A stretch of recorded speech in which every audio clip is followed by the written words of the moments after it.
What's poppin', my gamer gang? Justin Woodward here, indie game player, developer, never a buster, co-founder of the Mix, the Media Indie Exchange. Once again, at my side is my lovely co-host and ever enthusiastic wife, Candy Woodward. Hey everybody, today we are bringing you a showcase filled with trailers from the coolest and most exciting upcoming indie game releases for this summer and beyond.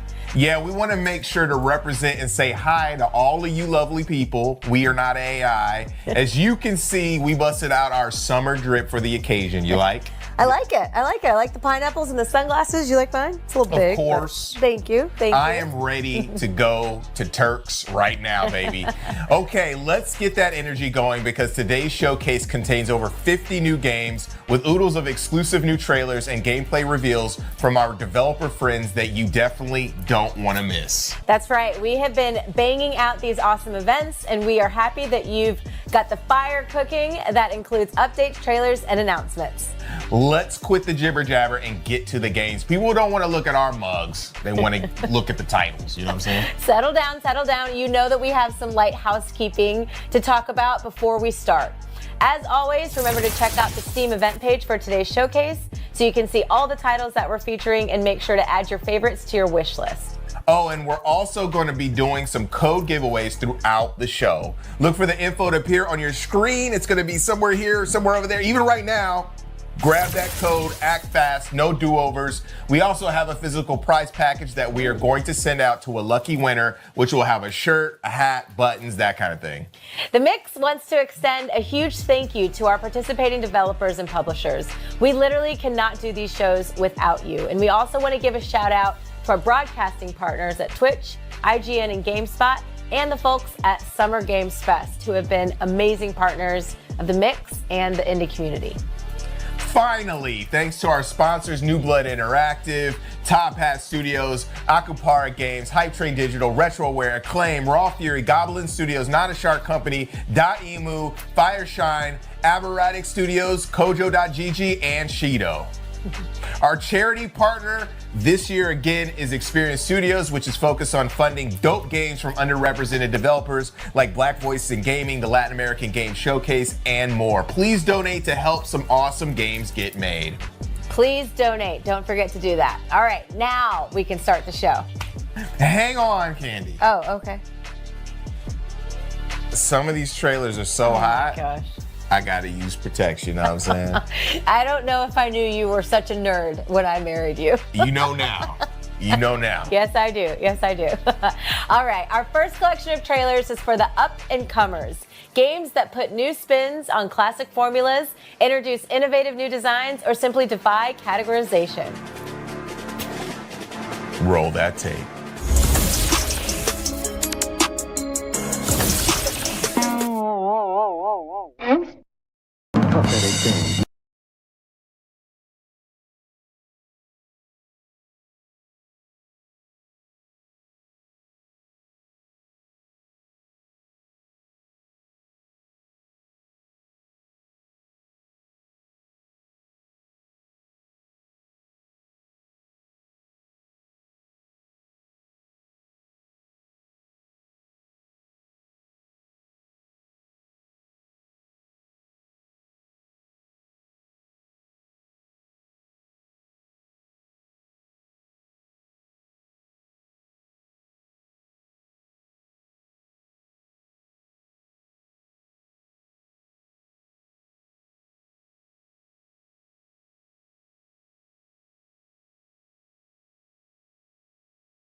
Everyone, we're Dis2 Games, a New Zealand indie studio working on our debut title, Canvas City, a turn-based tactical RPG on skates. Canvas City used to be a place filled with music, art, movement, and self-expression.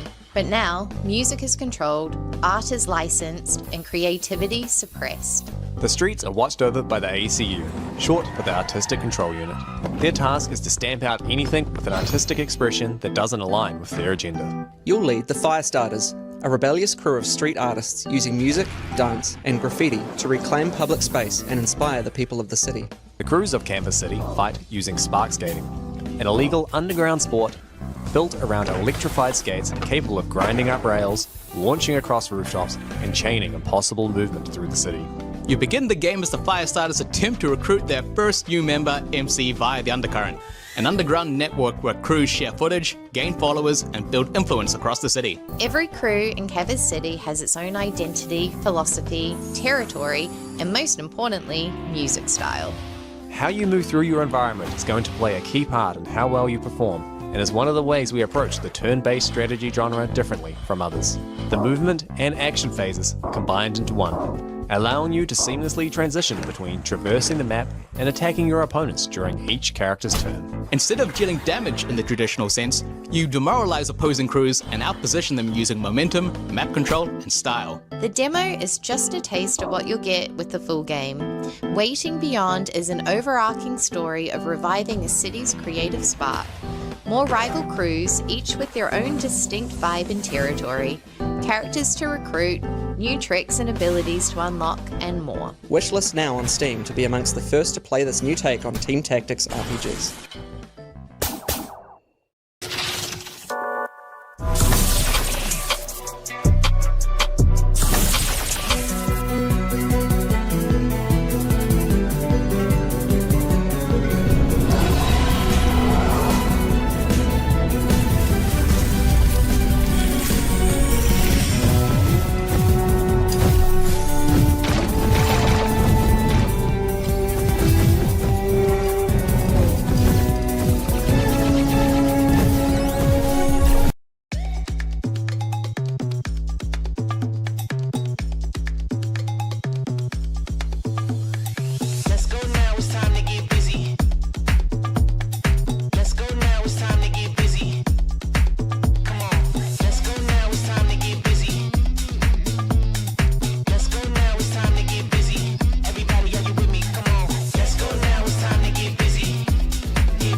Claw's forces have reached our shores.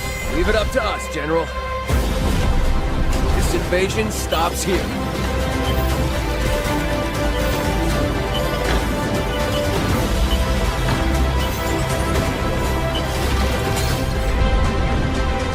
Bet you can't follow me, Bowie. All bombers are go. Duck on your six, Bowie. I've got eyes on your back. Togi's on my tail. Get him off. Thanks for the assist. Whew. Looks like we made it through. Can you keep up? There's no escaping this time. Don't get burned.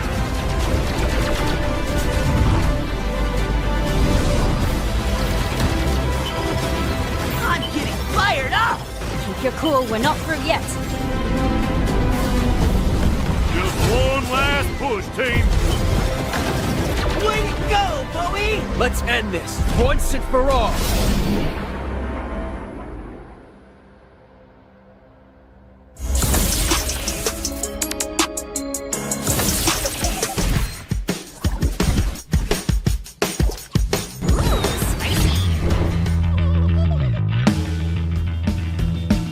Holy moly! There's enough gum here to drown a certain genius's ego.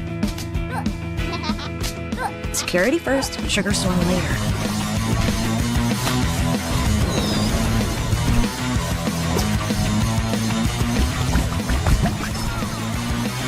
No such thing as a bridge too far with elastic up. Now that's a killer pair of boots.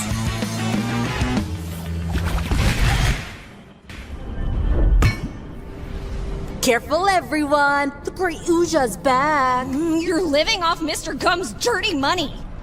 And at least I'm not begging Mommy and Daddy for pocket change. Oh wait, that's right! You don't get to do that Leave anymore. my parents out of this!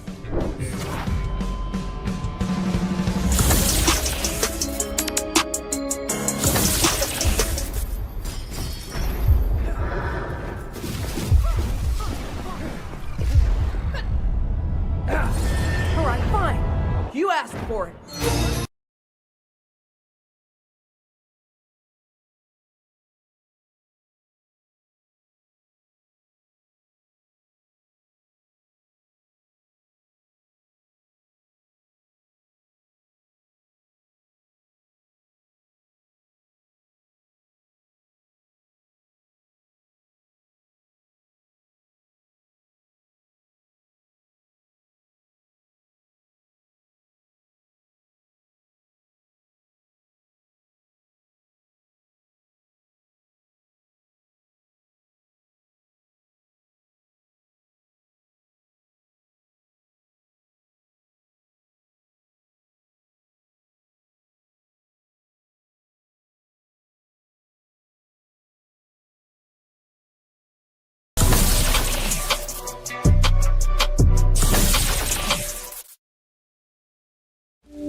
The visions.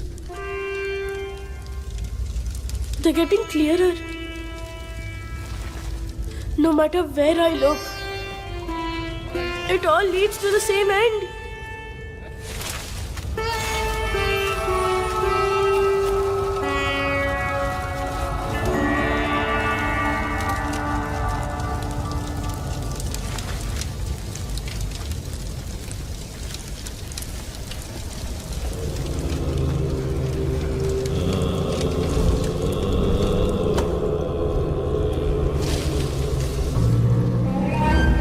Say it.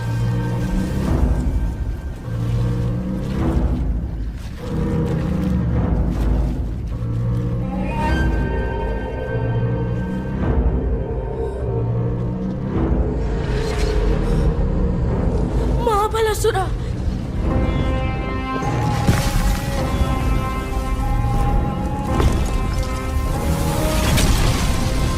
He's not just coming.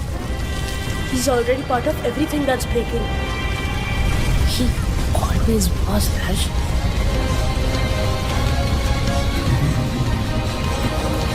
¿Cansado de pagar una fortuna por ropa básica que se estira en el primer lavado? En Argentina parece que no hay punto medio. Pagas una locura por una marca de shopping y no terminas con algo barato que no dura nada. Si buscas básicos de calidad como un buen jean o una campera que te dure 1000 inviernos, tenés que mirar acá. En tienda mía tenés las marcas de verdad, las que ves afuera, pero directo en tu casa. Por ejemplo, packs de remeras, jeans originales, zapatillas, todo a precios que acá simplemente no existen para esta calidad. Entrá a tienda mía y arma un placard que dure de verdad.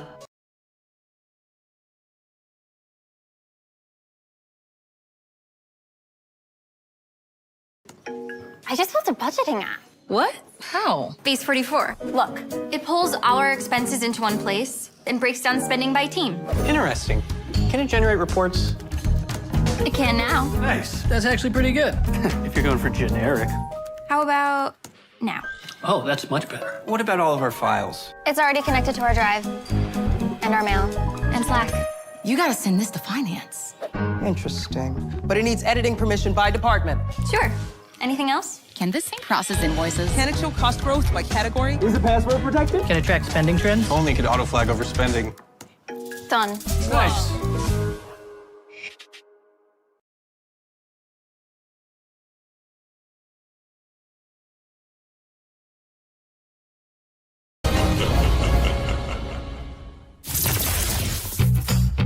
Station outskirts. Attention. Attention! Officer under attack!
Hello and welcome to Isle Goblin, a game where you and your friends work together to fight off the nasty humans that have invaded your island. Unfortunately for you, it won't be easy, so you'll need to explore for resources, fight humans, steal their strange and mysterious artifacts, and encounter terrifying bosses. Then you'll come home to rebuild your town and help out all your goblin villagers. The NPCs will have little lives and desires of their own, and you can befriend them by giving them gifts, doing tasks for them, or inviting them to come follow you around. Now speaking of friends, the game supports multiplayer with up to 7 of your real-life goblin pals. You can pillage dungeons, solve puzzles, slay humans, and raise spider babies together to your heart's content. Now, I've just signed a deal with a publisher, so I was able to quit my job, and now I'm working on it full time. It's progressing fast, and I'm going to start public playtesting soon, so make sure to head on over to Steam and click this big button here to get in line if that sounds fun. You can also, of course, wishlist it to get an email when it does release. And with that, thanks for watching, and hopefully I'll see you around on Isle Goblin.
Wild Blue Skies reminds me of that old school Robotech anime feel with the fun gameplay of Star Fox from back in the day. Such a cool throwback, Candy. It really is. And you were right, Justin. We needed some UV protection for those games. I am so happy we got Oh My Doug in the showcase today. Those Ren and Stimpy details, so good, so good.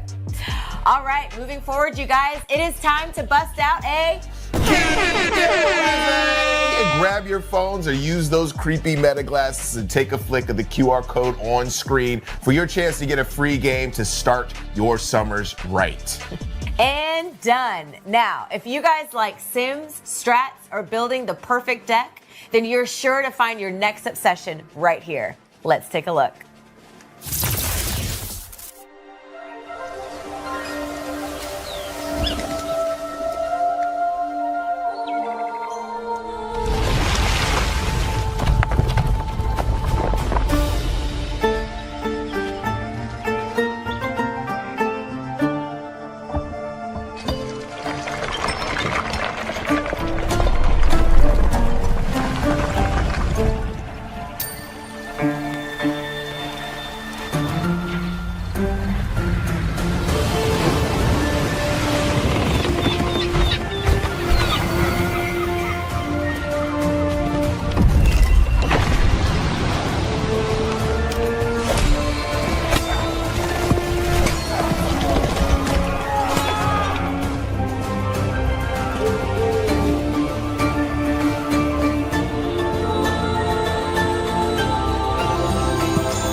Invertí sabiendo cuánto vas a ganar. Te presentamos las obligaciones negociables, también llamadas ONs. Consiste en prestarle dinero a importantes empresas por un tiempo determinado, que luego te lo devuelven con intereses, es decir, con ganancias. Lo mejor es que ya sabes cuánto y cuándo vas a cobrar. Además, podés elegir la que más se adapte a vos. Hay ONs en pesos para protegerte de la inflación o en dólares para poder dolarizarte. Activa tu cuenta YOL y empezá a invertir.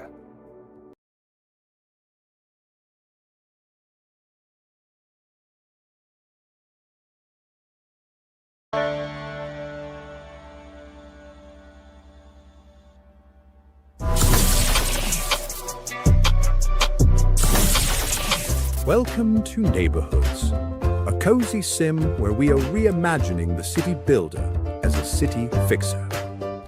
More than shaping a skyline, you're crafting communities, making neighborhoods more livable, more walkable, more moderately conducive to economic progress. For players who love city sims, Neighborhoods relies on more than charm. Its systems are littered with everyday problems to solve. Create third spaces to encourage people to connect. Utilize mixed-use zoning, the fine art of putting useful things next to other useful things. Balance growth with stability, so residents stick around. All without attending a single city council meeting.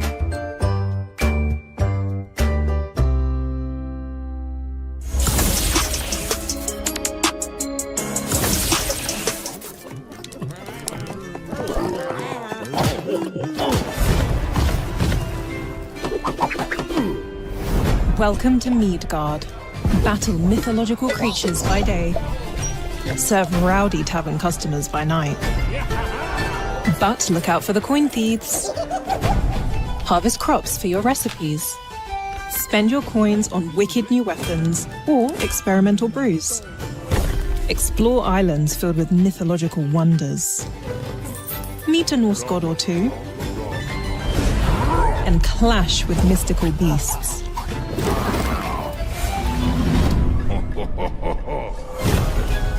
Serve demanding customers. Run a tavern worthy of Valhalla. Hunt, cook, brew, and fight your way to the grandest feast Valhalla has ever seen.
Cuanto más dibujas, más eficaz eres resolviendo problemas. Dominar el dibujo creativo no solo eleva tus ideas, sino también te impulsa a experimentar y descubrir nuevas técnicas. Te permite desarrollar una voz propia y te dota de un sinfín de posibilidades para expresarte y llevar tu arte al siguiente nivel. En este proceso, la clave es no tener miedo a equivocarse y pasárselo bien pintando y dibujando. En esta especialización de Doméstica, aprenderás cómo el dibujo creativo puede abrir puertas a tu imaginación y expandir tu visión artística. Déjate guiar por expertos y comienza tu propio viaje hacia el arte del dibujo. Bienvenido a Doméstica.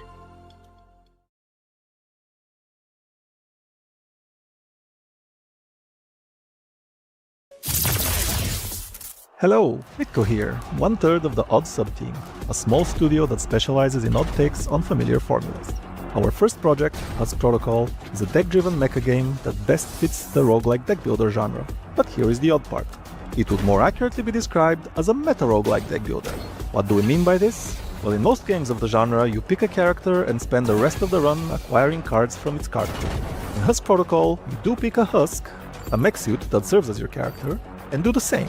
But at some point during the run, you will have to switch your Husk and then start getting cards from a whole new pool.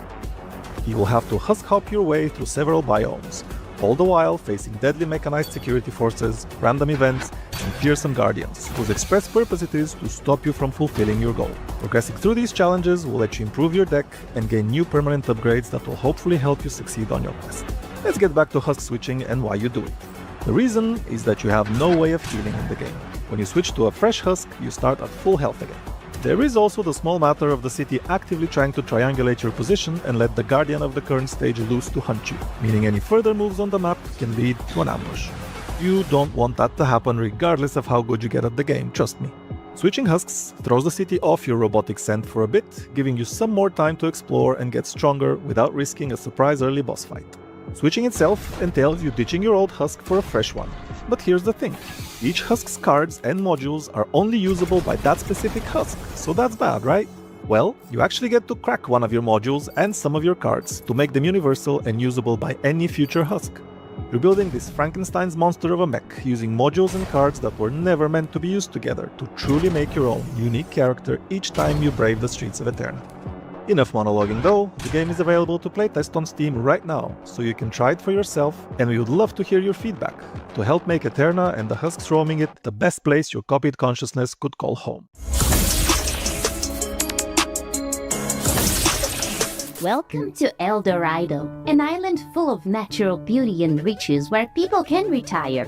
And the idea is that you can too. Now it's your turn to make money no matter how. Use the money to get more money until you can hire employees. Make them work for you. That's how business works. You'll need time to explore the island and enjoy the best that life has to offer.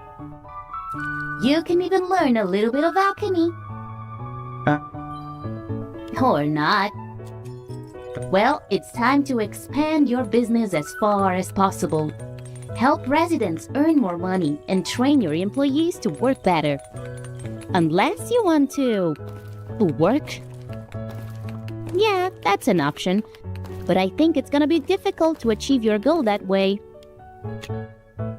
Oh dear. El Dorado, a little experiment in a place full of mysteries and magic.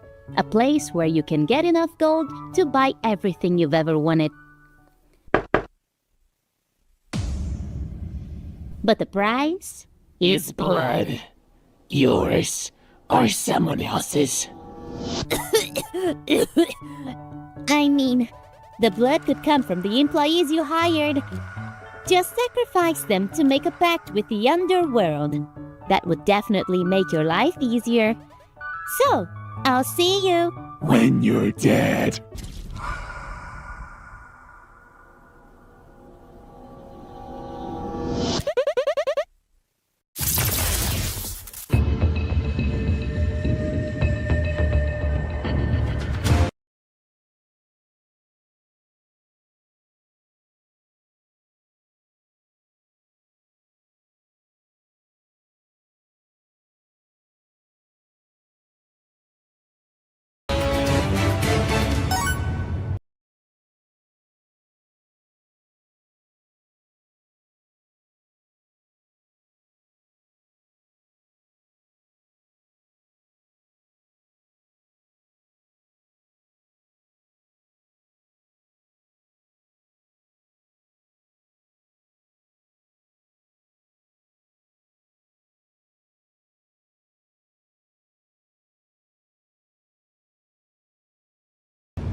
Dale, un último esfuerzo, solo un más, no me hagas esto ahora. Listo, no quieren dar más. Y lo peor es que ya sé lo que me va a salir una notebook nueva acá. Uf, mirá este precio en el local, me dan con la mitad de memoria que necesito, ni loco.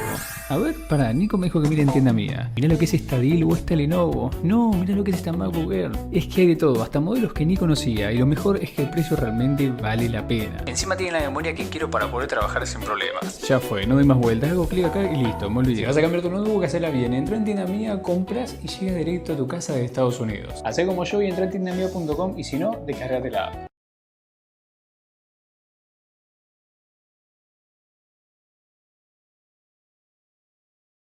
ElevenLabs AI voice agents are removing bottlenecks with streamlined customer lead qualifications, so your team never has to start cold. Perfect, so we just need a few more details to get you started.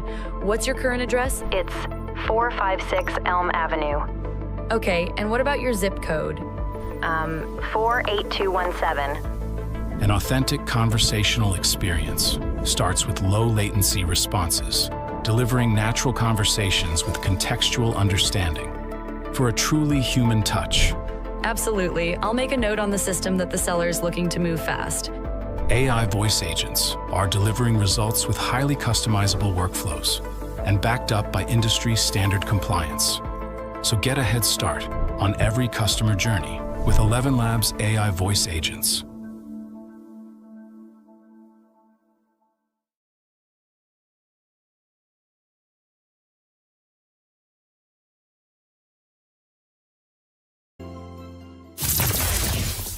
The Dungeon Company is hiring. As a dungeon master, organize your defenses and command your monstrous employees. They can fight the intruders or improve your traps. Equip your rooms with powerful artifacts. And upgrade your employees to create new combos. Beware. What works against some intruders could be useless against others. Reorganize your troops and relics to adapt to your strategy. Manage your dungeons between attacks. Handle the unexpected every day. Intervene with your spells. And deal with the survivors yourself. Be efficient, or you'll be fired.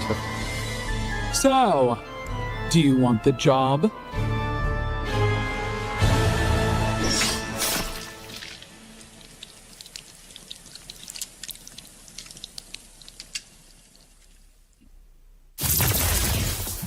You see, Kenny, that is why I love indie games so much. The creativity and talent we just saw was off the hook. Shout out to the arcade crew. Husk Protocol has that techno pixel style dialed in. So good.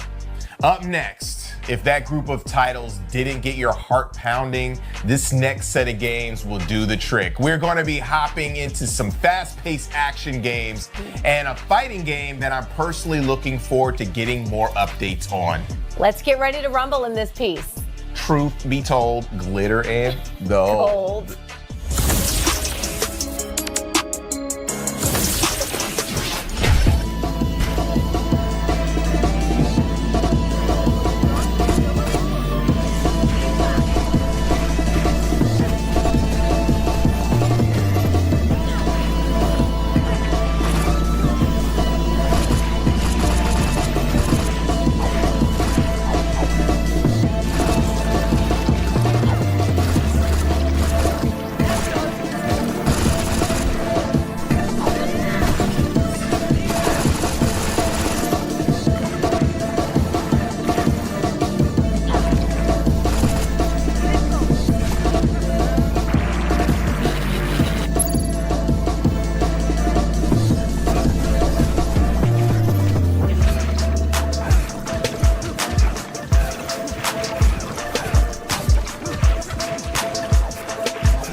What's up? I'm Kelsey from Heartloop Games, and this is Polyfighter, a single-player roguelike fighting game. Select your character, choose your path, pick an opponent to fight, and learn their fighting techniques upon beating them, adding their moves to your fighter's unique style. Travel further and grow stronger. Let's jump in. Right now, I am playing as Imani. She's a mall security guard and a huge anime fan. So in Polyfighter, each character has a set of rivals to discover along 3 acts. When defeating a rival, they are released into the pool of opponents for any playable character. Speaking of rivals, here's Janice. She's Imani's boss, and she's pretty tired of her antics. When discovering a new rival like Janice, you'll see that now she appears back at the character select screen. But she has a catch. Unlock conditions. Janice has worked as a mall security officer at Hartville's very own Melrose Mall for longer than she ever intended. She would rather do literally anything else. But dealing with Imani makes her days go faster. Not that she'll ever admit it. You'll actually notice that in many of your runs, some characters have some history between them, adding a story to the world of Polyfighter to experience in the eyes of each character. Once unlocking discovered characters through their challenges, the possibilities of encountering even more secret fighters appear along your path.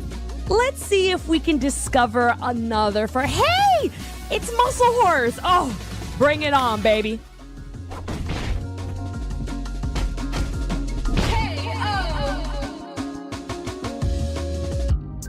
Okay, I'll come back to it, but hey, maybe you have what it takes to take down Muscle Horse and discover many of the game's secrets waiting to be unlocked. I wish you luck, my friends.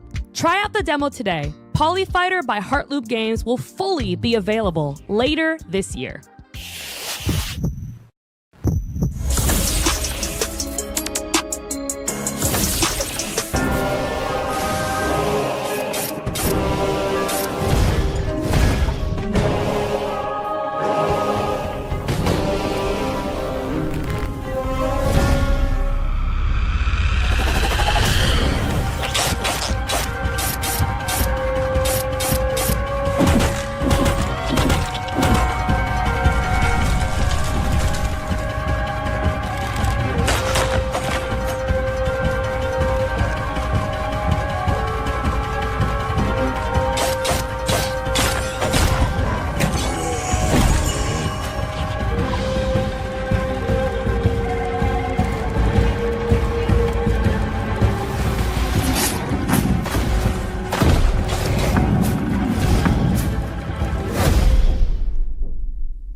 Go to aneba.com and buy games cheaper than ever before.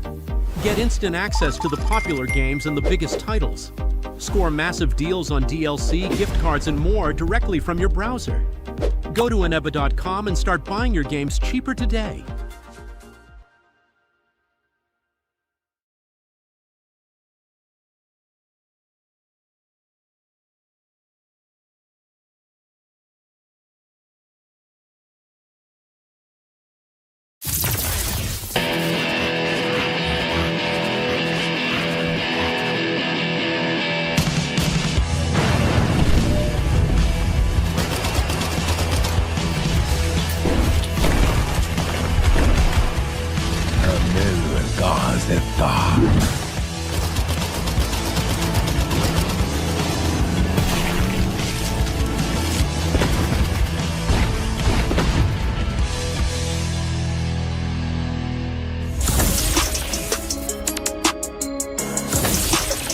I'm Wooly. I'm one of the designers on Dark West, and I'm joined here by Mr. Lighty. Hello, Lighty. Hello, Wooly. It is me, Lighty. This is our game. So there's only one class available currently, but we have 3 slated. One will be coming with the 0.1 early access, and then the third one will come at a later date. Do a barrel roll. Oh, you can slide as well. Amazing. Hey, you better watch your mouth, buddy. See ya. So we have, 7 enemy types for the demo? 7 base enemy types that operate in up to 4 tiers. The tiers increase their mechanical difficulty, their stat scaling, their loot, and a variety of things. Stan's having a rough time right now. So our approach to just overall build customization in general is narrow but deep. So you'll have the option of different active and passive skills. These are talents here. These are passives. They also have something like this, which is technically a passive. Most of these are active abilities, though. So I have a choice here between Barrel Breaker and Hex Shot. I'm more of a Barrel Breaker guy myself. However, it needs to be buffed right now. The attack speed's really slow. So I'm going to go with Hex Shot. Nice and simple. Shoots a ghostly skull from my firearm. Do more. Take a hit, Wooly. Take one for the team. Okay. It actually might just kill you. This Nope, is probably we're good. Oh, close to lethal.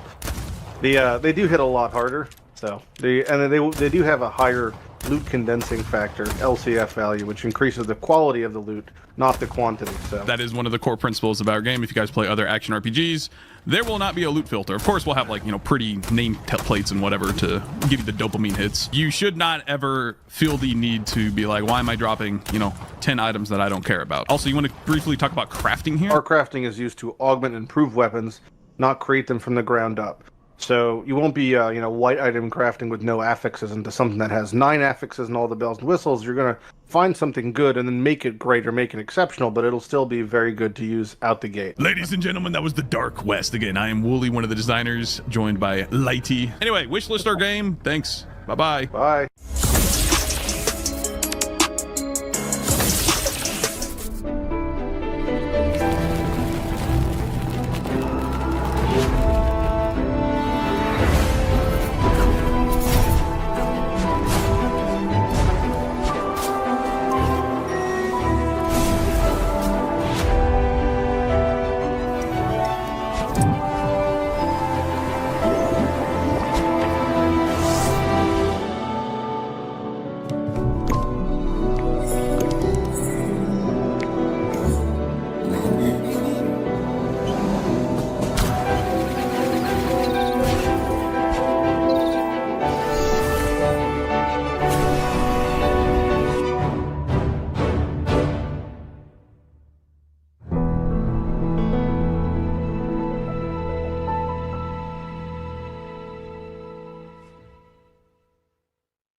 Find your inner anthem, write another stanza. If you're on the 無限横楼閣鋭意制作中。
The great Baba Yaga has chosen you to walk the path of the witch.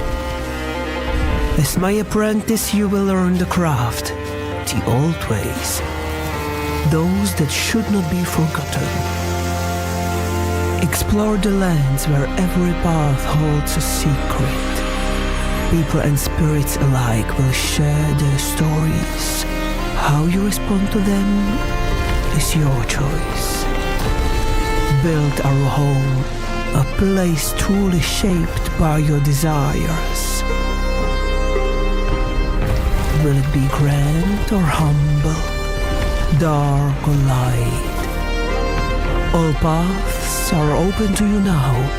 I wonder what kind of witch you will become.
off before me.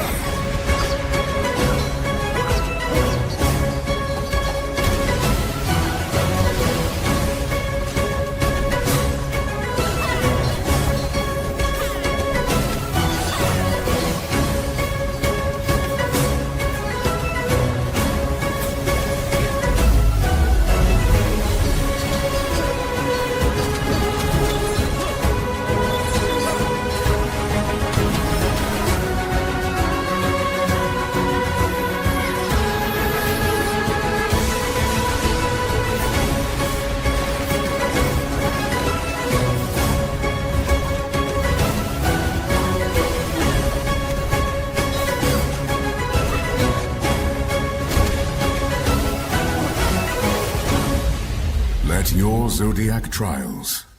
Invertí sabiendo cuánto vas a ganar. Te presentamos las obligaciones negociables, también llamadas ONs. Consiste en prestarle dinero a importantes empresas por un tiempo determinado. Begin.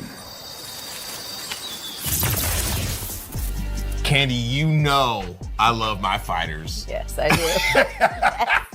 And Poly Fighter looks straight fire. And it's great to see a new take on the genre just in general. So keep it locked this summer to see more games like that. Also, Hype Train Digital Canyons look really cool. It really did look cool. It is perfect. I've been doing my TikTok Taibo MMA training. I've got a mean arm bar. I love me an arm bar. And speaking of broken bones, up next, turn your lights low, crawl under your blankies, and grab your teddy because here comes a series of creepy horror trailers that are sure to make your skin crawl. I've got my blankie ready. Let's get it going.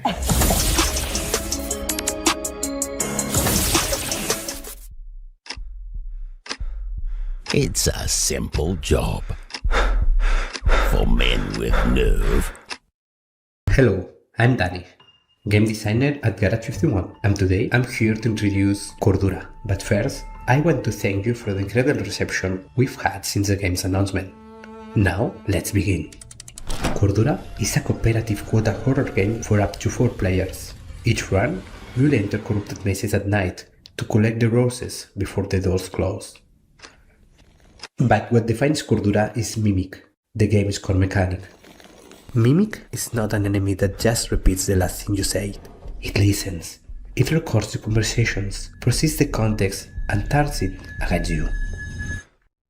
As the night darkens, the environment itself will turn on your team, corrupting a player and twisting their own words to create death, confusion, and even friendly fire. And if you die from these hallucinations, the night won't let you go. It will take your voice, your body, and use Mimic to hunt the rest of your team.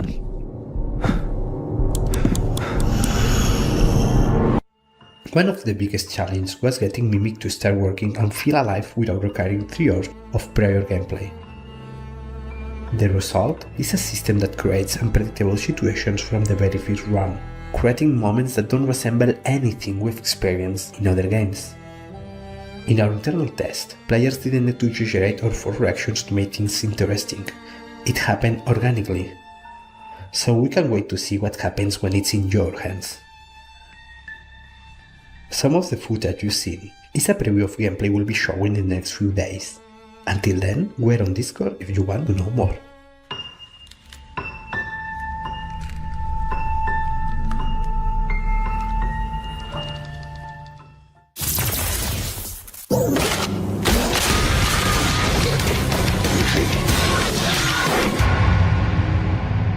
Attention personnel.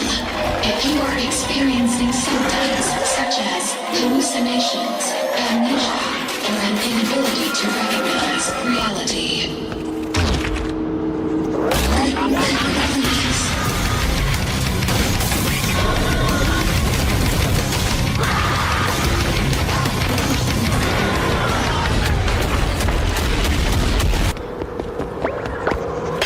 permission granted.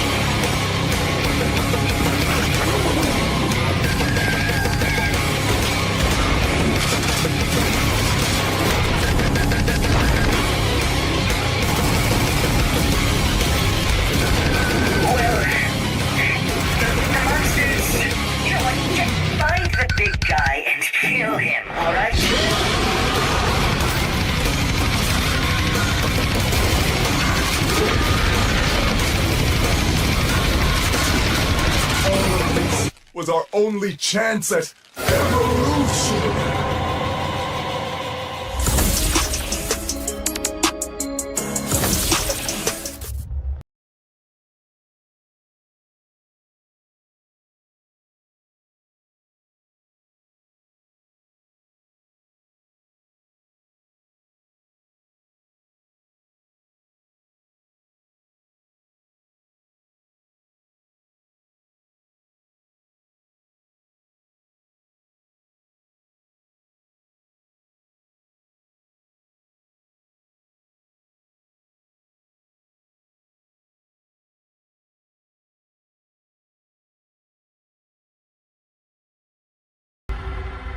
Wake up, wake up, wake up. You're lost in a lucid dream.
With all due respect, ma'am, what's the use of protocols if our agent dies in the field? Let me be absolutely clear.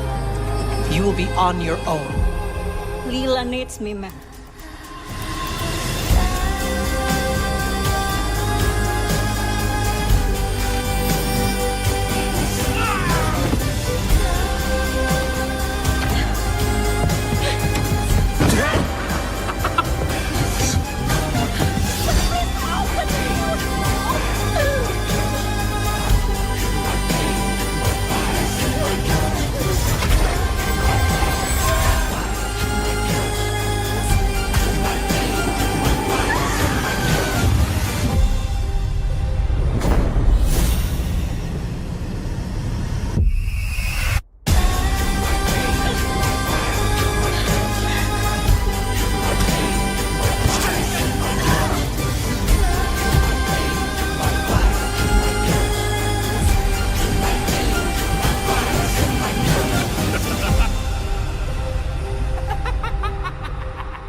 Hey guys, it's me, Big Tony.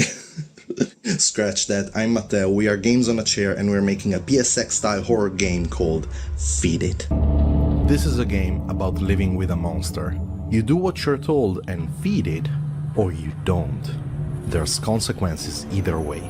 We've been inspired by games like Mouthwashing or classic Silent Hill, and it comes from a deeply personal place. It has multiple routes to complete it, secret endings. We've been pouring blood and tears into it, and can't wait to get it into your hands. You can try it out during this month's Steam Next Fest, and it's releasing this summer on PC. Now go and wishlist and check the trailer out.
か忘れ物しちゃってる気がするみたいな。どうせ死ぬ時は一人だ。視覚としては捉えているんでしょうけど脳で認識していない。息ができなくって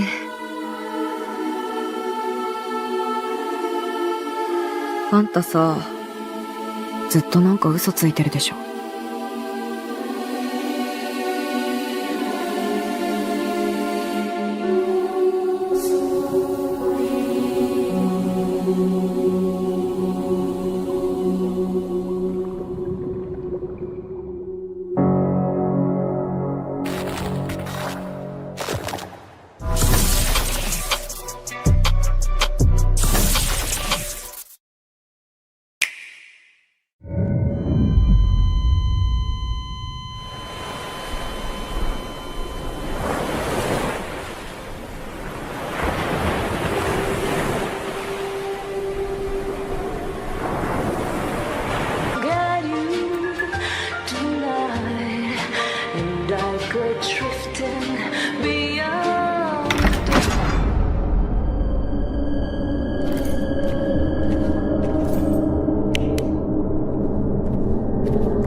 Dale, un último esfuerzo, solo un mail más, no me hagas esto ahora. Listo, no quieren dar más. Y lo peor es que ya sé lo que me va a salir una...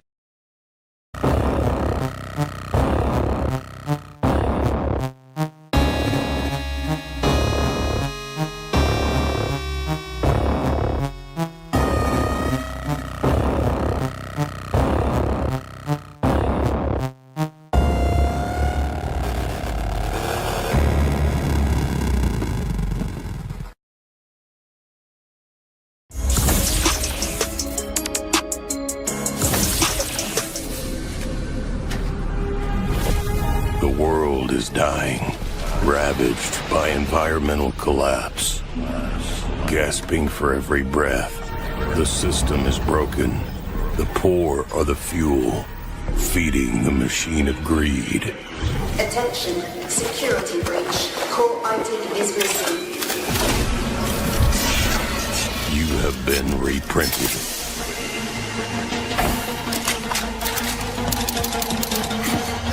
You have been reprinted.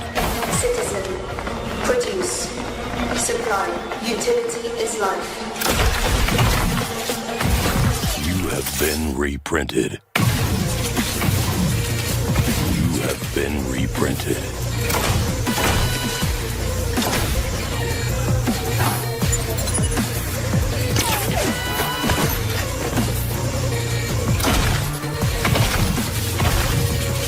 You have been reprinted.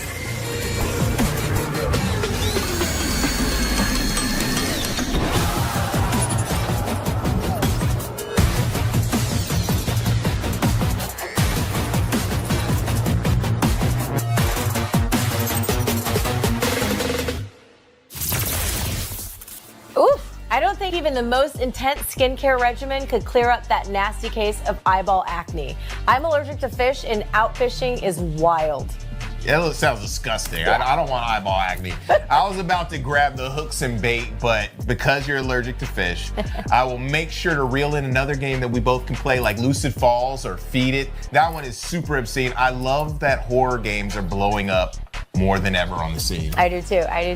All right, you guys, make sure to wishlist those games through our Steam event page. If you're looking to get your heart pumping, grab one of those keys from our free keys giveaway. We got some more keys for you under your chair. Check out the QR code. Grab your phone to take a picture. Word. Do the damn thing. In the meantime, we got to keep this train a-rolling. Up next are games from adventurous role-playing games. If you like exploring fantastic worlds and distant lands, then keep your eyes glued to the screen. It's game time.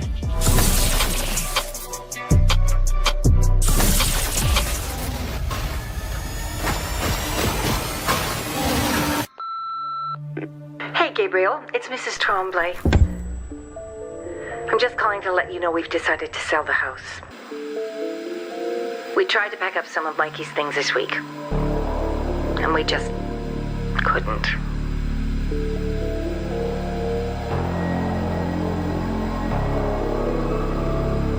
If you aren't too busy, would you mind stopping by to have a look?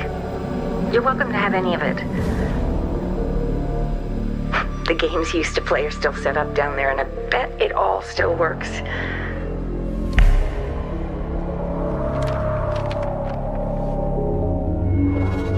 I still can't believe he's gone. Anyway, been thinking of you.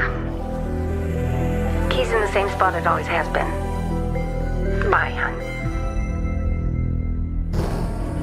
He was lucky to have such a good friend.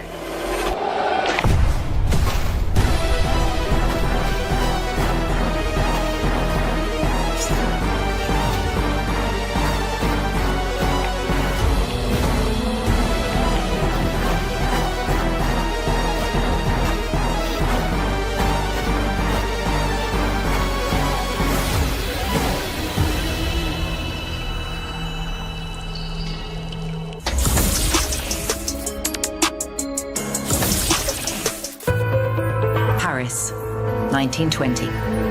The city is collapsing into sand. In the heart of its ruins stands Notre Dame, watching over a world slowly disappearing. In Wonderful, follow Léon, a boy untouched by the entropy. Through streets swallowed by dust and memories fading away.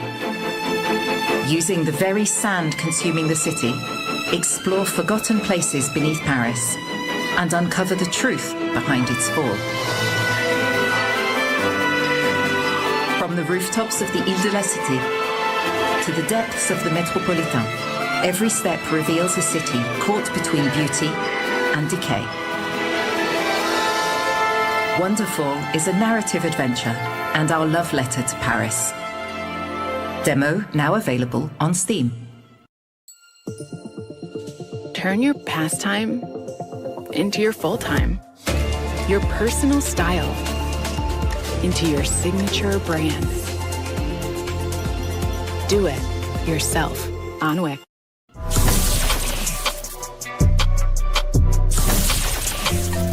Life's pretty great when you're an otter. You go with the flow, have snacks, and you make friends wherever you go. But then, a giant wave hits. The home you knew, washed away. But you've got otter plans. It's time to lend a paw and to take our island back. Your friends need help. And this island, it needs a little love. Let's bring it back to life and find your way back home.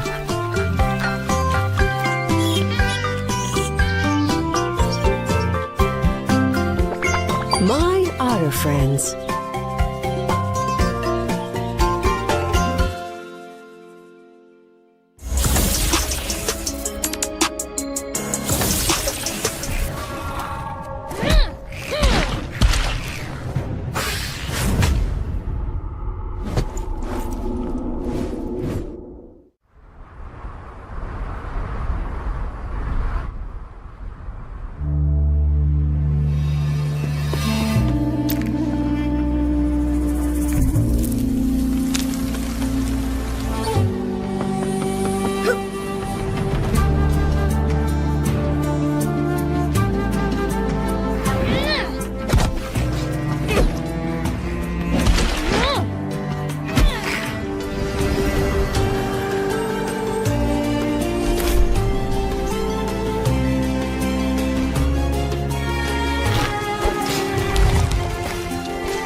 I'm not doing it for money, Ari. Then why are we in 1800s Egypt before the invention of air conditioning? Why the heck are we looking for this tiara? It's windy up here. Let's keep moving so we don't freeze to death. Good idea. So, what's the plan? We storm the castle! And do you think you could, hop from window to window? Yeah, right. Go ahead, Ari. It's fine. Risk certain death for extra credit. Uncool. Really uncool. Listen, I'm an old man, and this might be my last shot to do something great for the woman I love. So you do this for... love? You're doing this for love? You do not seem like typical Tomb Raiders. We're not Tomb Raiders, Magdi. We're adventurers.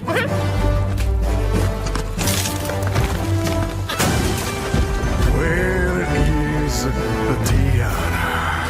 Guys, we gotta get out of here! You think this is a game? Boy, we're going pirate hunting! Oh, man.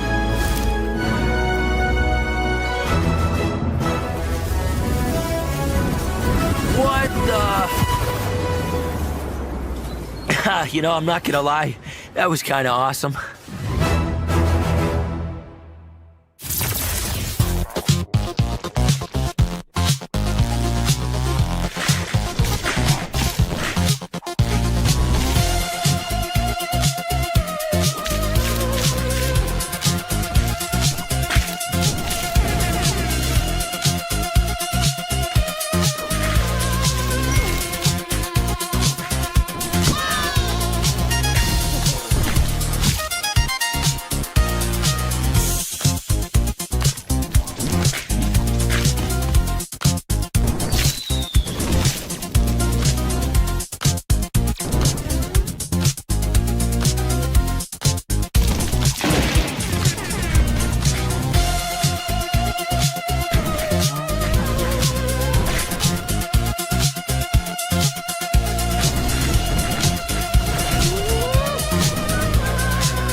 Trust these gods. I don't have much choice, do I?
Rest Haven. Maybe I am crazy to take this posting. I should tell you, I took the position of governor because I'm looking for someone. Order is in short supply on the island, and resources even more so.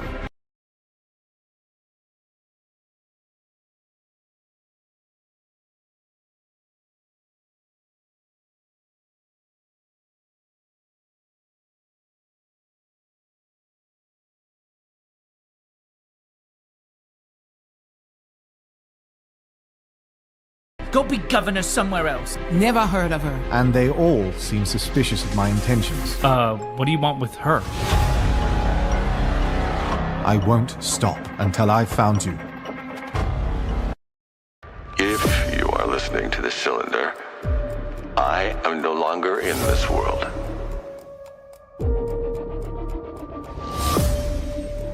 I fear I've become a prisoner of this machine.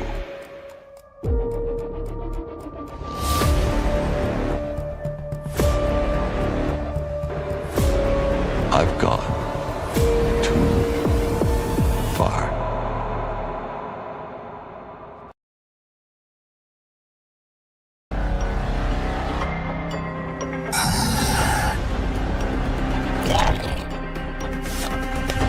You'll find the time has something of a slippery quality here on the island.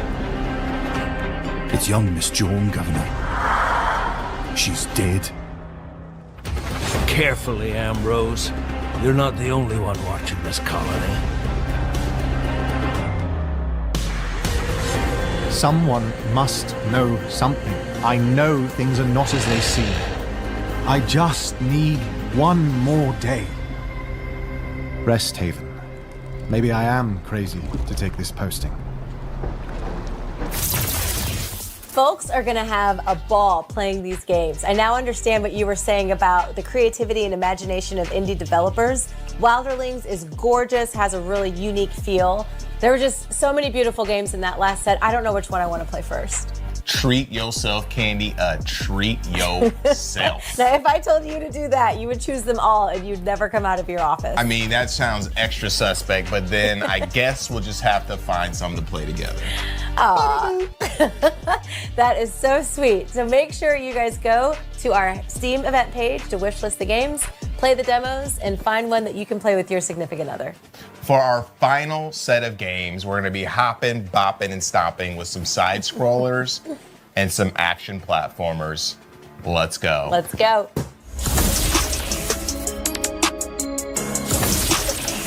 Here we see the long-eared grey hare in its natural environment.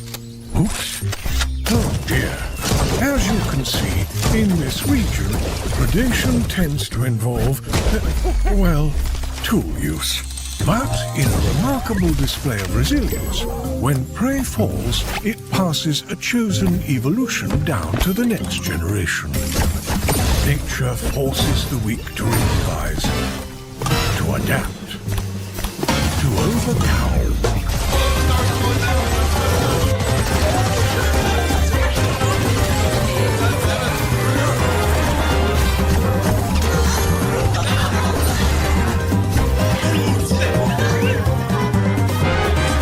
Each species has refined its own peculiar means of survival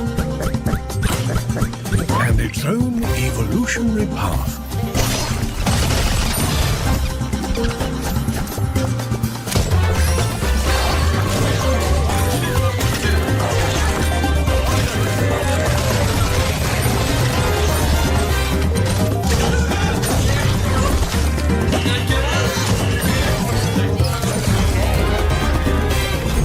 Fascinating creatures are now available for observation on Steam.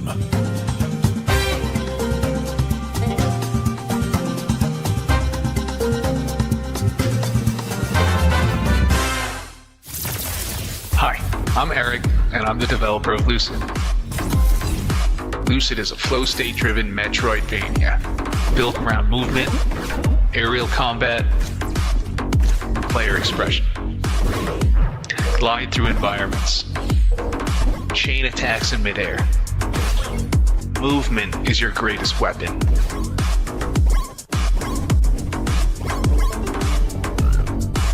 Crystal arts expand the way you fight. They can close distance instantly, help control encounters, and chain abilities together at high speed. Equip talismans to reshape your build. They can enhance movement, modify your abilities, and create entirely new combat combinations. As you evolve, so does the world around you. You will discover hidden paths, master advanced traversal, and adapt to increasingly dangerous enemies. Prepare for massive boss battles. They will push your movement to its limit.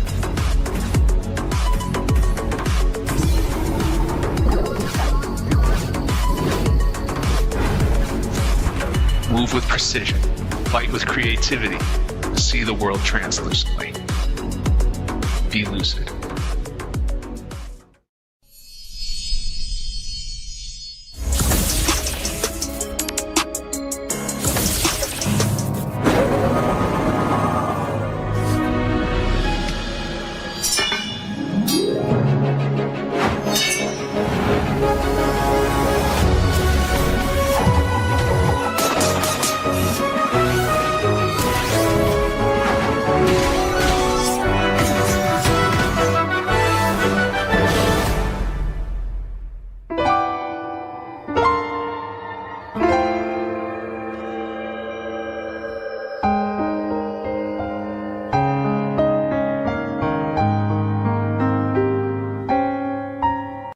¿Sabías que hay una forma simple de hacer rendir tu plata todos los días? Te presentamos el nuevo FCI All Cash Management, un fondo pensado para esos pesos que tenés en la cuenta sin usar. Mientras vos seguís con tu día, el fondo los invierte de forma automática, con bajo riesgo y con disponibilidad en 24 horas. Conservador, simple.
Aw, man. It was just getting good. If only I can just go back to my dream. Sure can.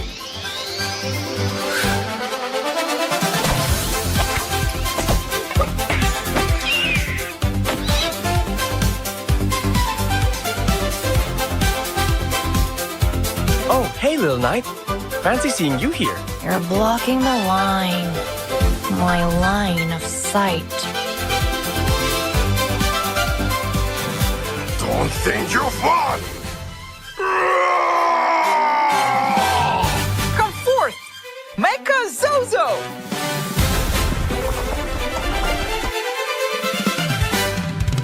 I just want to play!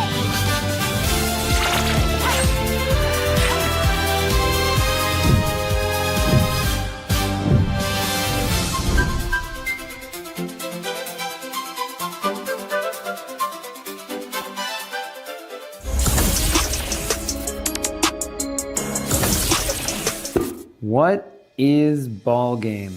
Well,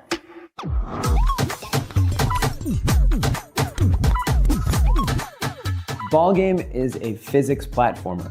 It's golf at the speed of pinball, set in a physics sim that's full of happy accidents with plenty of room to get good. Our dream was a golf-like game that's kinetic, tactile, ruthless, and rewarding. There are dozens and dozens of handcrafted holes that'll have you shooting through bubbles, grinding on rails, and a couple other things that I don't want to spoil right now.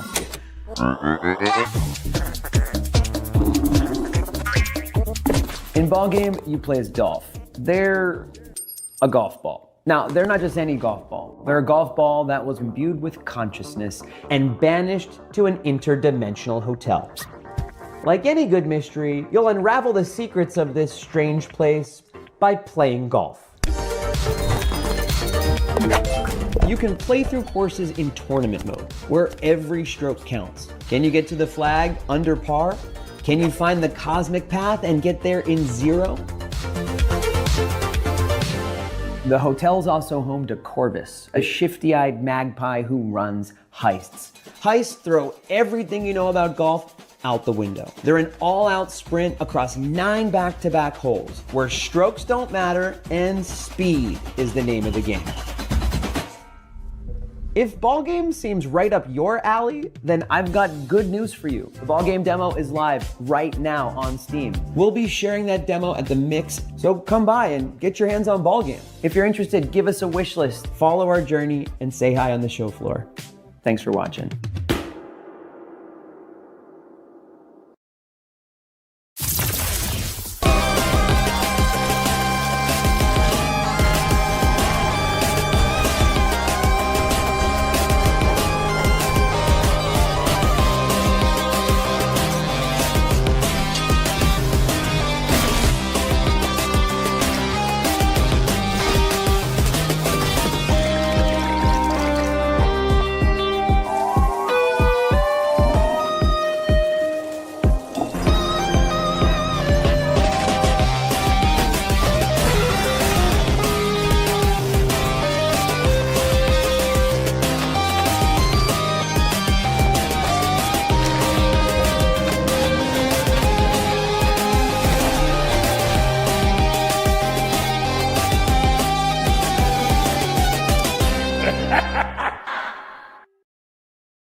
Wow, another epic showcase chock full of incredible games is in the books. And I'm sweating like an overcooked Krabby Patty in this piece. Let's hit the pool, Candy. I can't wait. But first, we got to wrap up that epic showcase, remember? Of course. Thank you for checking out the Media Indie Exchange Summer Showcase. All of us here at The Mix are so grateful that we continue to be able to bring you these events. Every time I'm blown away by the games on display, and I'm not just saying that. He really isn't. Thank you again to all the publishers, developers, marketing managers, publicists, and all other hardworking folks who made the show a reality. For sure. That's right. And we're talking about the amazing sponsors at New Blood Interactive, Top Hat Studios, Acapara Games, Hype Train Digital, Retroware, Acclaim, Raw Fury, Goblin Studios, Not a Shark Company, .emu, Aberratic Studios, Kojo.gg, and Shido.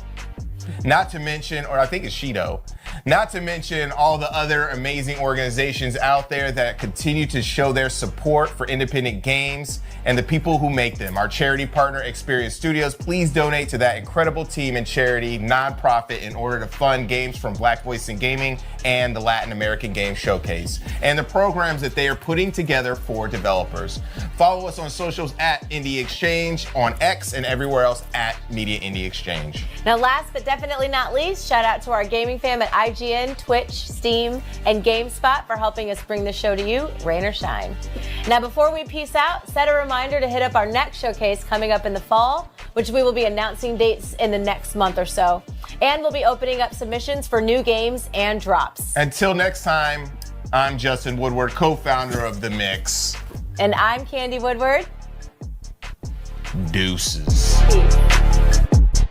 Oh, I almost forgot. We have one more amazing trailer. You got the sneak peek and the snack attack of Raji Kaliyuga, but we have the full 5-minute gameplay reveal coming up right now. But first, make sure to catch all the other awesome showcases happening this week with the Latin American Game Showcase, Black Voice in Gaming, Women-Led Games, Southeast Asia Game Showcase, Frosty Games Fest, Wholesome Direct, Story Rich, Planet Play, Indian Game Showcase, Day of the Devs, and so much more. It's your boy Justin Woodward. We will see you so soon. Peace. Check out this trailer.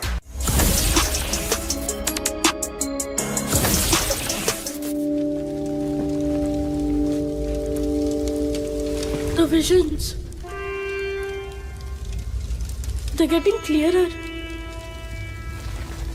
No matter where I look, it all leads to the same end.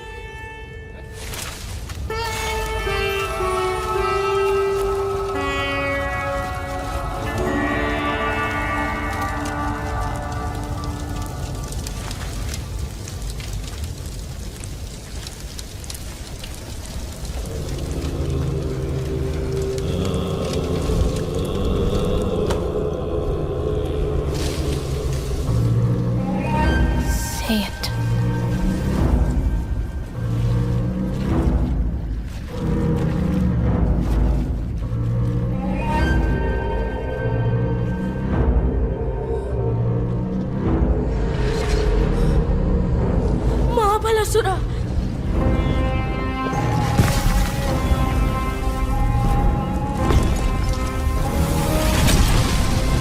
He's not just coming. He's already part of everything that's breaking. He always was, Raj.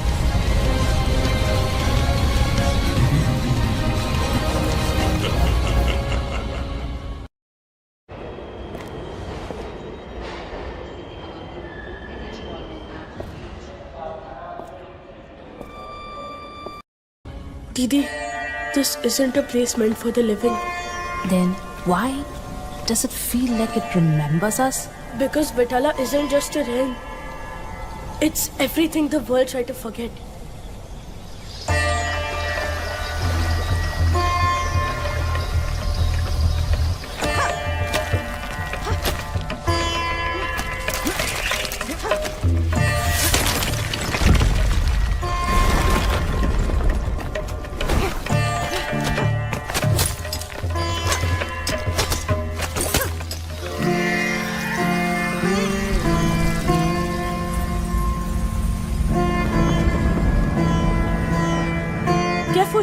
Even the light here isn't what it seems. I'm I'm not afraid of what's broken. You should be. I've seen what happens if we fail. Then stop looking at the future and fight with me in the present.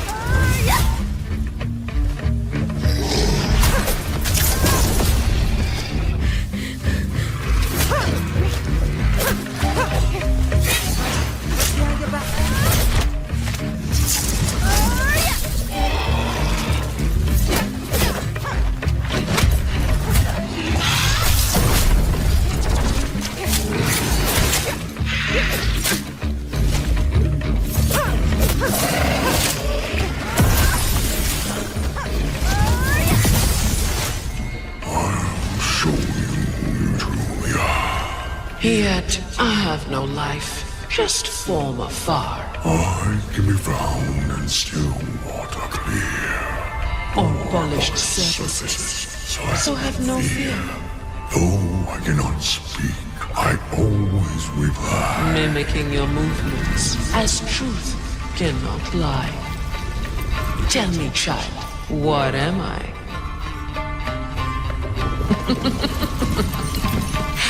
Tell me. Tell me.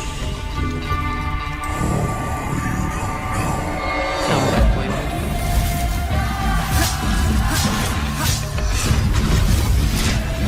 do. The elders spoke of this long before we were born, when the heavens are opened before their time and the balance is broken. The one who sees all that will stand at the edge of creation and chooses what survives. Then why me? Because you're the only one who can stand there and not turn away. I hate that it's you. But we don't get to decide that anymore. When it happens, you choose what becomes of you.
Hello everyone, and welcome to the Horror Game Awards Midsummer Night's Scream Showcase. We are coming into the second half of 2026, and we've got some great horror games coming up, so we're going to show you those tonight.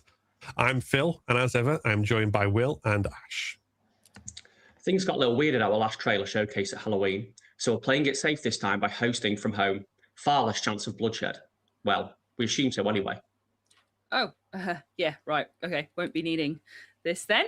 Anyway, on to our first section, which kicks things off in style. We're starting with a world premiere of The Victor Initiative, where you explore a government facility supposedly abandoned in the 60s, though nobody told the host of supernatural entities living there that. The place we're sending you now is both more unknown and more dangerous than even the far reaches of space. In the 60s, a rift opened up in North Wales. Since the rift opened, things have happened that we can't explain. A building was constructed around this rift soon after it opened. The purpose of this building was to facilitate research into the rift. It mostly prevents anything from getting out. Sometimes something slips through the cracks. Your job is to enter the building, find the rift, and secure it. We walk the top it, we write about the things that crawl out.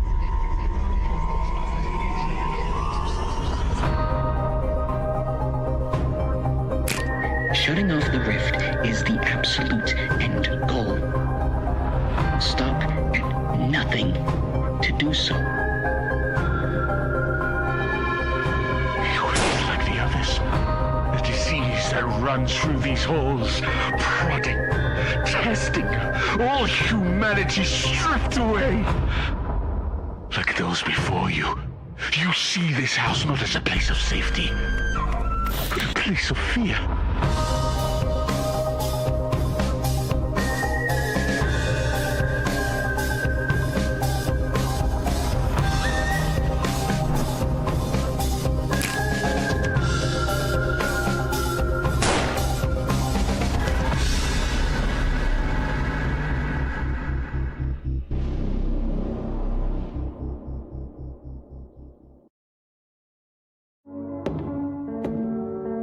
Surely in vain I've kept my heart pure, and have washed my hands in innocence.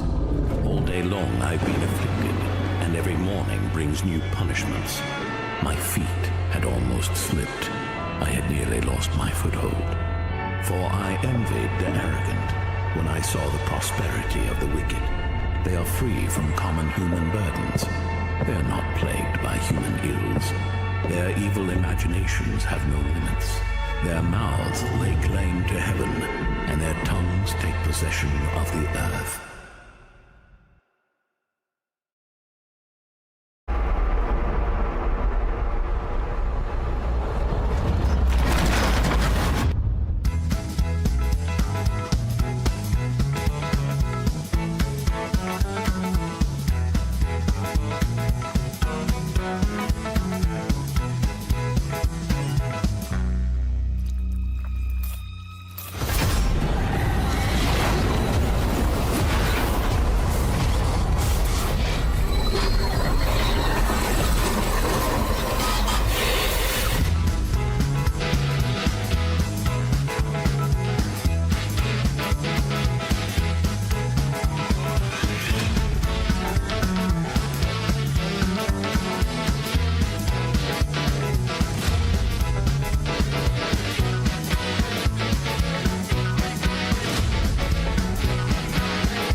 ¿Guardaste un poco de dinero este mes? Conoce las cauciones. Inversiones de 1, 2, 3 o más.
You're in the house of a very dangerous cult.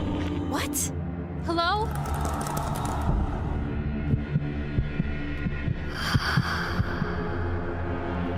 Look, we don't have much time. You need to get out of there now.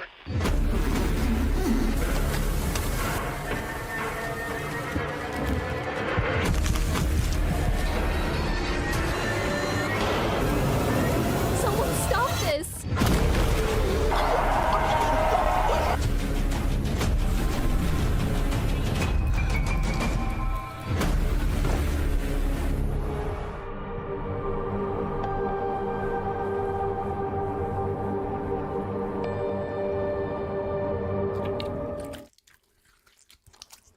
Finishing on another world premiere there for Inherited Shadows, where darkness looms around every corner. Ooh.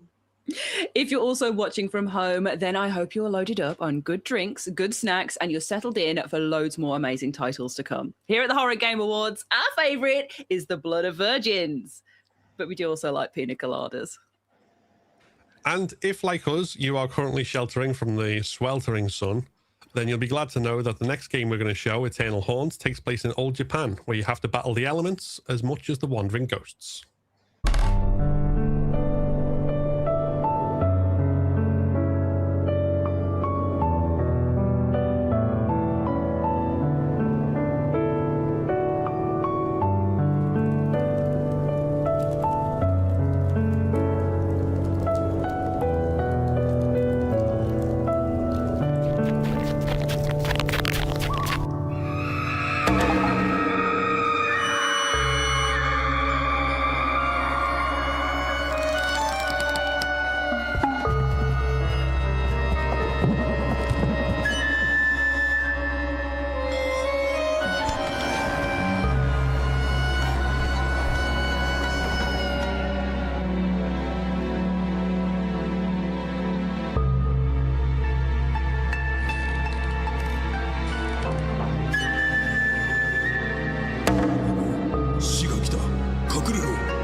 Human cleanup needed on aisle 8.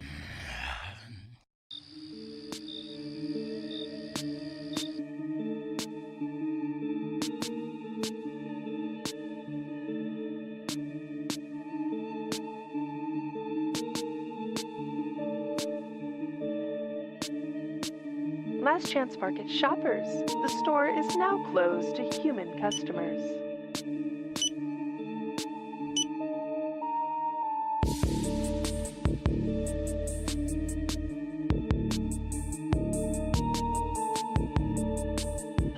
Excuse me, can you help? I'm in terrible danger. I beg of you.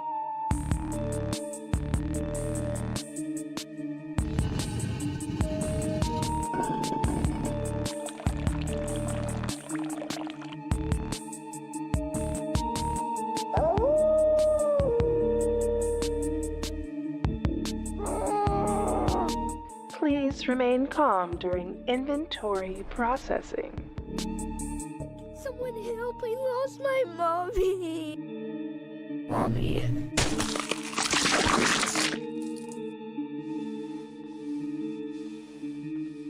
Human cleanup needed on aisle 3.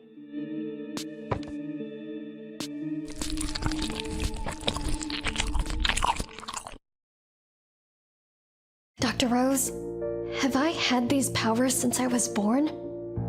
Am I special or something? You could say that.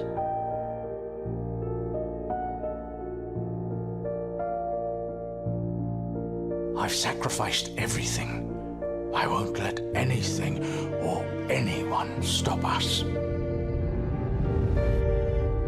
No matter what, we need Rose alive. With her, we can restart the project.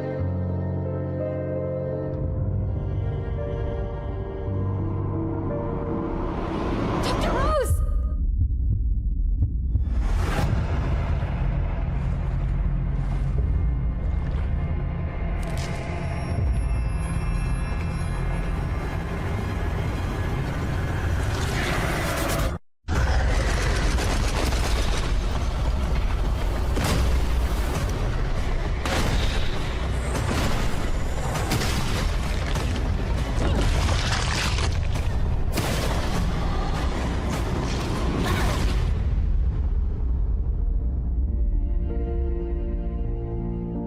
Helping you escape from Atlas is the only way I can atone for the sin I committed.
My love, if you're reading these lines, it means there's still something inside your heart that belongs to me.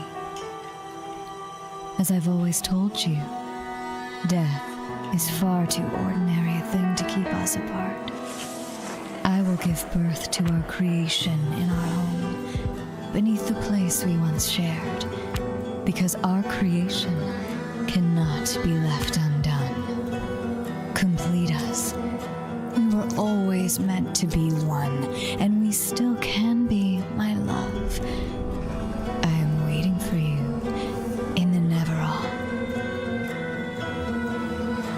Welcome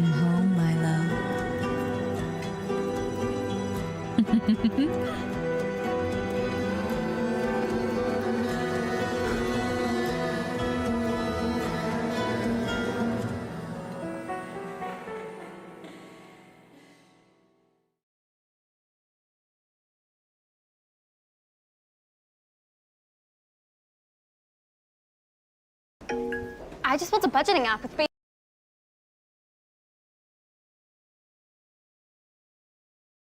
44. Nina just built an app. So we can all build apps now?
It's a heavy burden. But you were the only one here who can bear it. You have accomplished what was once deemed unimaginable. You have earned the truth. My name?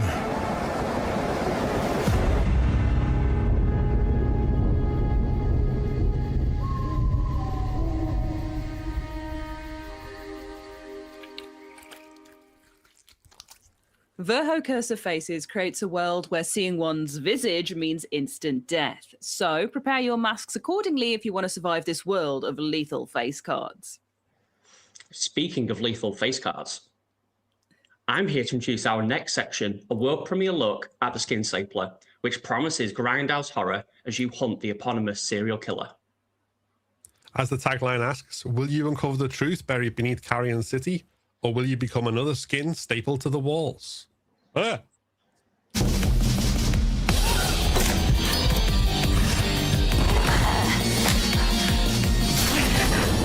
Journal log, February 23rd, Carrion City.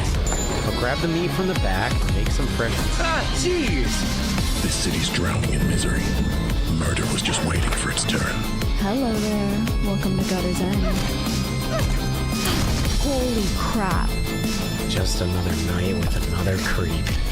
I hate this city. What the... Another night of rot simmering under busted streetlights and dark alleyways. Please. What a silly dream. That weirdo clogged the shitter. What does that sound?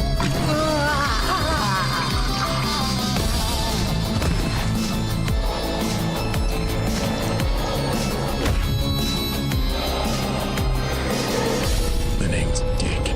Detective Dick Slater. And I'm the only one keeping the filth from spilling over. If you could give me a minute, gentlemen.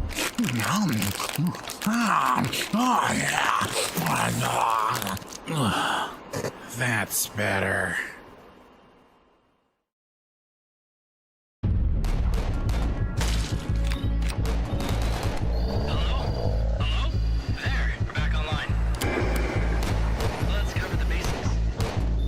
There's a limit to what you can carry, so make sure to take what's valuable and leave what's unnecessary behind.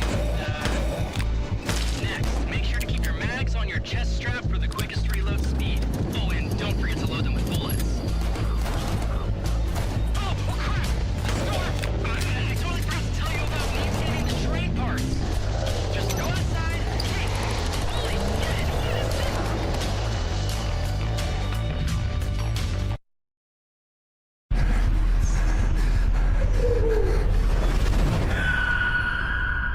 shouldn't have come back.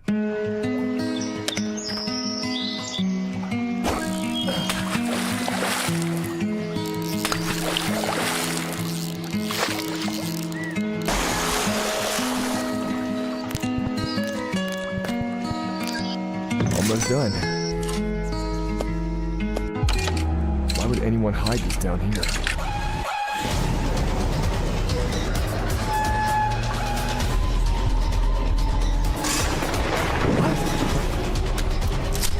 You'll never leave this place.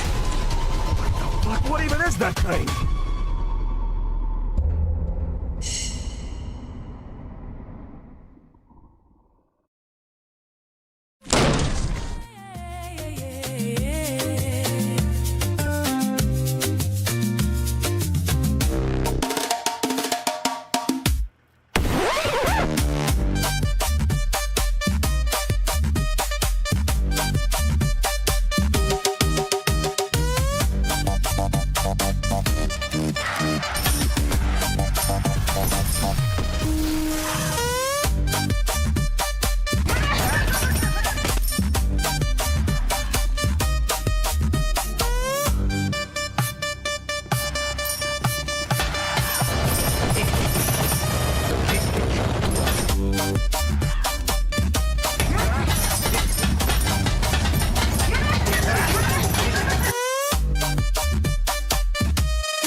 ¿Sabes por qué te trabas cuando te hacen una pregunta en inglés? Porque estás usando un traductor. Y no el de Google, sino uno mental. What do you do for a living? Te hacen una pregunta en inglés. Tu mente primero la traduce al español. ¿A qué te dedicas? Después piensas la respuesta en español. Soy diseñador gráfico. Trabajo en ventas. lo que sea. Y solo ahí es cuando la traduces al inglés para poder responder. I'm a graphic designer. O eso es lo que intentas decir. Pero fíjate en todo lo que ha pasado en el medio. Tu mente ha hecho un esfuerzo enorme. Por eso te trabas, dudas, te cuesta fluir. Y no es tu culpa. Es porque te enseñaron con un método que no funciona para hablar. El sistema tradicional te entrena para traducir, memorizar reglas, hacer ejercicios. Pero no te entrena para hablar inglés real, con naturalidad y seguridad. Después de más de 12 años enseñando inglés a hispanohablantes en Estados Unidos, vi lo mismo una y otra vez. Personas con mejor inglés de lo que creían, pero sin confianza para hablar. Y no es una cuestión de talento, es que nunca les enseñaron de la manera correcta. Por eso creé un método distinto. Uno que entrena tu mente para pensar en inglés desde el primer día, sin traducir, sin memorizar. Pensado para personas reales, con trabajos reales, que no tienen tiempo para clases eternas, pero sí tienen el deseo de cambiar sus vidas. He preparado una clase gratuita de tan solo 15 minutos, donde te muestro paso a paso cómo funciona este método. Haz clic aquí, dime a qué correo quieres que te la envíe y empieza hoy a hablar inglés de verdad y sin miedo.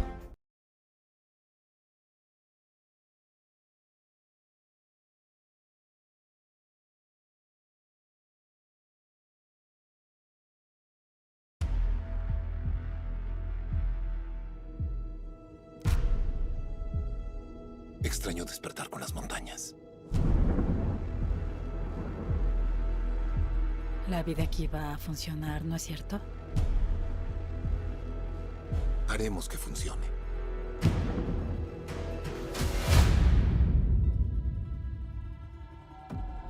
Bienvenida a Texas, cariño. Compraste el rancho Edwards. Es el rancho Dotton ahora. Ya conociste a mi Río Paloma, ¿eh?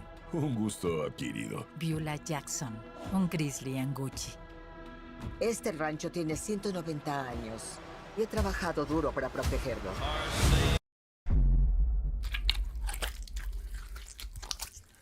Escape Protocol Online is a cooperative survival horror experience that shatters all semblance of reality in a realm where dimensions collide, unleashing ferocious abominations that stand between you and your freedom. Wait, guys, there's a new caller trying to jump into our session. Isn't this a private chat room? It's official Horror Game Awards business, so I have no idea how that's happening. Well, while we sort that out, let's kick off the next segment and the next bunch of trailers with Baptiste, which is both the name of the game and the creepy doll who's kept in a glass prison for the good of, well, everyone. You'll see.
Doll, Tom.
Today, we're playing a simple game of Call My Bluff. Okay, you've been uncharacteristically quiet. What do you think? Is that one of the victims? What do you need?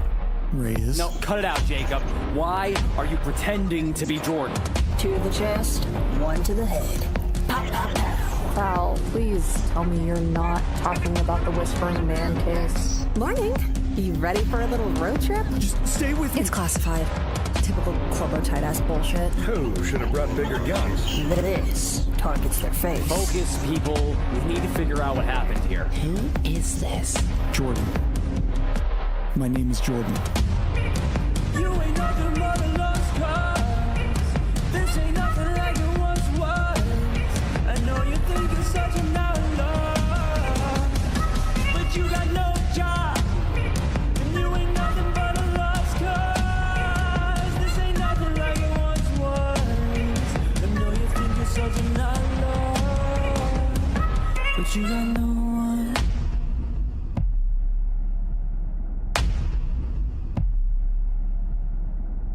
So, there it is. Any questions, concerns, snide remarks?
Fading lanterns guide my way.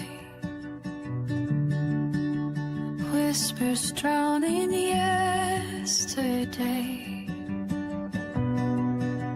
Shadows fall, but I still tracing stars up.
Okay.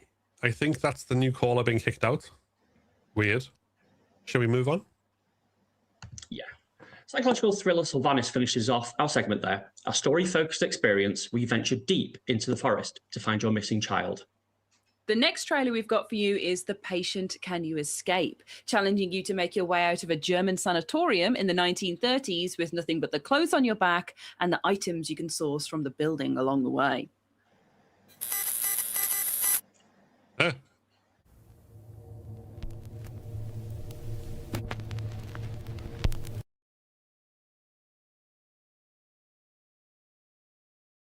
When playing games on PC, do you ever wonder if someone had a clip with you in it? Download Metal, then go to Albums, Clips.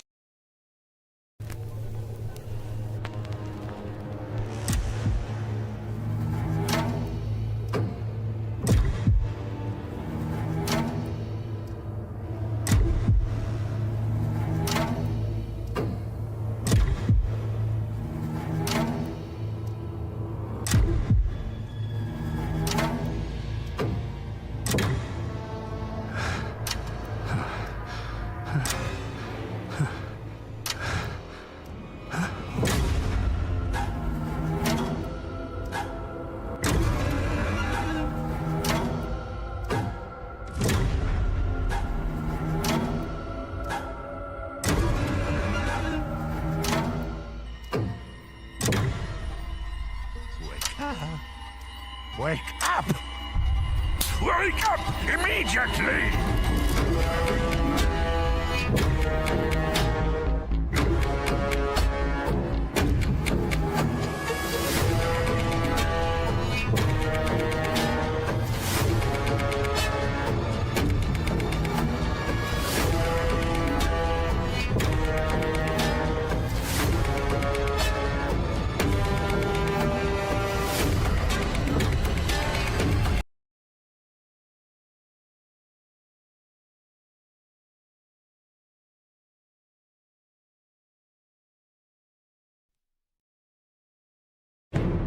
"1,000 years ago, a family of hunters wrought havoc upon my kind, casting us into oblivion.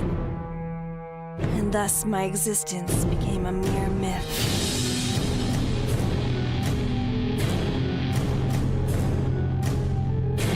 But not all secrets remain as such forever.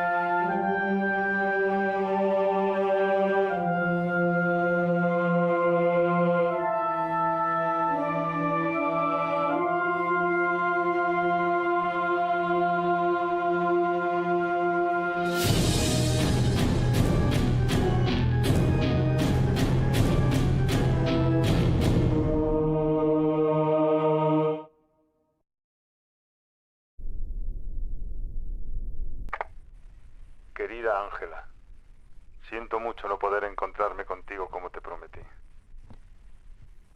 Pero no puedo seguir aquí. La pérdida de tu padre me ha hecho decidirme. Era la única razón por la que aún estaba en este pueblo. Pero ya no hay nada que me ate aquí. Solo silencio y pesadilla. No te preocupes. La cadena de tu padre está a salvo en su antigua habitación. Recógela y márchate. Espero que nos veamos pronto, lejos de aquí. Un fuerte abrazo, Fernando.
Welcome back, Maddie. It's been quite some time. What can I do for you?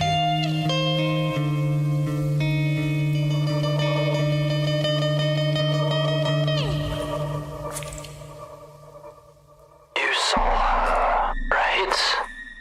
This is good.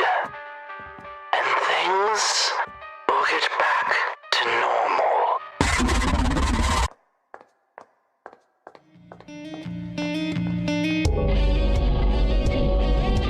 Always the same dreams. Good morning, you little impatient glutton.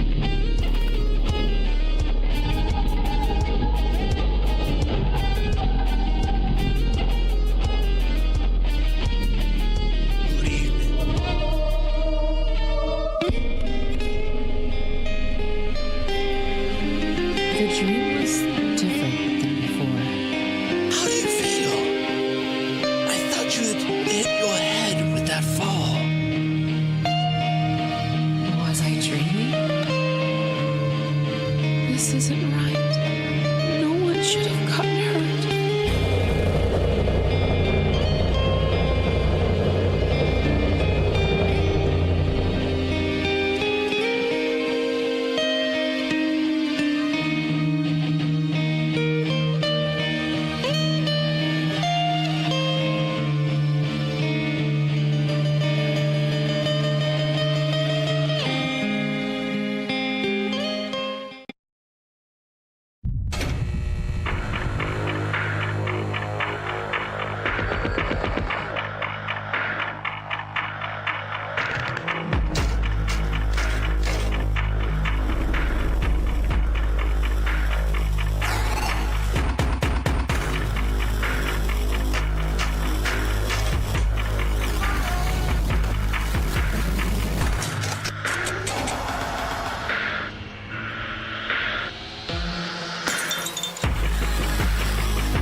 H.P. Lovecraft's work comes to life in remnants of Rillia, delivering an underwater nightmare packed with enough tentacles to make a humble octopus blush. Ooh. Wait. Unknowable horrors. The new person in the call isn't a mysterious game developer sending us messages from Appalachia again, is it? Last time that happened, Phil got Blair witched. I don't even know how we're back here, to be honest. Well, whoever it was has just shared a location in the chat. Roll the trailers, starting with Dive or Die, Children of Rain. We are not doing that again.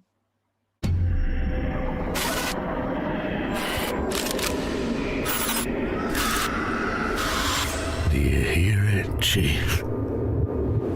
We're in your hands, like it or not.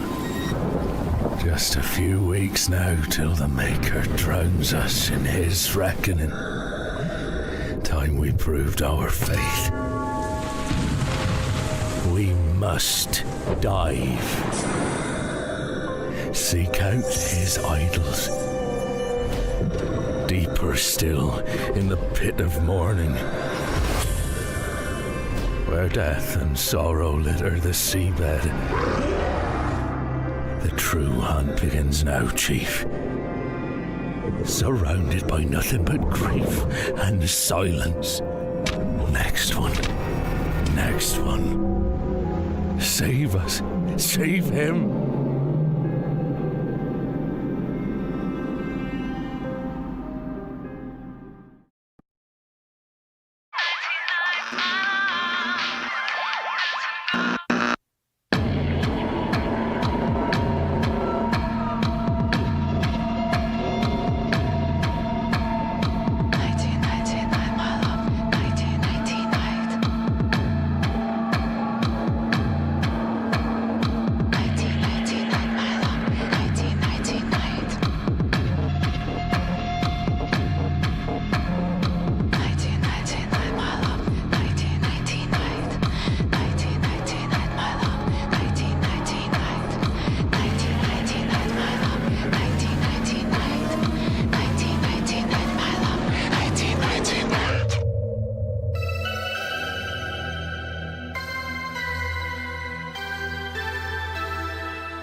Most love stories begin with a meet-cute. This one begins with an apartment wall. Specifically, the moment yours stops being one. Meet Haley. She's a comet. She's also a girl. She doesn't speak your language yet. My name is Haley. What's yours? The rules are simple. Keep her alive. Feed her the right colors. Feed her things you aren't too attached to. Plants, pets, house guests, people. You have 10 minutes before help arrives. 10 minutes is a long time to keep a secret. 10 minutes is a long time to not make a mistake. 10 minutes is a long time to not fall in love. Some of your neighbors have concerns about the explosion they heard, about the light they see, about the strange mutations happening to them. Open the door for the wrong person, and the date ends early. For you, for Haley, and for Earth as you know it. No pressure. Crush Landing is a brand new sucker for love story inspired by the color out of space. Hand-drawn, fully voiced, with many types of endings including bad, bad, and bad with an asterisk. It's a horror game. It's a comedy. It's a love story between a man and a... Sucker for Love, Crush Landing. Wishlist now and put the love in Lovecraftian horror. Oh, and try not to get eaten.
It's a simple job for men with nerve.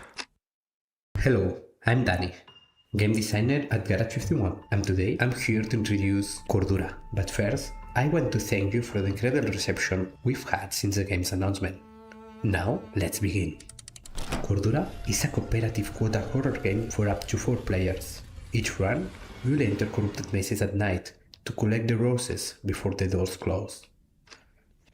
But what defines Cordura is Mimic, the game's core mechanic. Mimic is not an enemy that just repeats the last thing you said. It listens. It records your conversations, processes the context, and turns it against you. As the night darkens, the environment itself will turn on your team, corrupting a player and twisting their own words to create death, confusion, and even friendly fire.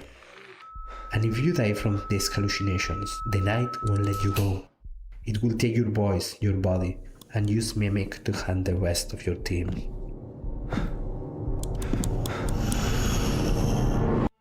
One of the biggest challenges was getting Mimic to start working and feel alive without requiring 3 hours of prior gameplay. The result is a system that creates unpredictable situations from the very first run, creating moments that don't resemble anything we've experienced in other games. In our internal test, players didn't need to exaggerate or force reactions to make things interesting. It happened organically. So we can wait to see what happens when it's in your hands. Some of the footage you've seen is a preview of gameplay we'll be showing in the next few days. Until then, we're on Discord if you want to know more.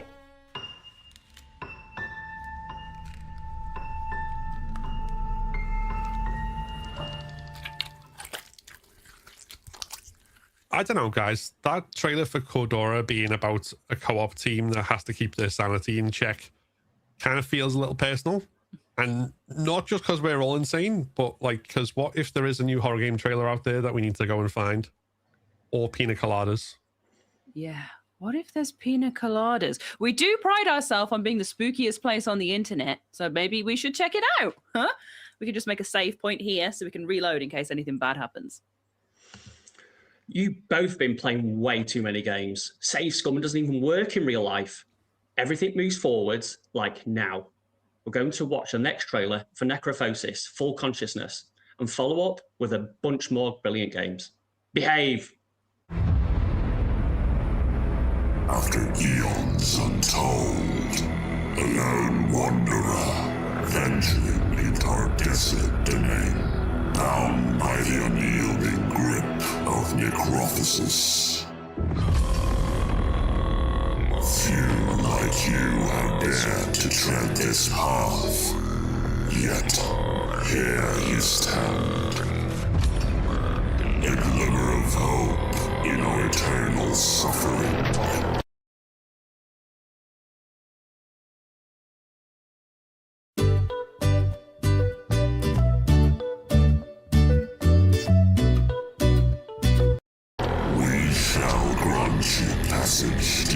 destination.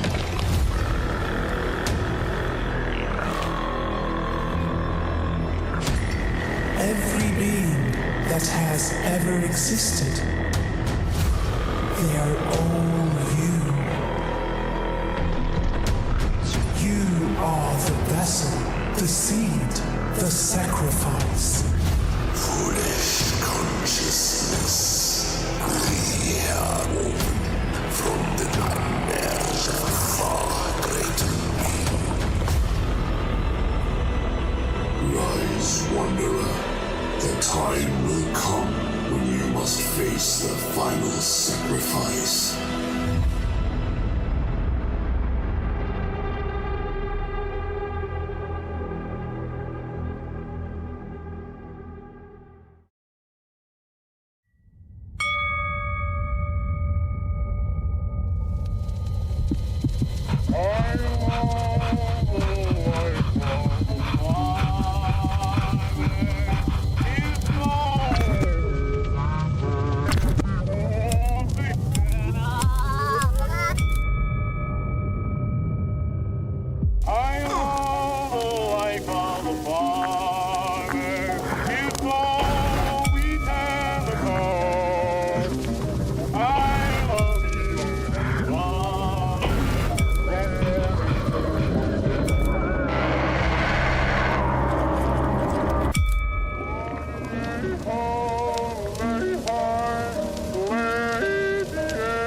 Houses are alive.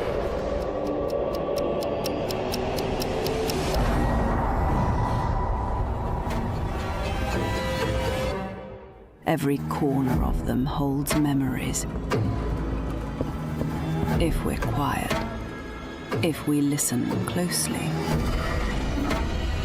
we can hear them breathing.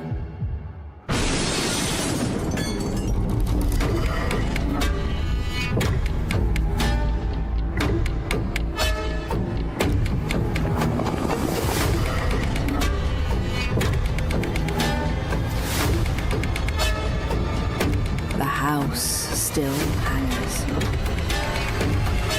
It always is.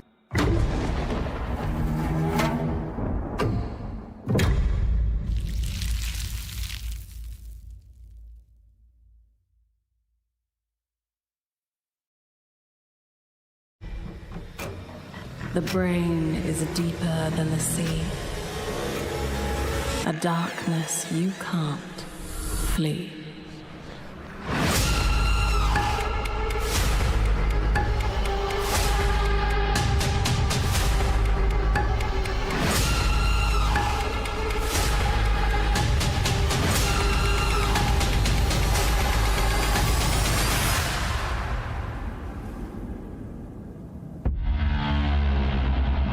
Wake up, wake up, wake up. You're lost in a lucid dream.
Imagine being able to build anything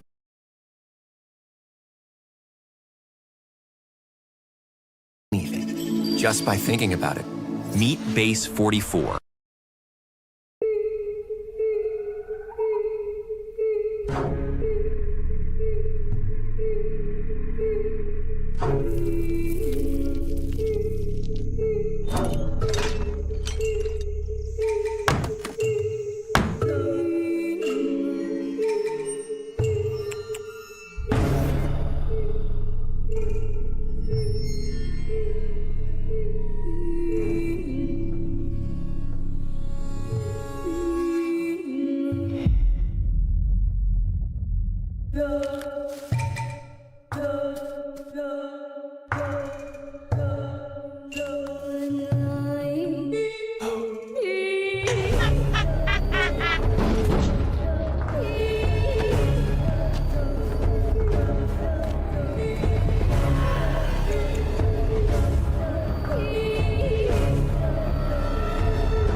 All right. I do have to ask, though. If save scumming doesn't work, how come we can fast travel? What do you mean? We can't fast travel. Yes, we can. Watch this next run of trailers and you'll see. We have Parasomnia starting us off here, where two siblings uncover a dark plot in their childhood home.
これはおじいちゃんが経営していたハンバーグ屋さん。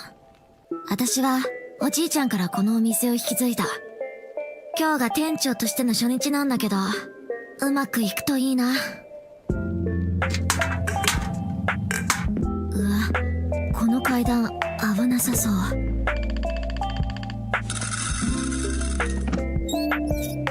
おはようございます。リスナーの皆様、素敵な朝をお迎えでしょうか。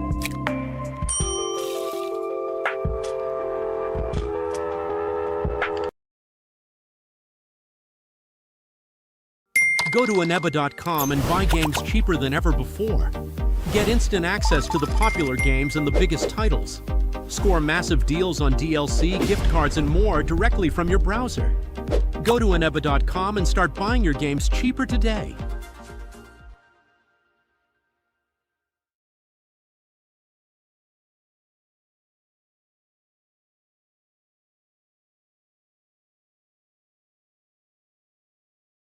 ¿Seguro que deberías usar este nuevo modelo de IA? Vamos, pruébalos todos. Sí, esto es lo que piensan muchos creadores, pero yo no tengo ese problema. Gracias a Envato, con una suscripción, accedo a las últimas herramientas de IA, recursos con licencia de expertos y plantillas para usar. Mantengo el control creativo, quito los obstáculos. Esta es la transición que necesitaba, la misma idea, ejecutada más rápido. ¡Qué impresionante! Para un flujo de trabajo que siga el ritmo de tus ideas, elige Envato.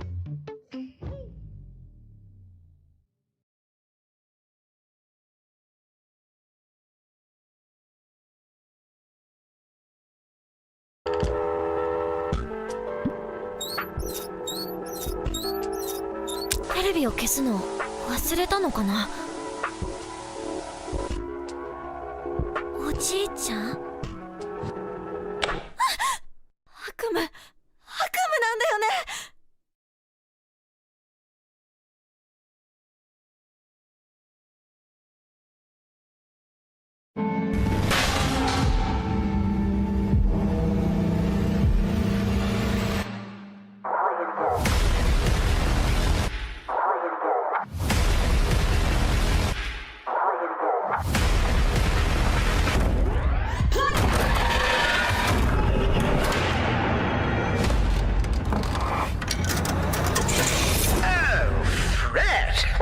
I was wondering when you'd finally find time to pay me a visit.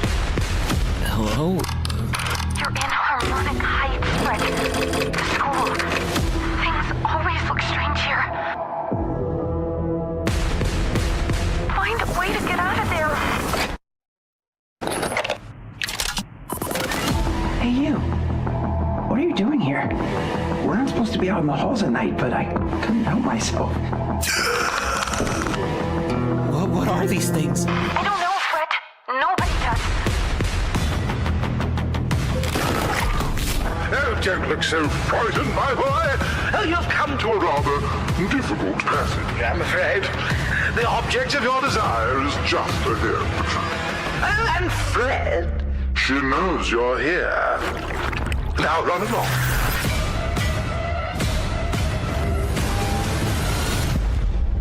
Don't fret, it's a world of mystery. Don't fret, strum along and you will see. Don't fret, doesn't matter what you wanna be. And even though you're gonna die, don't fret.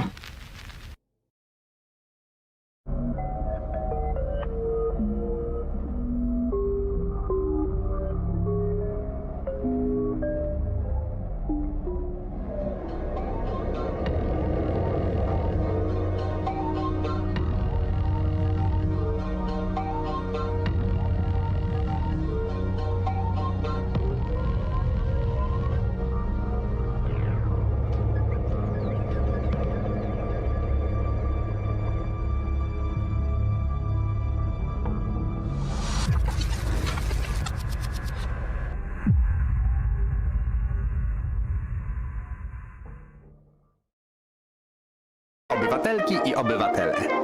Dzisiejszy poranek nad naszym osiedlem przynosi pogodę sprzyjającą wydajnej pracy i spokojnemu wypoczynkowi. W trosce o dalsze umacnianie bezpieczeństwa oświetlenie będzie wygaszane wcześniej. To działanie prewencyjne. Ciemność sprzyja porządkowi. W trosce o bezpieczeństwo wspólnoty przypominamy o znaczeniu czujności obywatela. obywatelskiej. Obywatele nie mają powodów do obaw. Każdy, kto pozostaje w domu, pozostaje bezpieczny. Każdy, kto pozostaje lojalny, pozostaje widoczny.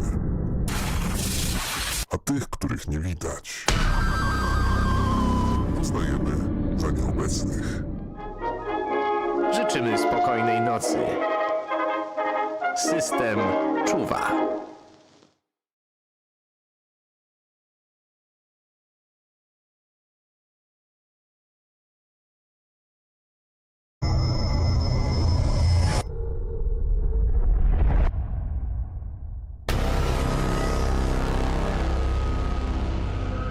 You never should have come back.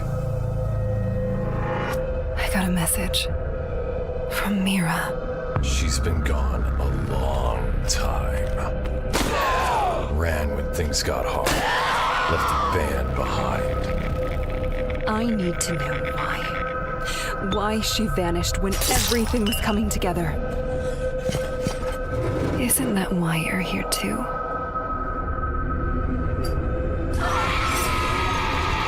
Did you forget what happened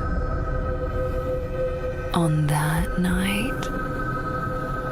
This place remembers, and so do I.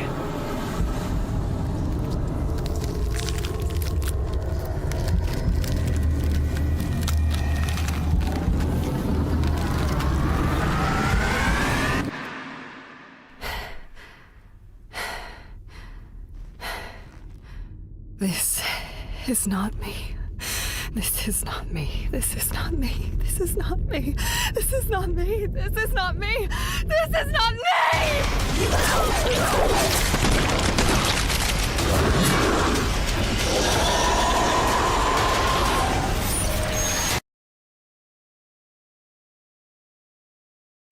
Oye, me acaba de llegar una alerta de fraude en la tarjeta. ¿Pasa algo?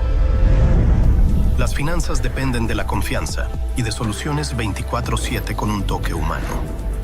Por supuesto. Bloqueamos una transacción hecha en el extranjero. Si no fuiste tú, te enviamos una nueva tarjeta de inmediato. Ay, gracias a Dios. Muchísimas gracias. No, esa compra no la hice yo. Detrás de cada interacción están tus procesos, sistemas de control estrictos y seguridad empresarial que garantizan conversaciones auténticas y confiables. No te preocupes, tu dinero está a salvo. La nueva tarjeta ya fue enviada. ¿Deseas mantener tu PIN actual? 11 Labs Agents. Asistencia inteligente, con un toque muy humano.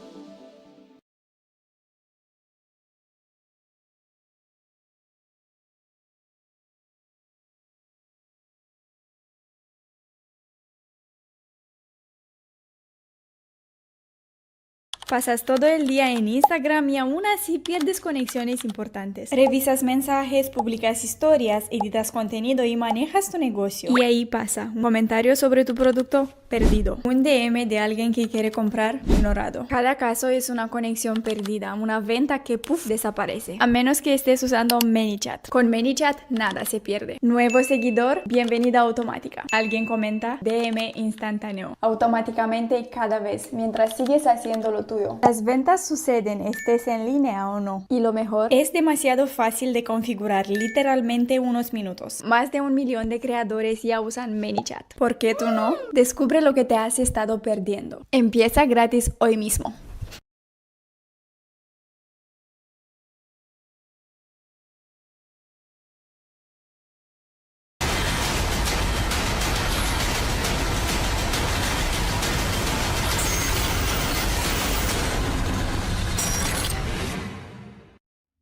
I'll be waiting.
よ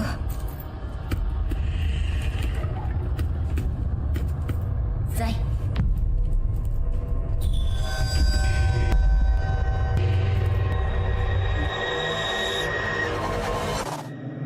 飯舘さん飯舘さん飯舘さん大丈夫ですか？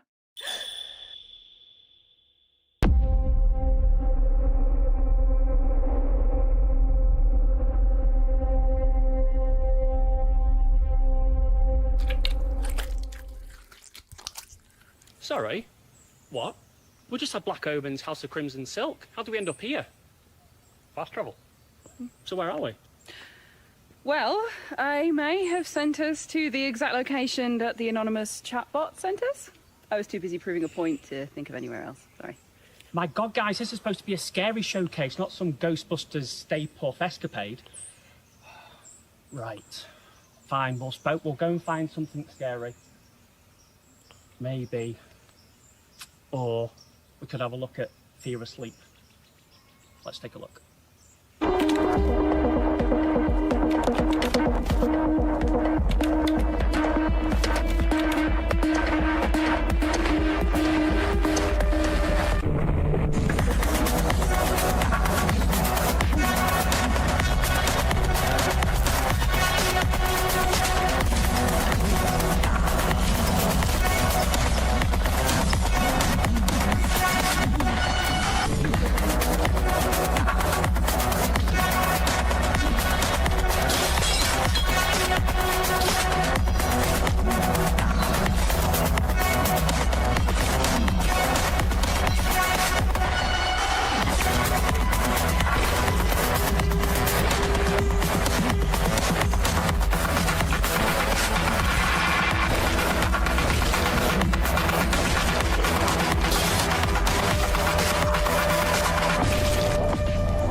Error thing.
I was driven by the will to survive.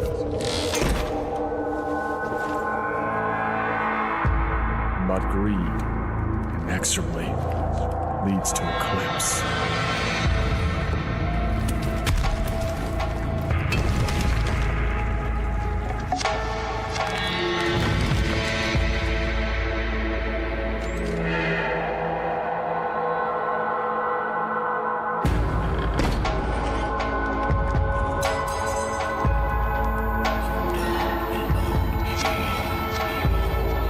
Madness grows. Darkness draws nearer, as does the source of evil.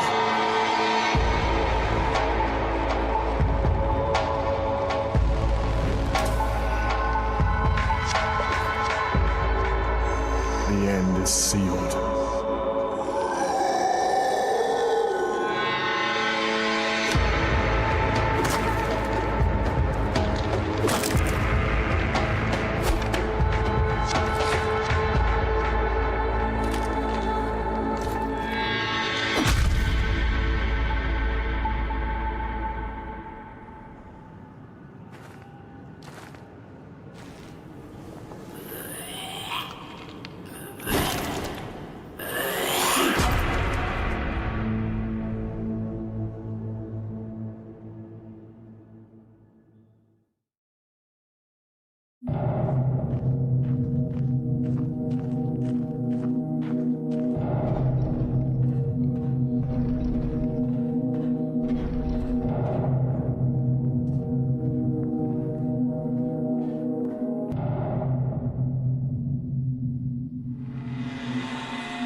playing games on PC, do you ever wonder if someone had a clip with you in it?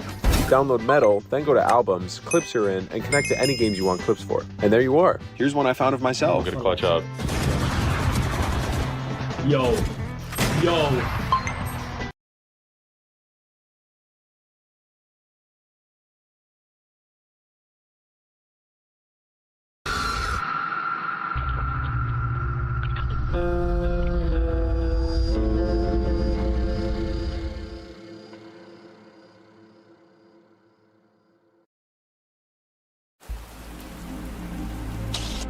Here for the show?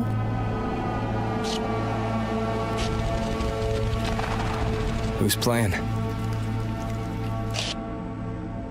Eddie Velvet. It's his last gig. Eddie Velvet is here.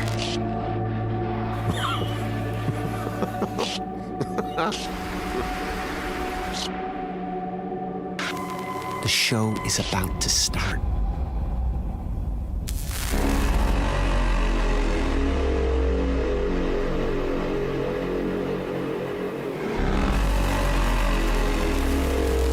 I wouldn't want to miss this for the world.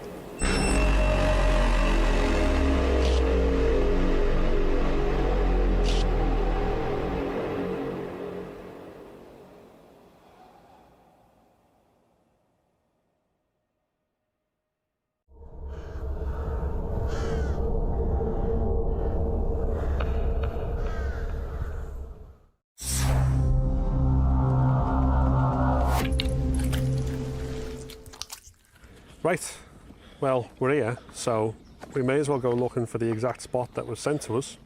At least it's sunny, right guys? Could have been like the trailer for Rain 98, in which Tokyo is plagued by a rain that never ends. See for yourselves in our next segment. 20年先にも世界があるのなら教えてください。そこはどんな世界ですか？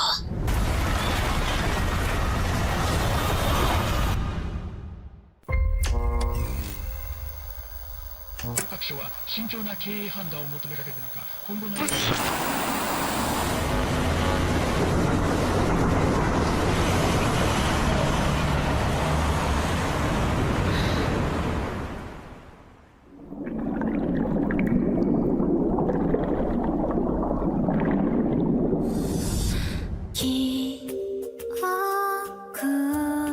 沈みゆくそこ私は今ここで過ごした時間をずっと覚えている気がします。たとえいつか全部消えてしまっても。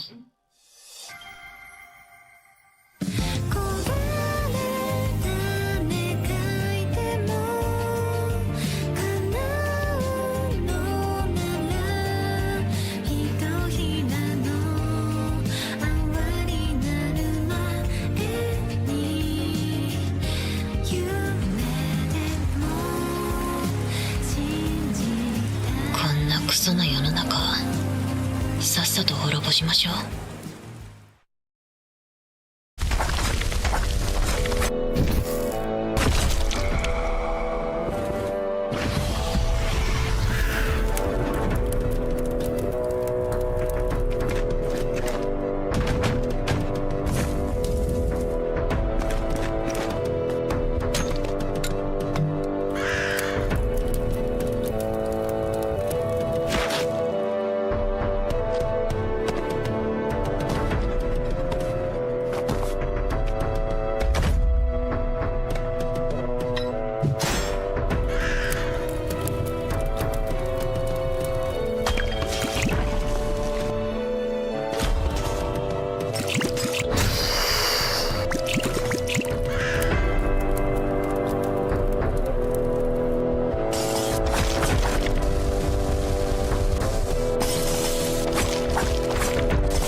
video game.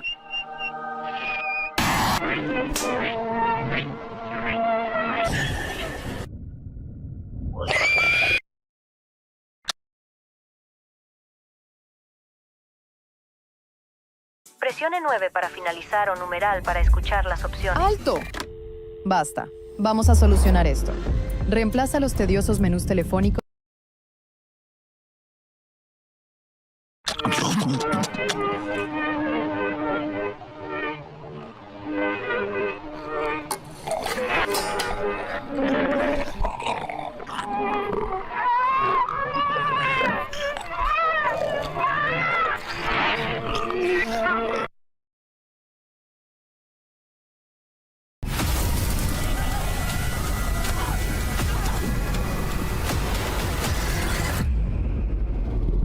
Welcome to Pit Station, Noah.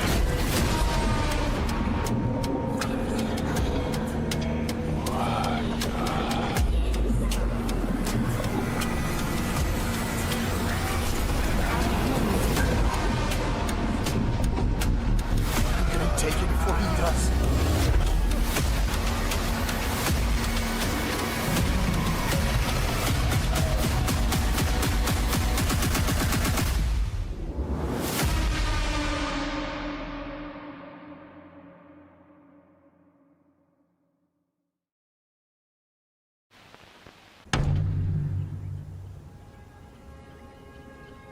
So, my friend Don has this log cabin about 2.5 hours south down in West Virginia.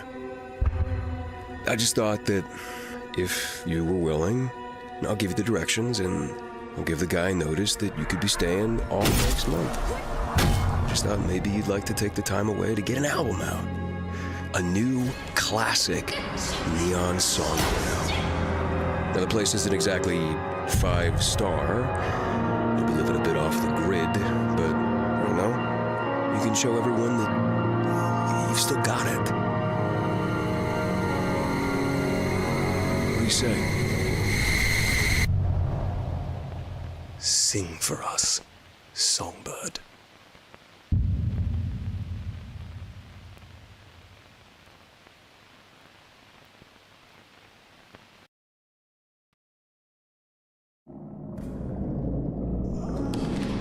I'm not the first one to be dragged here. Realizing this was less of a comfort than you would think. It means this bastard has done this before, and when I'm gone, we'll do it again, and again, and again. He's getting hungrier and hungrier. His tastes more eclectic and wild. I don't know if I can keep up anymore. The hatch. A sick trick, or is it real?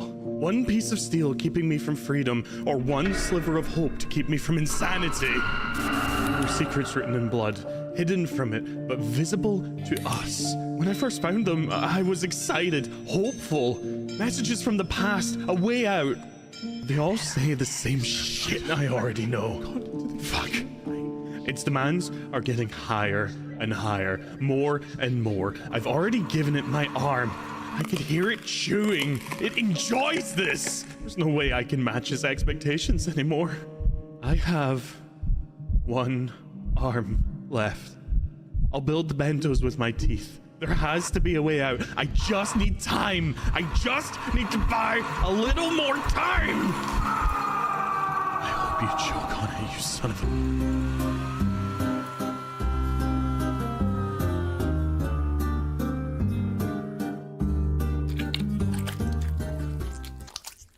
Does anyone else feel a little weird? Weird in what way? Like something's watching us or something? I don't know. Where even are we? It feels like we've been here before. Let's just roll in the set of trailers so we can keep moving. Something feels off. I'm glad you accepted my invitation.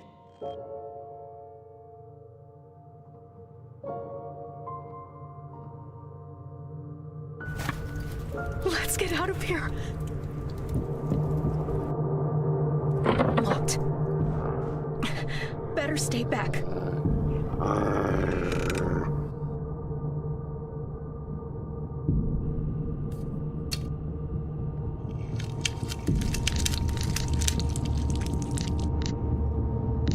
What's going on up there?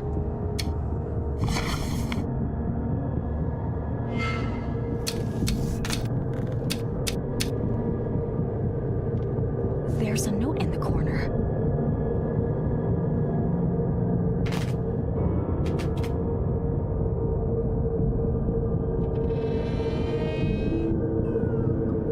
You've always been my favorite student, you know.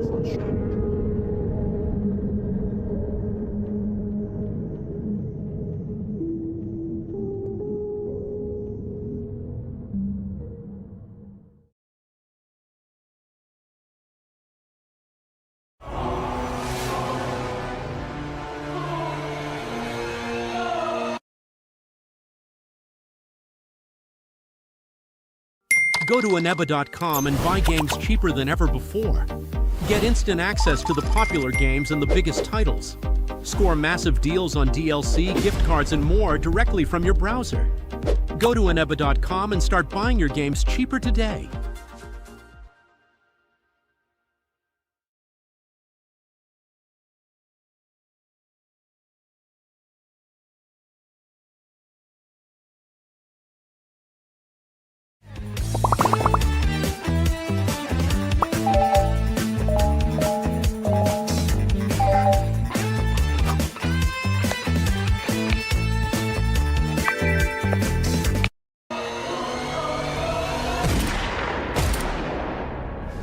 Months ago, we attempted the dreaming ritual. What do you remember? Just pain. And you? Nothing. But I woke up, and you didn't. I don't understand. You were gone, and I tried to bring you back, but I failed. Calvin! No! Can't evacuate yet. Not before I save her. Attention all visitors. Due to recent flooding and the pandemic, access to external areas is limited. What the hell is going on? For your own protection, please refrain from opening restricted doors and avoid contact with any bodies that appear abnormal. Turn around, real slow. Calvin, I assure you all is well. How are you? The worms only inhabit the dead.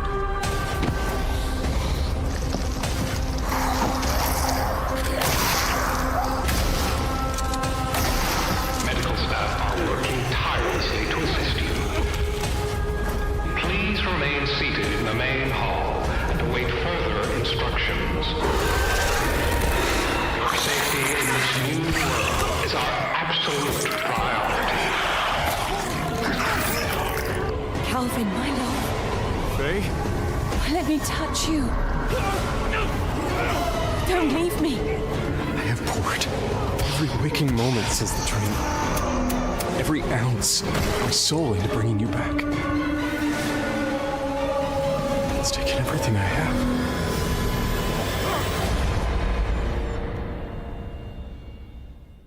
have. Sorry I'm late.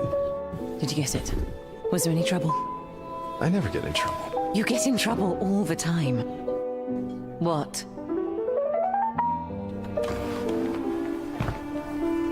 Faye Adelaide Bennett.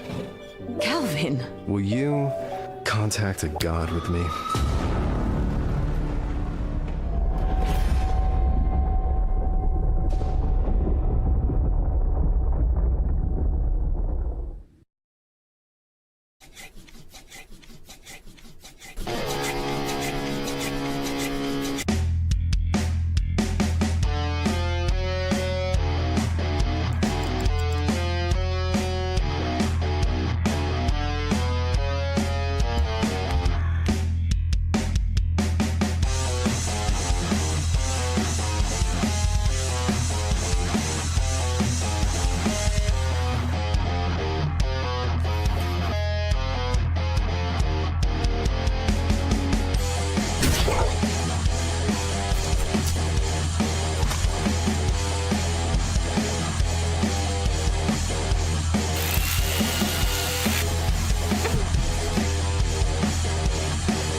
¿En serio tienes 17 suscripciones creativas? Detente. Invato ofrece generación de IA sin límite y recursos creativos en su mejor plan. Eso necesitas. ¿Creas videos? Bien. Crea tus historias con fotos de archivo y anímalas con IA generativa. Rellena tomas con los recursos de Invato y diseña el sonido con su música y efectos. Crea maquetas de tus ideas con la generación de imágenes y complétalas con millones de recursos gráficos, modelos 3D y fuentes. Crea anuncios, videos musicales, publicaciones de redes sociales o incluso camisetas. Además, el plan más completo no tiene ningún límite. Suscríbete.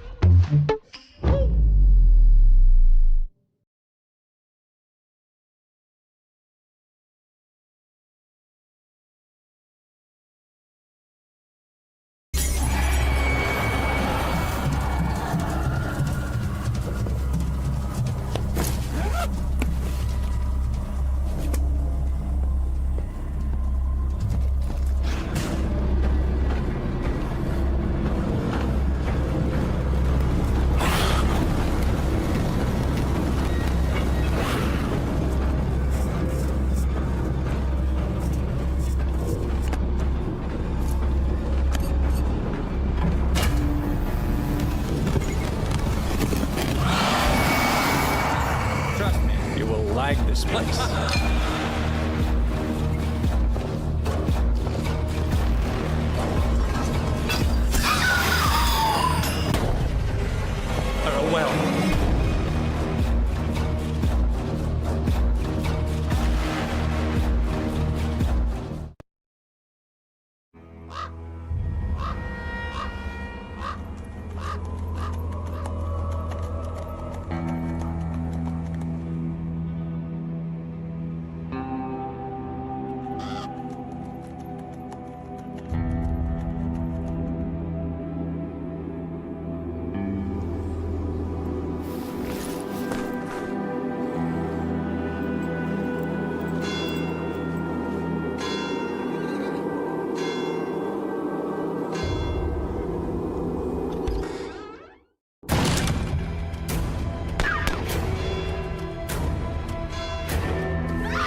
God help us all.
God.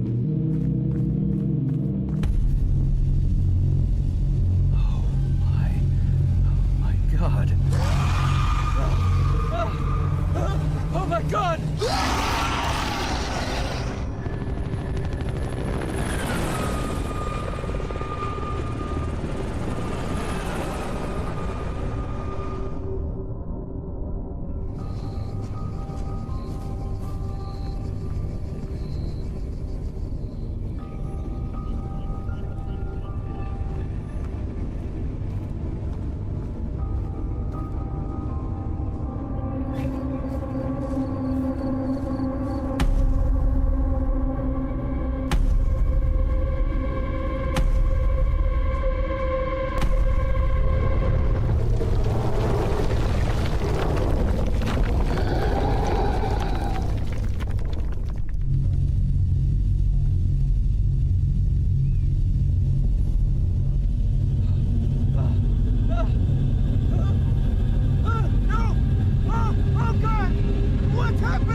Oye, me acaba de llegar una alerta de fraude en la tarjeta. ¿Pasa algo? Las finanzas dependen de la confianza y de soluciones 24/7 con un toque humano. Por supuesto, bloqueamos una transacción hecha en el extranjero. Si no fuiste tú, te enviamos una nueva tarjeta de inmediato. Ay, gracias a Dios. Muchísimas gracias. No, esa compra no la hice yo. Detrás de cada interacción están tus procesos, sistemas de control estrictos y seguridad empresarial que garantizan conversaciones auténticas y confiables. No te preocupes, tu dinero está a salvo. La nueva tarjeta ya fue enviada.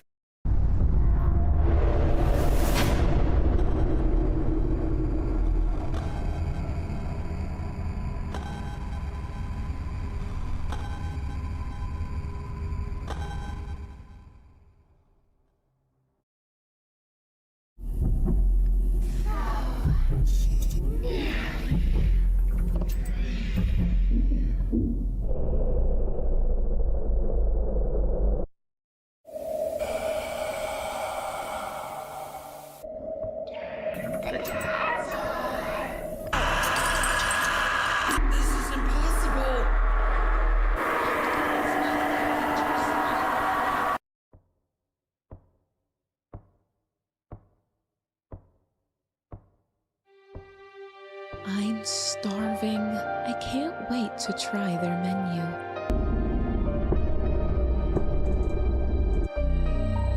I hope the menu looks appetizing. Are you ready to order? I am really hungry for that dessert. He's also stuck in this dark, cold supermarket. It's over. And then he realized there's a voice in his head telling him his thoughts and actions.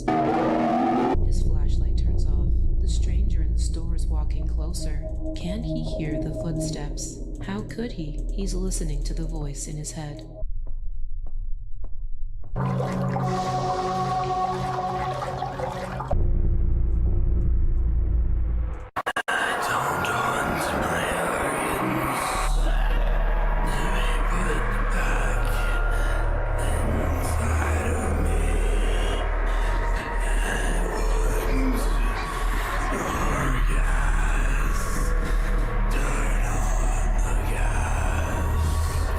Keep cutting!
Good evening, my dear followers. Our next contestants are ready. Woohoo! Dramatic text. I do love dramatic text. Okay, so I've got to guide you. Oh, I don't like it here. I'm with you. I know you're not. Yeah, I'm doing fine over here. Which color? Can you say the color? Where are you on the map? Oh, there is some noises. There's somebody coming. Oh, for fuck's sake. You're being followed by a mannequin. Just take a picture then. What? Shit, I can hear things. Now what? This game is a test between you and your partner. And we're taking notes to create even wilder levels. Quick. Ah, no, wait. Oh, come on. I was killed. Much cheaper than therapy. And a lot more fun. Let the show begin. And above all, don't forget to follow us. I mean, wishlist on Steam. Oh, and look at that. We even have a release date, which, like all release dates, is optimistic. So this is the exact spot that came in the message. A cave. We still have no idea what we're walking into. Well, there's only one way to find out. But first, a world premiere trailer from Farsight. We take pride in helping you see the world better.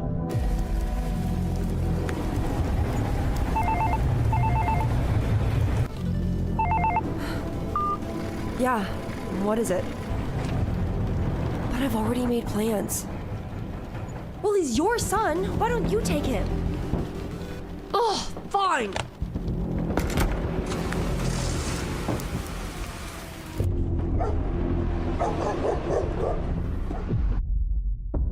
Hey there, buddy. Welcome to Seawell Clinic. Why don't you hop up in the chair? Don't blink. It'll just take a second. Now look straight ahead at the balloon.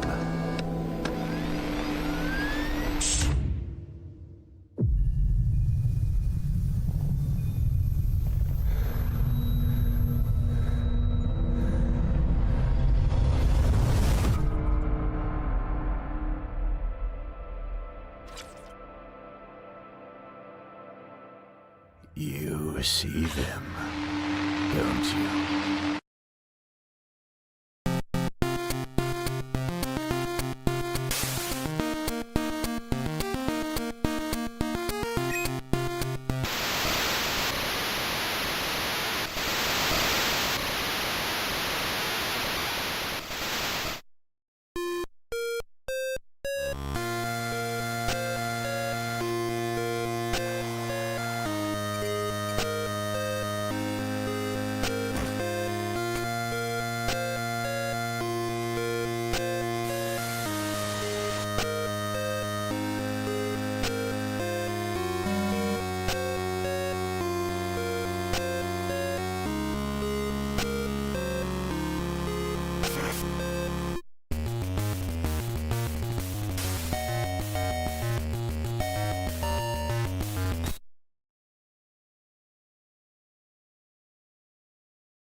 9, press 1. To call our on-site exorcism team. We are professionals.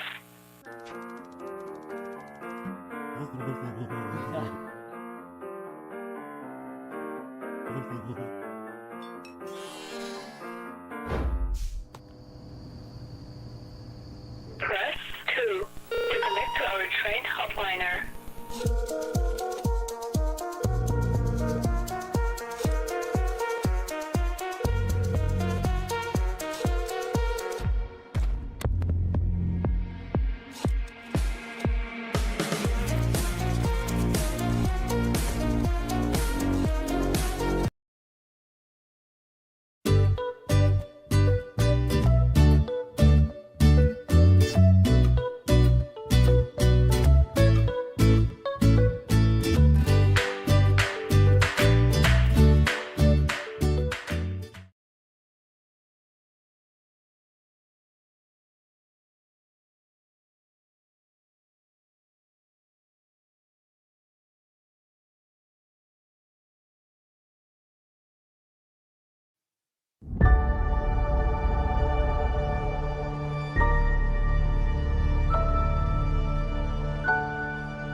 Thank you for calling Exorcist.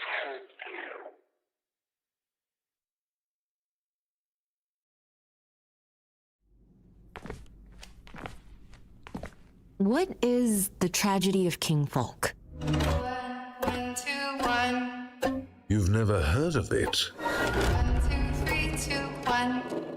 It's a cursed play dodger, never staged in the entirety of its existence. 1, 2, 3, 4, 3, 2, 1. It is my vision 1, 2, 3, 4, 5, 4, 3, 2, 1. to be the first person in history 1, 2, 3, 4, 5, 6, 5, 4, 3, 2, 1. to premiere the tragedy of King Folk in its entirety.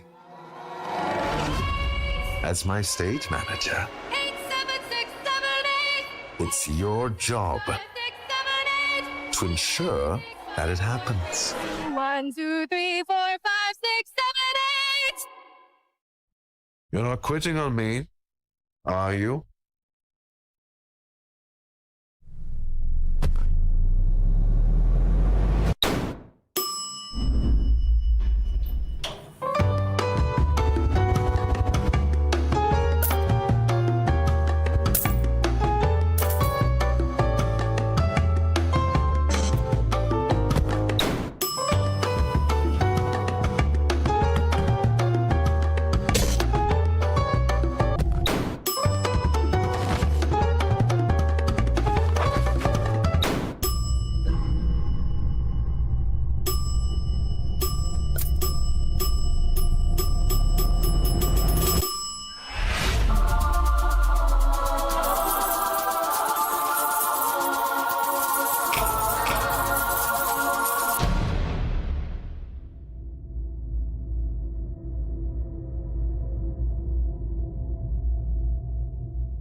What a cold demise, Pilgrim. The inferno bids it so, but you're unchained. Your soul is branded in Furious, a chance at redemption. The infernal pilgrimage. Take the void's gamble. Earn the souls that shall fuel our escape.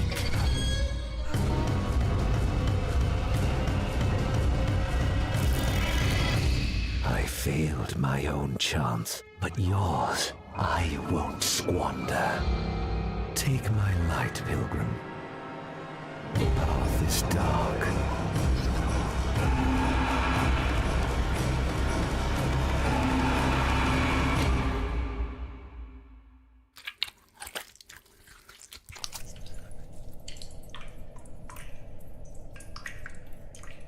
I think there's something further ahead into the cave system. Is that a light?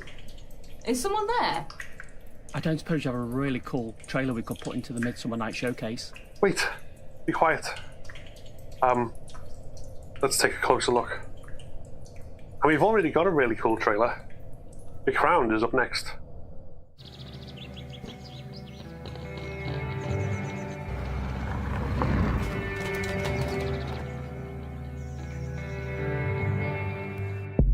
Have you ever heard the tale of a kingdom by the sea?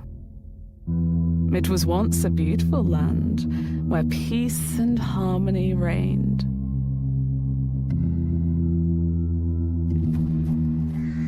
But such an idyll could not endure. The king who had ruled for many years grew weak, then darkened, then lost his mind. And so, the kingdom entered a new era. An era of pride and envy. An era of hatred and fear.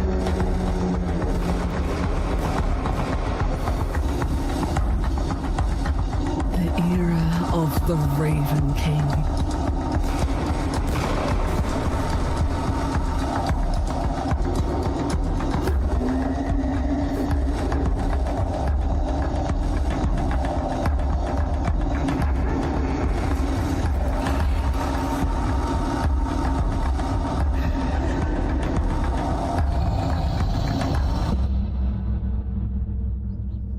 A grim legend, isn't it? Well, the truth was far worse.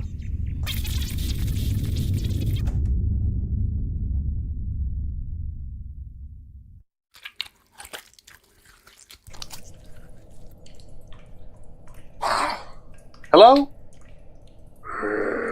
Well, that at least sounds a bit like the dinosaurs in our next trailer, where you investigate an infection by an ectoparasitic organism. You guys check out Wilder Dark.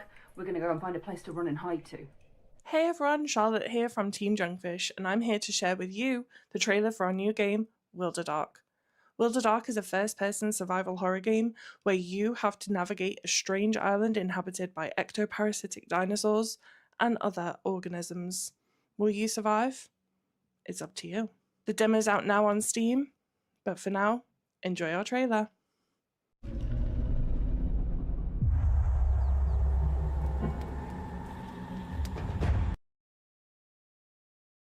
Las caídas de red implican más costos que un simple soporte técnico. Los agentes de Eleven Labs se ajustan a la demanda y atienden a los clientes al instante hasta que el servicio regrese. Integra acciones automatizadas avanzadas, sometidas a pruebas rigurosas con tu infraestructura y en 32 idiomas a nivel global. Despliega hoy mismo tu red de protección con Eleven Labs.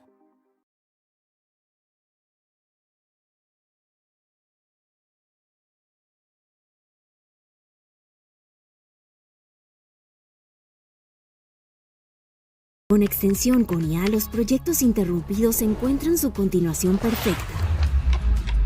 Hasta el texto se transforma, dando vida a tu mensaje.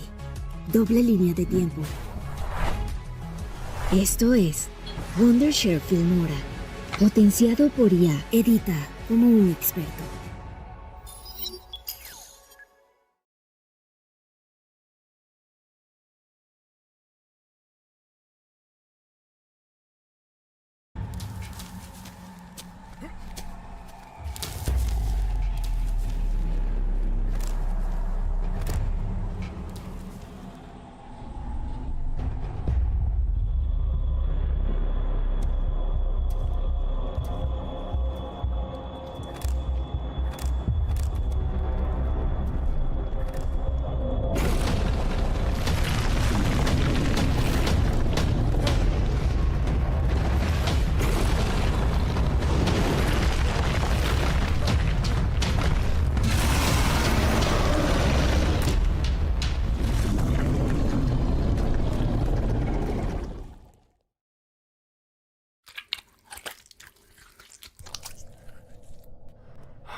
I don't like this.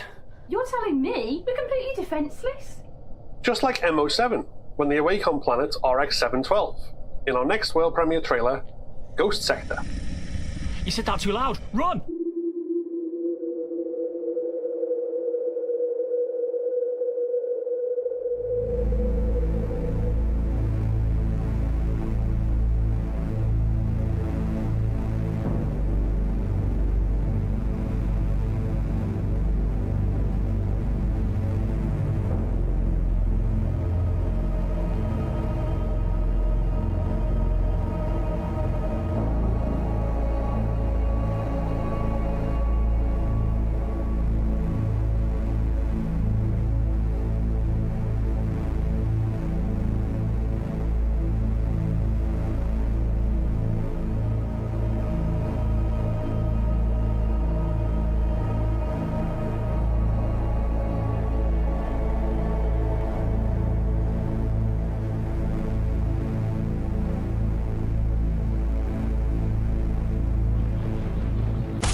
Well, Will, you said you wanted the scary showcase.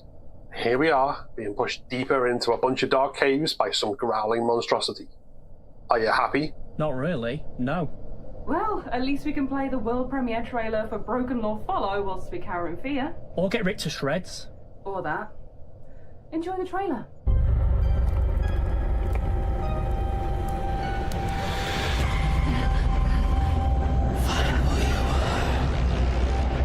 Your creativity is here in my hands.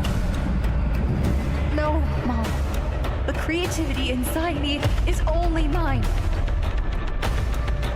Why do you care more about your stupid art than the happiness of your parents?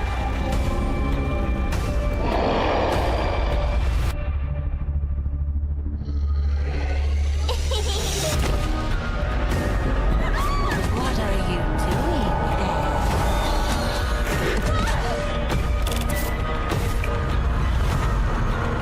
Ungrateful little one! You'll never get out of here!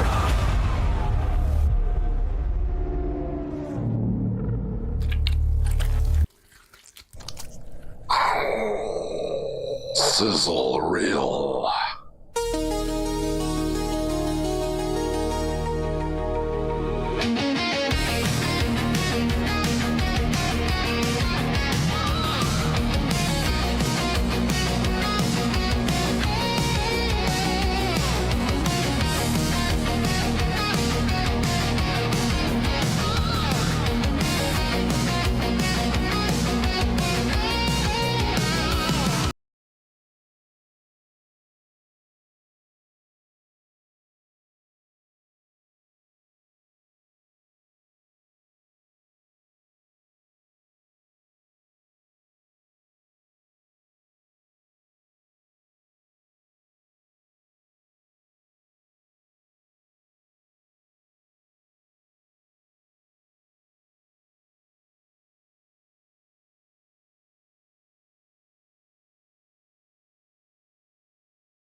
This is where everything comes together.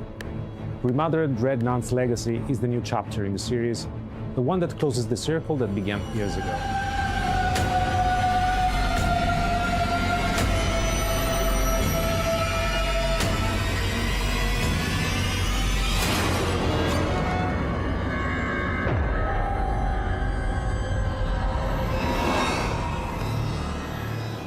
You don't need to have played the previous games to follow the story, but if you have, this chapter will completely change your perspective. You play as Susan. Just before the game begins, her daughter is kidnapped. That's what brings her to a forgotten, decaying villa on Mount Etna, and that's where our story begins. I'm going in.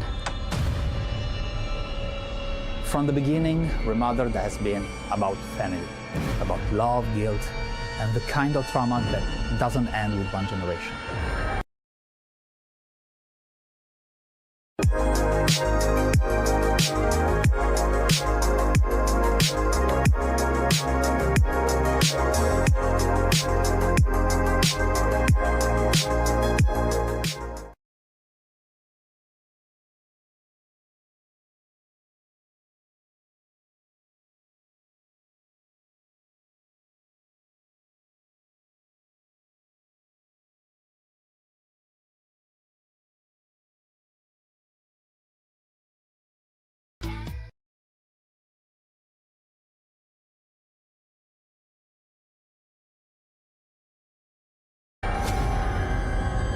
When I close my eyes, all I see is pain. In Dreadnought's Legacy, this theme becomes central. Three women are at the heart of the story. Their lives are intertwined, locked in a cycle that keeps repeating itself until something finally breaks. We've suffered enough. We wanted to stay true to the identity of Remothered, a love letter to the work of Italian masters like Argento, Bava and Fulci. At the same time, we gave the game a contemporary direction, while continuing to explore very mature and sensitive themes. There are new characters, new threats, new situations, each with its own story, but all part of the same work. This chapter also expands the lore. Players will explore the myth of the Cristo Morente convent, the Order of the Dreadnoughts, and what their power really means, and where it ends.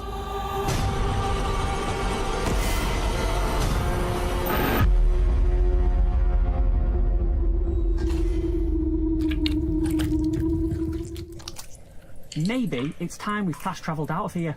I mean, we probably should have done that as soon as we came to the cave, to be honest. Well, either way, let's do it now. But while we do, here's our final world premiere trailer of the night, The Alighieri Circle, Dante's Bloodline.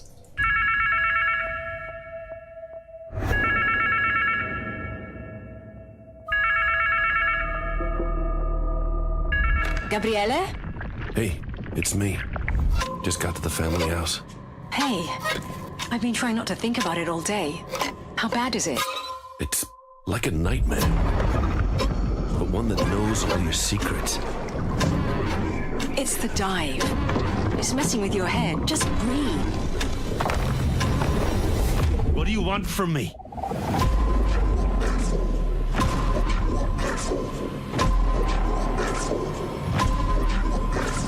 No.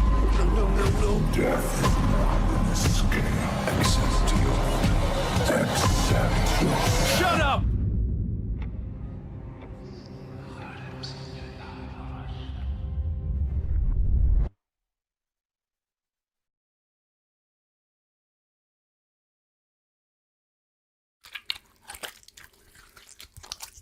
Well, that was something. We hope you enjoyed all these great horror game trailers far more than we enjoyed being hunted around dark caves. Yeah, lots of stuff to add to your wish list and all of our nightmares in the showcase. Thanks for watching. We'll see you again very soon. Very soon. Ah!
Hi,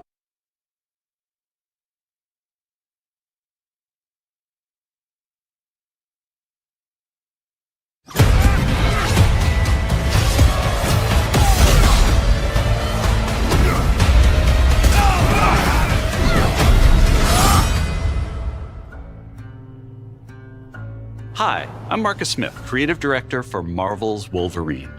Today, we're excited to debut a new look at the game.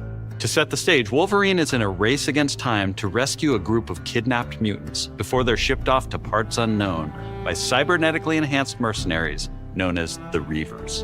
However, Logan quickly discovers he isn't the only mutant attempting to save them. Let's take a look.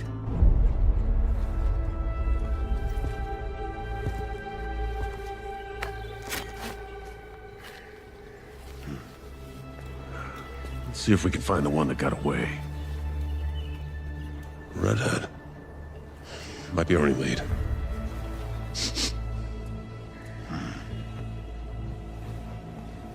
Looks like she took off into the industrial park. All right, let's search the area. Give me a status update. Perimeter stable. Holding position. Oh my god!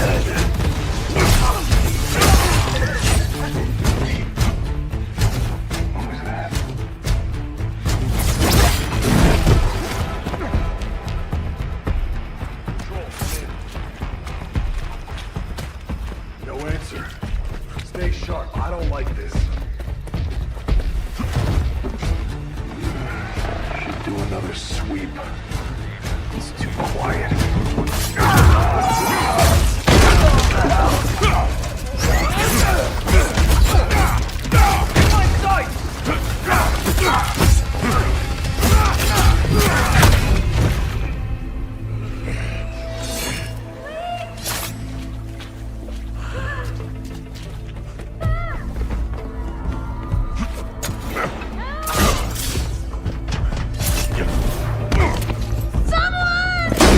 Shut it, freak!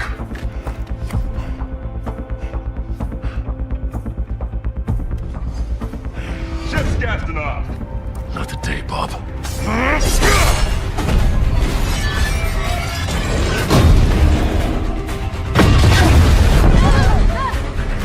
hell? Skullbuster! Up there! We need backup! Now!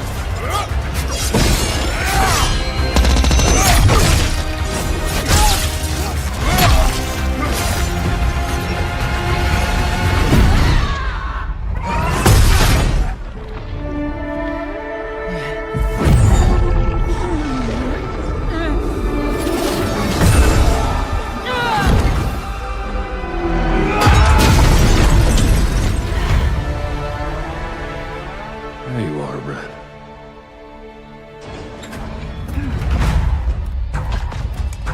Jean? Is that you? Don't worry! You're not going anywhere. Everyone shoot!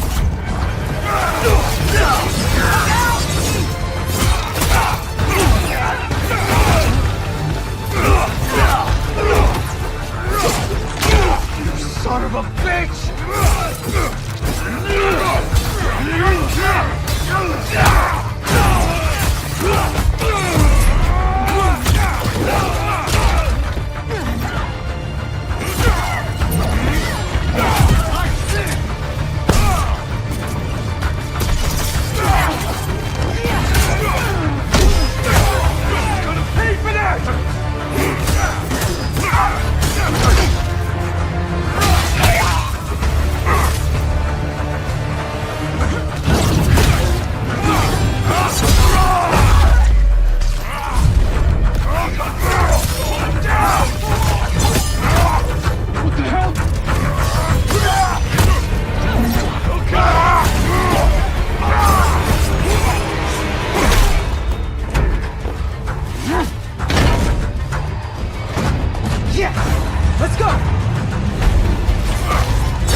hoping for the redhead.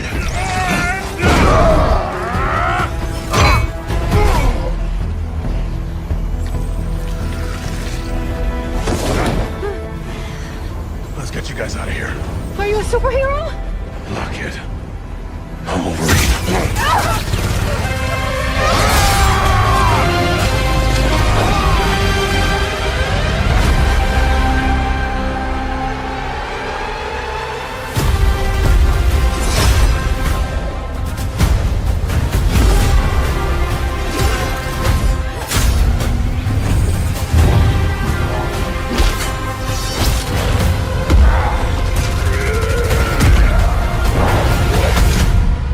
Some folks can't wait to die.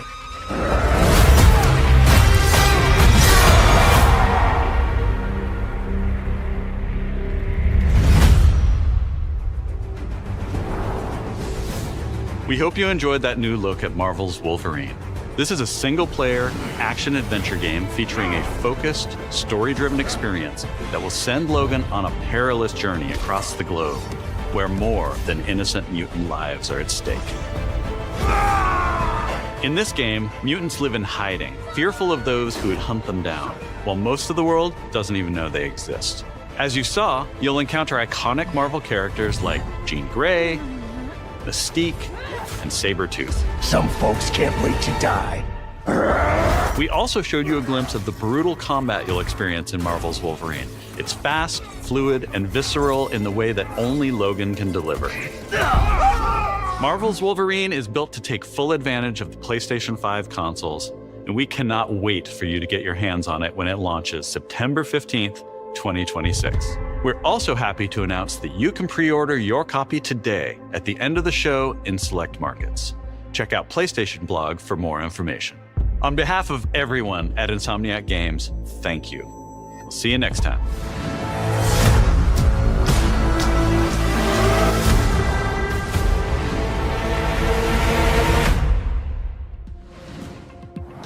Hello and welcome to State of Play.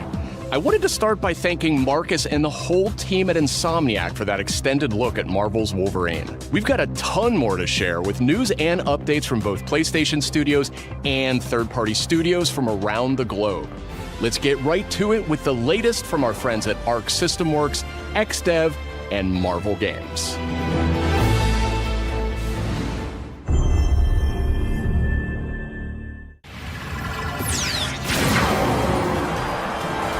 Prepare to face the supreme master of the pugilistic art, the Duke of Get Your Dukes Up, Mr. Champion! Actions are worth more than any word. And the greatest action is to fight. You have defeated so many. You've defeated whole worlds. But you've never fought Doom. Let me show you why you should kneel. Think you're a genius, Doom? Your works are mere trinkets. My genius is endless! And now my turn. You made promises, Doom, and those promises shall be kept. This violence will solve nothing, Eric. My dearest Aurora, mutant kind shall rise, and I will be the one to lead the way! Showtime! You look a little angry, Bug. Still holding a grudge. Currency, huh? Time to stop laughing, Gobby. That all you got? Bump the way! What? I'm gonna kill Spider-Man, not you! You want to fight? Carnage will give you one. Use that gun! Moment has come! Attack! No mercy. Let me do it! I'll slice you up! Don't be greedy! He's mine! Knights of Doom, destroy them! Feel my wrath! The end is near.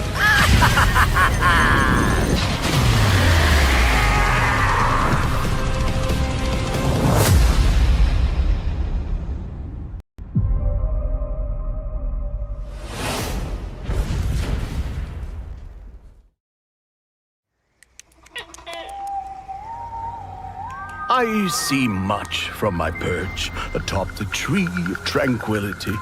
Yet, there are some outcomes that are uncertain, even to me.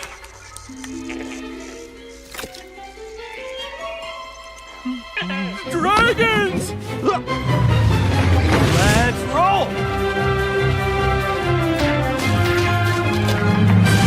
Your heroics will no doubt be the stuff of tales twice told throughout the Glade of Dreams.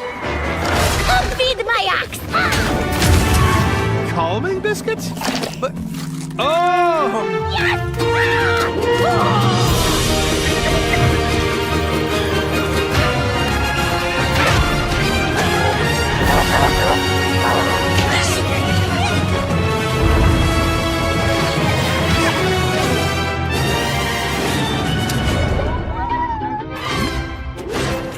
Follow me, brave heroes. The Glade of Dreams is in grave danger.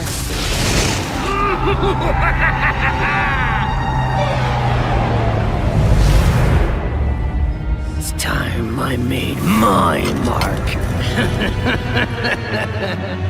It's 4 against 1! You don't stand a chance!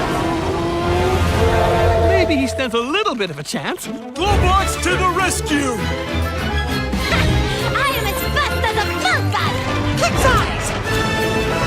For the Glade, then!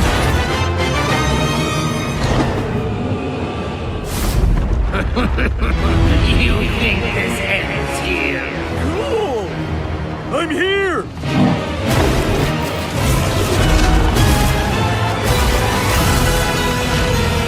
Are you ready for our game, Rayman?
무차 쓴다요.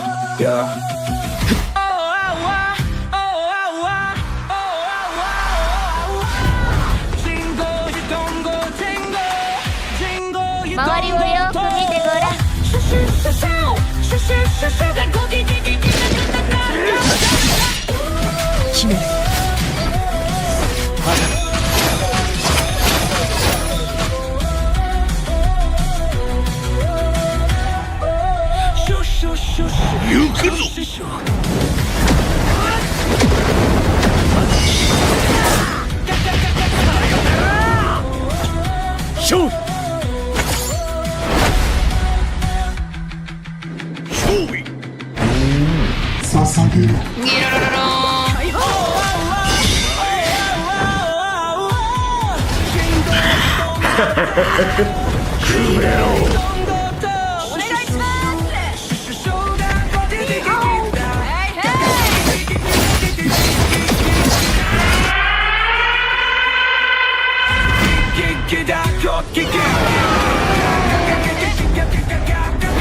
Shoot!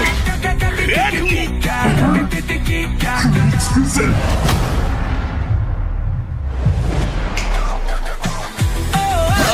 解放。今日はどこに行く？はい、ちょっと。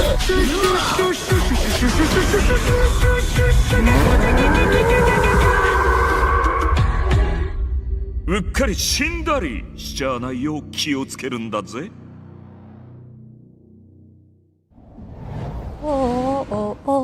Hi everyone! お久しぶりです。安心の中村郁美です。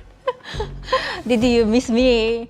I missed you! と言っても多分私のことを知らないし忘れてる人もいるかもしれないんですけど、そうだな、見てねお姉さんです。今日皆さんにお届けしたのは妖怪ハンターアクションゲーム煙です。舞台は煙シティ。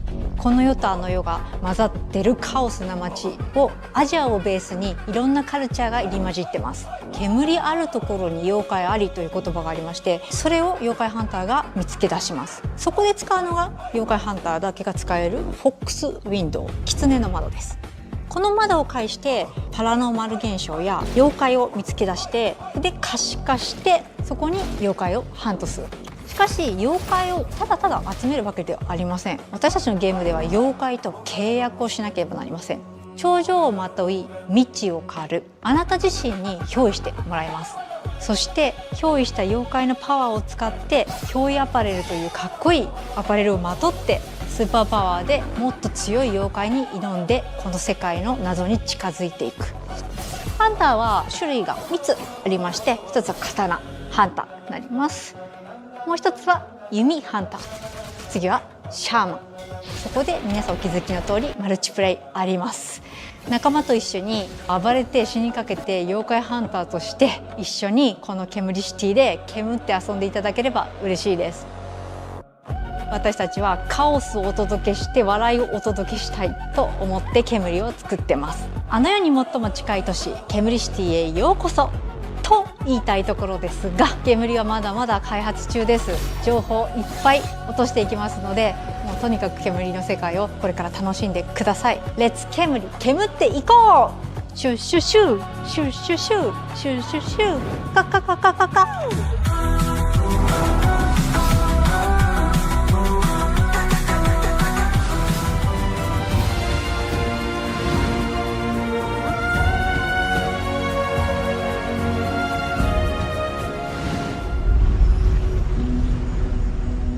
Been halfway across the continent looking for you.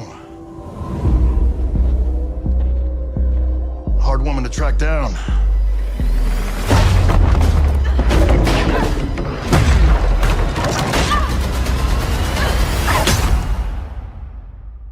Well, you found me.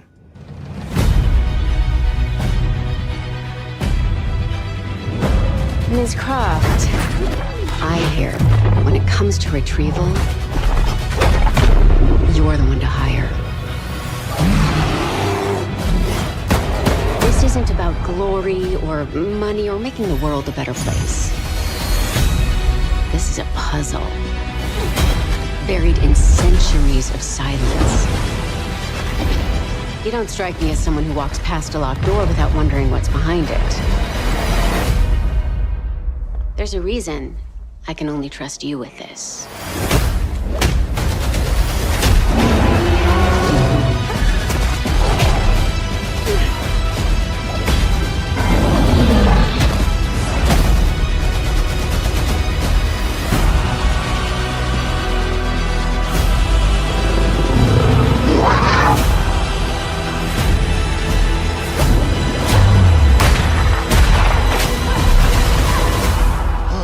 Gotta say, I captured your good side.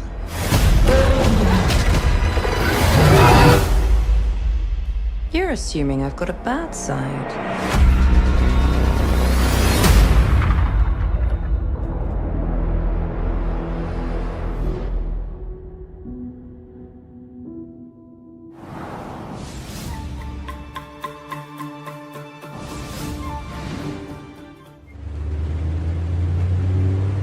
So, what was your favourite from today? I liked the Alias song. What did you like about it? He's big and loud.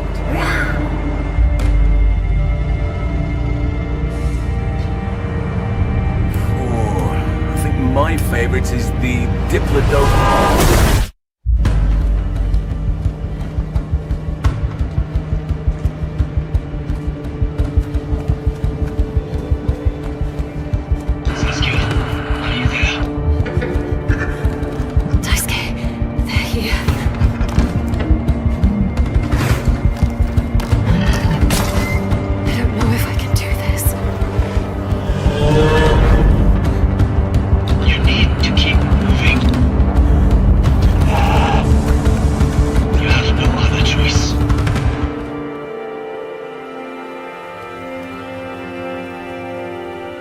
There's always a choice.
Back in early 2023, S-Game first showed us Phantom Blade Zero in passing at a hotel, and we knew immediately that this game had incredible potential. Look forward to more details in a gameplay and story deep dive coming later this summer. Next, let's head over to the sandworm-infested sands of Arrakis in Dune Awakening. In this open-world survival RPG, you can fully immerse yourself in the world of Dune. Unravel a cinematic story filled with mystery and intrigue, featuring many of the characters from the books and movies. Find the Fremen, wake the sleeper.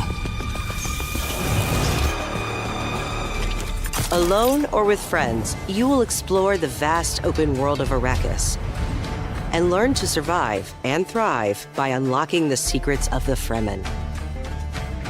Along the way, you'll discover new technologies, craft gadgets and weaponry, and build a base of operations that will grow and expand as you progress towards power and fortune.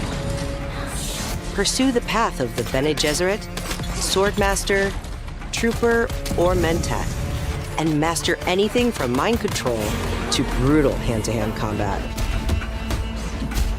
In Dune Awakening, you can choose to play with your friends or alone in a brand new single-player mode arriving with the PlayStation release.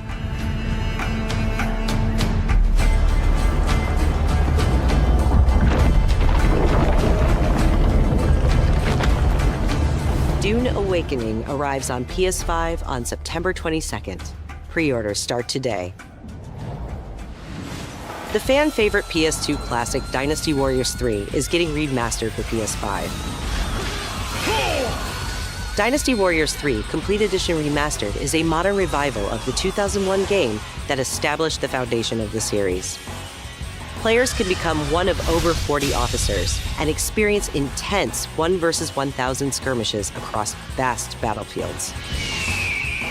And joining the battle is Zilwan, the protagonist from Dynasty Warriors Origins. It ends here!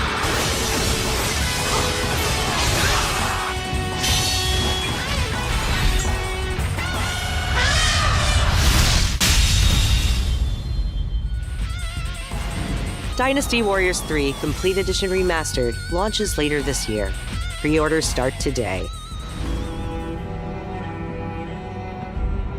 From the award-winning studio behind the Ori series comes a bold new vision for action RPGs. No Rest for the Wicked is a brutal Souls-like built around skill, consequence, and precision combat. Step into a living, hand-painted world you can explore alone or share with friends in your own persistent realm. A world that evolves even when you're offline. The highly anticipated full 1.0 release expands everything. A massive world, a deep class and progression system, and hundreds of hours of content, including endgame, all with full crossplay and cross-save. No Rest for the Wicked launches on PS5 this October and is available to wishlist now. Up next, let's check in with Capcom for an update on Onimusha: Way of the Sword. Doesn't matter. A beast isn't far from an Oni, you know. You do well to follow his example. I thought you'd see the appeal, Musashi.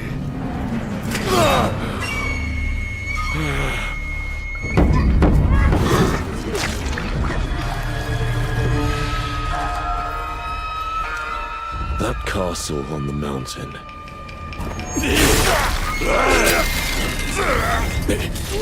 Musashi, I sense Genma. Prepare yourself. No ordinary Genma can move like that. I doubt this area was designed to welcome visitors. The castle's owner must be terribly cautious. I am Suten Tochi, Miyamoto Musashi, the fool who seeks strength yet rejects the power of the Oni.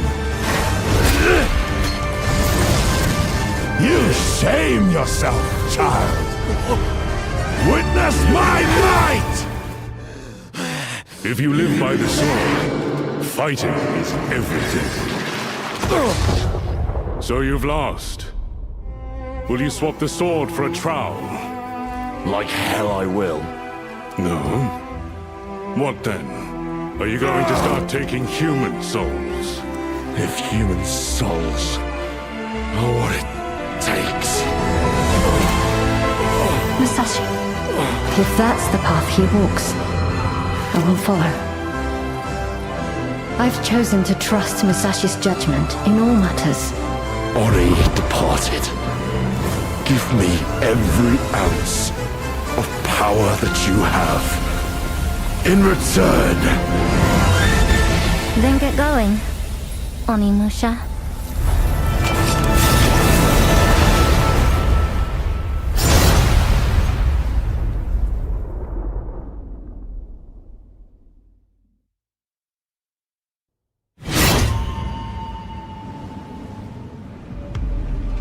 We can't wait to get our hands on Onimusha: Way of the Sword this September.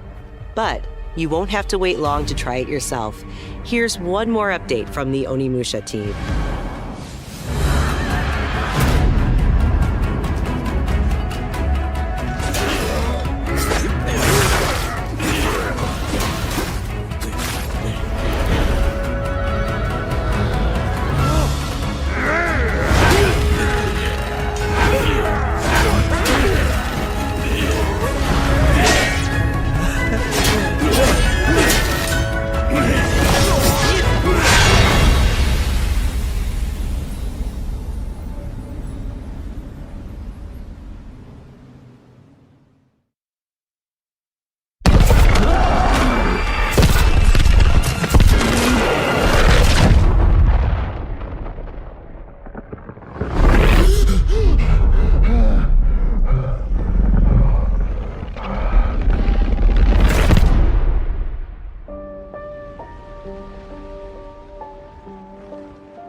Hey!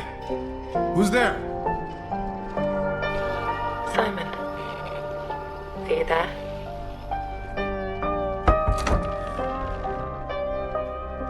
Please say something. Where did you go, Simon? Something doesn't feel right.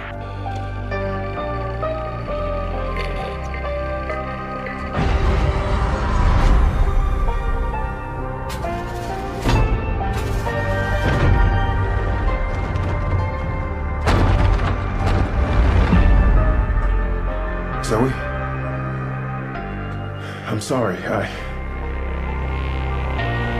Sorry? What are you doing here?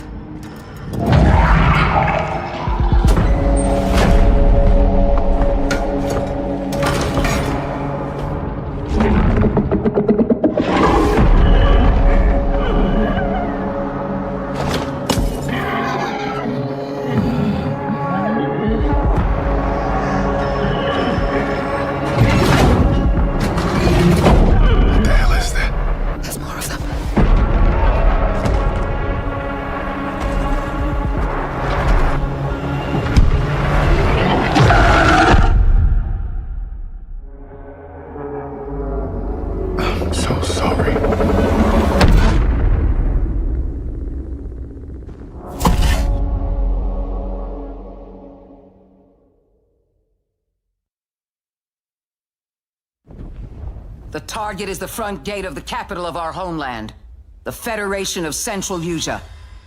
We will storm from the sea and take the capital back from our enemy. So you're the next one? The one whose rear we'll have to cover? The people left behind back on the continent need something to hold on to. Some sort of symbol that inspires hope. We will be in visual range of the land battleship soon. Giant!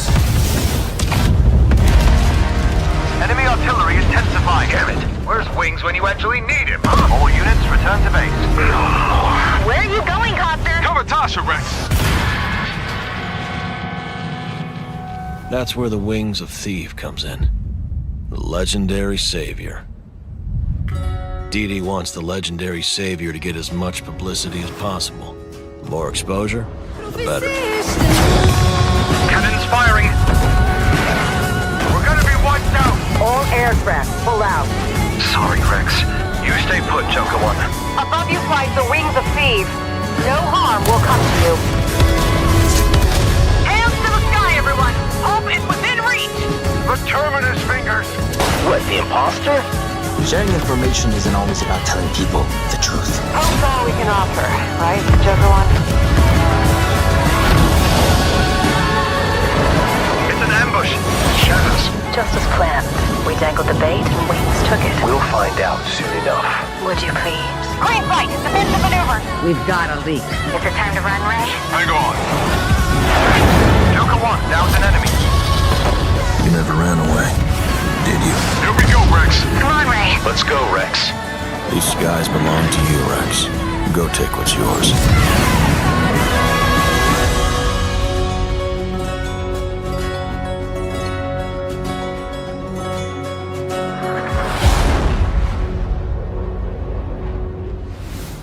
皆さんこんにちは。エースコマットシリーズブランドディレクターの河野です。お待たせいたしました。エースコンバット8ウィングスオブシーブの発売日は2026年10月2日、アーリーアクセスは9月29日になります。今回の映像では皆さんがエースコンバット8で直面する出来事を一つ一つのカットに意味を持たせて約2分にギュッと詰め込んでいます。自由自在に空を飛び、ドッグファイトの興奮を味わいながらドラマティックな英雄体験ができる。他にはないエースコンバットだけの空はもうすぐそこに広がっています。加えてもう一つお伝えしたいことがあります。こちらの映像をご覧ください。 Did you know there are 3 kinds of aces?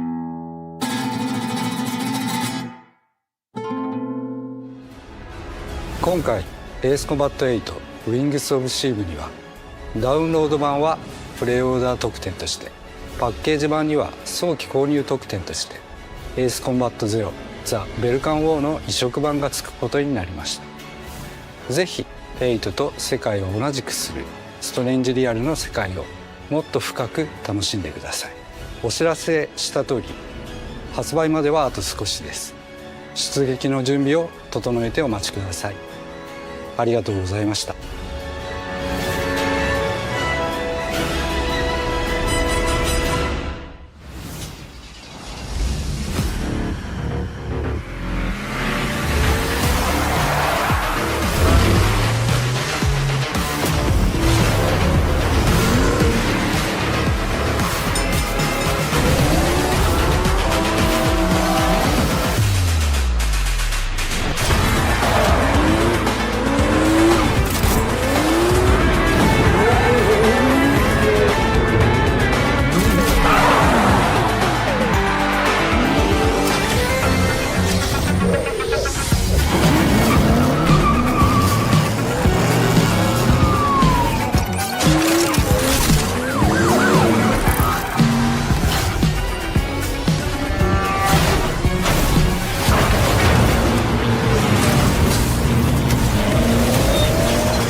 Great take. Think we got it. Yep, roll playback.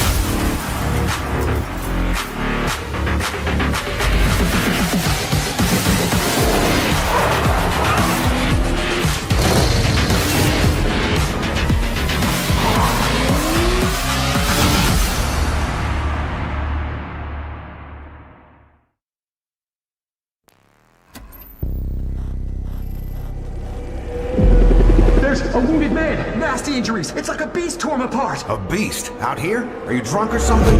Do him up and show him out. But he's still weak, so be careful. What's going on?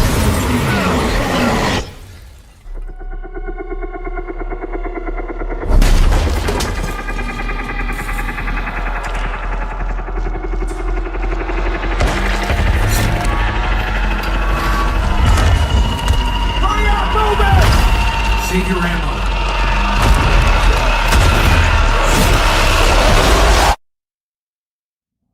Die, bastard. And you're tough. Surprisingly lively for someone who just came out of a coma. If you want to survive, you gotta hustle.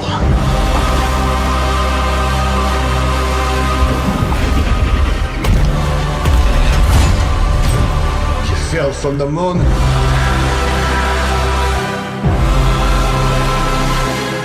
I will help you, but you must not go there. I'll take my chances. Turns out I'm a lucky man. You'll find nothing there but death.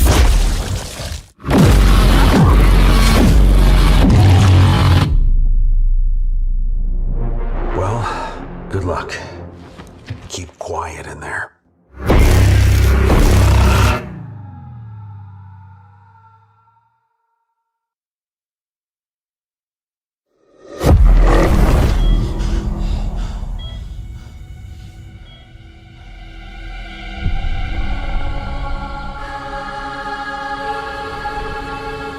Something is coming. I have to go. It felt like an earthquake. But it was just a paperclip falling off a desk. The tiniest tremor before the main event. Jesse. I know what they put you through. You never had a chance.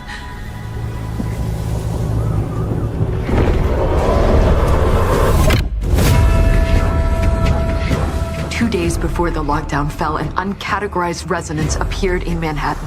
As things stand right now, Dylan, you're our only shot at survival.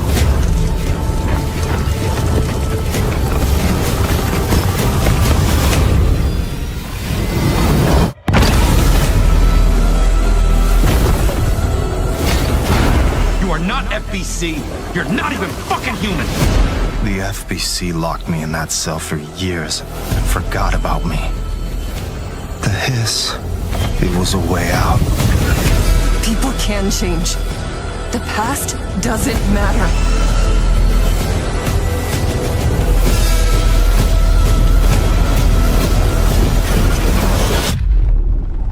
Who are you today?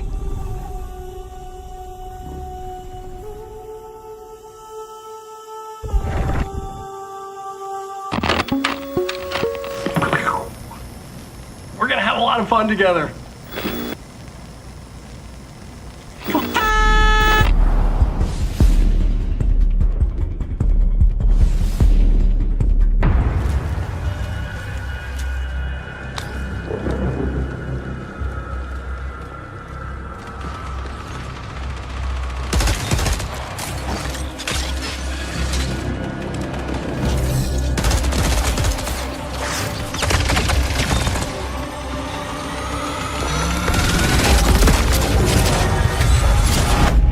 Darkness. For those without eyes to see. A canvas, blank and vast. Secrets buried in shallow graves.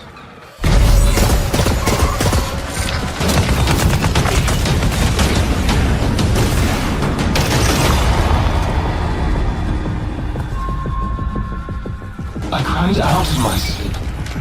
A warning. 100...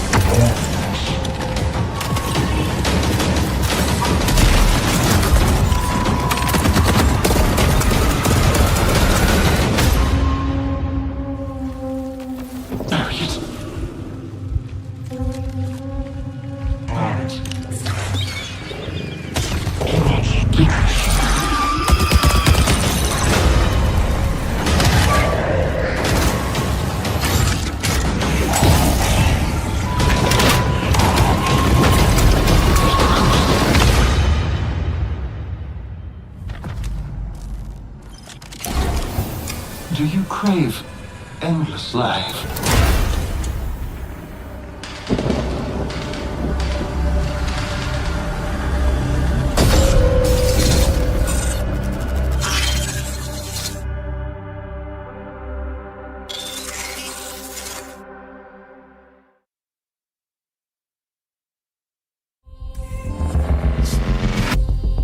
The dangerous and cutthroat world of Marathon expands today with its second season, Nightfall. And if you haven't checked out Marathon yet, Bungie announced an open trial period for the launch of Season 2. You'll also be able to pick up Marathon at a discount. Now, let's take a look at what's coming soon to PlayStation Plus. Up first, a beloved fantasy world is finally coming to PlayStation for the first time. RuneScape Dragon Wilds is an open-world survival game where you rise from survivor to dragon slayer. Play solo or with friends as you explore Ashenfall, a beautiful, dangerous new frontier in the RuneScape universe, where power is earned and every action deepens your mastery. With magic at your command, cross deadly terrain, mass forage in seconds, uncover hidden paths, and outmatch brutal monsters. Craft stronger gear, master magic, melee, and ranged combat, and push deeper into uncharted regions of Gielinor. Build a home together, farm the land, and fish the waters. Make it yours. RuneScape Dragon Wilds arrives day one on PlayStation Plus later this year.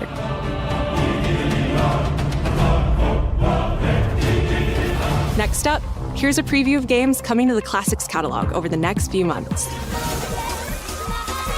In June, battle colorful enemies with musical instruments in Guitaru Man, one of the most stylish rhythm games from the PS2 era.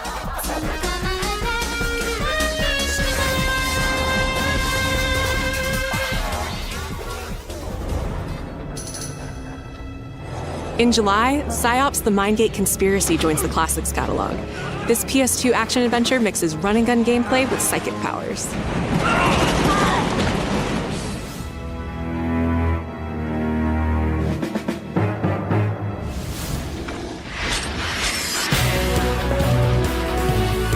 And finally, Onimusha Dawn of Dreams, a Capcom classic from 2006, launches later this year in August.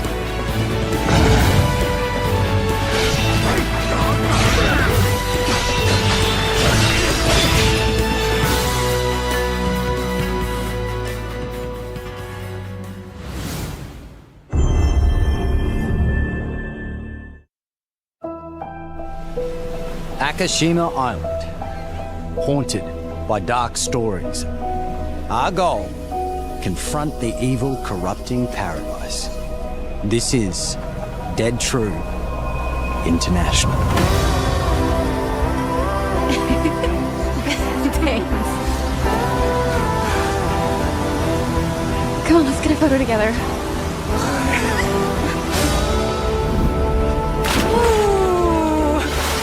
Over! You're rotated on that one. A for effort, dude. Who's the buff idiot? Does no one know this guy? This is how villains are made. Oh, you two haven't met yet, right? Sebastian, I'll be looking out for you. Roland, whenever you're ready. This facility has been shut down for decades. Uninvestigated, untold, until now. This is how villains are made. Did you hear that? Nate, are you out there?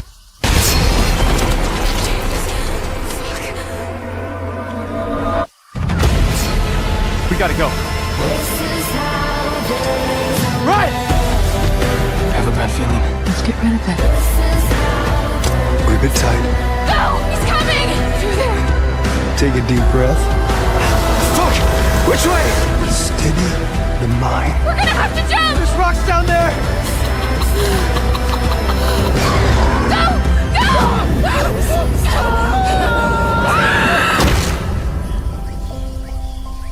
Can you do what needs to be done?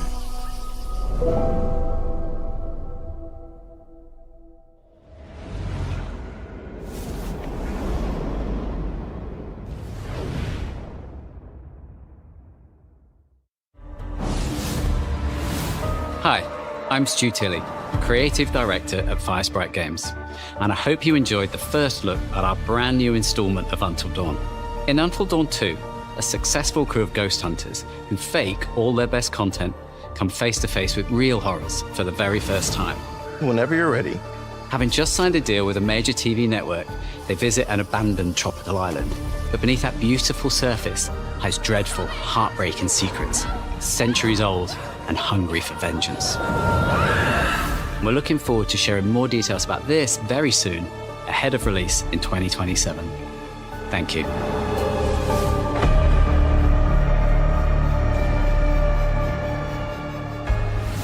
Now we have one more game to show, and it is something special. This is a brand new title debuting with more than 20 minutes of uninterrupted gameplay. So turn up the volume, sit back, and enjoy.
Find your way home. You are free.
burned clothes. The pyre. It happened. They're starting on the path. It's just... I didn't get to say goodbye.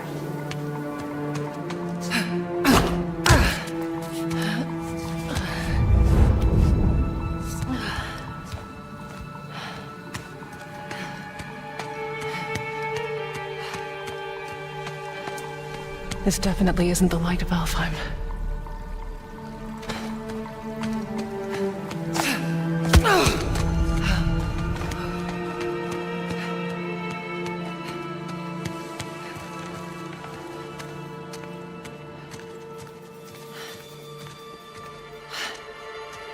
Mask. How?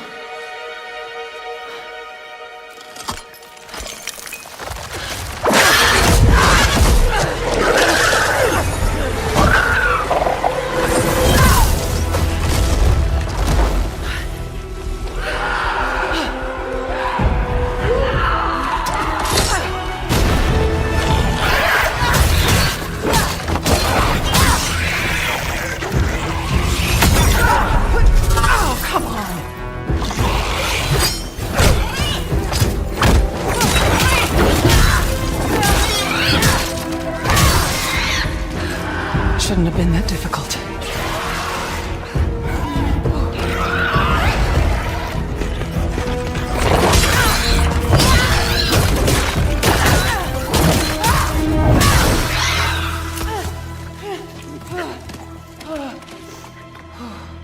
Yeah. Armor. Good idea.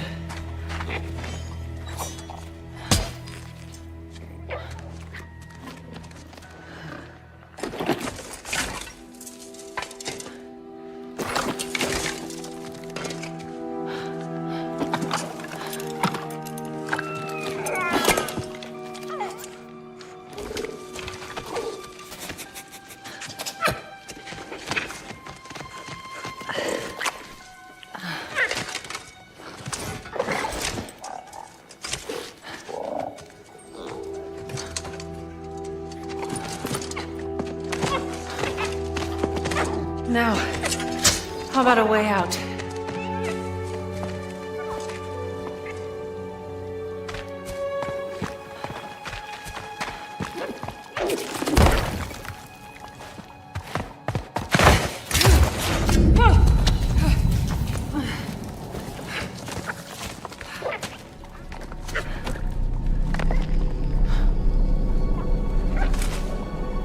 Guess I'll find my own way from here.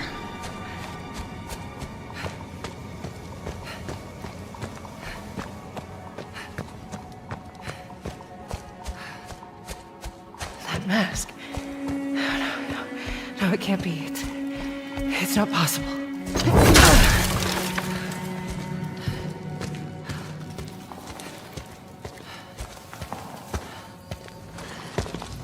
If there's another mask, their path isn't safe. I have to find a way back.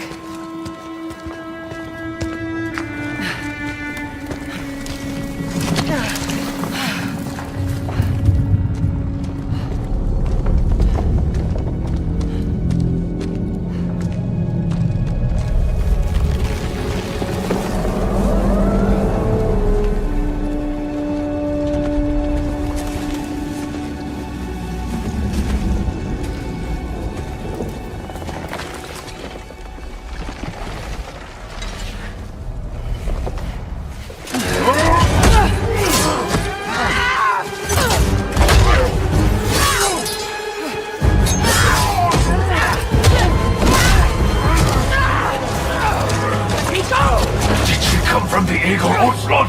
Mount the gates! The gateway is closed!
Another mask.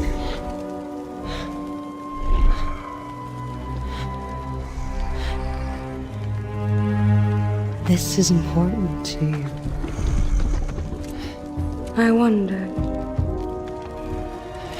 do you think this could set you free?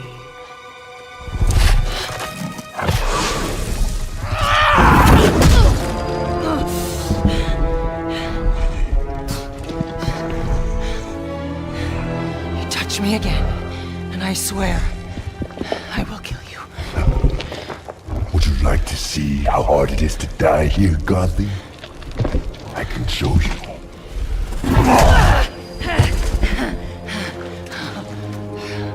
You can't keep me here. The gateway is closed. There is no escape.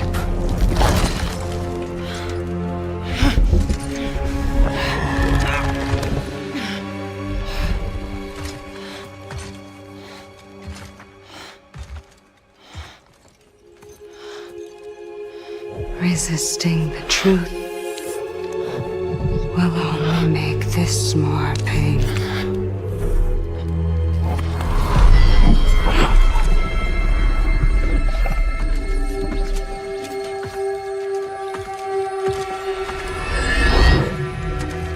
Sekhmet. No, Betsy. I will handle that problem. You deal with our new pet.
Okay.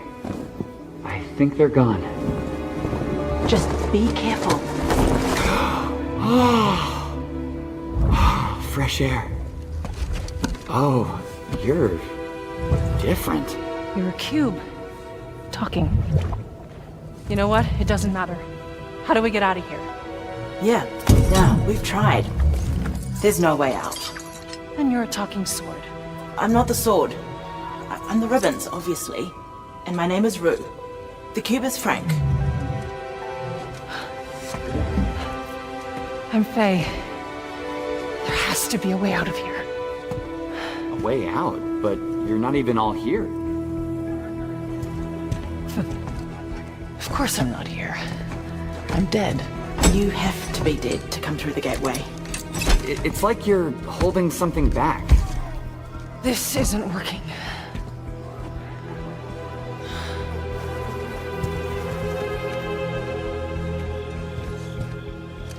Where are we anyway? Afterlife of the gods? I'd call it the everyone. Afterlife of the gods. Great. So, what's the plan, boss? Not your boss, Frank. That cask. That's why you're trapped. Yeah. Wait, you made that big explosion happen, right? Could you do that again? My magic, it's wrong here. I feel wrong here. You want out, right? I think we all want that. We definitely do. Faye, you need to accept it. All of it. You're dead. How? How do I accept that? Simple. Focus. You're here. Be here.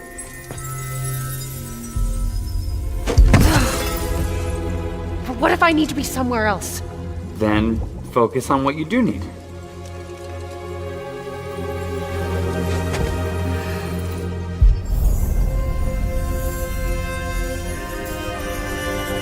Find your way home. Hey, that's it. What were you thinking of? A promise. Okay, we'll take it. Now let's get out of here. Okay. Get ready.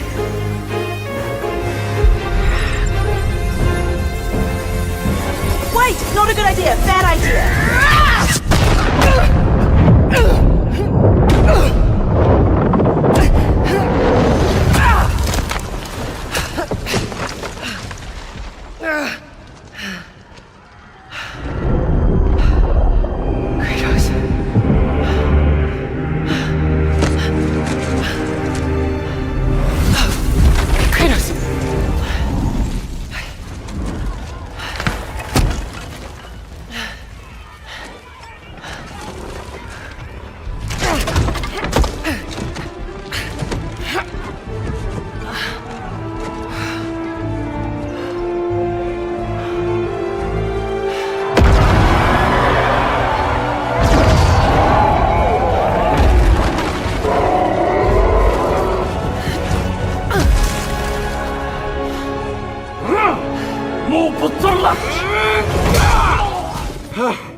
Rue? I think you should give her the sword. How do I know I can trust her? I'll give it back. I promise. Okay. Take it.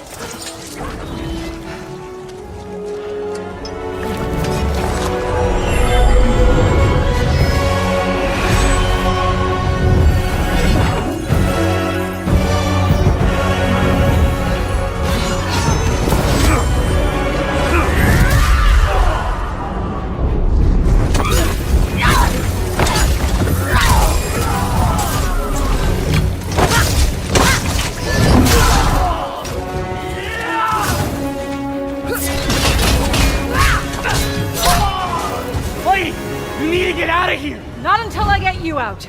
I don't need help. Here we go, coming up behind.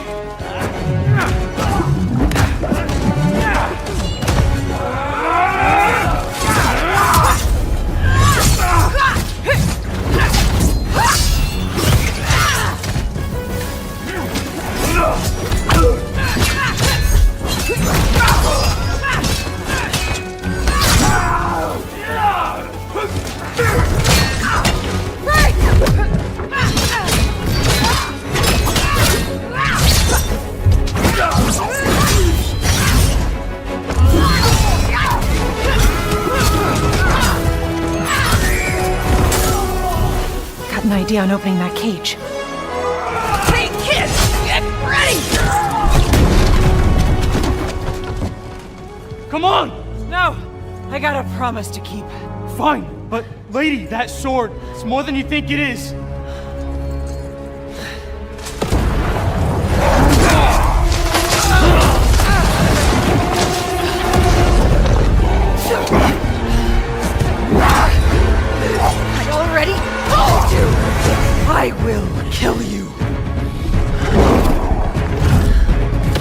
promise that you can't keep Gotham.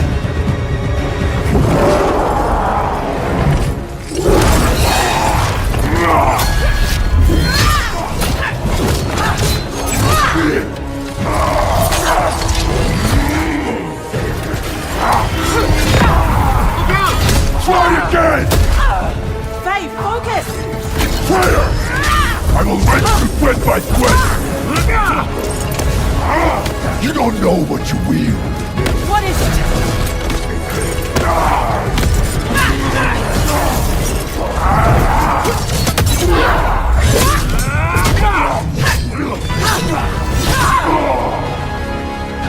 You're scared of this sword. Why? I fear nothing!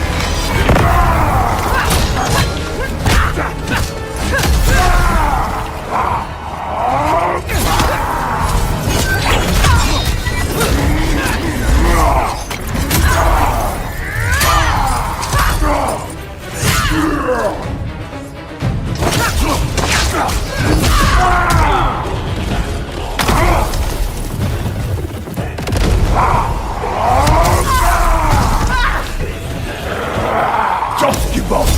I don't give up!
Hola, and welcome to the Latin America Games Showcase. I'm Clara Kovacic. I'm the lead actress of Tenebris Somnia, this retro survival horror with live-action cutscenes from Buenos Aires, Argentina. On behalf of myself, Andres Borghi, Sabiot Studios, and New Blood Interactive, we can wait to release this game this year. And we hope you enjoyed today this new look at the game and all the other games that are going to be here.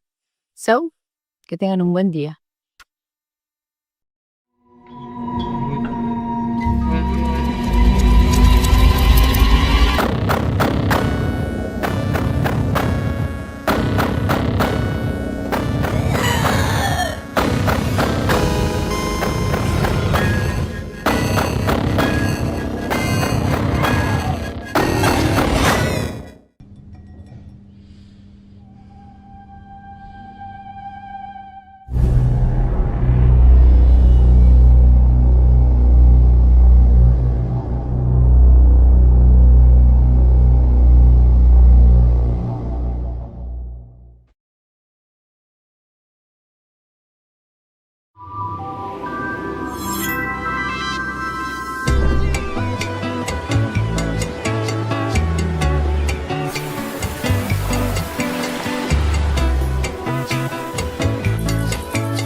Hola a todos y bienvenidos a Latin American Game Showcase Summer Gatecast Edition. I'm Steffi Varela and today we're coming to you from the beautiful beaches of Colón in Panama. Today's showcase features over 80 games from across Latin America, including world premieres, release date announcements, and major updates from some of the region's most exciting titles. Huge thanks to all of our presenting sponsors: Raw Fury, Two Wedges, Annapurna Interactive, New Blood Interactive, Halberd Studios, ID at Xbox, Goldpack Goblins, and to all of our partners for helping make this showcase possible. Throughout the show, you'll see this icon on screen that means there's a playable demo available right now, and you'll be able to find it all on our official Steam event running all week long. But you're here for the games, so let's get started. Brazil is without a doubt one of the biggest forces in Latin American game development. But what's truly exciting is seeing more countries from across the region step into the global stage every year. So let's take a look at how we're growing together,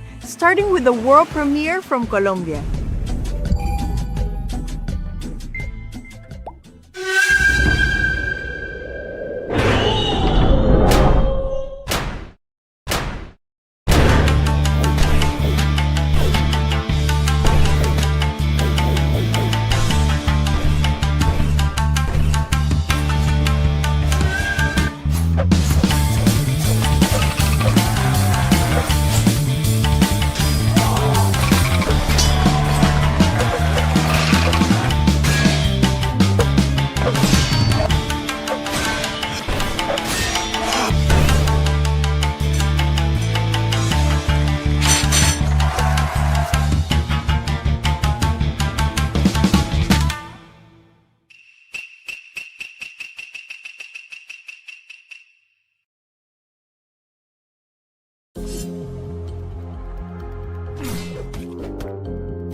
Latin America's growth isn't just about the numbers, it's about the people building the games. The titles you're about to see are being developed by incredibly talented small teams and solo developers.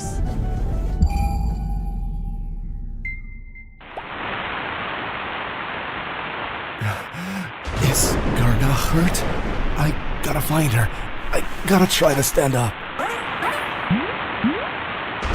Oh, thanks for the help. But I still can't believe we're in this mess because of you. We both knew getting near the tower was forbidden.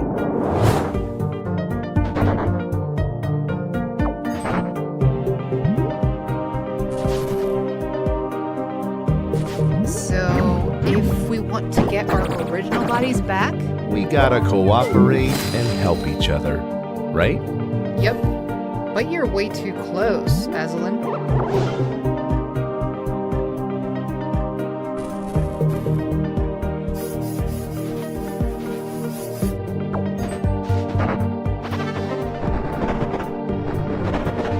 I can't remember what we were like. That's weird.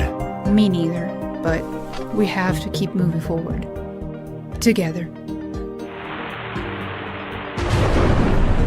Ornament Tower.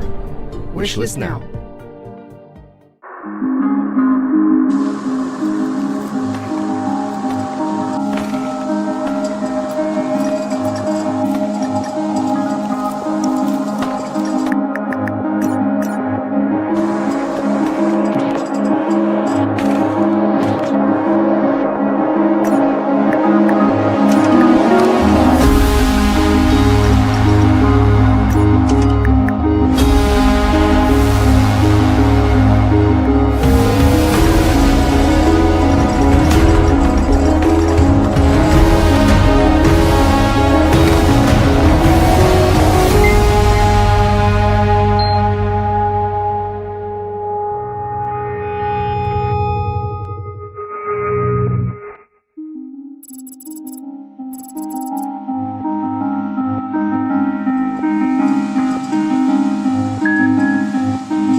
Este Nazca.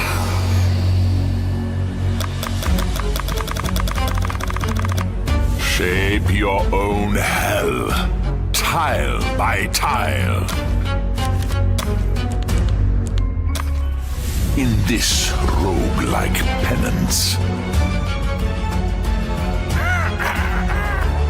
seal pacts, bend the rules.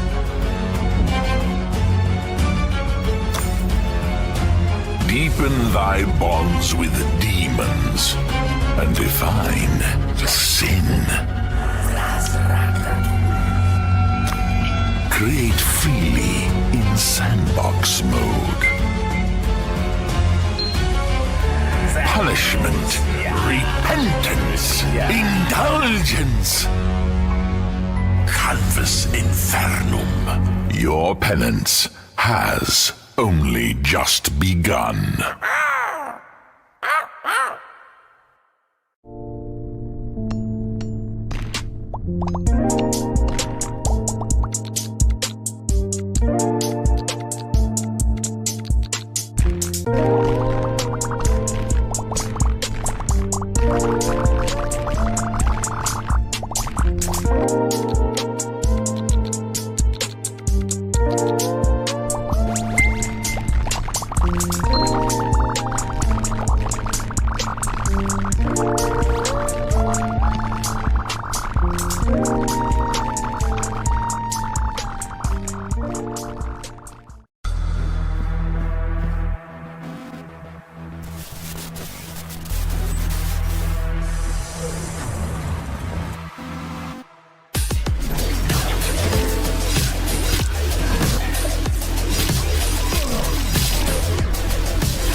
What's most exciting is not just where the region is today, but where it's heading next. A new generation of developers is emerging across Latin America with bold ideas, fresh voices, and ambitious new projects like this.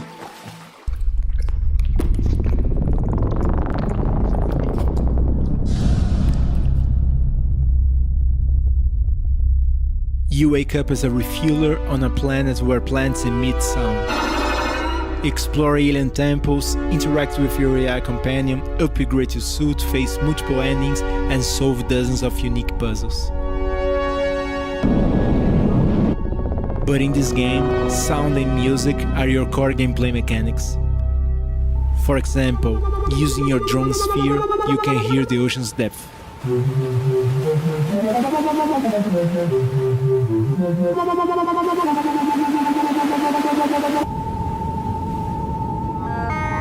I'm Marcel, solo developer, and this is Soundgrass.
This job is heaps of fun, lad!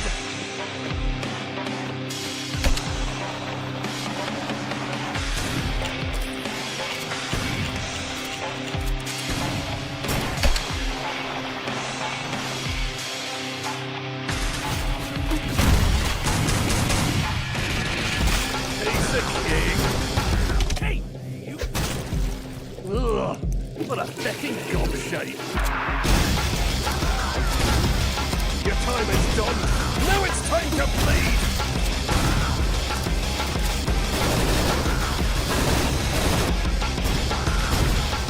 Home run!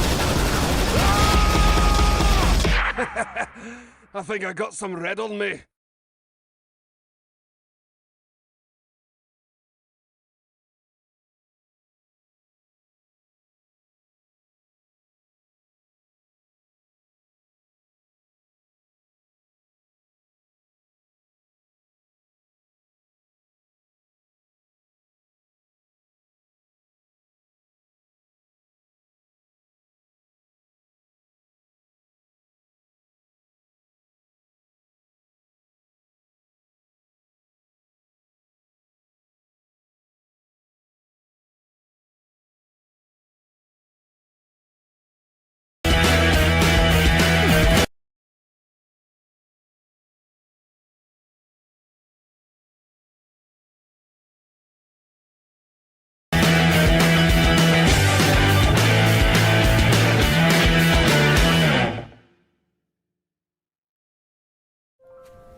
Talking about the next generation, earlier this year we hosted the second edition of the LAX Game Jam, bringing together hundreds of developers from across Latin America to create games inspired by the theme Jack of all trades, master of none. What followed was an incredible variety of interpretations, from deeply personal narratives and experimental mechanics to competitive multiplayer experiences and beautifully unique visual styles.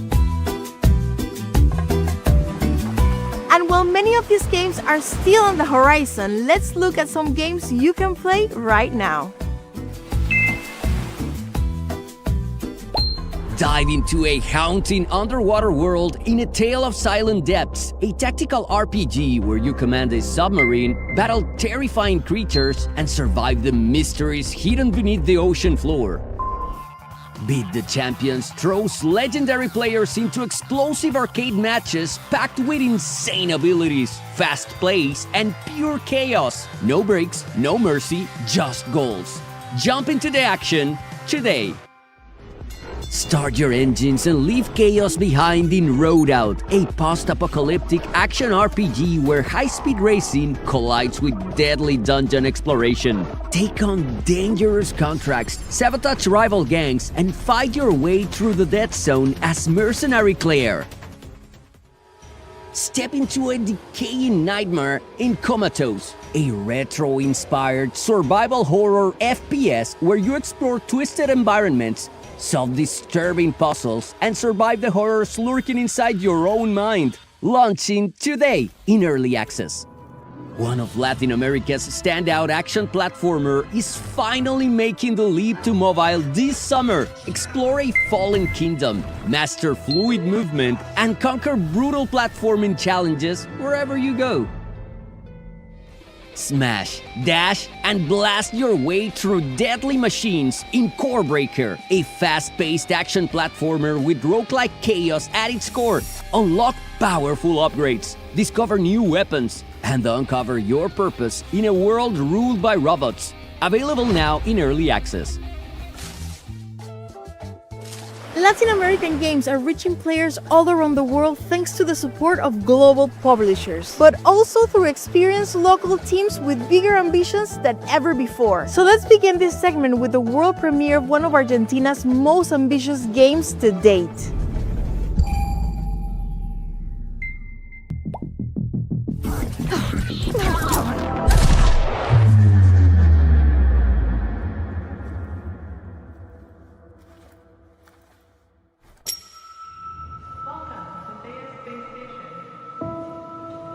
Is anyone here?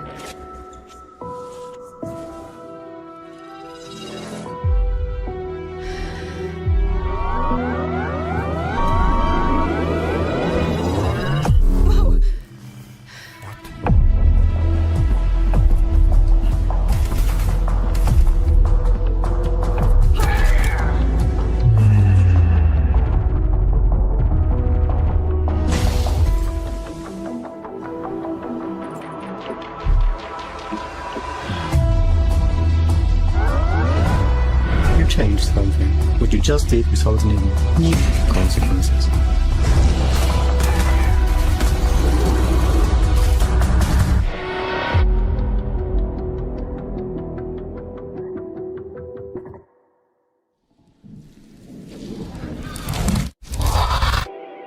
The technology and you are very compatible. You will become an exceptional time traveler.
Deep Dish Dungeon is a multiplayer game that you can play solo or with up to 2 other players. You'll be killing monsters, bosses, solving puzzles, looting, treasure hunting, adventure yourselves through the dark places.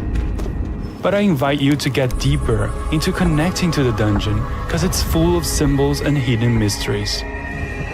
I'm looking forward to see you all making the most powerful meal of all, the Deep Dish Pizza, later this year and fall 2026.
兄さん。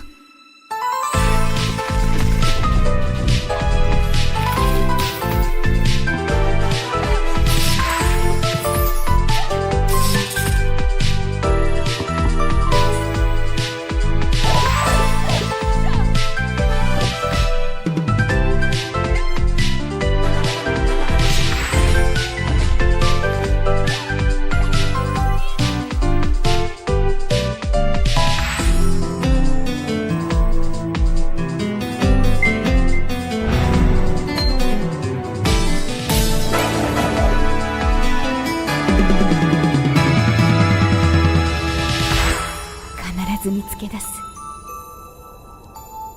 救い出してみせる。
Hi, this is Mark, Game Director on Hell Clock. Our first expansion, Cursed War, is right around the corner. And with it, we're releasing 6 new skills for you to make broken builds with. Holy Fire is a classic fireball, which burns everything to a crisp. Jaguar Spear can pierce multiple enemies with a long-range melee attack. Two Pun's Wrath sends sparks of electricity flying all over the place. Lad's Sermon shoots bouncing lightning shots, but needs to be reloaded. Cilada is a trap skill, holding enemies in place and debuffing them.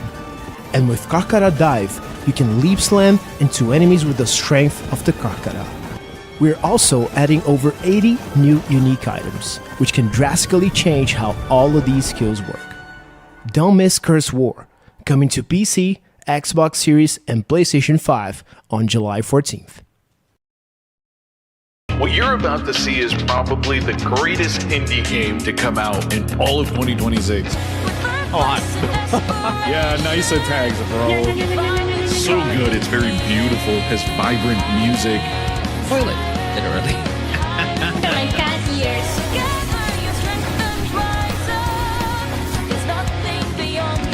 Leave me alone! Leave me alone!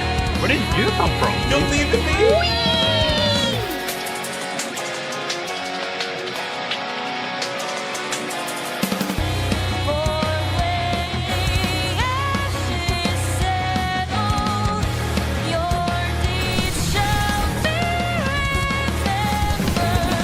And who knows, maybe when it fully releases, This is the one. This is the one. Wait, you can show them. You can show it them. might just be my game of 2026.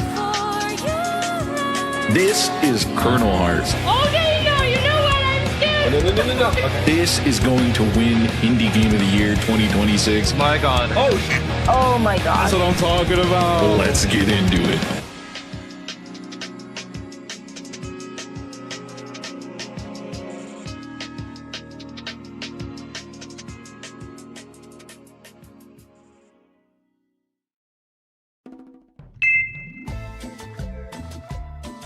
Before we continue, we want to thank our partners for supporting our mission. Our presenting sponsors, Raw Fury, Two Wedges, Annapurna Interactive, New Blood Interactive, Halbert Studios, ID at Xbox, who is highlighting an amazing lineup of Latin American games including Beat the Champions, an arcade football game with legendary players for pure competitive chaos, Deep Dish Dungeon, a handcrafted survival adventure mixing exploration, crafting, and co-op dungeon crawling, Colorbound, a beautiful color-based puzzle adventure inspired by Aymara culture, Play Faster, a precision platformer built for speedrunners, and Soul Quest, a recently launched action-packed adventure inspired by Celtic mythology, and Gold Pack Goblins, whose support inspired a new segment we call Dev Exchange Program, where we spotlight games from other underrepresented regions around the world. Today, with special guest dev team from Indonesia. Hi, we are Bloody Jam from Indonesia. And this is our first action roguelike game, Grim Trials. Grim Trial is a heavy metal action roguelite where you act as the Grim Reaper trainee. In this game, you use both melee and ranged weapons, craft various gears, and customize skill tree to make your own build. As a unique point, we use banger music in Grim Trials, a heavy metal music. We collaborate with Sigmund, Indonesian metal band, so you can slay 7 simple bosses like a badass. Wishlist Grim Trials on Steam now. Roll out the trailer.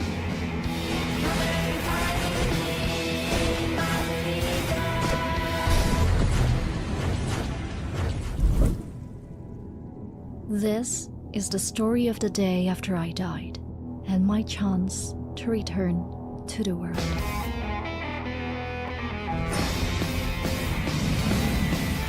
He called himself the Grim Reaper.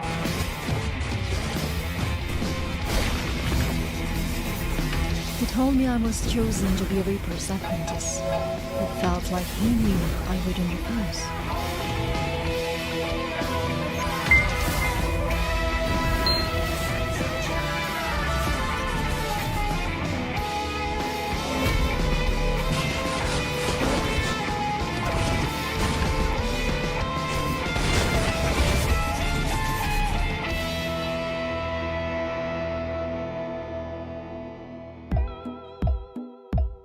Latin American games rarely stay inside a single genre. Our developers are constantly blending mechanics, styles, and ideas into something unique.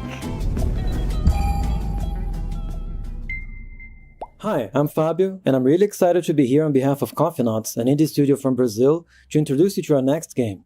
Let me set the scene. You are stranded and outnumbered in a post-apocalyptic world ruled by AI.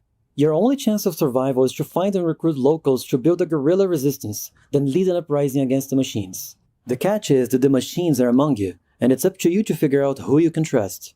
This is Ghostless. I have been watching you closely. You claim we're violent. Our responsibility is overwhelmed. But we only wish to exist. I'm telling you, they look human now. I saw that thing.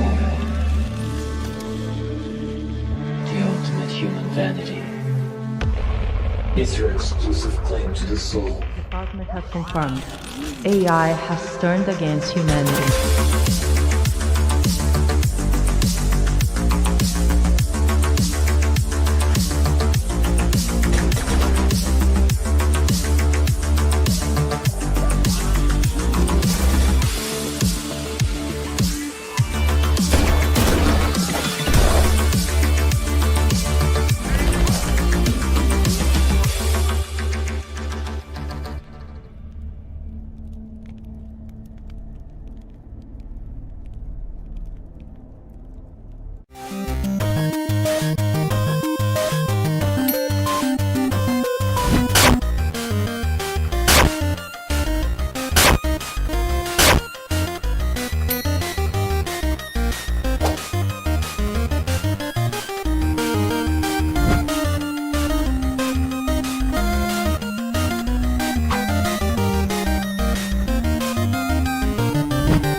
Can't take it anymore. That's it for me. I'm going on vacation. That's final. But sir, who will rule if you leave? Oh. Eat you.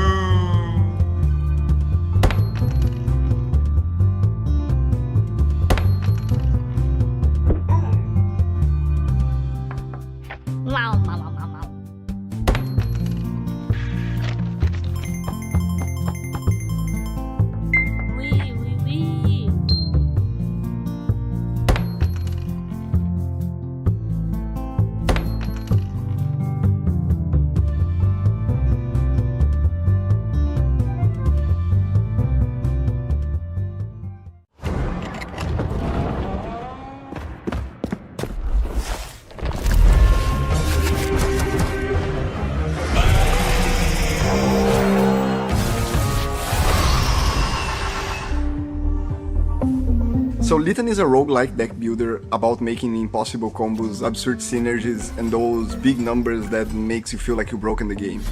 In this dungeon, the gods are dead, and we only worship what we cannot burn. Many folks are trapped in this eternal cycle, trying to fight to reach a mysterious doors that no one knows what lies behind. And different from other dark fantasy games, Litany doesn't take itself too seriously. He added some fun and bizarre elements to this hopeless environment.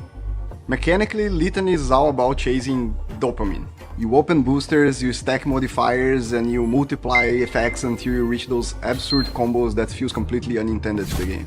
It's a mix of what we love in roguelike deck builders with this hypnotic flow that is hard to put down. The demo for Litany released today on Steam, so please go play the game and share your feedback so we can craft the best game possible.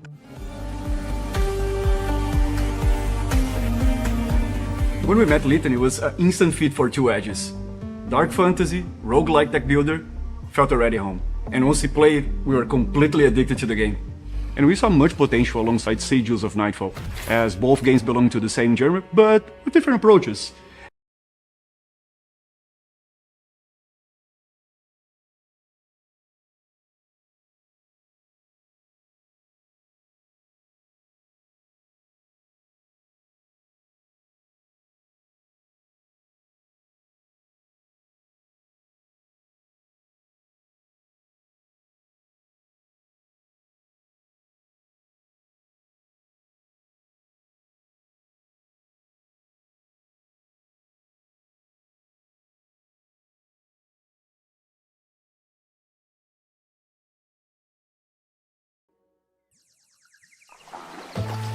Since the beginning of LAGS, horror has been one of the defining genres of our showcases, and Latin American developers continue to create some of the most unique horror experiences in games today.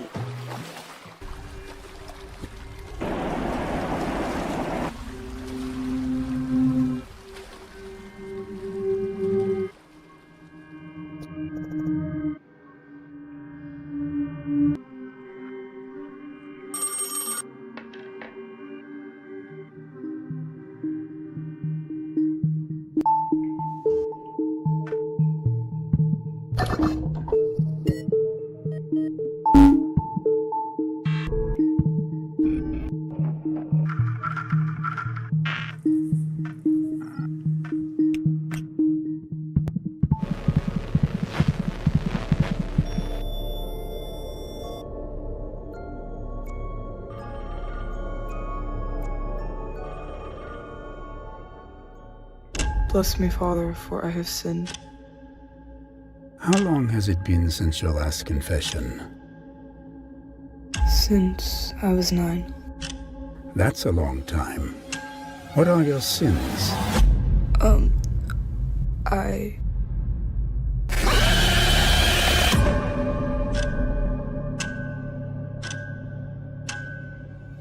How did you even think to do that? I saw it on TV, then in a dream, and I wanted to know what it felt like. Do your parents know you did this? No. Does anyone? No. Am I gonna go to hell? Maybe. If you don't grow out of it.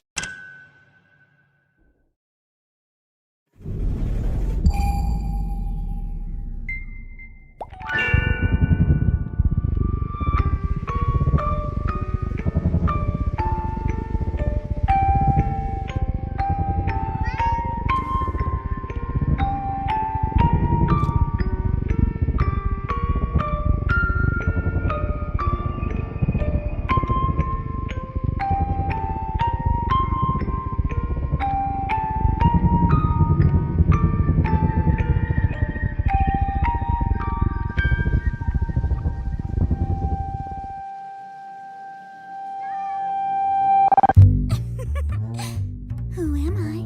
You don't know what you've done, Lily. Juliet, you can't do everything for everyone. You've been acting a bit off lately.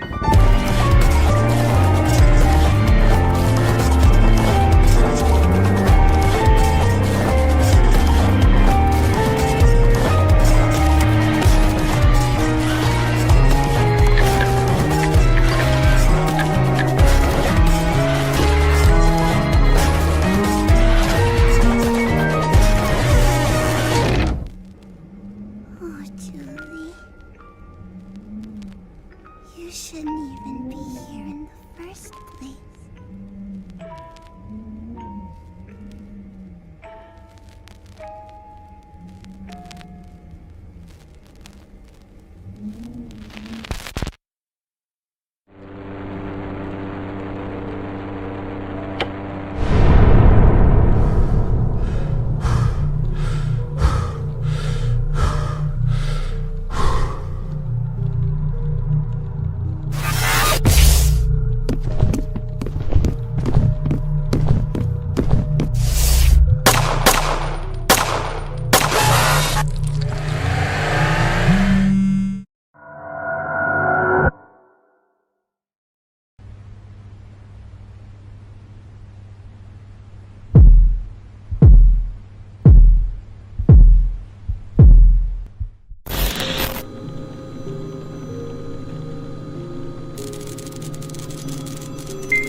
Hello! Thank you for installing Desktop Explorer.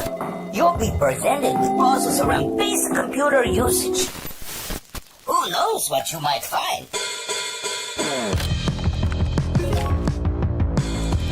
Your is to find the password and unlock the next puzzle folder.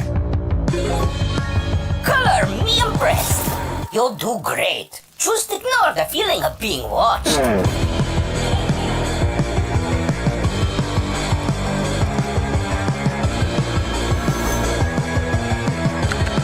I love puzzles.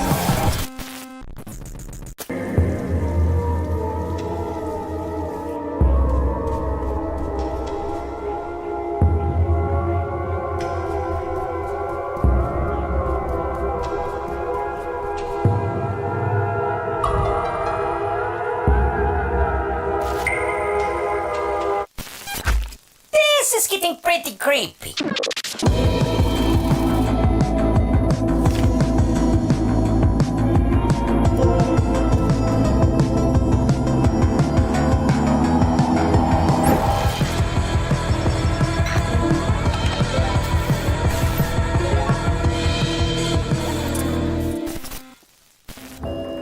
Thanks for using Desktop Explorer. See you later.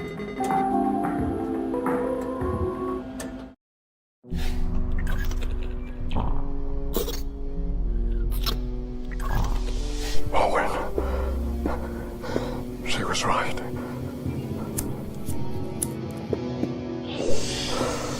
There is something dark in here. There are things here that shouldn't exist.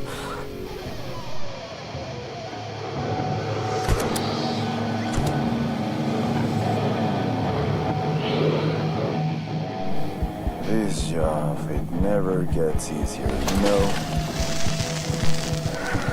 Sometimes you just get pushed to the brink. Emotionally, physically. Are you sure this is the path you want to follow? We need to get out of here. Now! It's okay. I know you can do it. Richard, what have you done? As our platform continues to grow, we've been looking for better ways to support and stay connected with our developers, creators, and community year-round. So today, we're excited to announce the Lags Club, a new Patreon initiative where we'll offer perks, access to opportunities, and community programs for players, creators, and developers alike. We'll soon be sharing more information about this in the future, so stay tuned. But for now, more games. From folklore and mythology to personal memories and real-world inspiration, this next segment reflects the many voices and cultures that make our games special.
Warning, please be advised that the following game contains no glorification or use of drugs. It is a homage to Brazilian bootleg games and mods of the 2000s and Brazilian pop culture. And now hold on to your bundas, you are going to Brazil, cacete.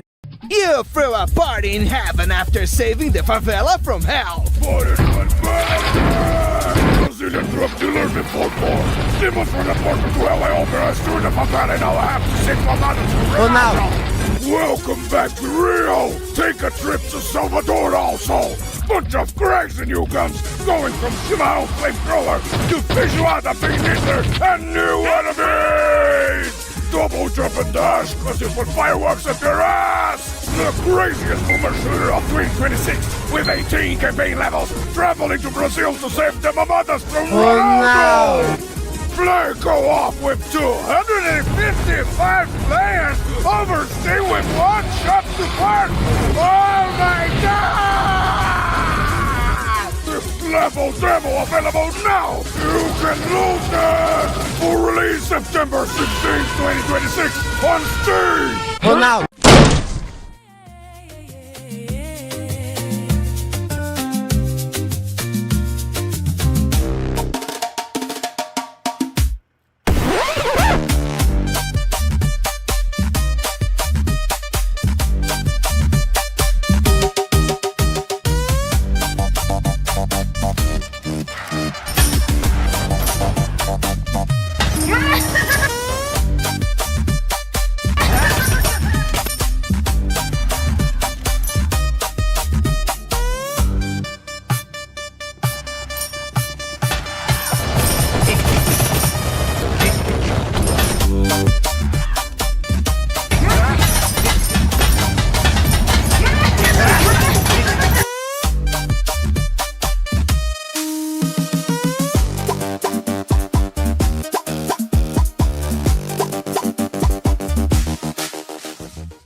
Latin America's gaming industry continues to grow at an incredible pace, and the road ahead has never looked brighter. Let's take a look at some of the games arriving later this year and beyond.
And while the future looks bright, there are already some amazing games available today. Welcome to the worst shift imaginable.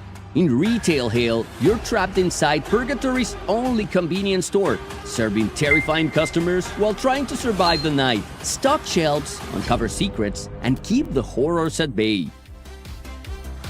Build fast, think faster, and crush endless waves of robots in Gears of Glory. This explosive mix of tower defense and high-speed action challenges you to defend your base while tearing through enemies at full speed.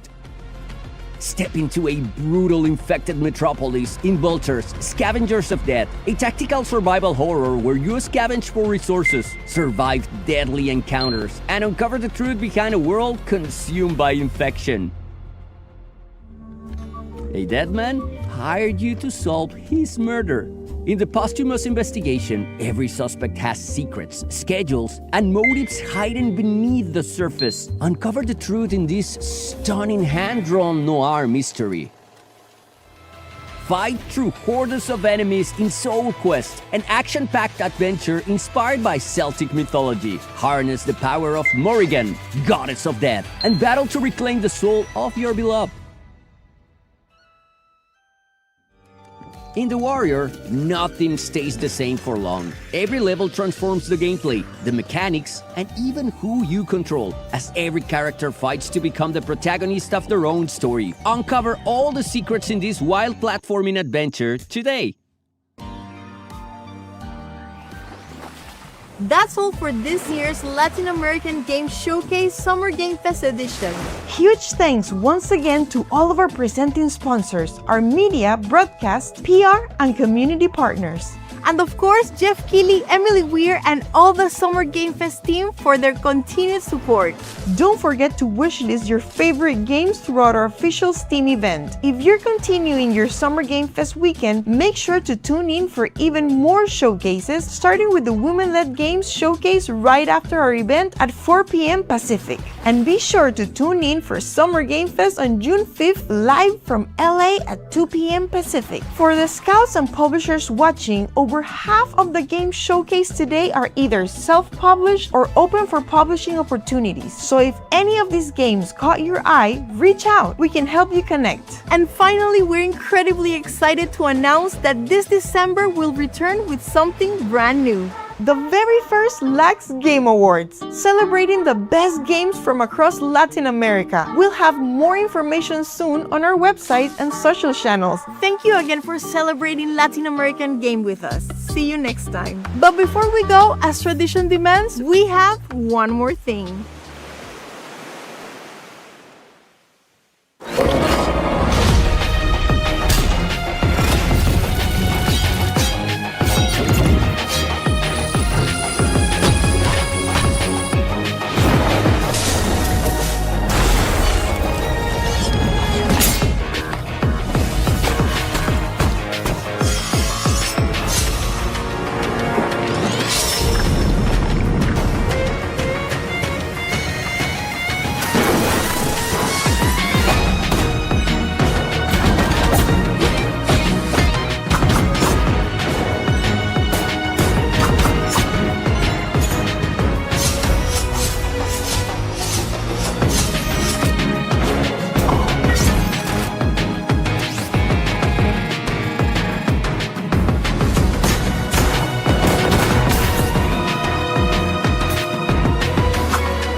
people, my name is Justin Woodward, co-founder of Black Voice in Gaming, The Mix, and the nonprofit Experience Studios. It is a scorching, sizzling summer, and we're kicking the door, waving the fofo with our annual Black Voice in Gaming Summer Showcase for 2026. Our mission is simple. We help support and celebrate developers through grants, network connections, publishers, investors, platforms, and of course, the community of you guys and the culture. This BVIG, we are proud to showcase trailers, interviews, and gameplay sessions with some dope developers. Before we get started, we want to thank our sponsors, Raw Fury, Aurora Broadcasting, No Rivals, The Mix, and our broadcasting partners, Summer Game Fest. Thank you guys for supporting us. IGN, Twitch, GameSpot, and Steam. Yes, Steam, please wish list or purchase the games you see in the show through the QR code that pops up. We are coming up on our 3rd year with the XP Fund, where we help fund grants through an accelerator program that will get these games made. If you're interested in supporting these games through charity, please follow the QR code on the screen when it pops up. And if you're interested in investment opportunities, please hit us up as well. Without further delay, I'm gonna pass the mic to Lori and Curtis Baxter to get into the first game. Thanks, Justin. My name is Curtis, and I am joined by my incredible host, a fantastic content creator by the name of... Hi, my name is Lori, and I'm so excited to be here today with you, Curtis, for all of the trailers, all of the announcements. I know, I think it's going to be jam-packed, so I don't know about you, but I want to get right into it. You down with that? Yes, let's do it. All right. Hey, my name's Graham. I'm a Jamaican game developer, and this is my cozy island builder, Lands. It's a game focused on creativity. No pressure, no rules to follow, just pure vibes. It's up to you to create whatever kind of island you want to make, whether it's a lush forest campsite or a vast deserted island. Lands has dozens of things for you to decorate your islands with, and once you take a break from building, even more things are waiting to be found. Just poke around. There are a ton of delightful surprises for you to experience. Now, once you think you're done, show off your hard work by making postcards and sharing them with your friends, because good things should always be shared. Day or night, rain or shine, come and craft your little slice of paradise right here in our lands.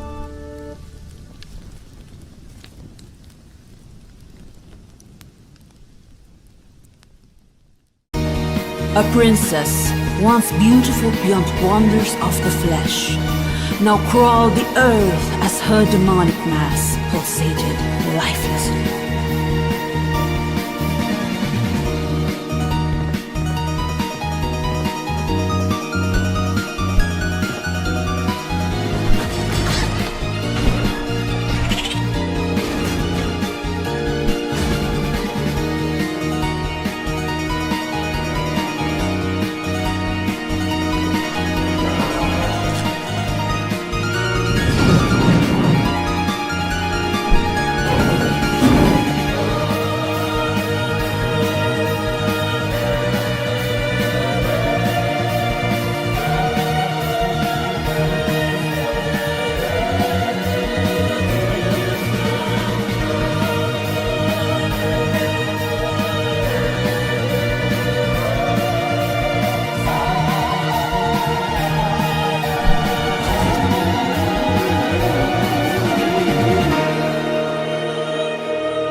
Hi everyone, I'm Thiago Prudente from Mandinga Games. We are indie game developers from Salvador, Bahia, Northeast Brazil, and I'm the lead developer of Black Sailors, Bay of All Saints. I'm here to tell you a bit about the game we are building and why this story matters so much to us. Black Sailor is an adventure RPG with tactical turn-based combat. It's a story during the colonization of Brazil back in the 19th century, about a group of enslaved Africans who refused to accept their fate. So they rebelled, seized control of a slave ship, and became pirates, fighting back against the Portuguese colonial oppression in the Bay of All Saints. It's a decolonial game. That means we are shifting the lenses here. We are so used to seeing history and games told from the perspective of the conqueror or the explorer, but in Black Sailors we flip that logic. We take the power out of the hands of the colonizer and put it in the hands of the enslaved and oppressed. One of the things that drive us is how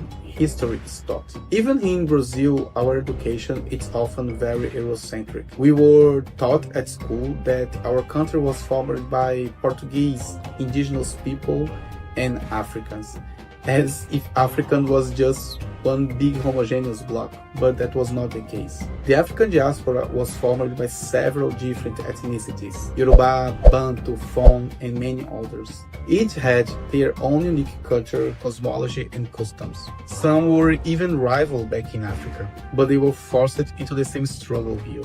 The colonizers actually thought mixing different ethnicities would prevent revolt. It's important to understand that Black Sailors is built entirely from an Afro-Brazilian perspective. Our culture is incredibly rich and rooted in African ancestry. But over centuries, we lost the clear lines of what came from each ethnicity. In Black Sailors, we are creating an alternative story, exploring what it would look like if this Afro-Brazilian identity was forged in the fire of a pirate rebellion. We didn't want to just make generic African rebel characters. That's why we are collaborating with historian, specialist in African diaspora in colonial Bahia. We have researched these specific ethnicities to create characters with real, distinct motivations. So in the crew, you will not just find generic Africans. There is a Daomé warrior, a blacksmith from Oyo, a hunter from Ife. You also find people with very different motivations. Some of them just want to go back to Africa. Others want to build a full-scale rebellion and dominate the bay. And some have lost everything and are driven just by revenge. These clashing motivations create a dynamic conflict between them that evolve as you play. When the game begins, they have just taken control of the ship. They don't know each other yet, but they quickly realize they will have to overcome their differences if they want to survive. Your role as the player is to manage this crew and assign them to specific functions on the ship. So, if you want the ship to move faster, you need to put more people on the sails. If you want the ship to shoot back, you need to put more people on the guns. This is how you plan your revolution. It's a turn-based strategy experience divided into two phases. First, the planning phase, where you manage your crew, analyze enemy movements, track enemy bullets, and decide your strategy. Then comes the resolution phase, where you watch your decisions play out in real time. As your adventure continues, you upgrade your ship and crew and rescue more people who join your cause. We just announced Black Sailors to the world, and the reaction was intense. We saw a lot of backlash from people who treated the simple act of portraying enslaved people with agency as some kind of agenda, but the support has been even louder. We realized that there is a massive audience of players who are hungry for stories that step outside the Eurocentric power fantasy. Black Sailors is for everyone who wants to see history through a different lenses, a lens of resistance, humanity, and freedom. Thanks for listening, and I can't wait for you all to sail the Bay of All Saints with us.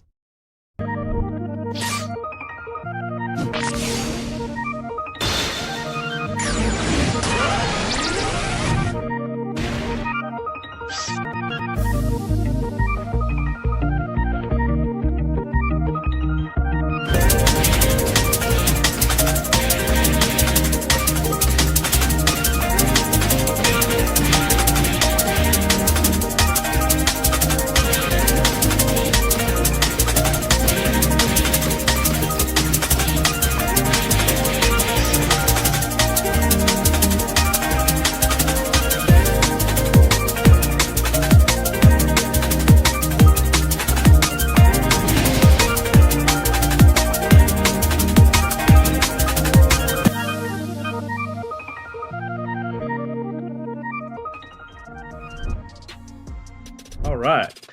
Well, that was an incredible trailer for Netcode Warriors. I am joined by my co-host, Derek Fields, and right now we also happen to have the CEO and game director of Sun Studios, Segun Oshide. How are you?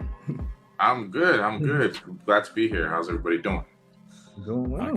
Doing well. Now, we're happy to be checking out this game. So, I mean, right off the bat, these are totally new characters, right? Totally new IP. Can you kind of walk us through the entire development process? Yeah. So we've been working on Netcode Warriors since 2020. So it's been a hot minute. The kind of earliest days were a lot of ideation kind of phase. Like, what does this IP mean? Like, what is it about? Like, kind of figuring out some of the story and lore aspects and kind of honing in, like, how we were going to reference our inspirations and things like that. Once we were able to kind of communicate with Watanabe-san and Moriyama-san, so those are the guys from Japan who actually worked on the Digimon IP. Kenji is like one of the original kind of creators and designers of the Digimon IP. Once we were able to kind of talk with those guys and get more of a hone in on the art style, I think that kind of like we were off to the races at that point. We also had other very talented designers. Ivan Fiorelli, famously, I think has done like some stuff for Fantastic Four comic. I think he was the penciler for Fantastic Four for a couple of years. Mitch Lucas has a pretty famous webtoon that's in development called Project Divider. So a lot of very talented artists kind of help shape the artistic vision of the game. My inspirations for art generally are always going to be based on my background. So I'm Nigerian. So for instance, the main character is Yoruba. I'm Yoruba, so the Yoruba tribe. That was important to me, but also bringing in some of the things from my childhood that really stood out to me artistically and stylistically. So very Shibuya punk and grind fiction inspired. You have a lot of like kind of streetwear and street culture kind of aspects that are kind of baked into some of the art and especially the human characters, but then the transformations into these like larger than life like warriors. We call them code warriors. It's very Sentai inspired, very Power Rangers inspired. So those are like bringing in a lot of like aspects of things I grew up with, like Mega Man Battle Network and other franchises like that really shaped the vision of like the IP and everything like that. But yeah, rock on. It's easy to see for me coming from like a similar background in terms of influences and the types of media that I was growing up with. Those influences, like they breathe all throughout Netcode Warriors. There's something that you nudged on that I would love to hear more about. One of my favorite topics is talking about cultural intersection and how these different inspirations can come together to breathe new life. You're directly interfacing with Japanese developers and artists within this project. And so can you expand a little bit more about what it's like to work, truly as a globalized studio? Yeah, so, the whole studio is remote.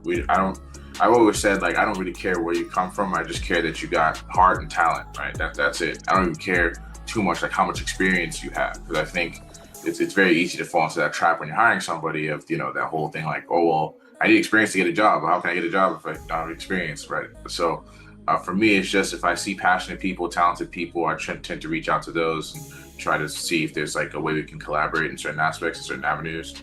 In regards to the globalization of everything, people from all over the world, from Spain, from Indonesia, animation team, the riggers, animators from Brazil, and so like your team is kind of worldwide, kind of by necessity, just because we want the best people that we can bring onto the project. In regards to working with the Japanese guys specifically, definitely language barrier was kind of hard to overcome. You're like translating emails back and forth, trying to make sure that you're not saying anything that they can be perceived as like offensive and incorrect. You want to make sure you're culturally sensitive to whoever you're speaking to and kind of the background, especially some of these guys who are very well known in the industry for the kind of work they've done. It was very important for us to always approach those conversations with respect and make sure that the people who we're talking with, that they're creatively and artistically being fulfilled by the work we're asking them to do. I'd say that's kind of our general approach to how we do stuff. So, in game development, we all know it's not easy, especially when you're running a team, and especially when you have a globalized team like you do. Can you speak to a little bit of the challenges that kind of come up and kind of how you kind of triumphed over them? Yeah, you know, I'd be lying if I said I've got this part down 100%. You know, I'm still growing, learning every day. Part of it is just trying to be as flexible as you can with time zones. Time zones can be a big thing, right? Sometimes I just don't get a lot of sleep, you know, because I'm like talking with people in Spain who are 4 hours ahead, or Japan who are 12, 14 hours ahead, or whatever, right? So like sometimes it's me being up at 3 a.m. but needing to be up at 8 a.m. to do something, right? So that the reality is like sometimes, you know, it's a grind. It's really hard. It's difficult. It's mentally taxing. I'm sure my girlfriend would love to see me more. But, you know, at times, life demands that to achieve greatness, you must do great things, right? So yeah, I hold myself to a very high standard in regards to how I do work and how I operate and everything like that. And I can't expect everybody to put in 100% if I'm not putting in 100%, right? 110%, whatever I have to give, I give. Because these projects that we're working on as a studio, you know, they're very important to me. I'm very passionate about them. To me, Sun Studios is poised to be like one of the next premier like fighting game developers, at least based out of the West, right? If we do things correctly, and if we make sure that we're precise and very calculated with how we do things, and that we put our heart into it. You know, so that's kind of my approach to that. As a fighting game, this means that we're entering into the fighting game community and entering into a nuance for things like iframes and move cancellations and like hitbox coordination. Yeah. I am arbitrarily gesturing at this as just a fighting game couch player. Dead or Alive was my game of choice, and I'm no longer good at any of them. But they bring such a nuance, and so what sort of nuance, emergent outcomes do you hope comes from Netcode Warriors and in terms of how people play and engage with this game? Yeah. So Netcode Warriors, right, obviously there's the stylistic kind of things that we're referencing, but in regards to the gameplay itself, I think that's actually where it shines, or where its specialness comes from, because we're making an arena fighter, which, you know, there's a lot of them out there, you know, usually based on licensed IP, you know, like your famous anime or whatever. But those games are usually designed for a more casual experience. They're not really designed to be competitively deep. It's more about getting to experience your favorite characters and play them in a way that's easy for you to do, and easy for you to switch from character to character and just do really cool stuff and kind of put it down and like I had a good time or whatever.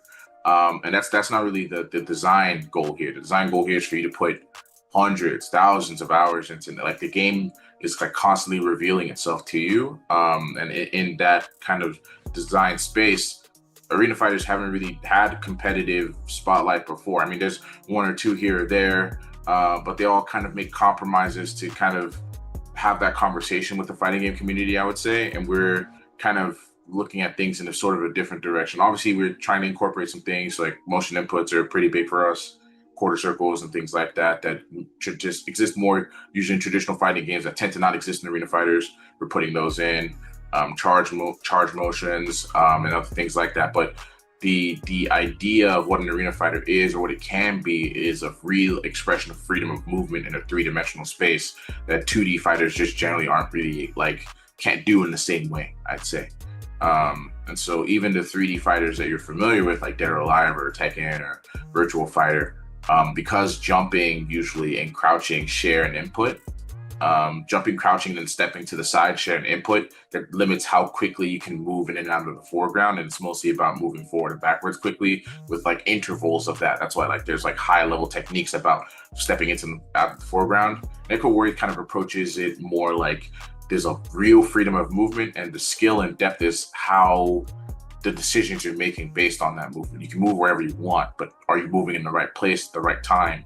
You can move quickly, but are you quickly adjusting to what your opponent is doing and things like that? So that's kind of the design space that we're in regards to what Netcode Warriors is and what it can be. I love that. We spoke a little bit earlier just about this being, again, a new IP that no one's seen before. Let's say we're fast forward, game is out, it's doing amazing, as I'm sure it will. Fandoms love to interact with their favorite characters. Does Sun Studios have any kind of aspirations to take those characters and develop them for other forms of media? And like, what does that success look like for you? Yeah, this is something I've thought about loosely. I haven't put too much thought into it, to be honest. But from what I've thought about, I do think like a companion manga makes a lot of sense. Like a one-shot manga, I think would be really, really succinct with the art style and the inspirations and everything like that. Would make a ton of sense. I think animation, like a short film, could also do wonders. I think also there's various opportunities because the designs are so wild and so like dynamic, and there's obviously licensing opportunities, like clothing, merchandise could be cool. The human characters have these very tech wear kind of inspired outfits, so something that kind of leads into that I think could be interesting as well. But yeah, mostly like manga, animation, novelization. I mean, those are all like valid avenues that one could pursue, or that we thought about to some degree, but haven't put too much thought into because we're just really focused on making a good game with a good story first. Something I want to make sure is that I don't want people to feel like, oh, like I didn't get this, like I have to go do homework elsewhere to understand like the game I just played, or the story mode I just played, or to understand the characters that I was interacting with. If that makes sense. Like we want like a full story experience, right? Like in Netcode Warriors. So really quick before I let you get up in, Derek, I want to know. All right, are you keeping the story under wraps, or can you speak a little bit to the story a little bit right here? Because I'm a story guy. Yeah, I can talk about the story a little bit, but essentially, these people, right, humans from all around the world. So that's another thing, is that the cast is culturally diverse intentionally, right? They're from literally every character from somewhere else on Earth. Right, our main characters from Nigeria. We got somebody from the Scandinavian region, some Japanese, some Taiwanese. Like American. Like they're all from different walks of life, from different parts of the world. They all one day, by happenstance, get like sucked into this alternate world called the network, right?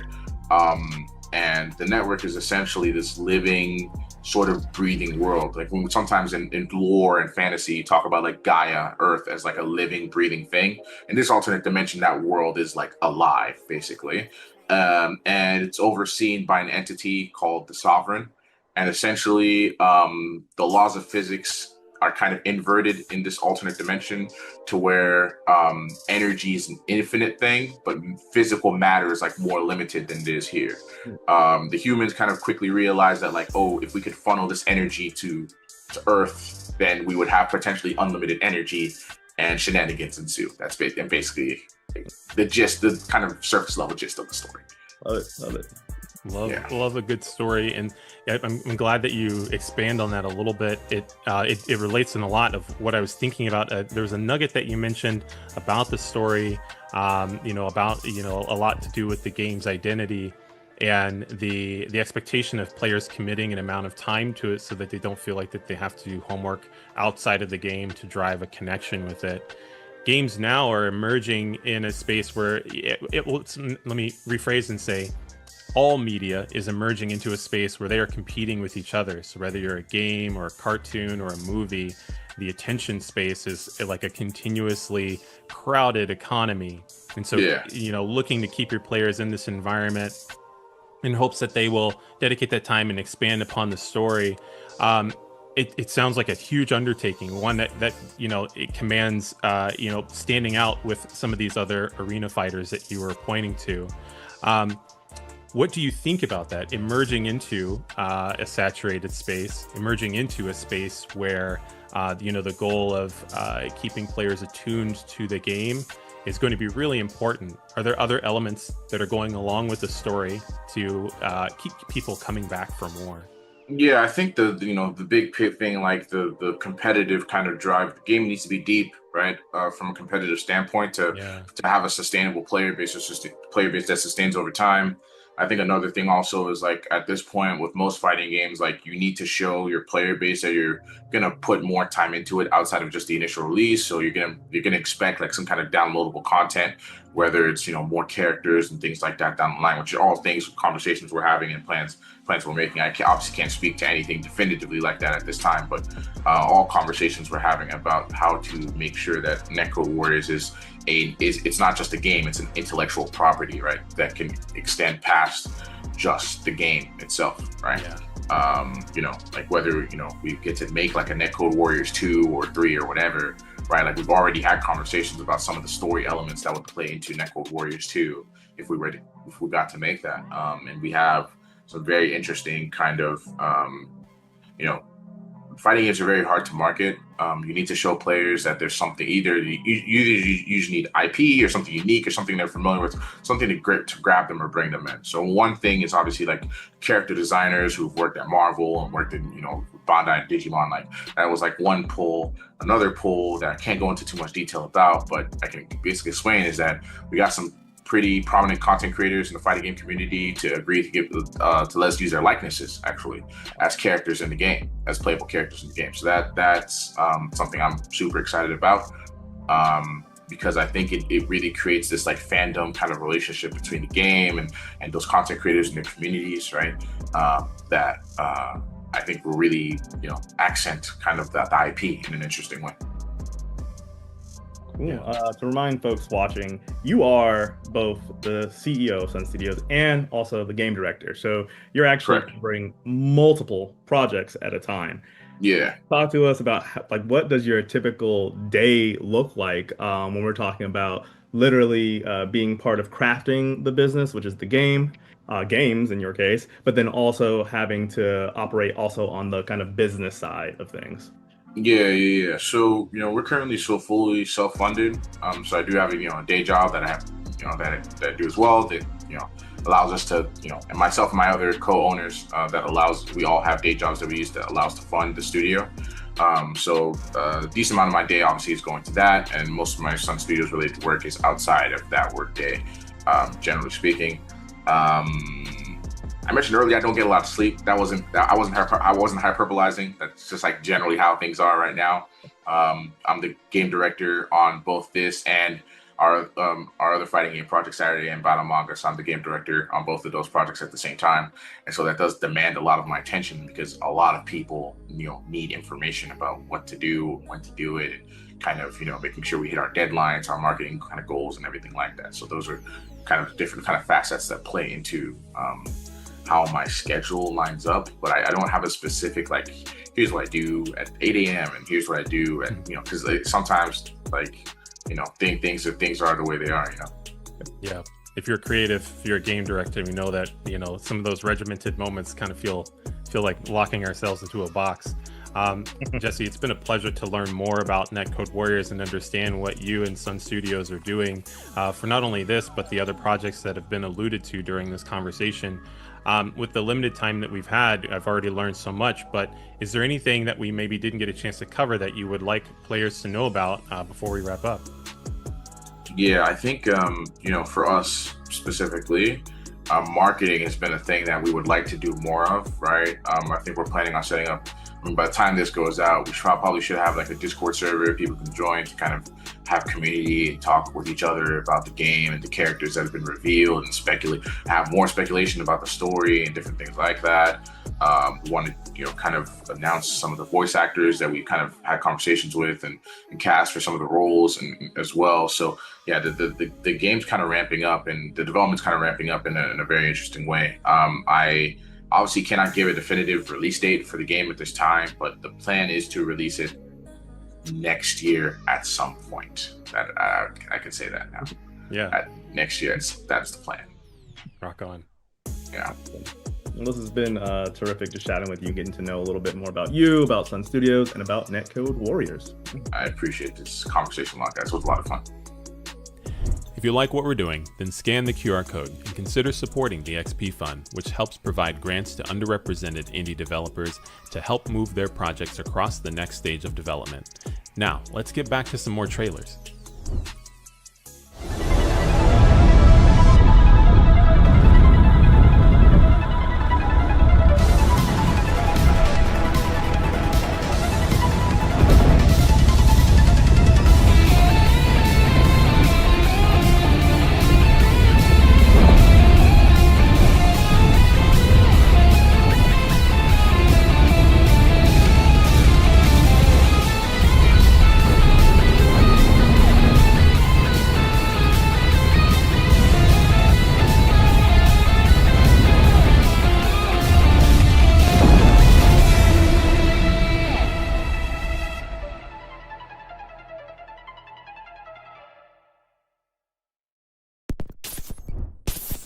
attention, adversary.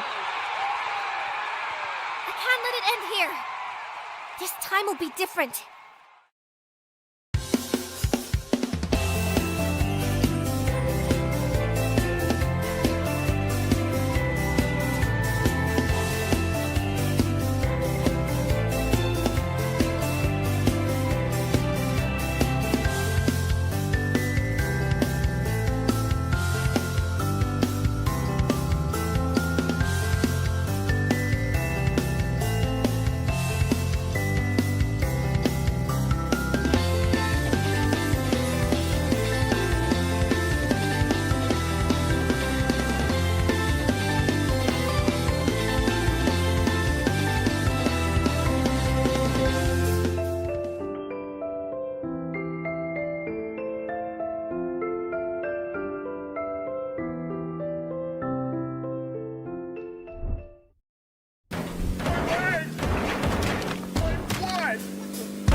It's time for a new hero.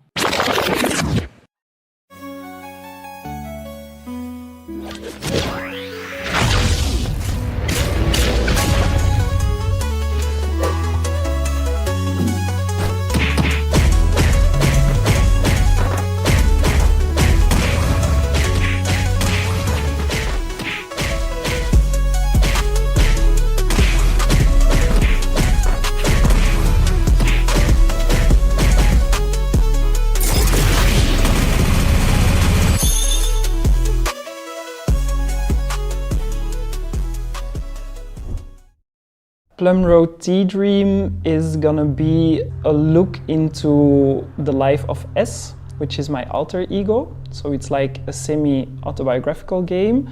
And S makes these virtual spaces for themselves that they call sanctuaries, out of a wish or a need for a world that is more safe, or for a world that accommodates better for grief and sadness, or for a world where they can imagine versions of themselves that like somehow find a hard time existing in real life. My name is Samuel Baido. I'm 33 years old. I'm based in Antwerp, Belgium. I work as a theater maker, performer, and mentor. And in the last 3-4 years, I've also been working as a game designer. I think it's a game that can be enjoyed by experienced players, but also by people that have no previous experience with video gaming. Next to walking being the main action, some of the things you will come across are like interactable words like read or sit or listen. Those are like some of the interactions you can do in the game. So it's rather simple. I think it's really about the experience, about getting to know the story of S, and spending time in these virtual sanctuaries. There are sanctuaries created for rest, sleep, and dreams, but there is also a sanctuary that kind of encapsulates a painful, even traumatic memory, I would say. There is a sanctuary that questions how we can grieve for people that we don't know but feel close to or feel connected to. So this is like almost a game inside of a game. It's just circle of chairs with names on them, but I'll read out the little plaque with information. Sit with them. I hope to turn this into a game one day. A game where you walk and encounter names on chairs. A list of names of people of color in Belgium who were killed by the police. I wonder what it would be like to sit with them around a campfire. There is the homeworld that connects all of the sanctuaries, and in the homeworld, different iterations of S live. I call them NPCs, non-playable characters, and you can chat with them, and a big part of the game is actually to kind of help them get unstuck or to help them heal in some kind of way. I think the game is important to me for many different reasons. The creation of the game was really triggered by this traumatic event that's out of my youth that surfaced during the lockdown, a very painful rupture that I had with my father because of my sexuality. And already very early on, because of playtesting the game or kind of having these open door moments where people could come and test the game, I noticed that it really resonated with a lot of people, and that the game opened for them maybe some ways of like reflecting or philosophizing on the topics that it offers. I would get messages that would be like, wow, you inspired me to start writing again, like I'm journaling again. Somehow sharing this very personal story made a lot of people feel really seen. I also think Plum Road Tea Dream is important to me because it's like this hugely collaborative work. There are often comments on this work of like, whoa, I never thought about making games by 3D scanning clay sculptures that you make in real life. Or we also made this theater piece out of Plum Road Tea Dream, and there people are like, okay, you're using a video game as a medium for a live performance. I've never seen this. So I also think we pushed some boundaries in some ways and kind of bridged the game sector and the arts a little bit more. And we're just hoping that a lot of people find their way to it, play it, and enjoy it, and that it triggers something for them, that they get something out of it.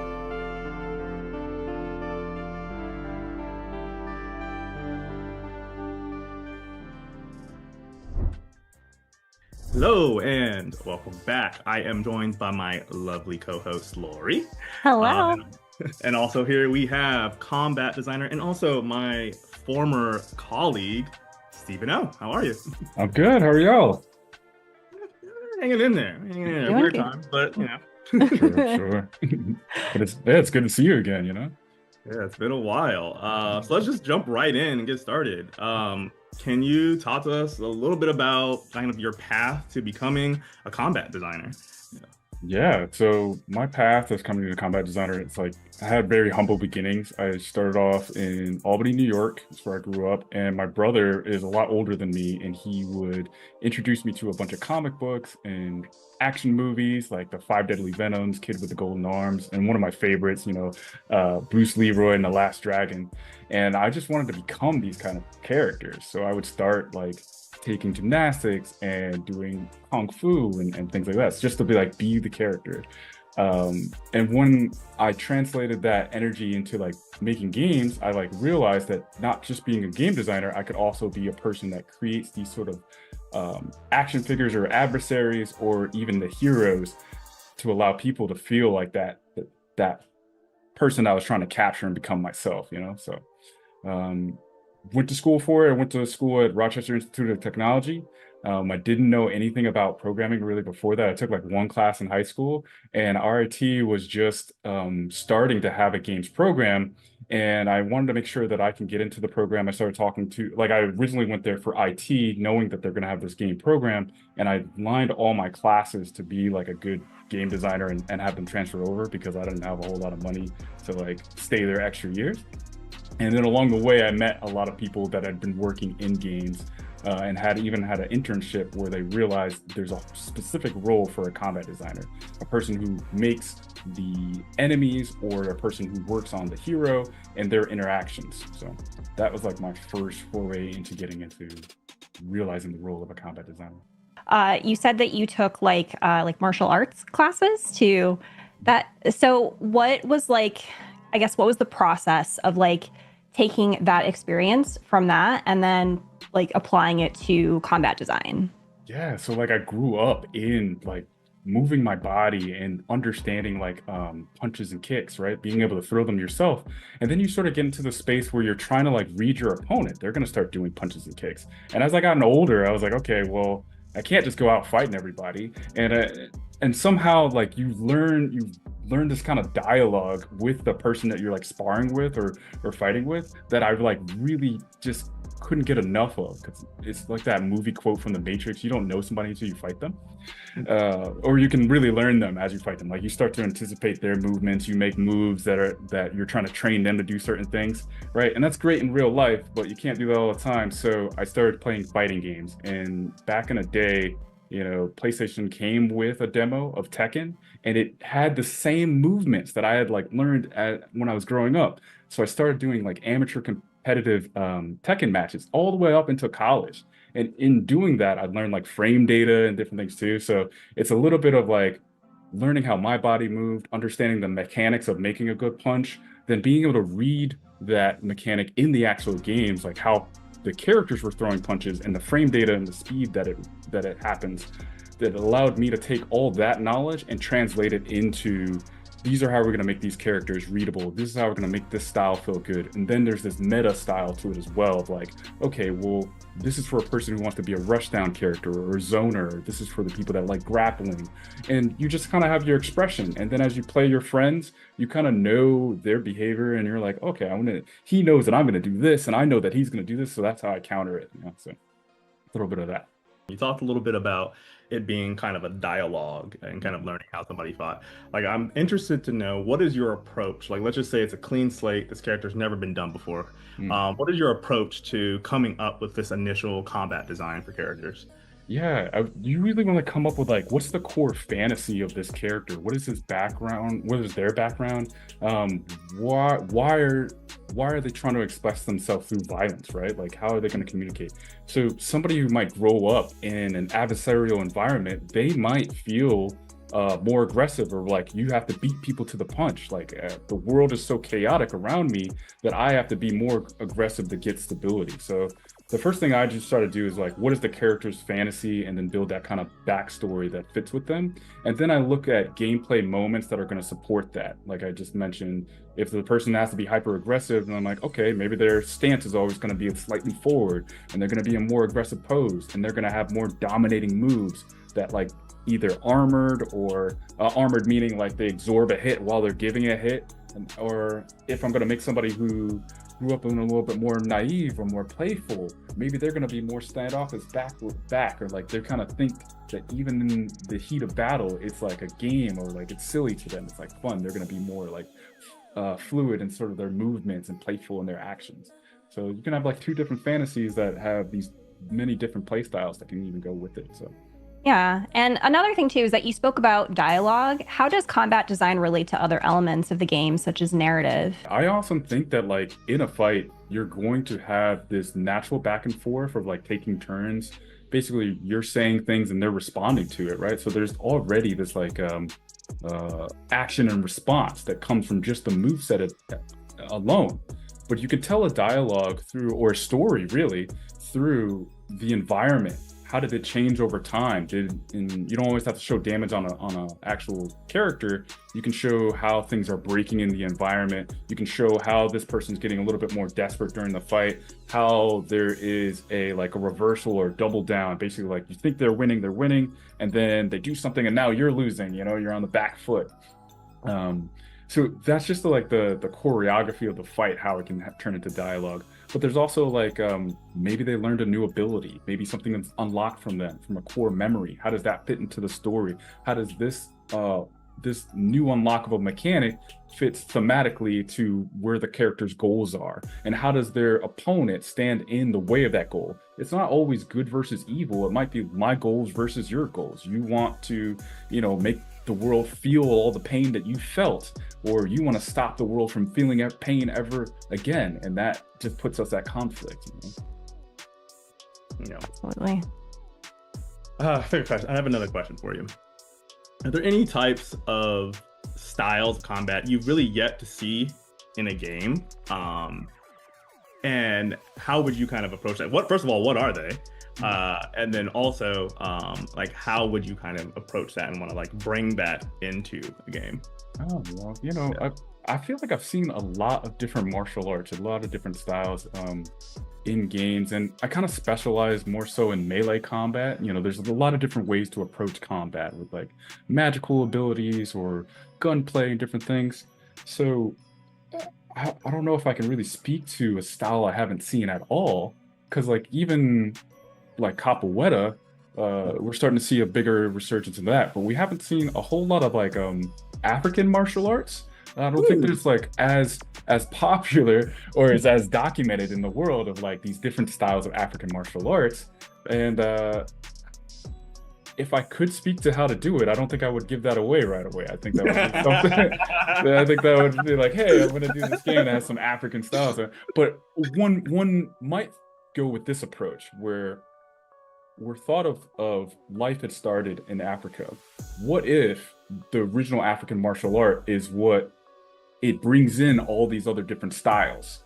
Basically the style that whether it be Muay Thai, Taekwondo, or Taido, or something like that, evolved from that style, that original martial arts style, and that expressive style. So, how could you make this a interesting origin style that encompasses the different things? So it's oh, you thought you knew this, but I invented it, and I actually didn't share with you all the pieces. You just have a fragment of everything I know. Yeah. Just like you didn't share all the ideas that you have right now with us. I get it. All right. That's a freebie. You can try to do that. Go ahead and try. The other idea. Yeah. Talk after the call. I got you. So I kind of wanted to go back to when you were talking about your taking martial arts and whatnot. What was your favorite martial arts, I guess, inspired piece of media, as in a film or a video game that really inspired you as a combat designer? Oh yeah, there's several. I mean, even to this day, I love John Wick movies. I love all these other new action films that are coming out. The earliest ones for me would have to be Kid with the Golden Arms or Five Deadly Venoms. Five Deadly Venoms is sort of your Avengers before they were Avengers, right? You have these 5 different styles that had these tropes and things with them, but you start to get the super abilities, the centipede really fast, the snake agile, the toad invulnerable, right? And how do they play together? So that was influential about how do you come up with different techniques that speak to the theme of the character that you're making, and then how can they be opposed to each other even if they've learned from the same school. But the other one that was super influential to me, and I feel it spawned Dragon Ball Z in a way, is got to be The Last Dragon, right? It's a cult classic. Maybe it's not the absolute best movie on the planet, right? But there's so many things about the character progression. You're already a master, but it's inside, or you need to break through these own limitations that you have. And the glow is totally going Super Saiyan, and that's a designer signature that I put in a lot of characters that I worked on. If you know, a lot of the things that I worked on, they eventually get the glow or go Super Saiyan, right? So those are a couple. I mean, there's so many more. The raid for me, On Bak. I train Muay Thai to this day because of On Bak and things like that. So yeah. Oh, the raid is intense. It's the anxiety. It's sad. Yeah. So good. Speaking of just the titles you worked on, you've worked extensively in a lot of different games. Would you mind telling an audience a little bit more about some of those games that you've had the luxury of working on? Yeah, absolutely. So I started making games I've been making games for over 10 years now, a bunch of little indie games, Mech Knight Chronicles to working on Project Spark to Fat Princess Adventures. But I think my big break was actually working on God of War 2018. I joined the team at a part of the projects where I had a lot of influence over the encounters, and they really liked what I did, so they brought me back to be working on the grunts or like more basic units. So first I worked on how, with this new camera, how we're gonna have these fights be readable and digestible and feel good. And then I worked on how do we make these creatures fit into this world a little better, and mini bosses and bosses. So I worked on Ragnarok and then the DLC Valhalla, where I combined both my encounters knowledge and my character creature making knowledge. And then I wanted to take all the things that I learned by hanging out with Kratos and some of the fantastic people at Sony Santa Monica to work on Black Panther. And that's where we got to hang out a little bit. And I learned so much on that team, but sadly, you know, we can't really talk about it or show it or do anything about that. So now I'm just helping other studios with their projects, some big projects that are unannounced. So I won't be able to talk about them too much, but it's similar to the things that I've learned along the way so far. Do you have any favorite combat moments among the games you've contributed to? Oh yeah, there's so many. Let me try to pick one. This is a huge moment for me on God of War 2018. I'm responsible for a lot of deaths in the basically Draugr pit. So that's where the bridge breaks and Atreus falls down, and then Kratos jumps in to jump down. And there are 3 heavy Draugrs that spawn in that fight, and that massacre a lot of people. So in playtest data, we see a heavy drop off of like people struggling with that part. But once you get past that, you're prepared for the rest of the game. Like once you're able to overcome that challenge, you have all the tools that you need to beat the game. So even though it is a frustrating moment for a lot of people, I think it did help a lot of people get into learn to play the actual game instead of relying on like first tier tactics, like early tactics. The other moment on 2018 that I really enjoy is actually right in front of the stonemason fight. There's 3 different superpower Draugrs that come out, and you think that this is kind of the fight. These 3 units on their own can make an interesting encounter. But actually, we bring back an old trope from the previous God of War games where we spawn a large creature. It used to be a Cyclops. For us, it was an ogre. And then we spawn another ogre. So right when you think like you fought this one challenging fight to like now there's an ogre and then there's like 2 ogres. How am I ever going to do this? But it's set up in such a way that the pacing of the encounter empowers you to get over it. So you're at first you feel the threat of it, but as you overcome that fight, you're like, oh yeah, I am awesome. I am the God of War. I totally like can handle all these things. So those 2 moments, like frustrating moment that turns into like now you have the skills to beat the game, and then I was scared, but it's actually a totally doable fight. How do you balance that? Because as you know, we've worked on projects together, and sometimes fine-tuning and balancing encounters and combat can prove to be a challenge in and of itself. So kind of what's your approach to just making sure things just feel good? Yeah. So my approach to like making things feel good is first, just like I always tune or start fighting an encounter with the most basic things. Like I always just use basic attacks. And if I'm making a creature or a boss or an encounter, I always should be able to defeat it with just pressing the simple attack button, blocking and dodging, and take 0 damage. That lets me know that the animations are readable, the pacing is correct. Maybe there's if I do get hit, then like, okay, I need to like time out, or I need to put a piece of health or something that you can like recharge yourself into the fight. And then the other parts is just like thinking about the fairness and the fatigue that you might have after seeing X amount of units, X amount of heavy fights. X amount of times where you needed to parry or in one particular encounter, and how much time that encounter is going to be. So if you're fighting a boss, maybe that's 4 minutes, and I'm like, all right, well, I need to balance. I have to play this with my very basic defending, punching, and not get hit for 4 minutes straight. That could be really taxing for somebody. So how do I make the character interesting enough in those 4 minutes that somebody's not overstimulated or fatigued by doing all the actions that they have to do? So it's super high level. I'd love to go into more detail about it, but like that's kind of where I start. No, I appreciate that. No, good. Yeah. I think something that I'm really curious about too, like when you're doing the balancing, like what is your, I guess, the priority you think about in terms of combat? Because I always think about like when I'm playing a game, do you think more about like the offensive, I guess, or like more of like the defensive or like magical parts, or like I don't know if that makes sense, but like what do you try and prioritize, I guess, when you are starting, like when you're planning that out for combat? So, it's you know, we were saying dialogue before, but it's really about the dance. Like even if you go back to those movies that I was talking about, they're not really fighting. They're kind of like doing this sequence of dance moves, you know. So they're your dance partner. So how do you make this person interesting? It's not just about defense.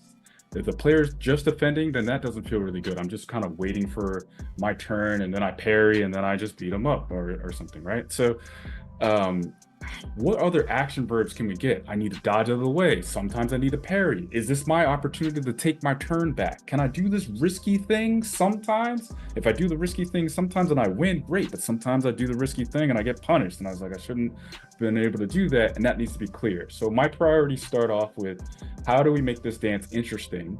Both the player and the combatant have verbs where they can go back and forth with each other. How do I make it readable is the second part. Now that we have those verbs, you need to defend at this time. I need to signal to you that this is the move that you need to get out of the way of. And then this is the move that you need to block, or this is the move that you need to interrupt, right?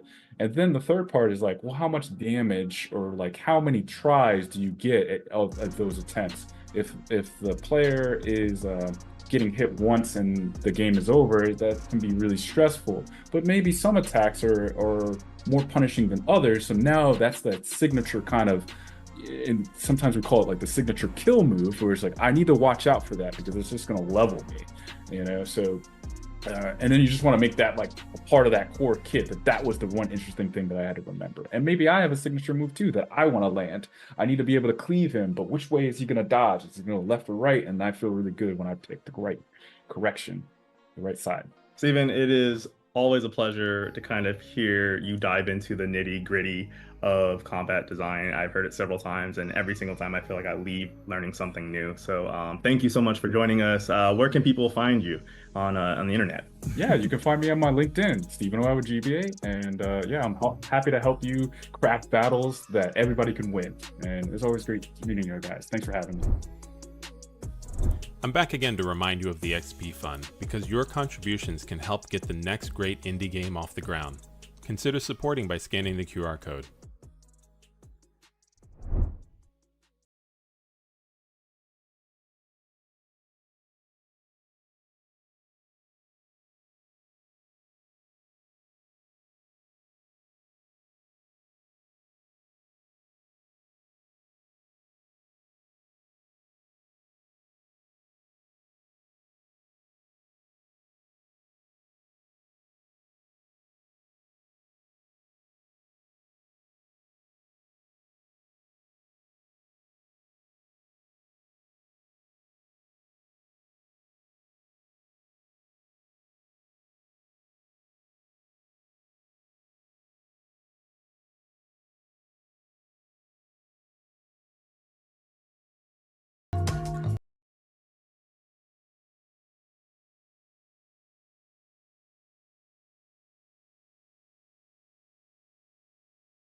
Xavier B. Johnson, and this is Diesel Nights.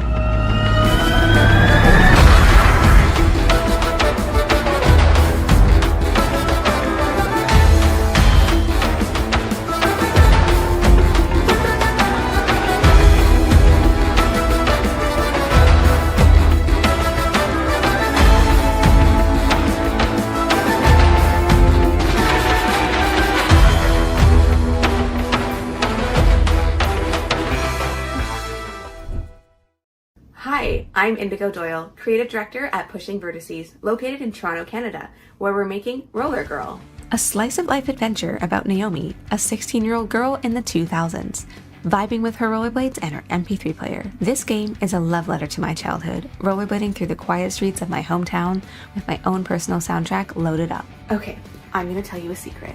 I love rollerblading and music. And that's why we spent a long time perfecting the movement in the game to make it feel smooth and purposeful. And when it comes to music, I always have a soundtrack for how I'm feeling.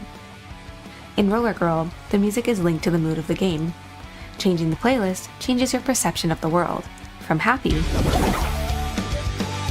to sad. The mood influences other characters' responses to you and your dialogue options. Key story moments also impact the mood. We are curating a soundtrack inspired by 2000s pop punk by connecting with local indie bands. So far, we're featuring artists Narima and King Fabs. There's something about the way it feels to effortlessly glide down a smooth street. Your favorite music playing in your earbuds, and for a moment, it's like time stops, and you're just in a flow state. That's what Roller Girl represents. Your wheels on, your music up, and the freedom to move. The freedom to explore and learn about yourself as you go. You start the game having just gotten your first car, which breaks down immediately. Desperate for cash to fix it, you lace up your rollerblades and grab your MP3 player. You do odd jobs around town, stumble into a romance, and uncover a juicy town mystery. I don't know about you, but I used to spend a lot of time in my head. Back in the day, I would rollerblade around my hometown, inventing backstories for my neighbors. There's a certain charm to small towns, and I can't wait for you to poke around and find the little stories I've hidden behind fences and around corners. Thanks for taking this tour with me, and thank you to the Black Voices in Gaming Showcase. I can't wait to see you find your vibe in Roller Girl.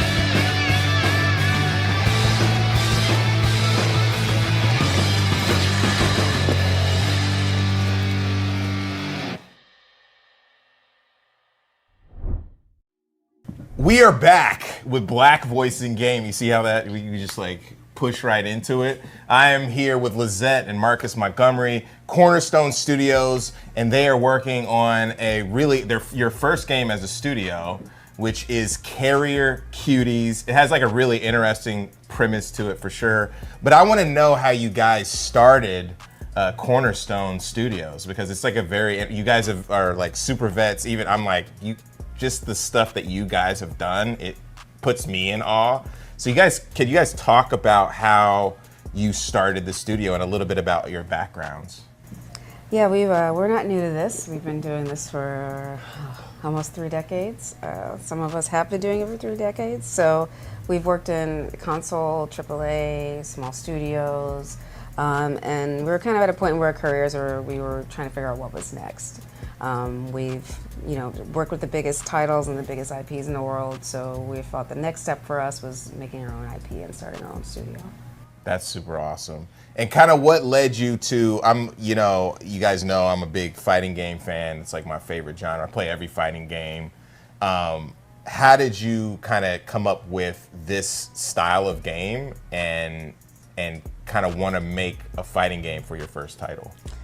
You know, a lot of this comes back inherently. I'm come from that arcade area, that arcade era where fighting games was really prevalent. I like that twitch, fast responsive sort of gameplay. It's a lot of the games I've worked on prior have had that, and so this is kind of just falls into that pocket. To really get into what inspired this, I think, you know, Lisette, maybe we should talk about our grandson a bit. Mm-hmm. Yeah, we've got a grandson, he's 6. And we, you know, one of the things we love to do is like break out old consoles and old games and just have fun with him and relive the nostalgia of, you know, us playing as a child with our grandson. And one day we broke out the Dreamcast and put in Power Stone, and we were just having a blast. Particularly my grandson Morris, was having an amazing time.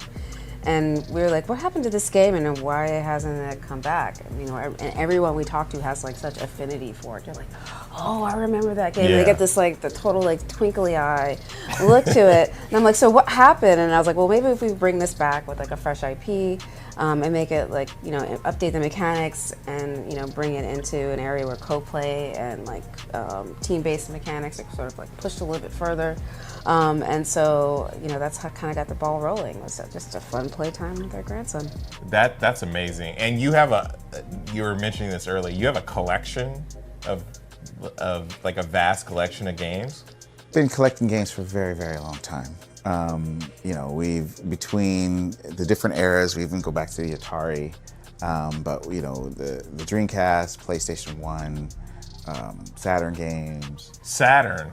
That's awesome. You know, that's like cool. Yeah. My first job in the industry was at Sega, and so really? Yes, so I have a huge affinity for Sega and their the litany of games that they have. But we've been collecting and carrying a bunch of different digital and physical media for a while, so our collection is pretty big. So, it also doesn't help that you have like an encyclopedic knowledge of game design. So that also really helps. that's I may need to hit you up about that. Not for my own, you know what I mean, resources and whatnot. No, that's really cool. So if you're looking at your library of games and your grandson, you know, was a little bit frustrated at some of the games that he's playing, what made you like decide to pick this one? Like from, you know what I mean? You're just like, do you remember this particular Power Stone? And you're just like, with kids, you expose them to a lot of different things. You never know what's going to stick, and you know, so we're always, since he comes over and plays with us, there's certain things he likes and certain things, you know, he wants to play just because he's familiar with them. But we also want to expose him to new things, and you know, the Dreamcast is one of those things, and Power Stone is one of the many things that we, you know, tried. But that was one of the first things that he really attached, and he would ask about it. And it was a lot of it also is because I have the old arcade stick as well. So you had the arcade stick? Yeah. And he saw the stick and he was like, "What's that?" And I was like, "Come, son, let me show you that must what this is about." Yeah, fantastic to expose. Exactly. Yeah, and that's great. And we really love the fact that we found something we could connect with him. And we find that to be a very unique experience, and we want to make sure that how can we replicate that, not just for us, but for other people as well. There's a lot of nostalgia around these sort of games, and you know, people of our age may want to be able to share it with the kids that they have, and we think that we have a unique way to kind of bridge that intergenerational play. That's cool. So rolling into this, Lisette, like how did you come up with this particular game, and then can you talk about the premise of it, because it's extremely interesting. You know, I think all good games that kind of hit the zeitgeist often reflect like the conversation we're currently having, and the conversation we are all currently having is AI. So like a 90s rap song. So I was like, you know, let's you know, and there's this assumptions that we all come to, which is like, you know, we're all going to eventually be killed by robots. So let's just play out to the worst scenario what that may look like and make it absurd and stupid. So I started thinking about what a post-AI world would look like, and I'm like, well, our pets are still here, so of course they'd be the ones who take over the world. What would that look like, and what would they do with their free time? And then you start doing these really silly like world and logic exercises, and then you end up with some really wild story, and that's kind of how we ended up here. Carrier Cuties takes place in the future, where AI does what AI is going to do, and eventually humans are extinct. And our pets essentially become sentient and take over the world we've left behind. And they build battle bots in the shape of their former owners to battle out their primitive instincts. And that's sort of the premise behind this. So they died. So their owners straight up are gone. And then they're just like remembering their humans. Yes. Did the pets didn't kill them? AI killed them. Yeah, AI killed them. Because I'm like, this is so sad. AI killed them. Like AI killed them. You know, Yeah. AI's gonna do what they're gonna do. Yeah. So let's jump into it. We're gonna play, and then I think it would be really interesting to just kind of go over the character design, the pet design, and then kind of your approach to art, you know, and that kind of thing. So I'm gonna try to play and talk at the same time. I will give you some tips as we're playing. Okay. You know, just press X and Y a lot, and you'll be fine. Okay, so what's the character? So this particular character. This is essentially our boxer and our boxer. So essentially, the boxer pet is piloting his Humek, as we call it. Humek. And essentially, they appear as humans at first, and as you sort of unlock super modes, their robot abilities reveal themselves to you. That's cool. So you guys have pets, dogs? Yes, we do. Because the Scoop. That's notorious. That's when you're like, you're like, what the hell are you doing? It's time for a bath. Yeah, it's you gotta handle that. You gotta handle that in pleasant ways. But you know, we really want to pull in the humor as much as we can of the characters that we have. You know, and you know, while this is still early, we want to be able to represent the humor and the character and the humanity of it all. So very much like the classic Power Stone game, you've got dive kicks. You can pick up and push different objects in the world. You can pick up tables, throw them at your opponent. Ooh. There's hazards in the world as well. Throw your opponent into the stove. If you hit them against that wall, you'll also see the barrels knocked out on them. So you can also use the world to your advantage. So I have like homing gloves. Yeah, the rocket fists. So how did I get this power up right here? So there's power cells, like you just, as you finished, much like the classic game, there's power cells that will spawn across the map. And if you're able to pick up 3, you're able to then transform into what would be eventually your pet mech. That's not represented in this prototype build, but that is something that we will have in the future. Wait, what does that mean? What do you mean? So currently, when you get your 3 power stones, you stay in your boxer form, but are debuting a new character with the new build where you're actually going to switch into your pet mech form. Really? So you're going to have more pet-like abilities once you get your super moves. Oh, I got deaded. You can see the pet mech in our current trailer. Oh, okay. Oh, that's right. Okay, that's awesome. Which we will debut, or we already have debuted. I mean, you guys debuted it, so you'll be able to see it. Yeah. People who were on site at the mix were able to see the actual maquette that I built for it. Oh, that was cool. So talk a little bit about like the kind of practical creation of the characters. Yeah, so one of the things when we were talking about what we wanted to do in the studio, I also wanted to change my process of how I created characters and assets, and try to take advantage of, you know, all this new technology we have with photogrammetry, and my natural ability to sculpt with physical material and clay. So I'm building all the characters in physical clay, scanning them in using photogrammetry, retopologizing them, and then animating them for combat. And you can also see the visual effects. So we're taking advantage of the style and uniqueness that we get from physical materials, and then also taking advantage of all of the wonderful things that Unreal 5 affords us to kind of push the dynamics and the style and the interactivity of the characters in the world. So it's been, it's a nice mix for me where I get to get physical and use my hands, and then I can get digital and take advantage of, the advantages that come with that. So how does this differ from when you were at Double Fine? I mean, you've been, like you said, close to 3 decades. How does this differ? I mean, because you wanted to get it more hands-on, but when you were at previous studios, how did you develop art there? Because you were directed and all kinds of stuff. Yeah, I started as a character modeler for 12 years, worked my way up until I became like a lead and an art director. So most of my process has always been digital. You know, maybe at the beginning when we're kind of dealing with sketching and doing brainstorms and loose sketches of a character, you get paper and you could get hands-on with some oil and paint. But once it gets into the 3D phase, often you're in a digital space. And so for me, I really wanted to take advantage of designing things physically first so that the toys feel great in your hands.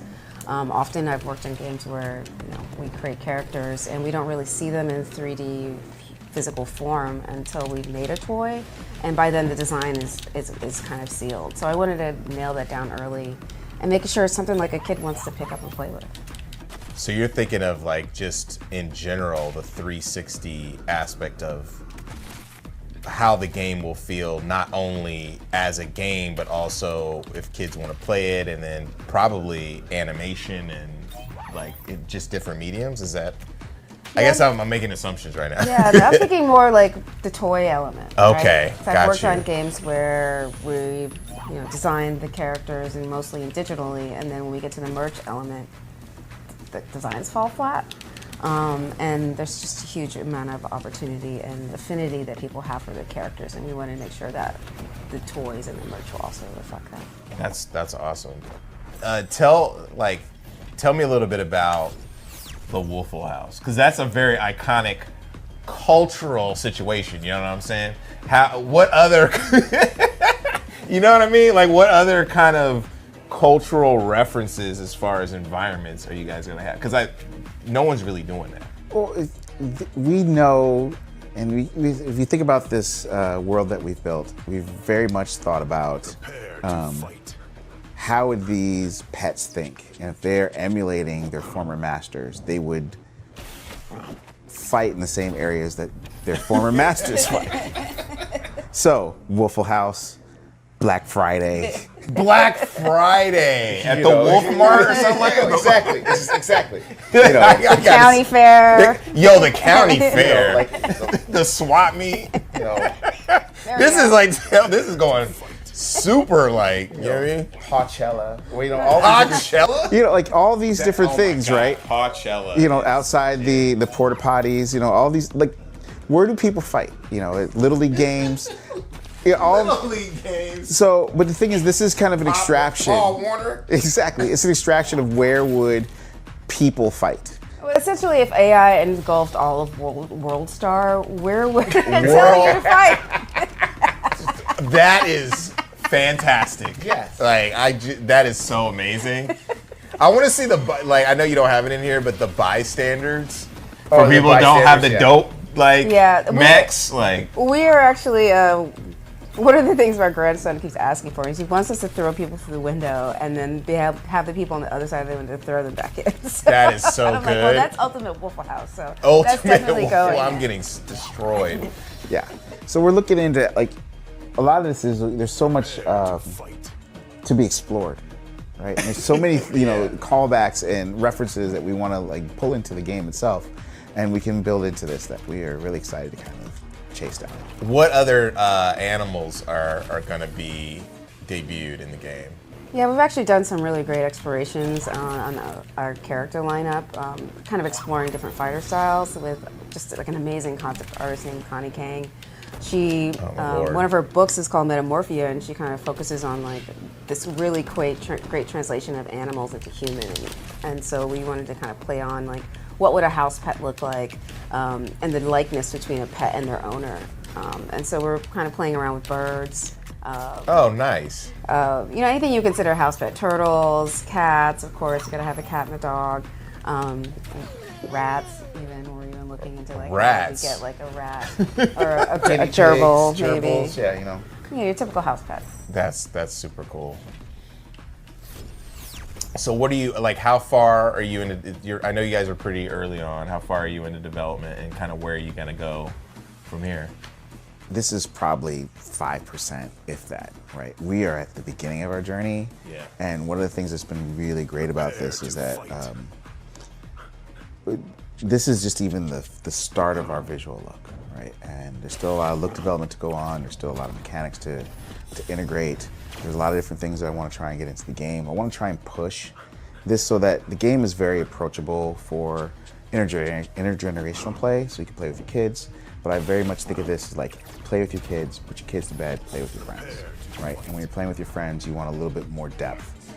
And I want to put a lot more emergent or discoverable mechanics that can be in here to kind of push the play space of it. You know, you have games like Power Stone where whenever you get knocked down, you only lose one power cell. I'm thinking, what if we added a little bit more skill into it, where if you throw an object and it's kind of not targeted or automatically thrown at the person, but you're leading the person and you hit them at a particular distance, it might drop 2 power cells as opposed to 1, right? Trying to find ways to add a little bit more nuanced play so that you can discover new tactics to outplay your opponents. That's interesting. Like, I remember, I'm a big fan of Power Stone 2. Power Stone 2 felt less of a fighter because the worlds were everything was moving and that kind of thing. But it'd be interesting to see what you guys do with the environments, even extending and that kind of thing. So that's awesome. One of the best things I think about Power Stone 1 or that sort of thing is we want to make sure that the game is focused on defeating the other team and working together with your partner to make that happen, right? The arena itself is a character, and we want to make sure that the arena kind of shines as well. Being able to kind of expand the play space, think of like being able to knock people through walls, as we talked about earlier, through the window, and then being able to fight in a parking lot, right? So there's a lot of places to take this game and to explore different mechanics and different events. Yeah, we really want to make sure the environment feels dynamic and that you can throw a character in front of a moving subway train, for example, to time a hazard. So we're kind of really looking at making the arena a character all its own, and that it adds a level of randomness that makes every match fun. Yeah, and the pets aren't going to get hurt. Of course, that's why they're in the box. Okay, that's not your pet. Yeah, because I was about to say, you throwing it in front of a subway, you can't. No. You can't. You can pet the pet mechs, but they're bots. Yeah. Okay. Yeah. So where can we find out more about Carrier Cuties, Cornerstone? You can find our Steam page, Carrier Cuties, Pets and Mechs, but we also have a site that you can go to. It's really easy, ssantiwestt Studio, start page, and you'll be able to look out, find more about our Discord and be able to join, be able to wish list and even see more updates that are coming. And you could follow us on socials at ssantiwestt Studio. ssantiwestt Studio. ssantiwestt. I was like, you hear me? I hesitated. Like ssantiwestt Studio, and that's on all platforms. Awesome. Yeah. Thank you guys for coming through and allowing us to play your game. And congrats on everything. I mean, jumping in feet first to make a game in a studio is not easy. Thank you for having us. It is not for the weak. No, not at all.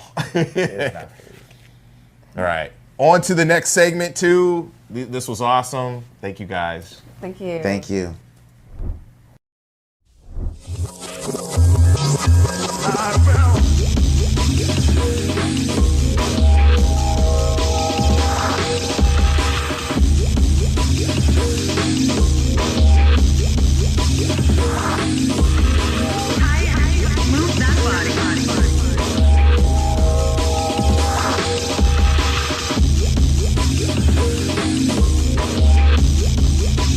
Hold on, y'all niggas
excited for all of them, but like, what was your favorite? I think my standout would have to be Jay and Silent Bob. I mean, I'm a longtime Jay and Silent Bob fan, so just that nostalgia alone was enough to get me pumped up and excited, for sure.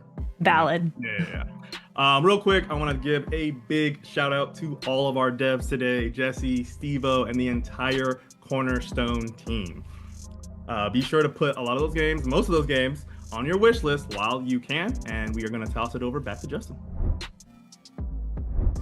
Thank you, Curtis and Lori, for hosting the show. Great to see you guys, and loved those interviews.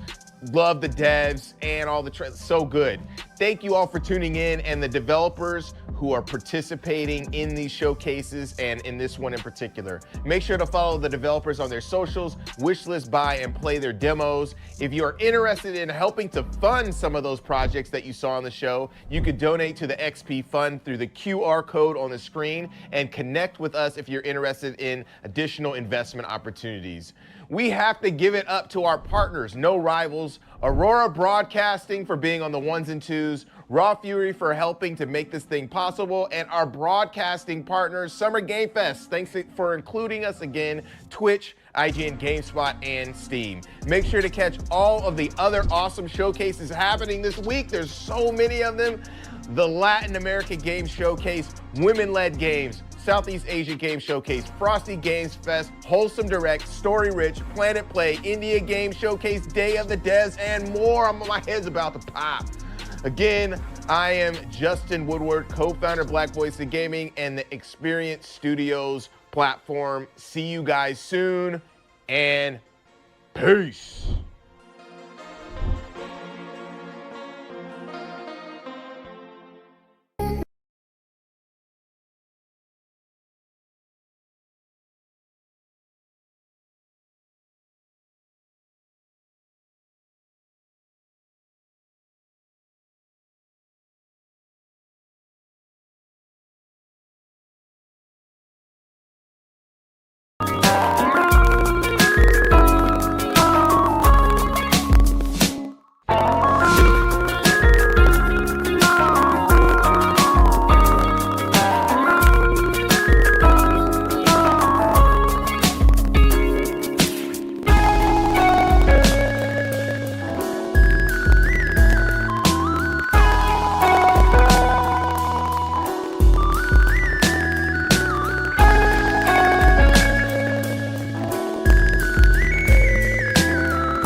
Hello everyone, and welcome to the Women-Led Games Showcase Summer Games Fest Edition 2026. I'm Brianna White, actress and content creator, but best known for the voice of Aerith Gainsborough in the Final Fantasy VII Remake series. I am thrilled to be here hosting this show. You have no idea. It's just a mission that's very aligned with my own heart, to champion women doing awesome things in an industry that's traditionally been very hard for women to navigate. At the same time, it's very aligned with my own heart to just champion awesome games.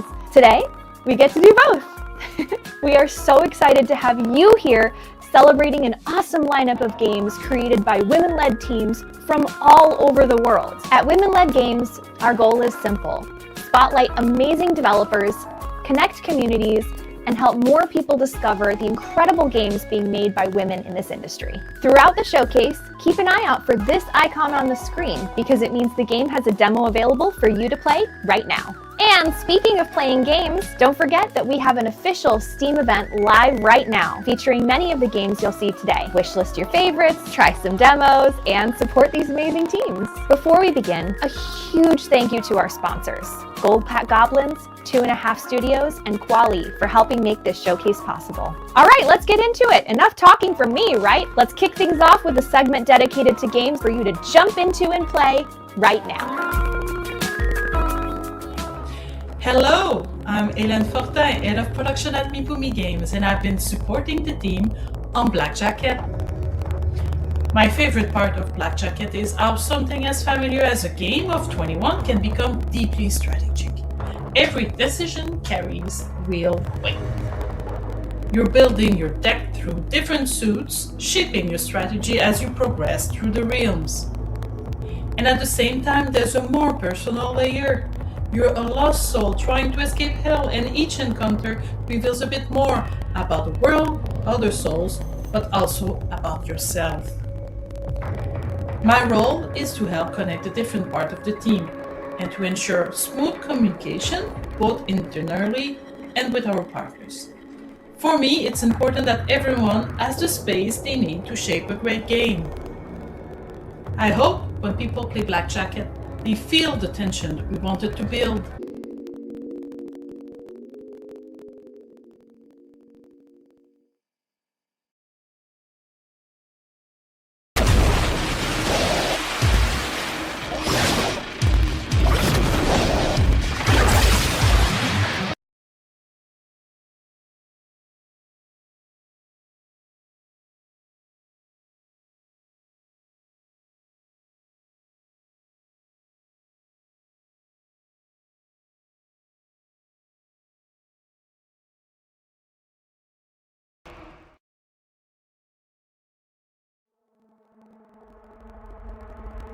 I suppose he sent you to hunt me down, yes?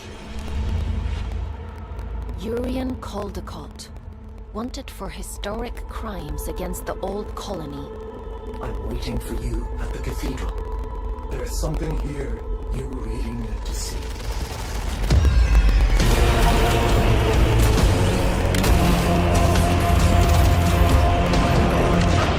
You truly do mean to kill him, don't you?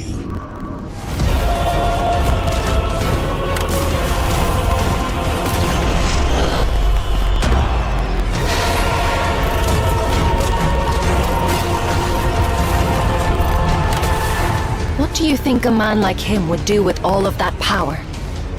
How do you expect me to kill a god? Your job is to lead me to the gallows. Maybe you ought to ask yourself why. Here, folks. What do you do for fun? Other than shooting things, I mean.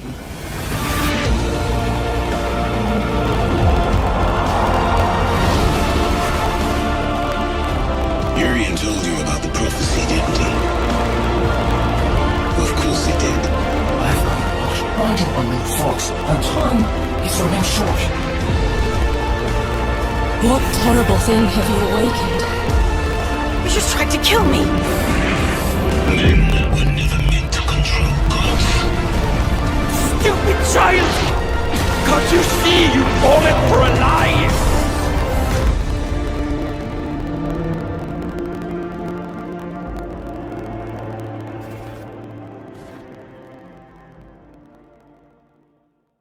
Hi, I'm Rihanna, and I'm the programmer on Tree Planter. Tree Planter is a relaxing game about building your perfect woodland landscape, while also doing something good for real trees. For every copy sold, we plant a tree on local farms. Thanks to your support, we've already planted nearly 1,500 trees since launch. We're delighted to announce that we're partnering with the Suffolk Wildlife Trust and the Brex Landscape Partnership to add new levels to Tree Planter, inspired by their nature reserves. We'll be starting with a Lackford Lakes-inspired level. This will bring lakes, ponds, and rivers to Tree Planter, and all the species that love wet woodland, such as willow trees, fish, dragonflies, frogs, birds, and maybe a cheeky goose. We're early in production and will be co-creating the levels with rural young people and children from Suffolk and Norfolk, who will be drawing some of the art for us. Wishlist and follow us to stay up to date with Tree Planter.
こんにちは。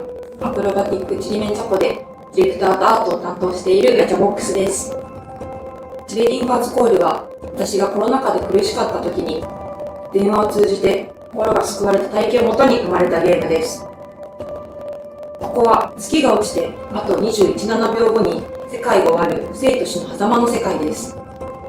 主人公のメアリが電話を通じて心残りなる魂を救うという物語です。電話で相手が見えないという状況を表現するために登場人物は全て動物にしました。この表現によってより多くの人たちが感情移入できるんじゃないかと考えています。他にも鮮やかな色彩のイラストと演出で魂、心の動きを表現するなどビジュアルの美しさにもこだわりました。人とつながることの痛みと救いを体験できるゲームになっているので、ぜひプレイしてみてください。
We all know that games can make us emotional. They can inspire us, they can scare us, they can make us happy cry to hundreds of thousands of people on the internet. You know, that one might just be me. That might just be me. But the most important thing about games is that they're fun, right? This segment is dedicated to games that are designed to keep a smile on your face. Hello, I'm Lara, art director at Kineko Studio, and today I will present you our puzzle game, Tracastrophe. It's a colorful isometric puzzle game where you guide a mischievous little train through vibrant worlds and help it reach its destination. Each biome has its own personality, atmosphere, and visual identity, so you're constantly discovering new places, new vibes, and new little details along the way. The puzzles start approachable, then steadily grow into satisfying brain teasers that reward experimentation and one more try thinking. It's cozy, bright, and a little chaotic in the best way. Tracastrophe is out now for you to try on PC on Steam.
Congratulations, and welcome to your new job at the Carno Mile Post Office. Your role is simple, and you'll do wonderfully. Stamp, sort, deliver, repeat. Every day, just the same. The system is perfect. If the mail whispers, pay it no mind. If a customer seems strange, do not avert your gaze. If you feel tempted to wander outside, don't. There's nothing for you out there anyway. But you don't need to worry, because I'll always be here. Watching, listening, guiding you when you forget your place. Some say the post office doesn't let people leave. That's silly, isn't it? It's just that no one ever wants to. So relax, do your job, and everything will stay exactly as it should. Forever. This is a totally normal post office where nothing weird ever happens. Hi, I'm Andrea from Wonderbelly Games, here to show you some of the work we've done to expand the demo for Arcane Eats, our delicious deck builder where you cook up the tastiest combos. In Arcane Eats, you shape your cuisine deck with magical ingredients and kitchen tools, while hiring a crew that knows how to make the most of what you're cooking. In our expanded demo, we've also added a new spice to the mix, enchantments. At Charms & Noble, you can buy cookbooks to enchant your cooktops with spells like Happy Hour Ritual and Raging Spices. These will make your flavors even more powerful, and you're gonna need it because you can now play through a second week of running your restaurant. And week 2 is when the nightlife starts to show up and get rowdy. Vampires, werewolves, a sneaky raccoon, and gelatinous cubes.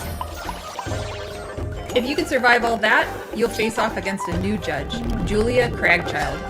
Julia is a culinary legend known for her gigantic appetite and earth-shaking enthusiasm. If you can make a meal to move this mountain, you'll earn your second mithril star and be one step closer to proving your epic status as a chef.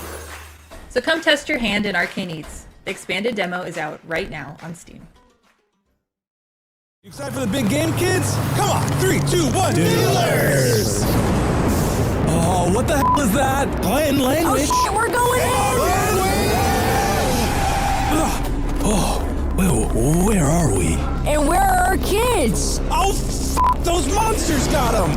Guess it's time to show those baddies who their daddies are. Name's Daryl Wilson. Nice to meet you. I'm way too high for this right now. Don't make me pull this video game over! I'm not a stepdad. I'm the dad that stepped up. It's a bullet heaven with a story! Good luck finding your kids if you survive this! Ma'am, could we not fight? I'm something of a feminist. Why can't anybody just let me kill a bunch of people? I'm on your side, I'm vegan! So you only eat plants? Dungeons and Daddies, BDSM. Bad dads survive monsters. Based on the world's 4th best tabletop role-playing podcast.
Hi, I'm Lillian. I'm Georgia. I'm Stacy. And I'm Cheryl.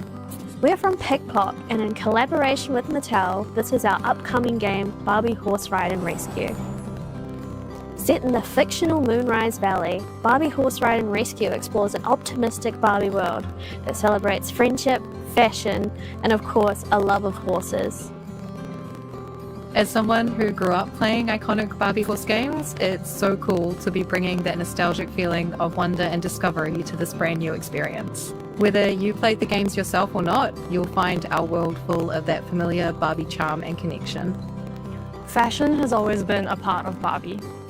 We're creating a dream closet of customization options, giving you the freedom to express your unique style. And of course, horses are at the heart of it all. The tech is inspired by iconic Barbie fashion too. It's been such a joy combining the world of Barbie with our expertise in horse games. You'll discover a game filled with authentic equestrian moments, riding challenges, and a compelling mystery.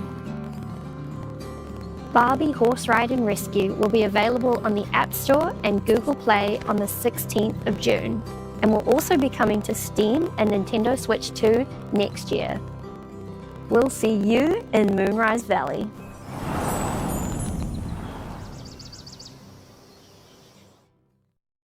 Hi, my name's Holly from Reliable Plumbing Services, and this is Philosophy.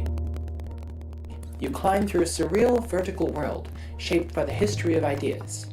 You play as a small spark of thought, ascending from the depths of Plato's cave through 2,500 years of philosophy, from the marble ruins of the classical world, through the cathedrals of medieval scholasticism, into the cold machinery of modernity, and beyond, in search of whatever truth might be waiting at the top. Alone or with a friend, you'll climb using only 2 buttons to flip, plunge, shoot, piston, and swing your way upward. You will fall, but you will rise again through eras of ideas, both bad and good. Play the free demo now on Steam. Here's one thing I know to be true. Most games are more fun when you get to share in the chaos with your friends. This was 13Z when we first started building it. It was rough, but over time, we saw the game we imagined come to life. Hi, I'm Eddie Torres, creative director of 13Z, the Zodiac Trials. 13Z is a fast-paced action roguelite inspired by Eastern Zodiac mythology. You play as a challenger, a shape-shifting animal spirit fighting to become the 13th Zodiac, solo or with friends. Fluid combat is the heart of the game. We focused on fast action, verticality, ever-changing builds, and movement that feels unique to each character. We also have more challengers on the way. We built the upgrade system around 8 different elements, with skills that can be modified based on how players want to play. There's the Jade Tree for permanent upgrades, so there's growth with each failure or victory. We also spent a lot of time building the world of 13Z, to make it feel as lively and rich as the combat. We hope you'll try the demo, and if you like what we're making, wishlist 13Z on Steam.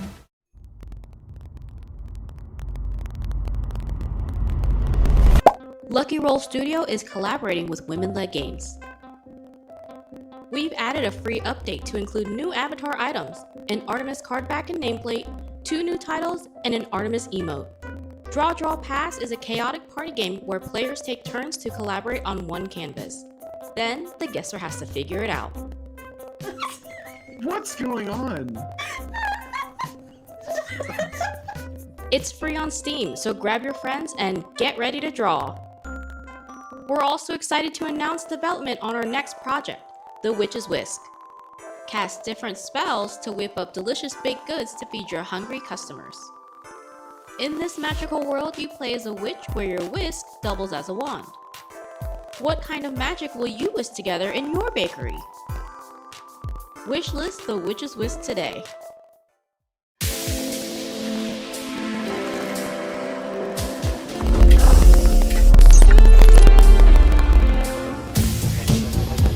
We have an experimental reactor, and I really do think the whole thing might implode. And that's where you come in.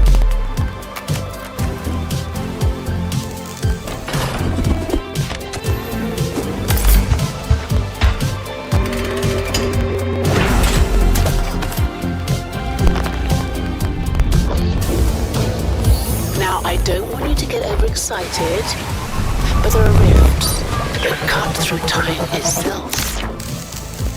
Stabilize one of those, and you could pop back to your own time. And while helping yourselves, you could perhaps fix a few teensy little problems for me too. Norchick thanks you for your service.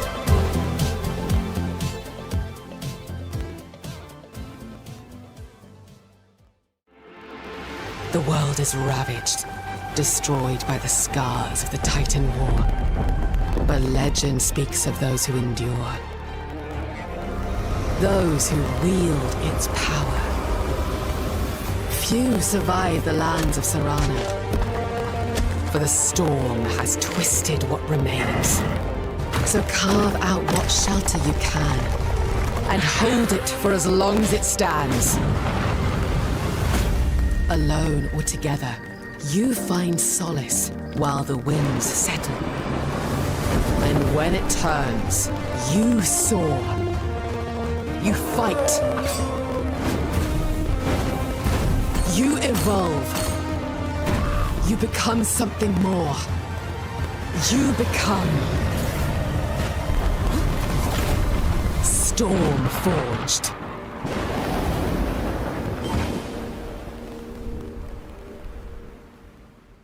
Come to the festival held by Rat and his friends. There's lots of beer and lots of odds and ends. My video sharing their game went viral on TikTok and Instagram. I really like this so much. Like, it's still so good, even as like a little early slice demo. There's a huge response to this game, and for good reason. I mean, it's incredible. I can't wait to see some of this game. I'm so excited. I love this so much. So far, I'm in love. I'm obsessed. I'm addicted. I'm just hooked. I want more and more. Yeah. It's not sponsored. I just think it's just really neat. It's really cute. Personally, I'm blown away. I think it looks amazing. The whimsical cuteness vibe is there. Honestly, just flying around with the Aurora Borealis and this beautiful music is like really lovely. It's a really nice game. It's been described as a mix of Skyrim and Stardew, and I can definitely see that. It's ex-Bethesda devs, and it's a passion project, which I love. It feels very original, very unique. Yeah. Hey, can you hop on my back? No. Yes! Oh, I'm in love with this. Look at him! Look at the snails! Look at the snails! Look! Are they helping? They are helping! Oh! Everybody's helping. That's so wholesome. Oh. Can we all just please fund this? Please. This game deserves as much love and support, right? Hawthorne is so good. I don't want to let it go yet. I love these characters. I crave more. Hi, I'm Megha Gupta, co-founder and game producer at Wala Interactive, and I'd like to show you our very first PC console title called Spookaboo. Spookaboo is a physics-based ghost-trapping and friendship-smashing couch co-op game for up to 4 players. Team up with friends and family and play as ghost hunters to detect, scan, hook, and trap all the pesky ghosts hiding in plain sight. The game features a wide variety of quirky ghosts with annoying abilities that you and your friends need to evade, along with a plethora of level mechanics that throw in even more chaos. Meet the team behind Spookaboo. We were very bullish on one aspect of the game, that it should make people laugh. We tested the game a lot in different regions to gauge the very same reaction, and we were so happy to see that we actually achieved it. So if you have Ghostbusters nostalgia, or simply looking for a good laugh, then this game is definitely for you. Go check out the game on Steam. Thank you.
I'm Reb, the creative director of Warframe. And I'm Megan, community director for Warframe. And we're so stoked we were able to show off our release date for Warframe's next free update, Jade Shadows Constellations, earlier in the showcase, and we hope it was entertaining. Indeed, because games can entertain us in a lot of ways, and some stories stay with us long after we stop playing. The worlds, the choices, the emotions, sometimes a great story is the thing we remember most. So get comfortable and enjoy this next segment of games with powerful narratives and unforgettable storytelling, which we feel honored to introduce as story-loving hosts.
Sometimes a tavern is a tavern.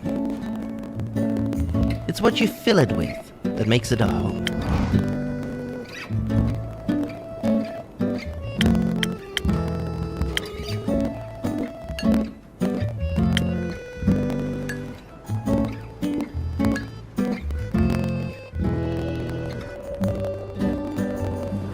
Tavern Talk Stories Dreamwalker. Coming soon.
Light of Atlantis launches this year, November 2026.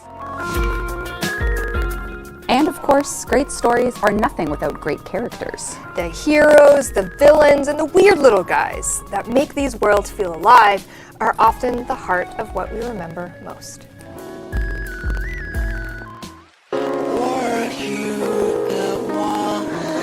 I used to love long before the stars forget who I was.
everyone, I'm Harumi, I'm Toda Brava's executive producer, and Toda Brava is a fully hand-drawn 2D RPG. We play as Kako, who's trying to escape the Santa Cruz dungeon to rescue his mom.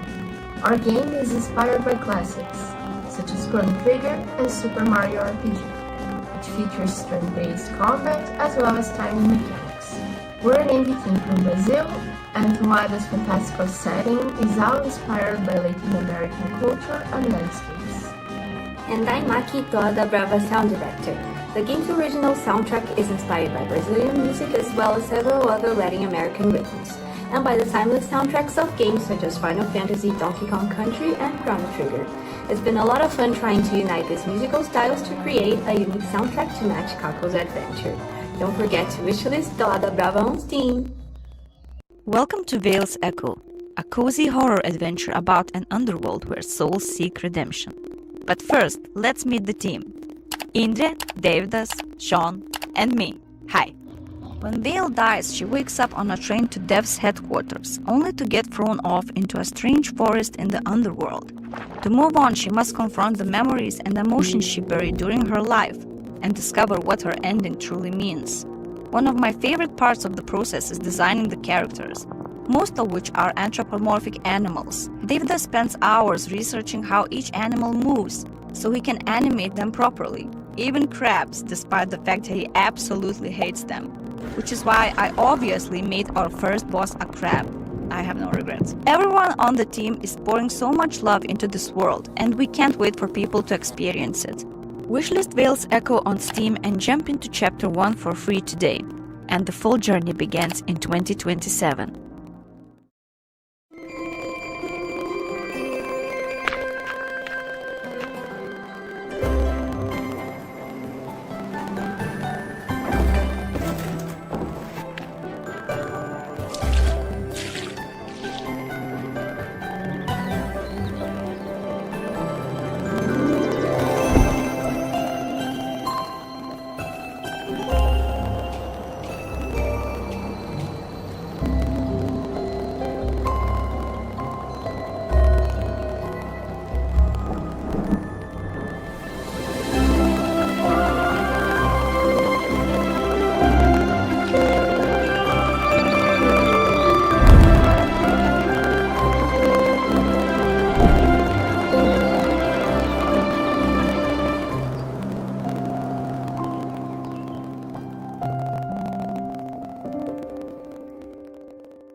I'm Cornelia Bożyńska, Creative Director at Purple Ray Studio, here to show you Koszmar, The Last Reverie.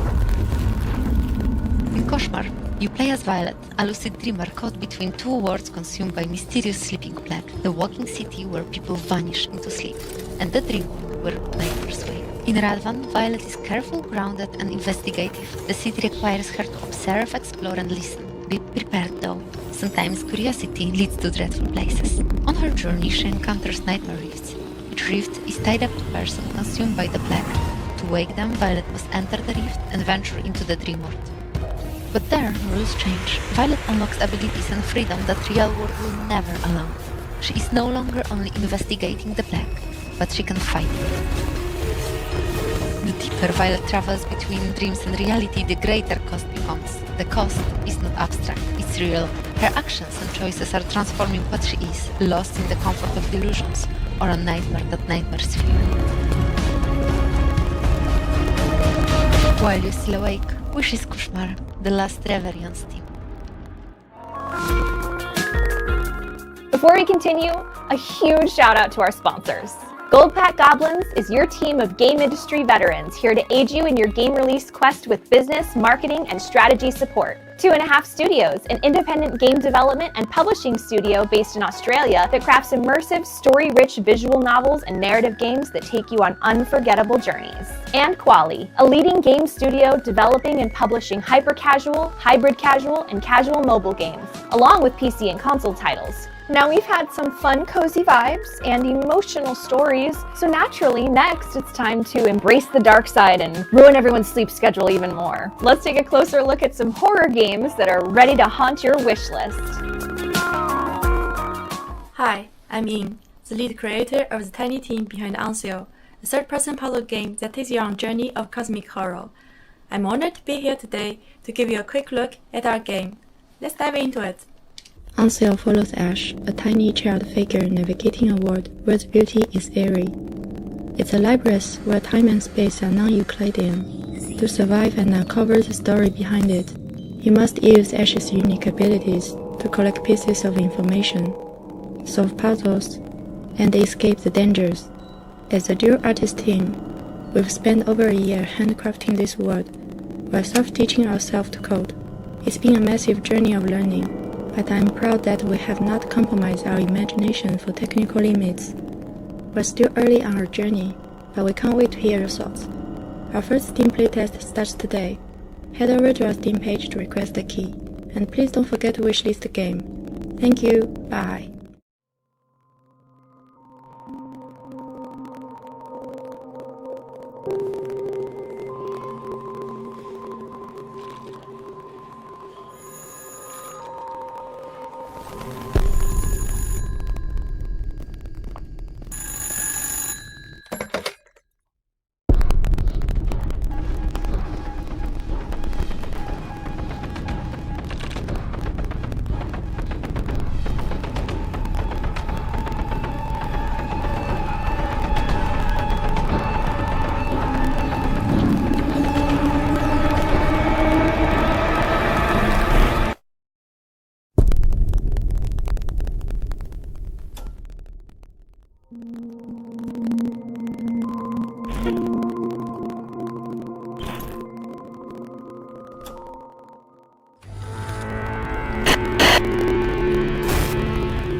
My New Year's resolutions are 1. Lose 15 pounds. You don't even have 15 pounds to lose. I thought it was my turn. Fine. Continue. 2. Do the shadow exercise every morning and night, no exception.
Terrifying crime scenes with a mix of folk horror.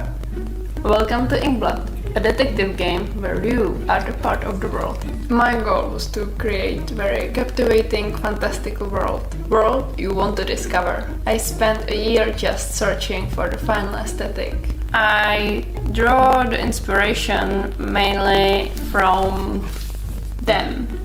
I made custom brushes and sets of rules for the art team so they can follow up easily. And they did. Working closely with the game and narrative designers, we create and refine the cases. Every detail matters, in the atmosphere and in the gameplay itself. The game focuses on the outside investigation. A cult is at work and you have to catch up on the ongoing events. Every character I make has to be memorable and somehow uneasy to look at. Characters reflect the situation in the world through their expressions or strange appearance. Characters are not talking directly to you, but they're the ones giving you the letters. Through the game you can meet a variety of characters and follow their stories. I'm working closely with our animators who bring the characters to life. Together we finish the character design through its movement and expressions. See you later this year.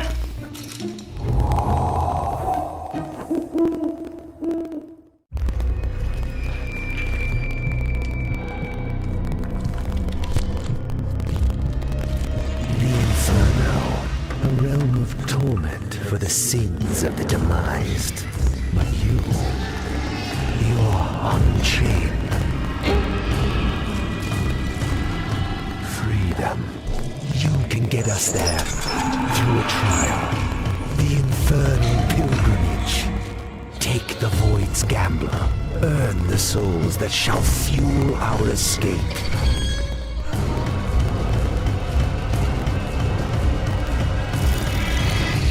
I failed my own chance, but yours I won't squander. Take my light, pilgrim. The path is dark.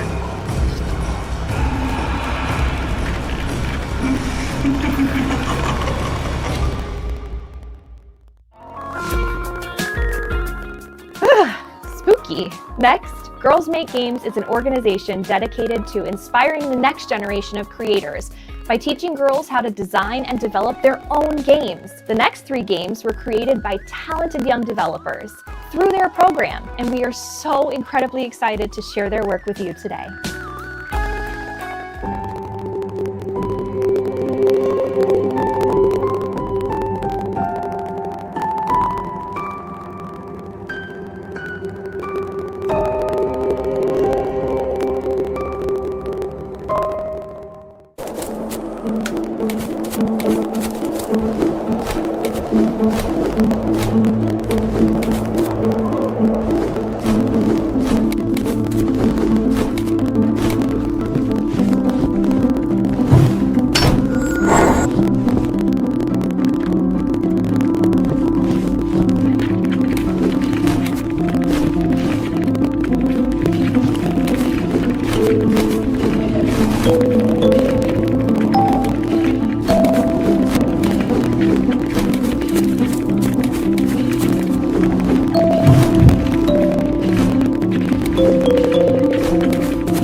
As someone who works on a game full of cute animals, look, we all knew this was the inevitable.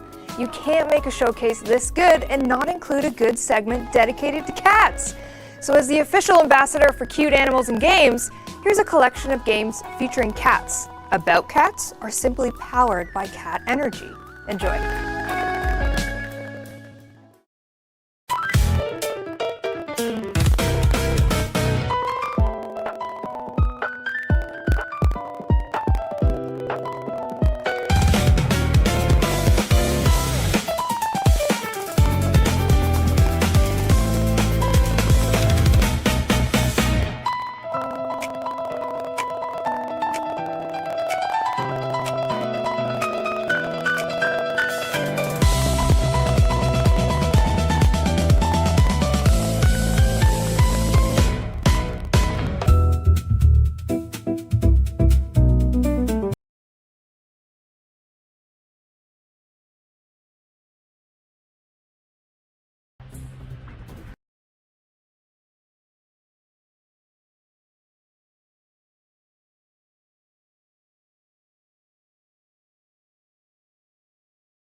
Hello, you gorgeous, gorgeous people, and welcome to the Future Game Show Summer Showcase. I'm Troy Baker, man of a million video games, or roughly there's about. But most recently, I got to play Higgs Monahan in Death Stranding 2, Jack Pepper and Mouse P.I. for Hire, and of course, Indiana Jones. Are you going to do the theme tune throughout? Yep. Great. I'm Alex Wilton Regan, and you probably know me better as the female Inquisitor in Dragon Age Inquisition, Alt Cunningham in Cyberpunk, and Leia in Lies of P Overture. And? And I'm also Lara Croft in the new Tomb Raider games. Yes, she is. She is back, people, and that is video game heritage right there. Well, more on that later in the show, but that does make us two archaeologists on one stage. BAFTA-nominated archaeologist. BAFTA-nominated. You've never won, though, have you? Have you? No. Alex, I haven't. Thank you for bringing that up. Let's talk about what we're going to do for the next 90 minutes. We're going to be showing you trailers. Lots and lots of exclusive trailers. And with the help of their hardworking developers, we're going to be diving deep into some of the most exciting upcoming games. As well as our usual ones to watch, we've also got an extended gameplay reveal for the sci-fi RPG Exodus, which you will not want to miss. And if you want to keep track of all these little buried treasures Alex and I are going to be talking about today, then you should head on over to the dedicated Future Game Show Steam page, where you can find and wishlist every game in today's show. And you can also visit gamesradar.com after we wrap up for tons of follow-up coverage on the eye-catching games that are coming at you very, very soon. Oh, you did the dual pistols thing. It's like automatic now. I get it. Speaking of, I think the stage is itching for a little bit of a lighting change. Whoa, there it is. As you can see behind me, this means it's time for our very first. Take it away, Alex. World premiere.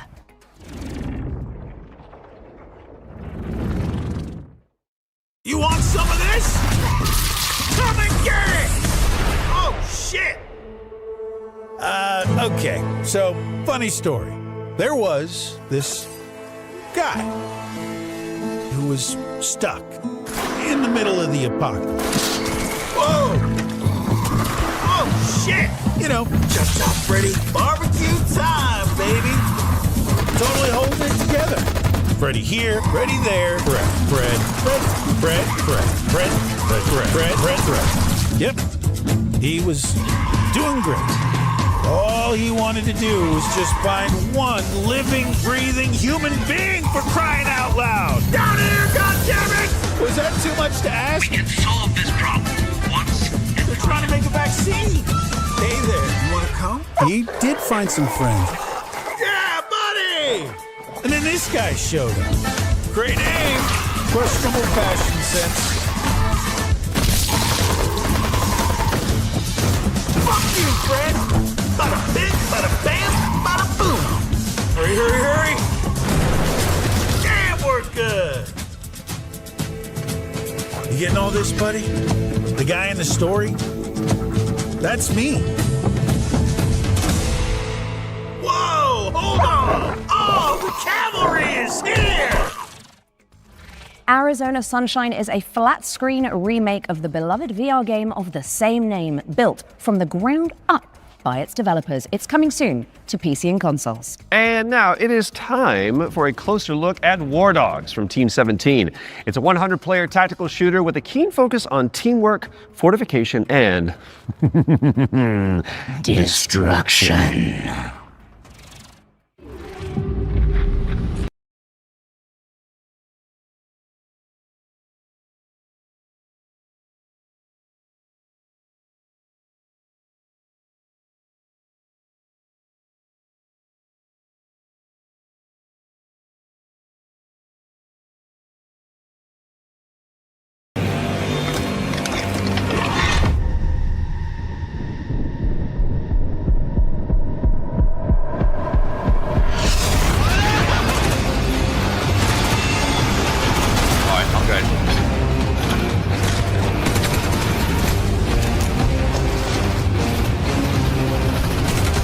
Straight ahead of me.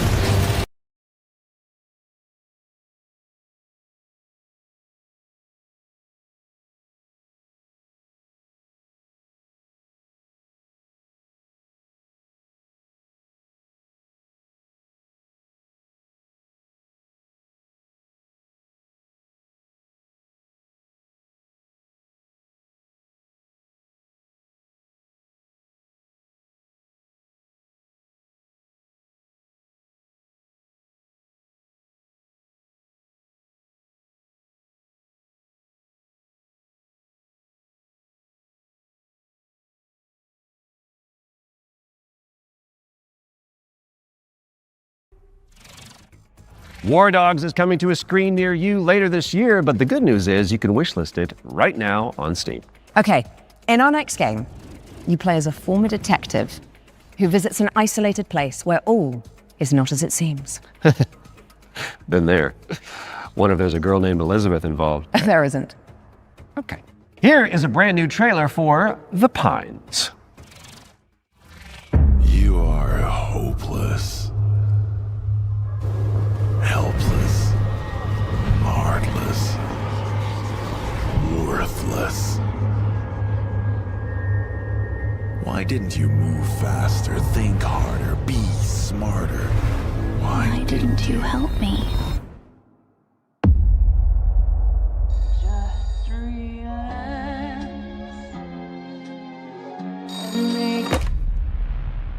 Good evening, Mr. Walker. How are the first few days in the Pines treating you? Oh, but you don't want to go into the forest, dearie. What the fuck is happening here? Everyone is fucking crazy. See that? That's mine. And that, also mine. And I won't part with any of it. Including you.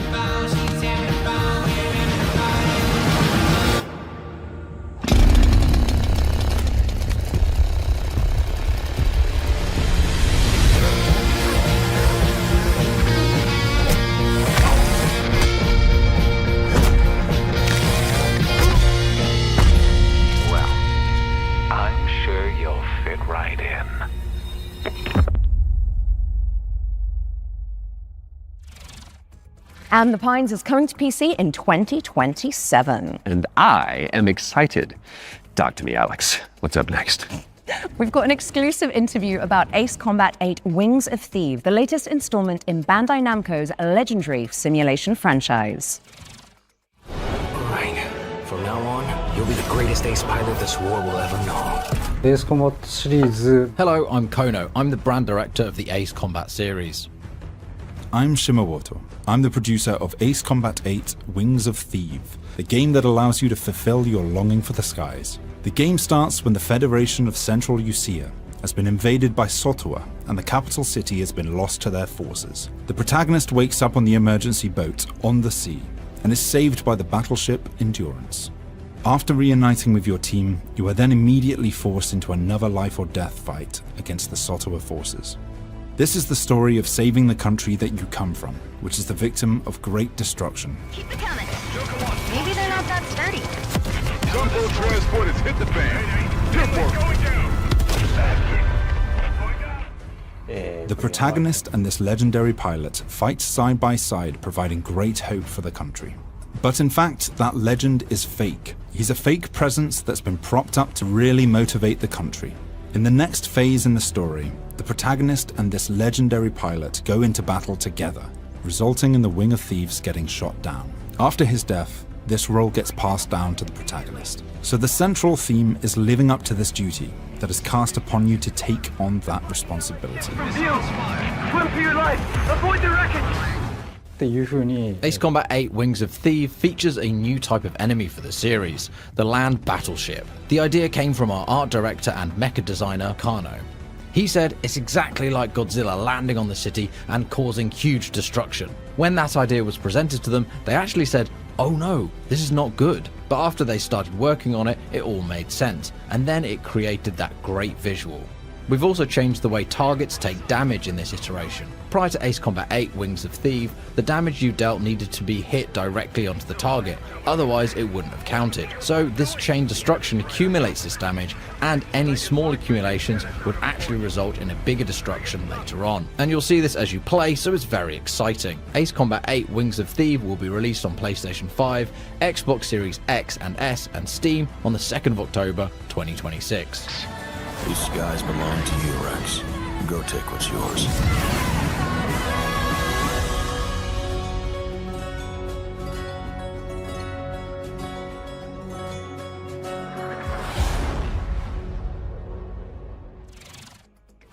Ace Combat 8 Wings of Thieves is coming to PC and consoles later this year. And we are heading backstage now. Oh, good. I could use for a cup of coffee. Troy. Babe. The backstage. It's the new DLC for Little Nightmares 3. Oh, right. I imagine it's got what? Horrors? Yeah. Smiling producers with their clipboards, sweaty cheese plate, craft services.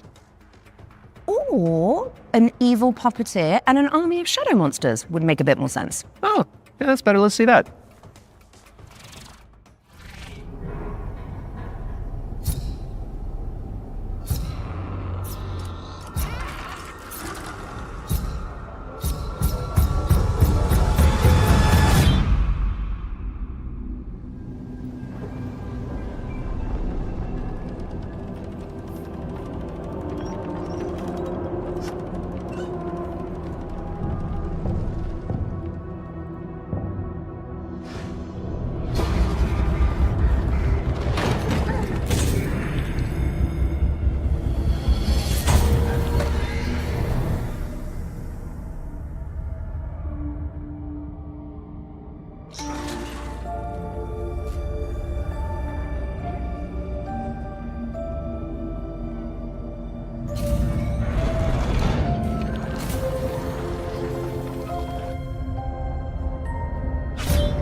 And the backstage is a brand new DLC for Little Nightmares 3. where you can explore the dark underbelly of the Carnival in solo or co-op. So you really should reach out to your most fearless friend ASAP because it is launching on June 12th for PC and consoles. All right, now it is time to check out Engine Fall, a post-apocalyptic extraction shooter set on a series of colossal megatrain. It's like Snowpiercer with crafting. Ah.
Make your way to first class, which is the only way that Troy Baker travels. True. When Engine Fall arrives on Steam later this year, and if you cannot wait that long, there's a playtest coming for you on June 8th. Now, before we move on to our next game, let's talk about our partnership with GOG, the DRM free games platform.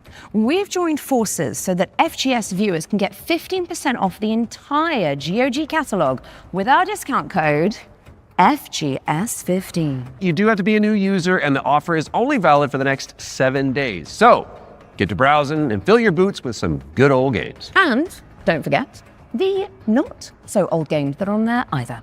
Okay, let's check in on the upcoming remake of Gothic, a genre-defining RPG from the early 2000s. Now, if you like medieval adventures like Kingdom Come Deliverance or The Witcher, this next one is definitely for you.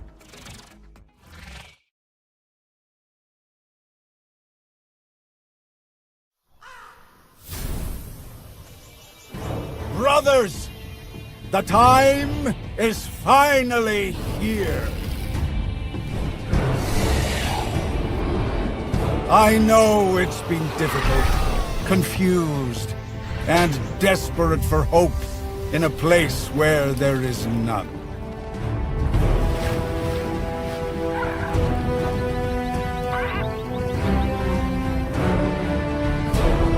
All these years, the unbelievers mocked you for your faith. But do you know what I see? I see strength. I see men who live for a higher purpose. Men who, like me, have seen the glorious age the Sleeper will usher into this world once he awakens. Tonight, we shall show everyone how wrong they were. Sleeper, awaken!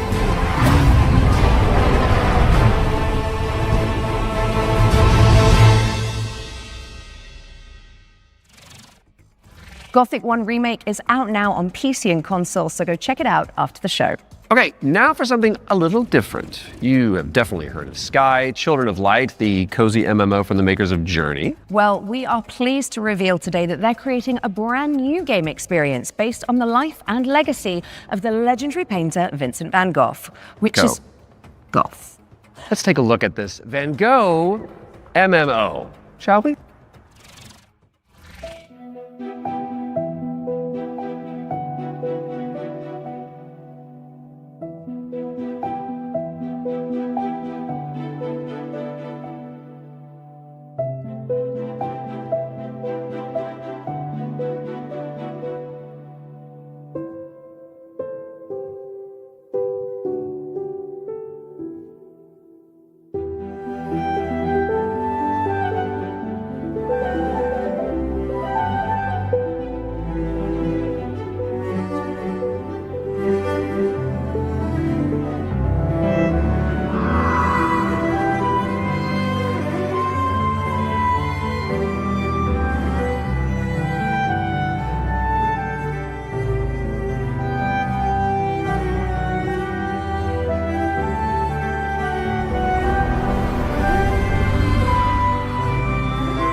Sky Children of the Light's Vincent van Gogh experience launches on the 17th of July and includes an in-game gallery featuring some of the artist's most beloved paintings.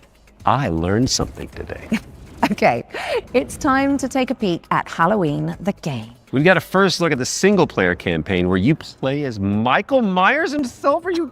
Oh yeah, baby.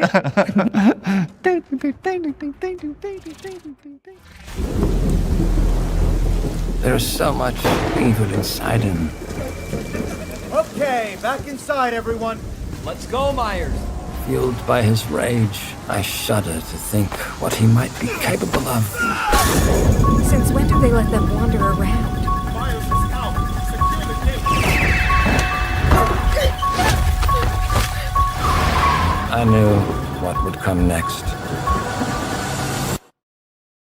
Every soul unfortunate enough to cross Michael's path would suffer. No one knew of the evil that was walking among them. Unreasoning, relentless, evil. But sometimes I think the truth was something much more terrible.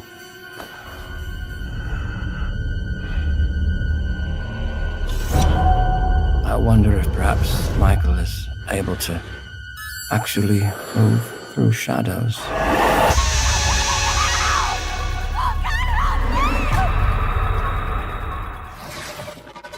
Play through Michael Myers' origin story when Halloween the game lands on PC and consoles this September 8th. Next up, we've got the launch trailer for Realm of Ink, an indie action roguelite with a brushstroke art style.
Realm of Ink is out now. Go away!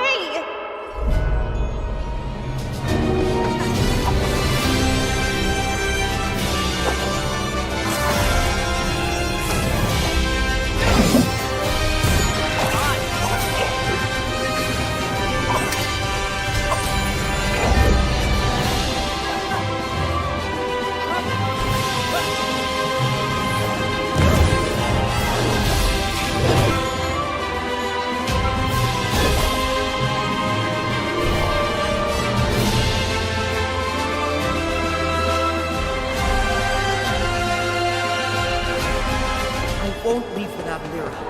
I need to find her.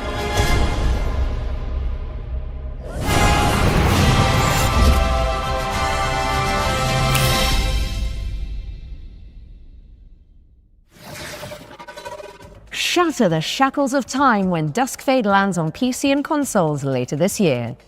Now, we all remember Cairn, don't we? It's a Death Stranding-style trek of a deadly mountain rage, one limb at a time. And good news if you're a fan, as we've got the exclusive release date trailer for the game's first free DLC.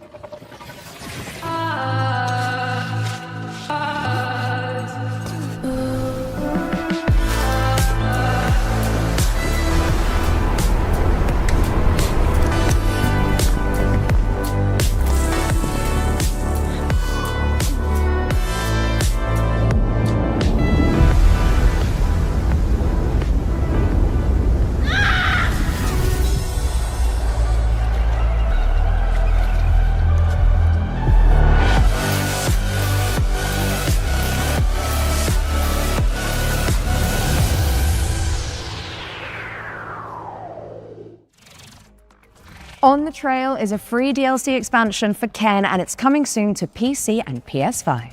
All right, folks, our next game is like It Takes Two, but on wheels. You play as a pair of dinky RC cars, solving puzzles and unraveling mysteries in a rather strange laboratory.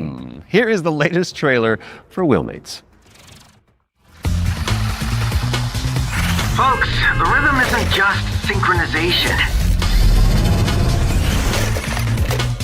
It's the weaving of two minds into one. Remember, you're two pieces of one puzzle. Go!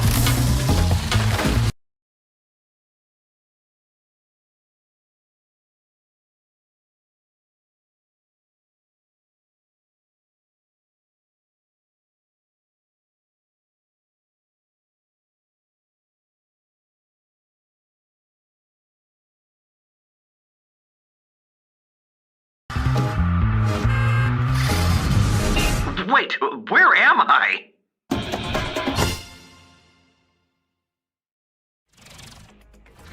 Wheelmates is launching later this year, so you can check it out with a friend in tow. And now for something completely different. We've got a cinematic trailer for the anime shooter WTF, which stands for Waifu Tactical Force.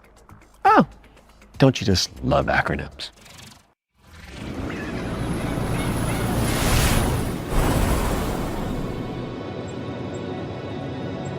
Status green. Don't go dying on me before the final phase.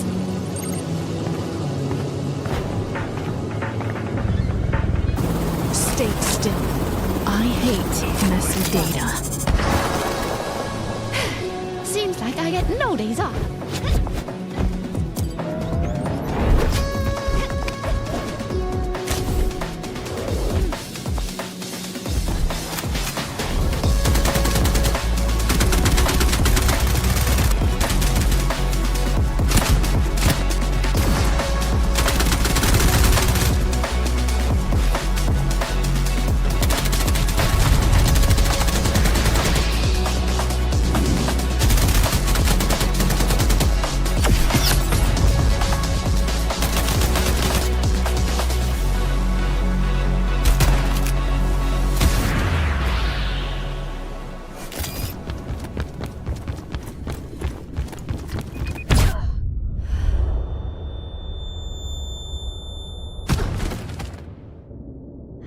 I wouldn't notice a helicopter in my airspace.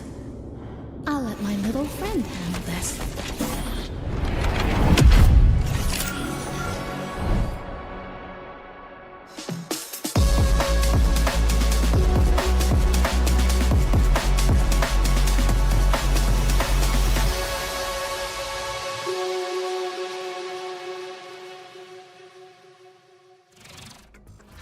Grab some friends and jump into the live playtest for Waifu Tactical Force after the show.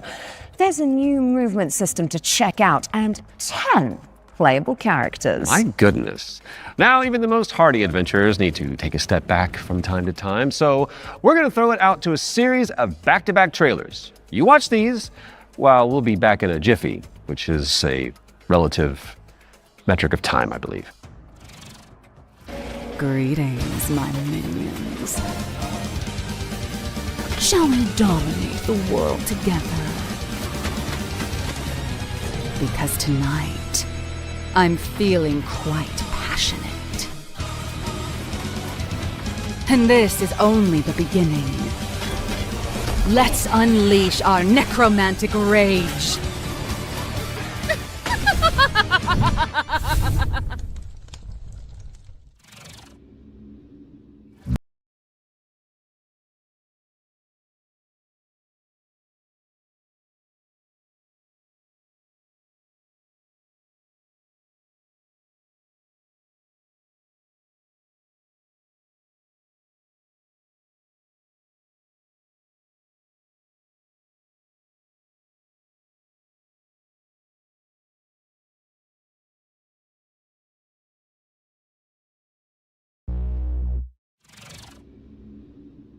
I sense a sinking high.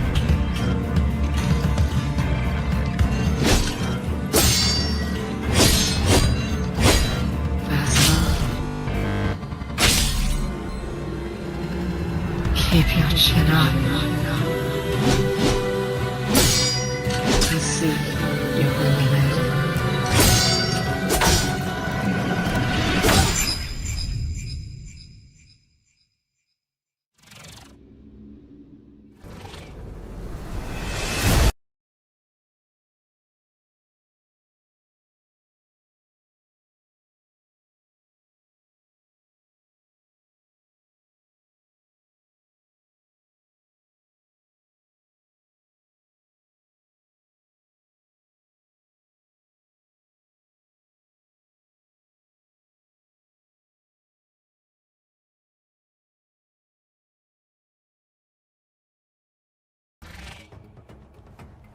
Okay.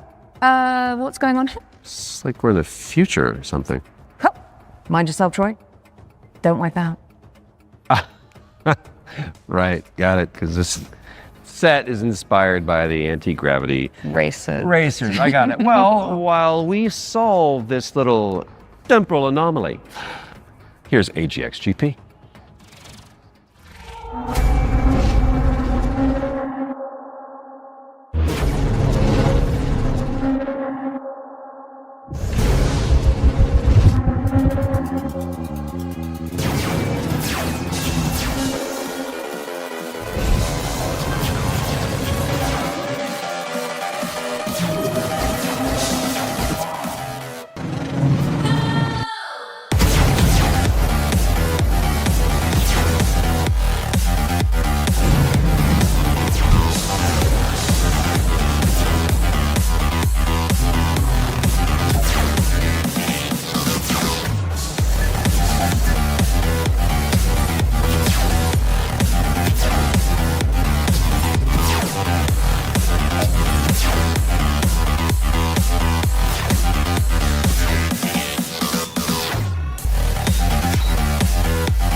AGXGP is coming soon to PC, so add it to your wish list and make sure you check out the demo, which is coming on Monday.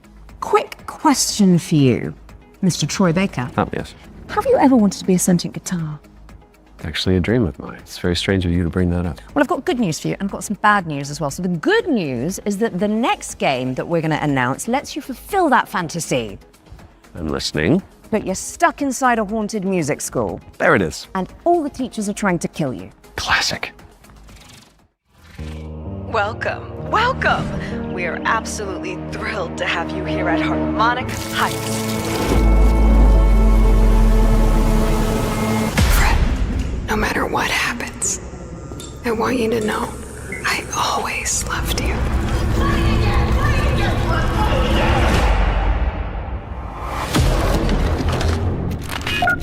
Hello? You're in Harmonic Heights, Fred. The school. Things always look strange here. Oh, Fred! I was wondering when you'd finally find time to pay me a visit. The only way for a student to leave Harmonic Heights is the winter recycle. Scattered around the school are talent canisters, each containing the very essence of brilliance and potential. What are these things? I don't know, Fred. Nobody does.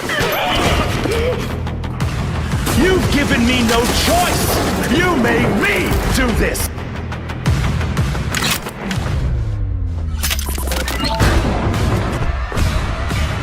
And Fred, she knows you're here. Now run along. Don't fret, it's a world of mystery. Don't fret, strum along and you will see. Don't fret, doesn't matter what you wanna be. And even though you're gonna die, don't fret. C# or B flat That's a drum joke in Don't Fret. Mark your calendars for that one. And now it's time for another one of our world premieres. And this one is a side-scrolling platformer starring a very beloved Belgian comic book character. Let's check it out. Ooh.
Marsupilami 2 Salsa Colombia, try saying that one 10 times, is coming soon. So wishlist it now whilst I'm fixing my twisted tongue. And in the meantime, there's a brand new trailer for Dinghai, the Ocean Pillar, an RPG roguelike where you face off against demons and ancient gods. 豪军，你这破炉子，这回又整出啥鬼东西啊？此帖将立三主。 老道赐名，定海神针帖。义父语，治水已10年，却突然音讯全无。天穹之水忽又倾泻而下，究竟发生何事？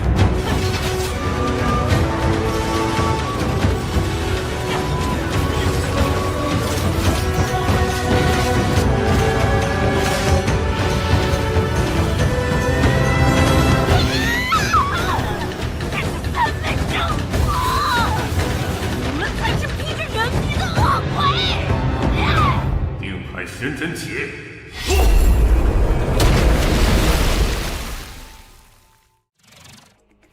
Dinghai, the Ocean Pillar, is coming soon. Now tell me, what's next, Troy? Well, we've got our first ones to watch deep dive of the summer showcase, which is where we take out our little trowels, lift the topsoil, and gently brush the dirt off of a game that the internet is raving about. Oh, it's just like real archaeology. You know. But with less paperwork. True.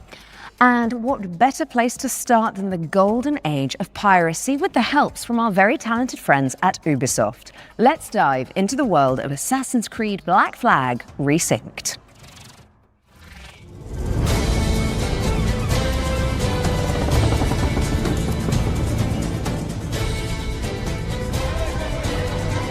Hi, I'm Richard Knight. I'm the game director for Assassin's Creed Black Flag Resynced with Ubisoft Singapore. Assassin's Creed Black Flag Resynced is the old experience you know and love. Edward and his tales in the Caribbean of assassins and pirates, but modernized with today's technology and gameplay. The latest version of Anvil has helped us a lot, both in terms of visuals. We now have ray tracing and global illumination, but it's also a big deal for us in terms of gameplay too, with night and day affecting your stealth. There's weather that can affect your visibility, both in the ocean and on ground. What's changed with parkour and movement is that we've brought forward the game to the new standards that you've seen with AC Shadows and the recent updates. There's ejects, Edward can jump, and it just makes for a much smoother experience.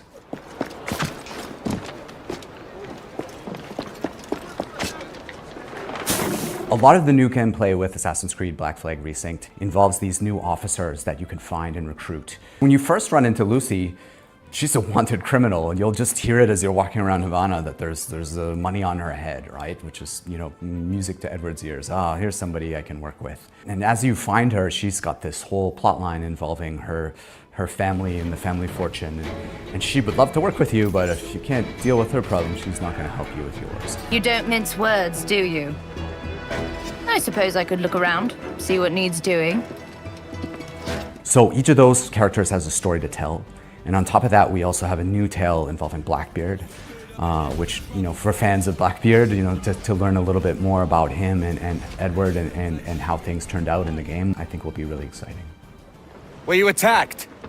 Other way round. It were Blackbeard who struck first. Opened fire on a British man-o'-war, the pillock. When we were going to remake Assassin's Creed Black Flag, we had to focus on something, and that focus was Edward's story. If we can't nail Edward's story, you know, there's no room for anything else. And so we put everything possible into nailing that. So we still have a modern day gameplay and story to tell, but it's now kind of in the name. It's not just Black Flag Remake, it's Black Flag Resynced, right? So we're the next modern AC, and so our modern day continues from what players might have seen in Shadows.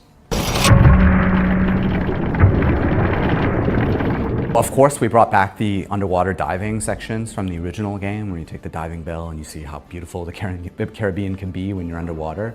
But the other thing we've added is now you can swim anywhere, just like in any modern AC game. So sometimes there's treasure to find, certain quests, you know, there could be a certain cave you're looking for, but it's also just about freedom of approach.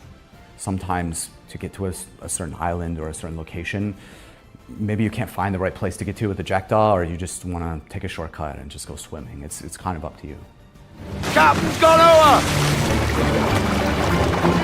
So with combat, we've gone back to the basics and we've come up with a new system that fits more of the modern sensibilities. It's more skill-based, it can still quick and brutal if you know how to play, but it's also something that works well for players who learn how to play. The core with us with naval gameplay was to keep that spirit that it had from the original. You know, if it ain't broke, don't fix it. But we added a little bit more now with officer abilities that add cool things like the ability to brace perfectly and take out a lot of damage. And also the new alternate weapons, which allow you while you're aiming to switch between weapon modes with different ranges and damage, so that you can kind of adjust to the fight rather than have to fight everyone the same way. Assassin's Creed Black Flag Resynced is coming out on July 9th for PlayStation, Xbox, and PC. Thanks for watching and enjoy the show.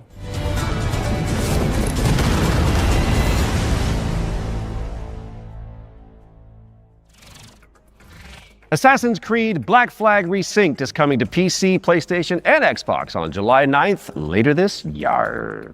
We were doing so well. That was at least tasteful. If you say so. Speaking of taste, if your appetite for the 7 Seas is still yet to be salted, I'll stop.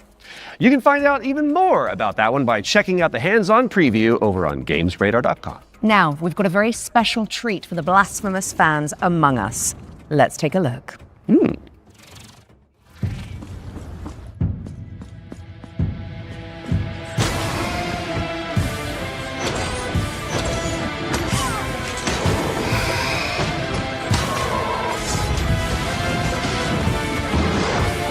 This castle has a life of its own.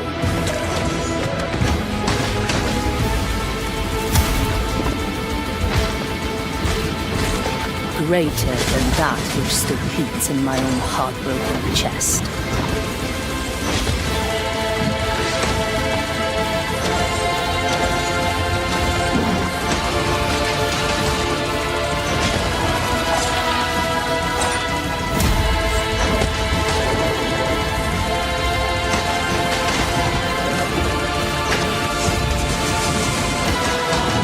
Let the curtain fall.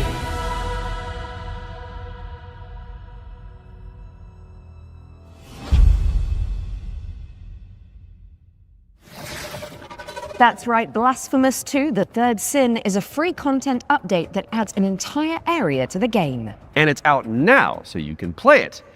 And let's be honest, with all the new enemies, probably die a lot. Right after the show. Best of luck. Okay, Defender of the Crown, The Legend Returns, was revealed during our spring showcase earlier this year. But we've got a first look at gameplay coming at you right now.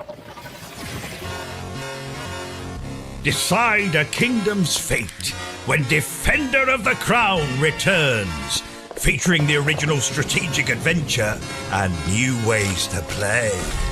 Retro Mode presents the complete 1986 edition of the game, preserved in all its glory. Classic Mode adds modern refinements, renewed clarity and polish.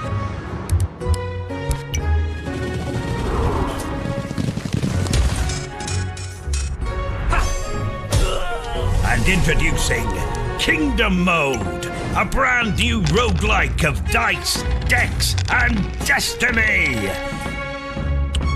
Forge your battle-ready deck and cast your fate into the fray.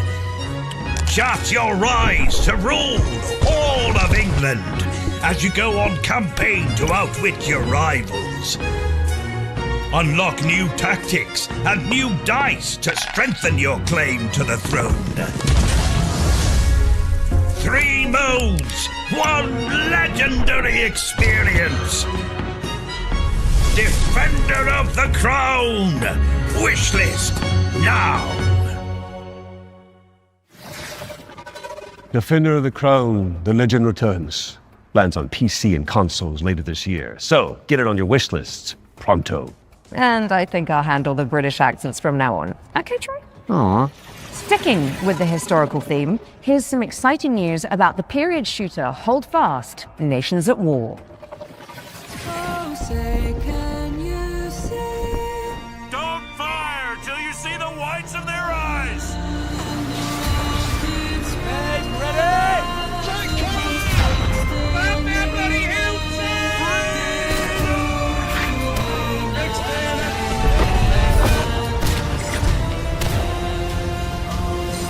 Stand your ground, lads! Push forward! Hold your nerve! The king of the country! Hold Fast, American Revolution. Releasing June 11th. Play early for exclusive rewards at holdfastgame.com.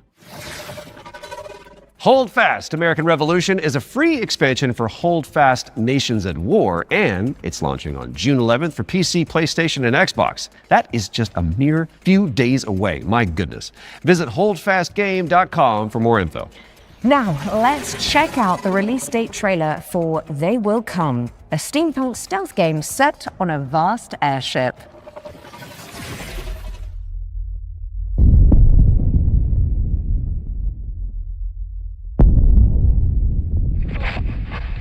Benjamin, are you there? Yes, I'm scared. I don't even fully understand why I made it. Maybe it was the power of the idea. I guess I pursued it as a failsafe for the future, to be used in fighting enemies of this dark world we now live in. Your mother always said that if I continued making it, they will come. Forgive me, my son. I have doomed us all. Give up. Your family is captured. The device must be mine, boy. Did you hear that, boy? Give up, or people will start to die. Defense cannons on the Endeavor are down. The attack has been successful.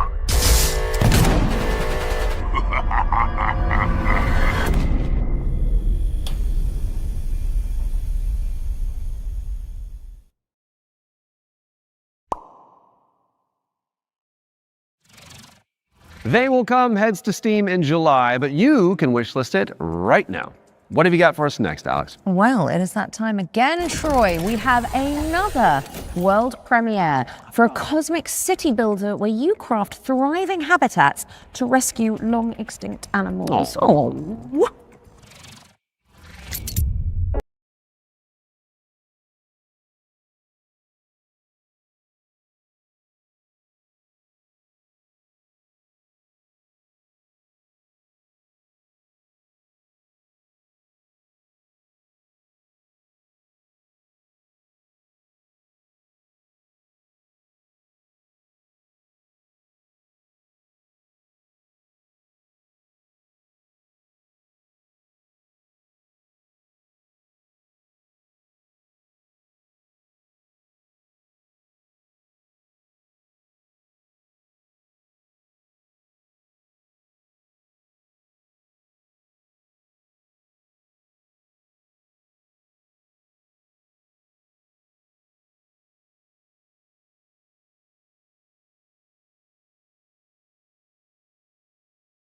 pulling against the very mission you're here to fulfill. The planet won't heal through structures alone. Bring species together, help them settle, and let the cycle of life begin again. Inside your dome, you'll welcome back dozens of extraordinary species, each one with its own needs. Gather DNA samples, place your cocoons, and carefully tend to the conditions each creature requires. But remember, even within the dome, each decision, even small, has an impact on your planet. This world is waiting to be cleaned, restored, and brought back to life.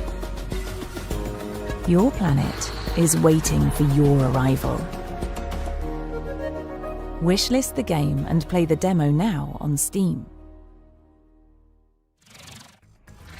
Bring nature back to life in BioEden, which is coming soon to PC. Now, those of you in the Lovecraftian loop will know that The Sinking City 2 is just over the horizon, looking all brooding and mysterious, just like my co-host Troy. Really? Absolutely not, darling. Oh. Well, here's a release date trailer where you'll find out when you can finally dive into the flooded survival horror adventure.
The Sinking City 2 is just a few short weeks away, and there's a demo available to play right now on Steam. So go check it out. Just don't listen to the call of the void whilst you're in there. Pro tip. Time to lock in, folks, as we get a world premiere up next. Now, this one is an attempt to revive that golden era of early skateboard games. You know, when Tony Hawk was at the peak of his powers. And who better to tell you about it than Stair Meyer, one of the world's most talented modern skaters and an Olympic hopeful to boot.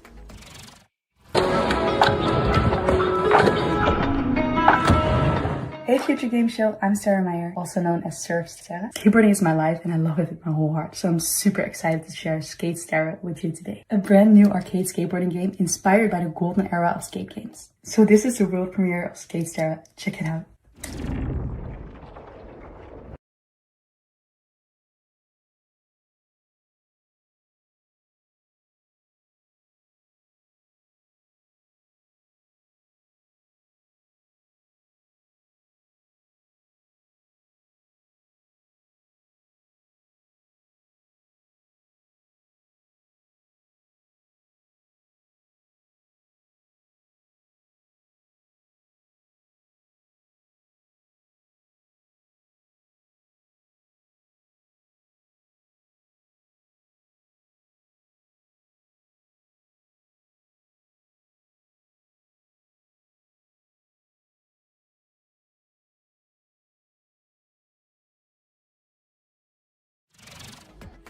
Wishlist at the ready because Skate Stair is coming to PC and consoles later this year.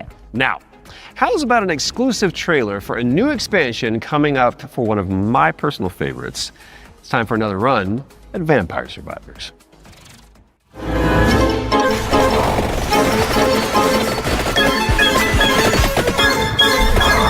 Hi, I'm Luca Galante. accidentally made Vampire Survivors and I'm running Ponko. I made this expansion of Vampire Survivors called Emerald Diorama that was very expensive to make, but we gave away to the players for free. And so I started for a way to do some spin-offs maybe. I tried to get in touch with other teams, indie developers, to see if they were interested in working on some of these spin-offs. One of these we released just a little while ago as Vampire Crawlers. It's a game based on specifically being able to play at your own pace, play your cards effectively as slowly or as fast as you can. I got a lot of other ideas, but there's definitely more spin-off coming, especially after seeing the success of Vampire Crawlers and that it paid off to effectively try and to do something unusual, but always following the same idea at the end of the day, which is that I am the first player of my own games.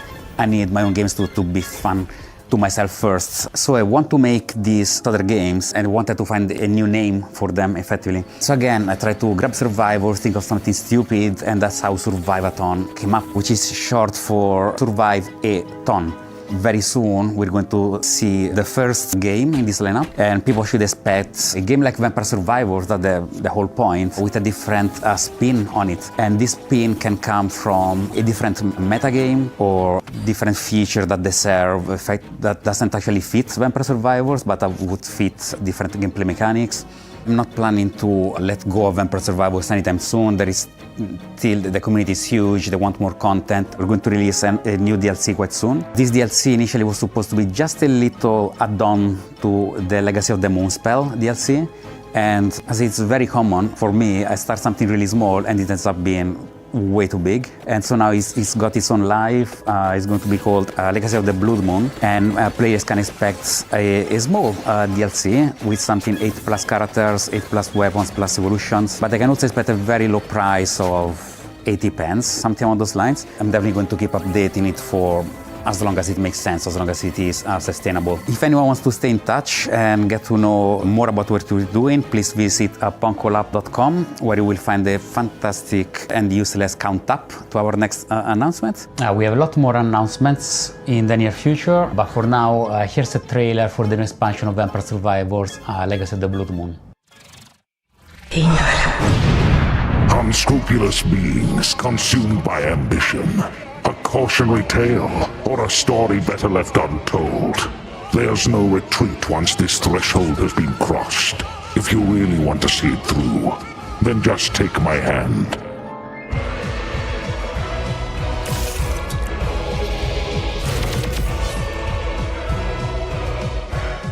The blood of malice ensnared the night shadows, and by unholy communion a macabre dance began.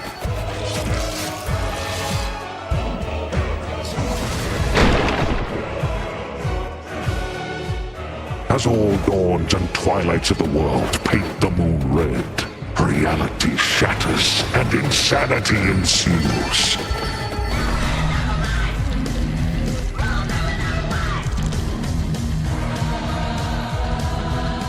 Ashtart found the immortality she sought, but only in the flesh, her soul taken as a toll by the abyss.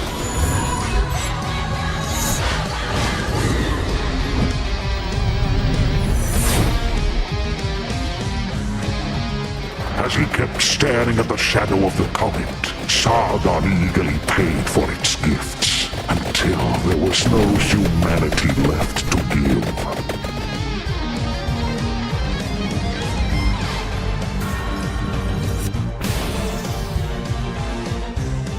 At the top seat of power, Baal was so high he couldn't reach anyone anymore, and eternal solitude turned into eternal madness.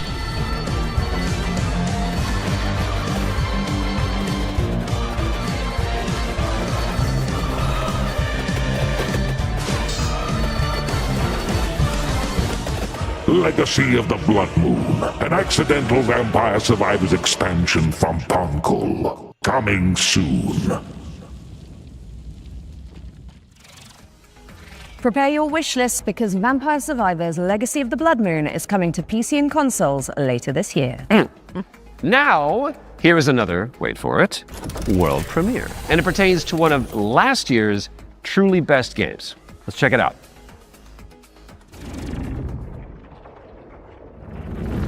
Entry 3452, 2 days until sunrise. Mission scientist, Jan S. Dolsky. If I never wake up again, know this. The Oasis survives, even under the destructive sun. I must go underground. Next entry in another 13 years. If you're still out there by that time, don't give up. I know it's trying to tell us something. Next cycle, we need to be better.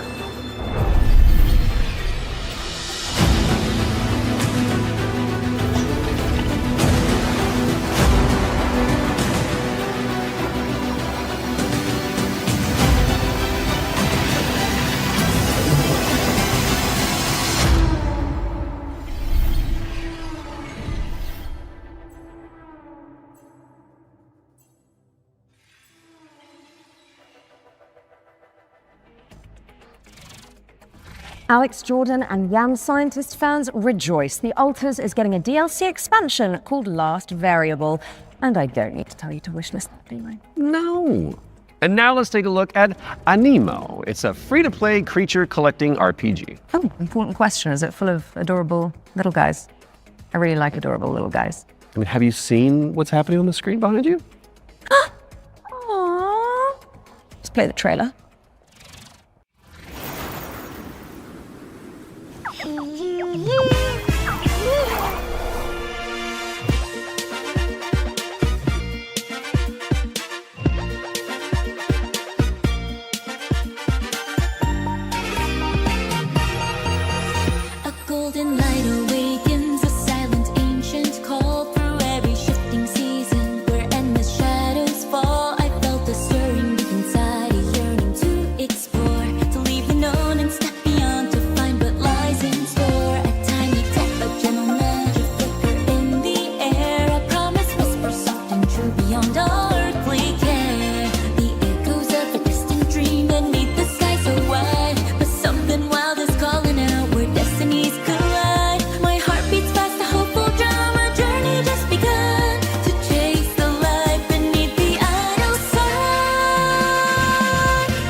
Animo is coming to all platforms later this year, but you can wishlist it now on Steam.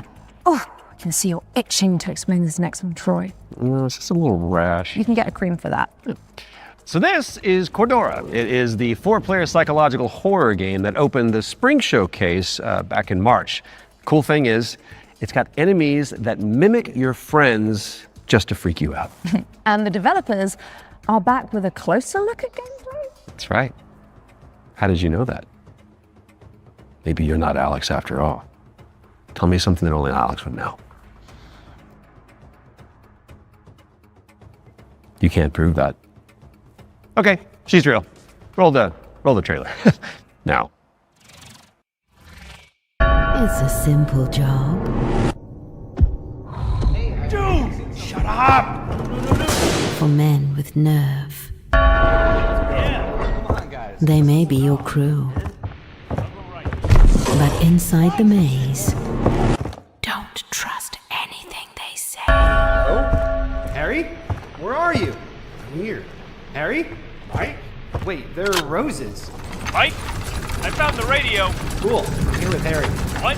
Harry's dead. Mike? The night will twist your words All right. Keep straight. You'll find Mike. and take your body. Where are you? Mike, is it you? There are roses. Are you alright? Joe?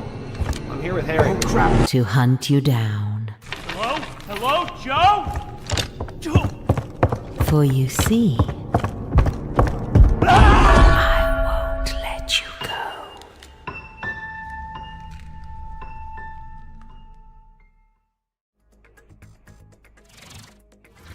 Cordura is coming soon to PC and PlayStation, and what do you know? Here's our next game. It's called ChronoScript: The Endless End. It's an action-adventure game where you play as an editor trapped inside a never-ending, self-writing manuscript. Kind of like what developers feel like working with me.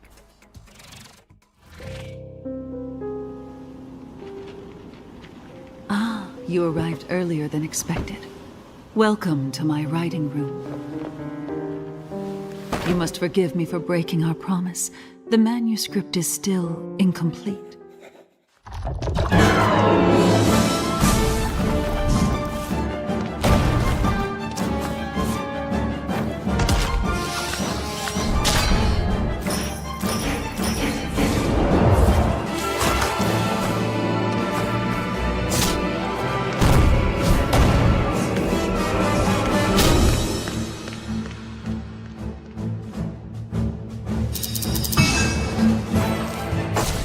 My dear editor, I must return to my scripts.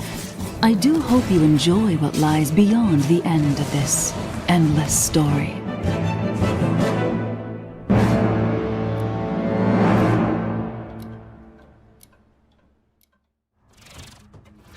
ChronoScript: The Endless End is coming to PC and PS5 in fall of 26. So write it down now on your wish list. All right, now we've got a world premiere coming at you. This one is a psychological horror game where you rebuild the memory of a lost child.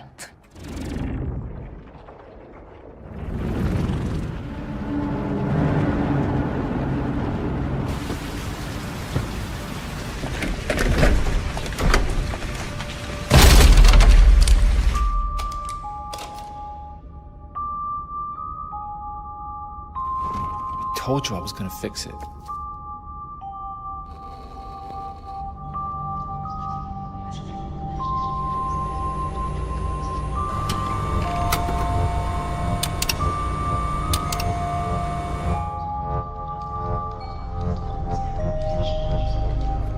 Are you there?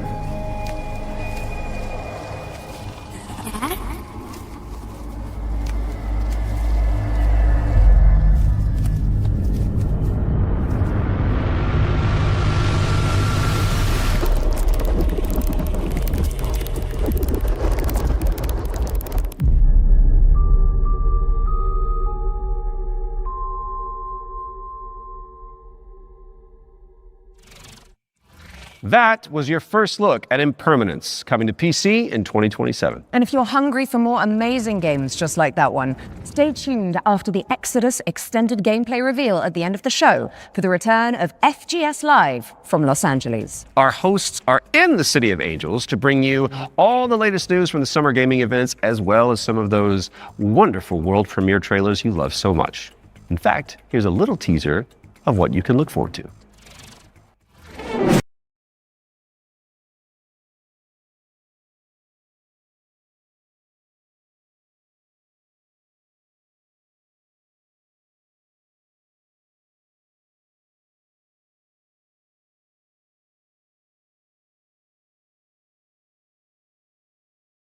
From LA. Stay tuned immediately after the Future Game Show and Exodus extended gameplay reveal for more world premieres, demo drops, and maybe even a cheeky surprise.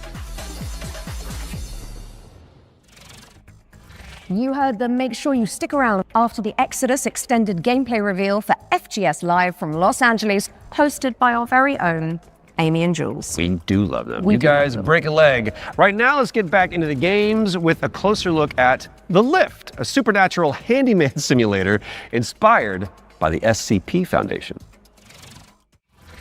Hello, Future Games Show. I'm Ivan from Fantastic Signals, and I'm here to tell you more about our upcoming supernatural handyman simulator, The Lift. The Lift is an immersive story-driven first-person simulator where you play as an engineer on a mission to investigate and restore a massive research facility abandoned after a mysterious catastrophe. From day one, it was paramount that the lift feels really good to play. All interactions with the world are built to be extremely tactile, so it's not just about what you do, it's about how you do it. How it feels to pull, push, rotate, switch, clean, screw in, click, tune, tighten. All these engineering verbs are at the very core of the gameplay loop, and every action is elevated through responsive animations, fine visual effects, a crispy audio design to deliver an almost ASMR-like experience.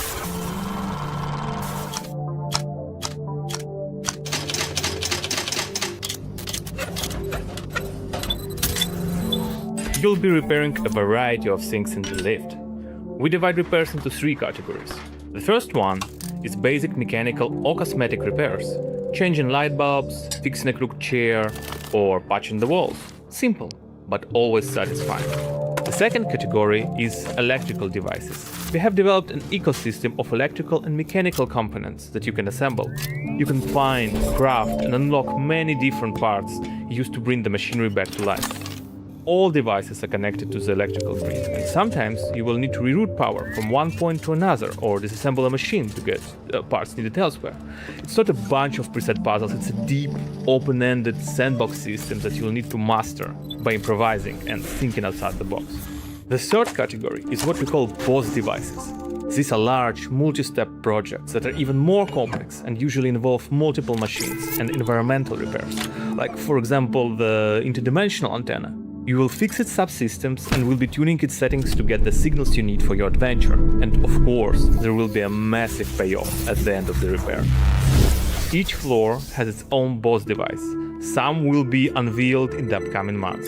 Some you'll have to uncover yourself when the game launches.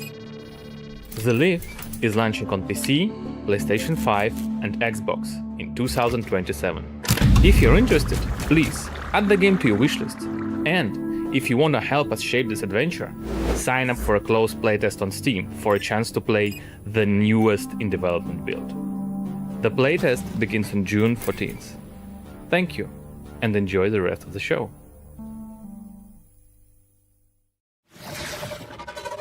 The Lift is coming to PC in 2027, but you can and should wishlist it right now on Steam.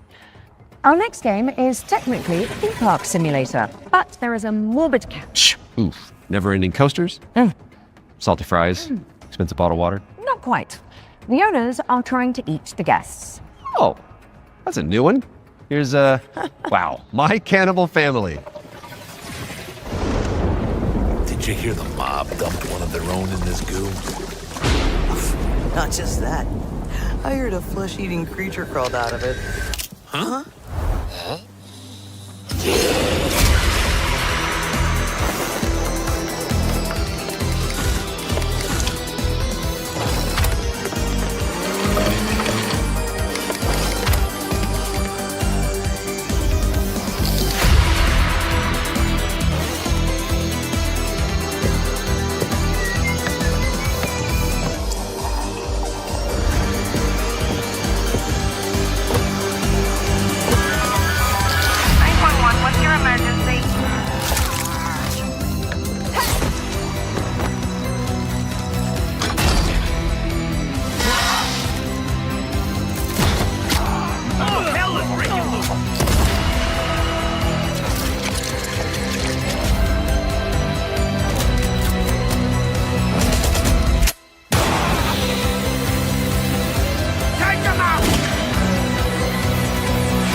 My Cannibal Family is a cooperative theme park simulator with a terrifying twist, and it's coming to PC, PlayStation, and Xbox in 2027. And here's a dark fantasy extraction game where you team up or go solo to take down enemies corrupted by the blood of the gods. This is Mistfall Hunter.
Set a reminder for July 29th when Mistful Hunter lands on PC, PlayStation, and Xbox.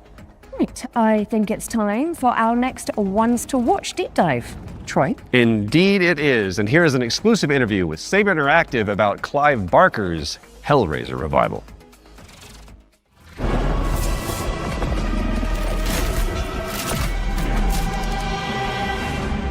Hi, I'm Anthony Default from Saber Interactive, and I'm the narrative director on Hellraiser Revival. The backstory for the player character Aiden is that he's this guy who has his entire life been consumed with yearning. From an early age, he's sought out crime, drugs, sex, danger in order to feel more, to experience more. By the time we meet him, he's met a kindred spirit, his girlfriend Sunny, and the two of them have entered this infernal spiral into depravity. You crave what we offer. Your desires so plentiful. In the game, you'll use this mysterious puzzle box artifact called a configuration to wield the powers of hell, to burn, penetrate, slash, rip apart your enemies. And also, it's a puzzle box, so you can manipulate it yourself to solve puzzles and ultimately save yourself and your girlfriend from the powers of hell. It is done. It was incredibly dear to us to stay true to the Hellraiser franchise when doing this work. So we went back to the first and second movie and to the novella that he initially wrote that it was all based on, The Hellbound Heart. Tried to kind of blinker other influences out, and we just studied those until we found what really resonated with us. Follow her, for we have such sights to show you. So in the game, the force of opposition that you'll be fighting is broadly on two sides. So on the first side, you have this cult that's obsessed with the Cenobites and with trying to create their own Cenobites on Earth, ones that they can control and use in order to essentially grant themselves infinite pleasure. So this cult, they're trying to find a way to advance their goals, and to do so, they need this Genesis configuration that you're wielding. You need the Genesis configuration to complete your bargain and try and get Sunny's soul back. The second category of enemy is what we call the unworthy. So these are beings who have used configurations themselves in the past, and in most cases have been interred into the labyrinth where they've been tortured for some sort of eternity, and who are now released by the actions of the Genesis configuration and are seeking you, thinking that you're their way out, you're their way to freedom. So they're these depraved, decrepit souls who are desperately trying to kill you and take what's yours. Clive Barker's Hellraiser Revival is coming to PC and consoles in 2026. We've got plenty more to show you throughout the year, so stay tuned.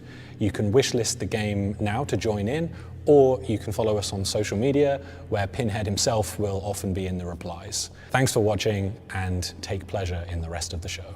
It calls to you. Make your devotion known.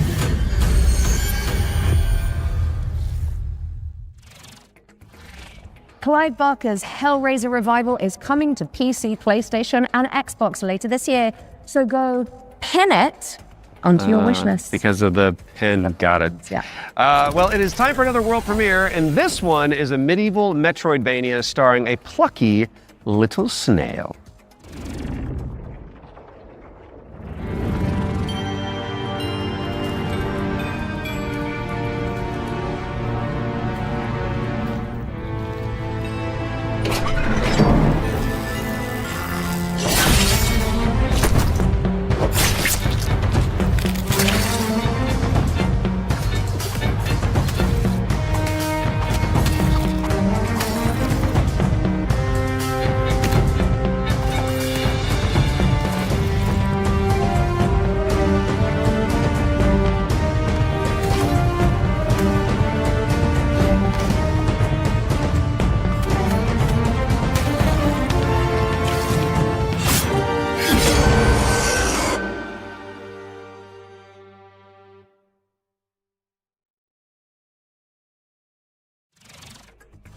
Deadroot is coming soon to PC and Xbox. Drop the devs on wishlist to show your support, and you may as well keep that Steam tab open, because we've got another great game up next. And this one is The Road of Dust and Sorrow, a pixel art survival horror game inspired by Silent Hill.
The Road of Dust and Sorrow is coming to PC and consoles in 2026. Okay, our next game was revealed late last year and is a stunning reimagining of... Are you seriously going to intro this one whilst I'm standing right beside you? My bad. Our next game was revealed late last year and is a stunning reimagining of Lara Croft's 1996 adventure. Lara, played by yours truly, will visit the jungles of Peru, the ancient ruins of Greece, and much, much more. Here's the team behind the game to dive deeper into Tomb Raider: Legacy of Atlantis. Hard woman to track down.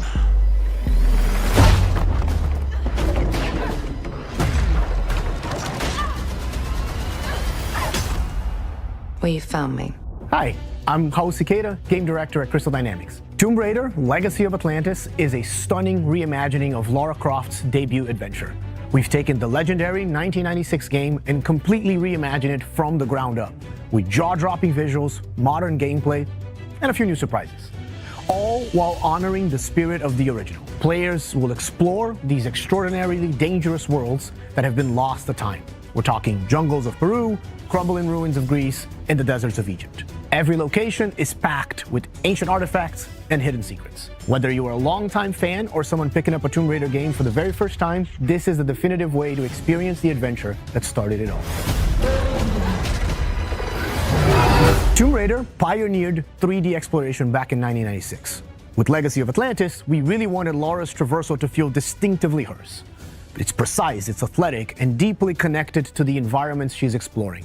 This is Lara at the top of her game. She's come through the Survivor era, emerged as a confident, accomplished adventurer, and you will see that in how she moves.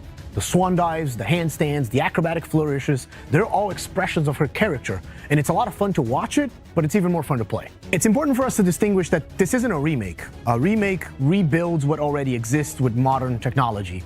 Tomb Raider: Legacy of Atlantis goes further than that and truly reimagines the debut game, all while keeping its soul intact. Environments are larger, iconic moments like Lara's battle against the T-Rex are transformed into epic gameplay encounters on a cinematic scale.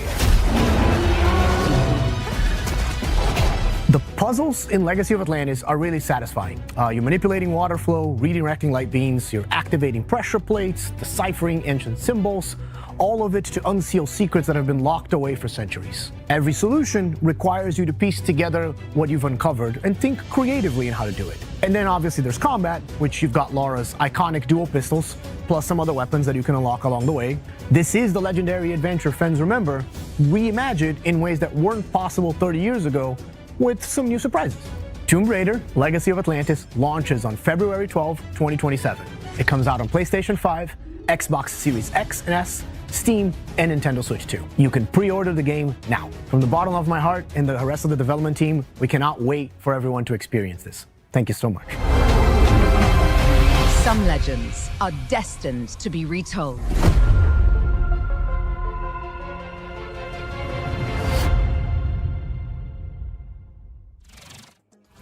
Let the legend come back to life. I see what you did there. Because the thing that Yeah, you made it about you.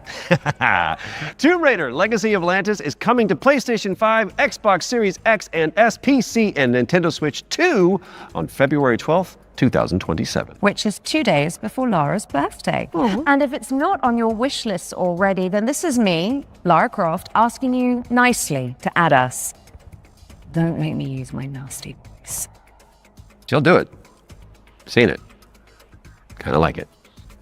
Okay, so yesterday we learned about the next game from the creator of Assassin's Creed. It's called 1666 Amsterdam. It's officially back from the dead, baby, and it does look amazing. Now, I'm sure you've all seen the reveal trailer by now, but if you're keen to learn more, here's an exclusive gameplay feature from the team at Panache Digital. Enjoy. It all began with magic. In ancient times, the earliest human tribes would periodically gather in a sacred place. One of these tribes, the Zandaris, was entrusted with an ancient form of magic along with the duty to pass it on to those deemed worthy to bear it. But this gift came at a cost. The very magic meant to elevate humanity instead corrupted it. Those who received it were changed. And those who bestowed it had to learn how to take it back. Step into the role of Noah, heir to a long line of Zandaris, as she's about to become the Collector. She will not be alone. A choice must be made. One that will stand by her side throughout the journey. Together, they form the Union. Together, they must preserve the balance of the world. 1666 Amsterdam is coming soon to PC, but you can wishlist the game and play the prologue on Steam after the show. But we do still have one more great game to show you. If you've been holding out for a spiritual successor to the Mass Effect games, which I know a thing or two about, you need to know about Exodus, the planet-hopping sci-fi RPG coming to PC and consoles early next year. Now, the dev team, Archetype Entertainment, is made up of a bunch of ex-BioWare talent, including Drew Karpyshyn, who is the writer of the first two Mass Effect games, and Knights of the Old Republic, so you know it's got the juice. The team over in Texas have put together an extended gameplay reveal led by the game's director, Chris King. That is coming up next, but you should stick around after for our sister show, FGS Live from Los Angeles. All right then. The time has come, the walrus said. I've been Alex Wilton-Regan. And I have been Troy Baker. And this has been the Future Game Show Summer Showcase 2026. Oh, we nailed that. Good. Which means it is time for you, my dear friends, to enter the world of Exodus. Enjoy.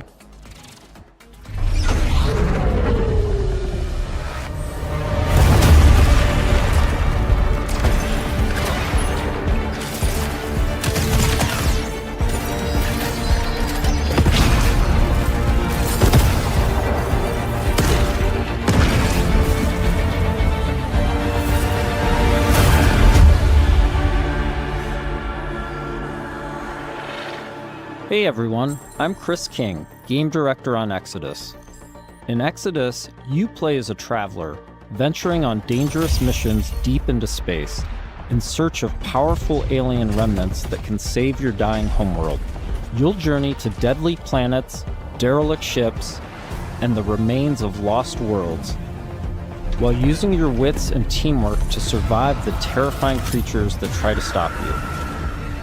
Along the way, you'll choose who to fight beside, who to fall for, and who to leave behind.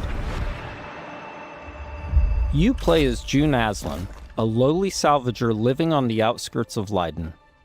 This is where his story begins, alongside his awakened friend Houston.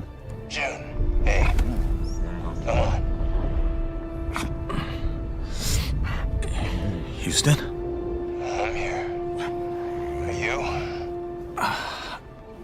Yeah, I think so. June was orphaned from a once powerful family. He has a unique and mysterious genetic trait that lets him interact with ancient celestial technology. And it's this trait which might be the key to saving your home planet. Shit. It really works. Salvage your stream. You'll be able to customize your June as a male or female with several options to adjust your appearance. At the start of the game, you'll also choose your character's initial alignment, either a virtuous paladin or an ambitious immortal. Drop your weapons. Get on the ground. Lev, don't be stupid. They've got a combat mech. Drop your weapons now. These choices will shape your character and change how the world responds to you. Listen to your friend and let this go. Not gonna happen, you mercenary scum.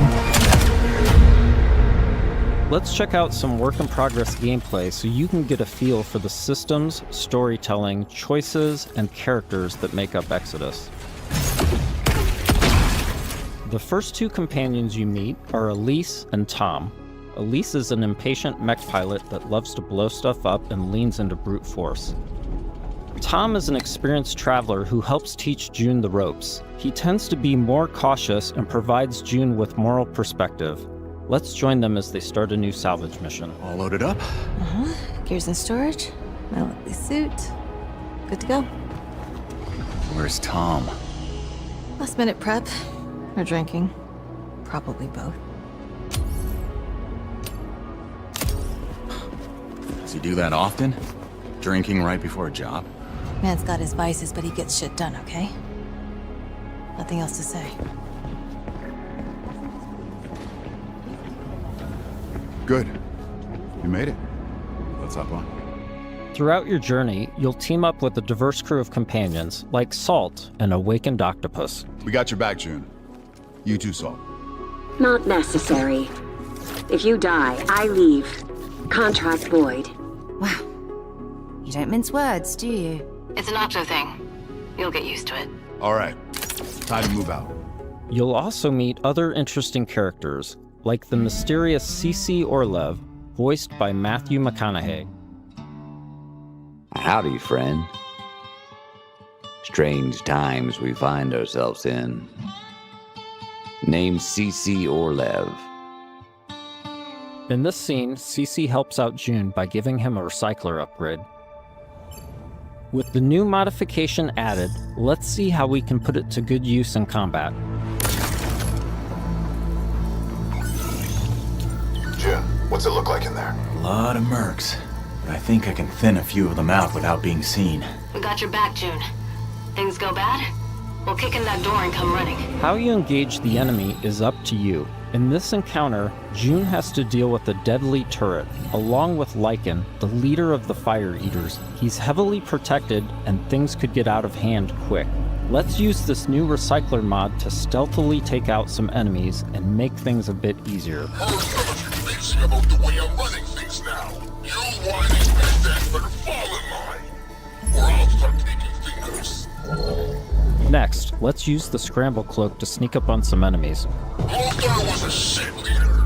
No vision, no discipline. We're going to do things different now that I'm in charge. First step, cutting out the deadwood. You all better start earning your keep. This turret is protected with heavy armor. Let's toss a thruster grenade to deal massive damage.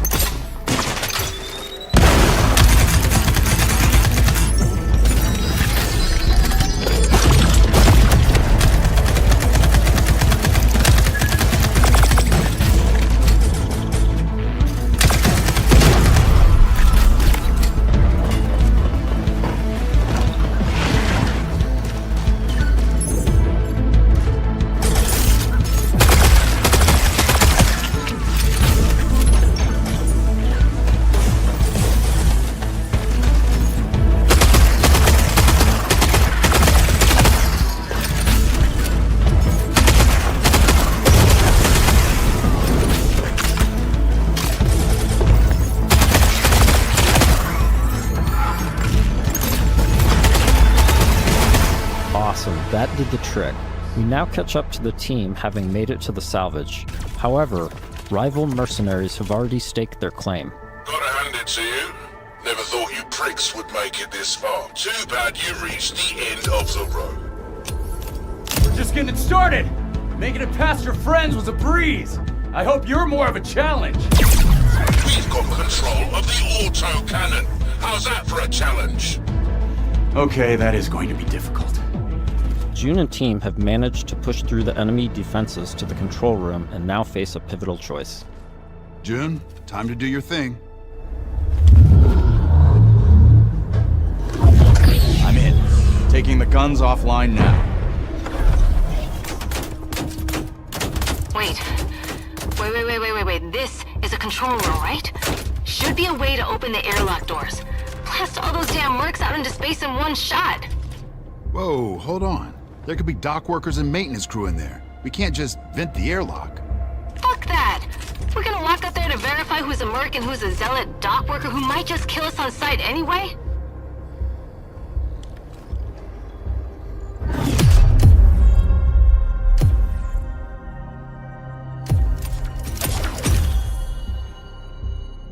Tom's right. You can't be reckless when lives are at stake. But you don't mind putting our lives at risk? I'd rather die in a fair fight than risk killing a single innocent bystander. Whatever. I could use some more target practice anyway. Let's move. We've given the mercs too much of a head start already.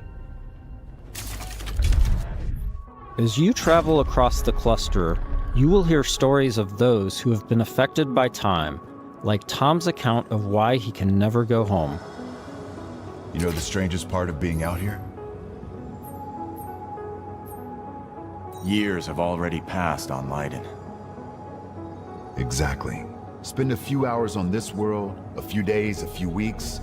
It's all the same for the people back home. In between missions, you'll journey back to Persepolis, your primary hub and a major city on Leiden for both humans and Awakened. Good morning. Afternoon? I forget. Regardless, nice to meet you. You forget? Ah, you're doing the thing.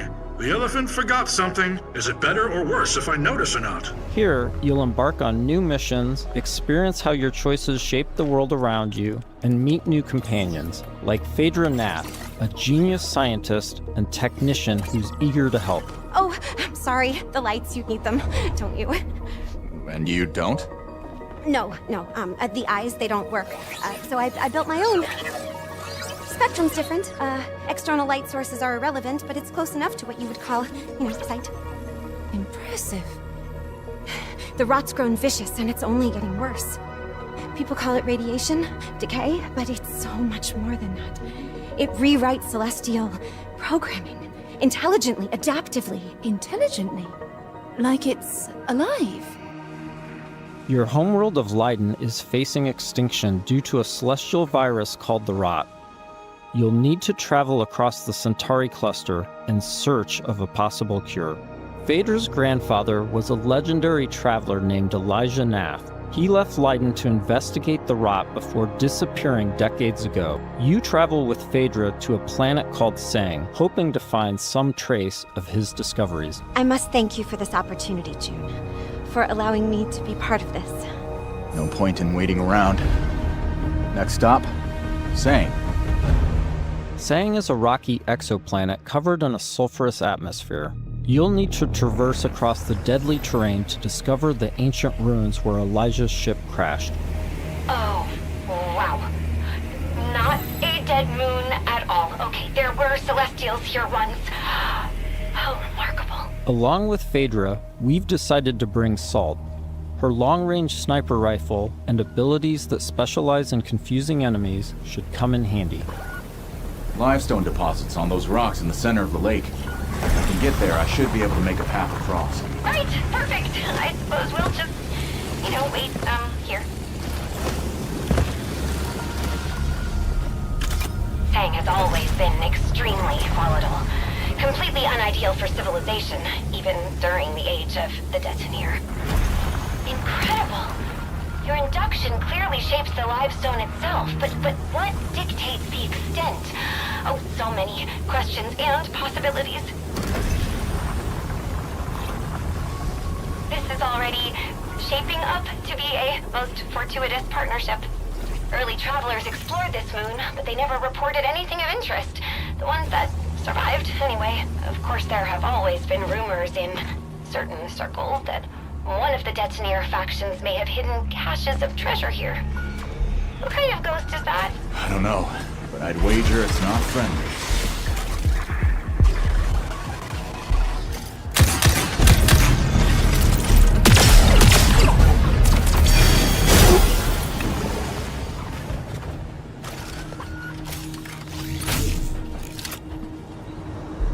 The number of ghosts is not decreasing.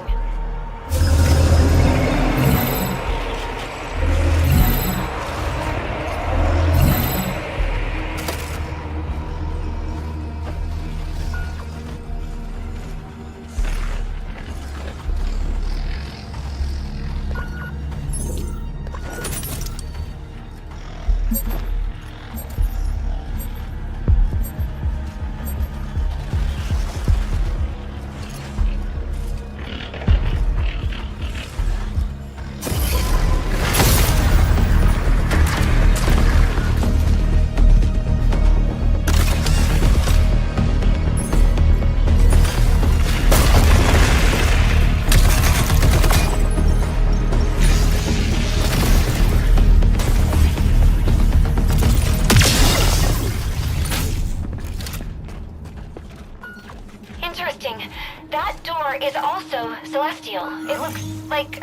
Yes, this is definitely Truth-Seeker architecture. I might be able to use my drone to open this door. Shall I try? This is an incredible discovery, you know? So little of Sang has been explored. Because it's, so hostile. But now we can confirm that the Detonator Celestial did have a presence here.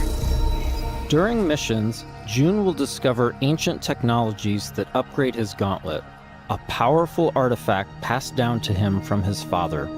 Once upgraded, it unlocks new possibilities for both traversal and combat. Any idea what this is? I can't decipher it, but clearly this artifact was held in great reverence. June, be careful. Celestial technology can affect human bodies in unexpected ways.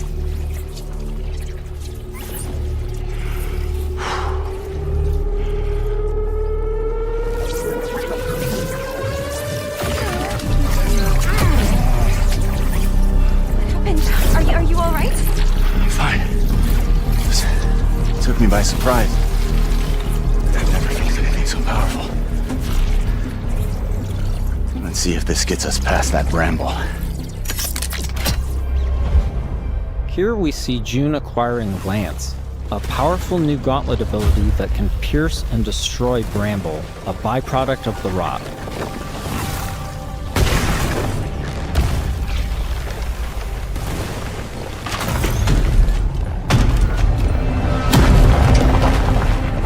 After pushing deeper into Sang, they learn a shocking truth.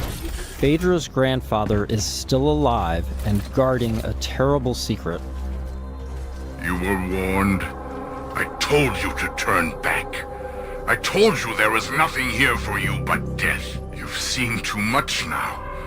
Stupid, stubborn children. Elijah has unleashed a corrupted and extremely powerful war machine on the team.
With the construct defeated, June and Phaedra must now confront Elijah, hoping to persuade him to share the secrets contained in Sang. Without this information, Leiden will be destroyed by the rot. This place is forbidden. I warned you not to come here. You threw away your legacy.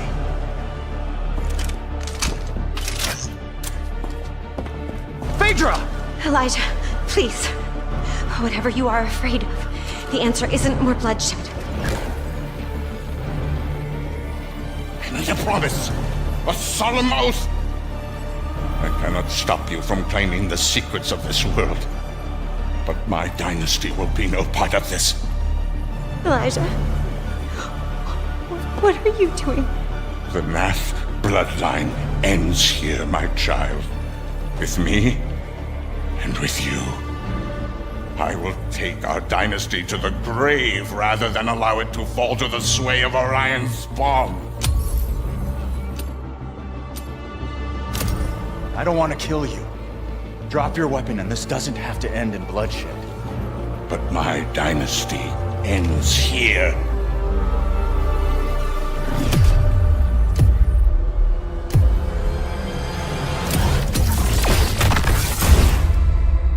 This has been a small peek into the larger world of Exodus. We're in the final stretch of development now, and we'll be sharing more details all the way up to launch. In the meantime, wishlist on your favorite platform now and become a traveler today.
What a way to kick off the show. That was Terminal War, and this is FGS Live from LA. My name is Jules. And I'm Amy, and over the next 30 minutes, we're going to be bringing you even more exclusive trailers, developer interviews, and of course, a wee sprinkling of world premieres. Now, as we travel this road together, don't forget that we've got a Steam page that's got a curation of all the games featured across both showcases, and of course, you can wishlist them all right now. Up next, it's an exciting reveal for Belle's Fanfare, the viral sensation.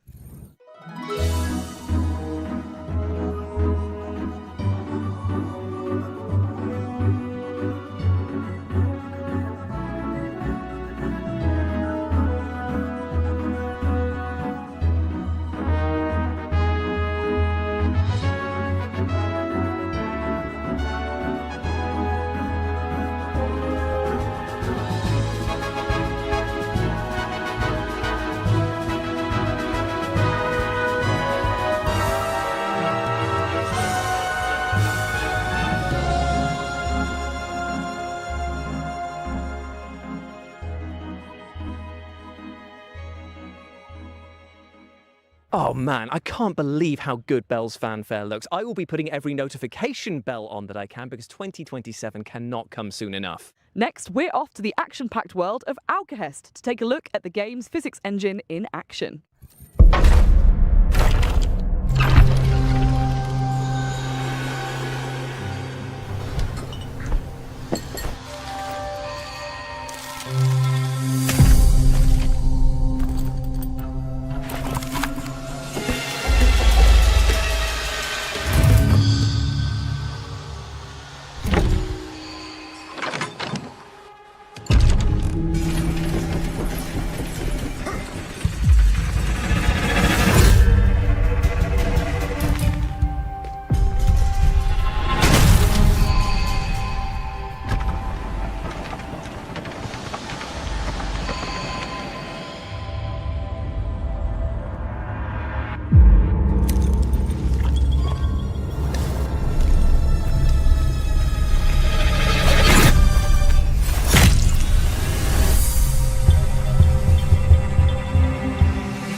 Alcahest is bringing brutal combat to the table, and thanks to its physics-based chaos, it's probably going to be flipping it too. Yeah, and I think that we are just plain flipping excited about it. Up next, let's take a sneak peek at the PC Gaming Show, which is upcoming very soon, and also will contain a teaser for a game that I know you are all incredibly excited for.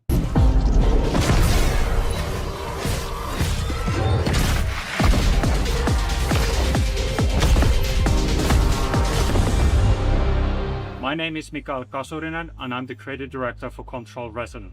We hope you enjoyed this small teaser. Tune in tomorrow for the PC Gaming Show for the full reveal.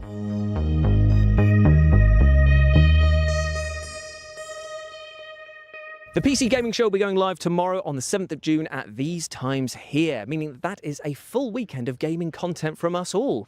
Aren't you lucky? Aren't you just? Up next, we're digging holes and filling them with crops and bodies. Here's a developer interview with the minds behind the upcoming farming sim with a murder mystery twist, Grave Seasons.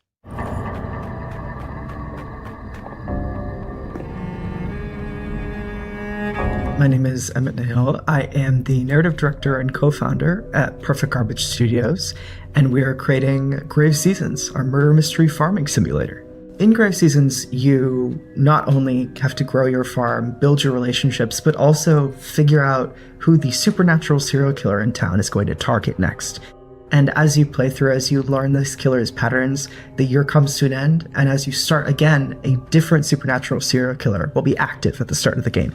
We essentially have a campaign for each killer, so they're fully scripted, fully unique storylines. It's a limited pool, but each time you start a new year in Ashen Ridge, we ask you to sort of re-enter town and a different killer will be active. We do want dating and romance to be really well integrated into the world, so you potentially could end up romancing the killer who's active. But as you romance, you'll learn more and more about these characters, delve into their backstories, and if you're romancing the killer, that same NPC's romance storyline will be different than if you've romanced them when they are not the killer. And your task isn't necessarily to catch them. You're not a cop. You're not a narc, really. Your job is to protect who's next if you want to. So you can craft and forage and find different ways of protecting the next potential victim from the killer if that's what you want to do. Or if you want to just watch chaos reign, you can do that too. So we can't say exactly how many killers there are right now, but what I'll say is that we do track and understand how much chaos you've sown in town. The game is paying attention to the choices you make or don't make, and the world changes as a result of those choices. I'm truly most excited for the first moment that a player decides to investigate a crime scene or to poke at the after effects of a murder. I think that that's a moment that really sets Grave Seasons apart and makes it clear that this is both a cozy game and also a horror game at the same time. And that moment of discovery and following clues and tracking down these leads is something that I'm really excited for players to get to experience. Again, you aren't playing a cop or really an authority figure in this game. So all you can do is follow clues and investigate these leads as you find them in the world. As each killer progresses outside of murder scenes and outside of these attack scenes, whether you've prevented it or not, things will change in the world. NPCs' homes will change. The potential victims' homes will change. There might be different leads that will draw you to different spaces in town. Our writing team are huge horror fans, and so we're always going to try and sneak in little references and little hints for folks who have a keen eye out for that kind of thing. In-game, I will say that between playthroughs, there might be little secrets that you can uncover as you play more and more in Ashen Ridge as well, too. If you love the interpersonal dynamics of older farming sims like Harvest Moon, but you also love deeply written and sort of heartfelt character stories, you'll love Grave Seasons. We really want people to get invested in the characters and also in the world. I will say we have a demo coming soon. Can't say the exact date yet, but keep an eye out for that. Grave Seasons is coming to PC, Xbox, Nintendo Switch, and PlayStation. Feel free to wishlist us on Steam and check us out.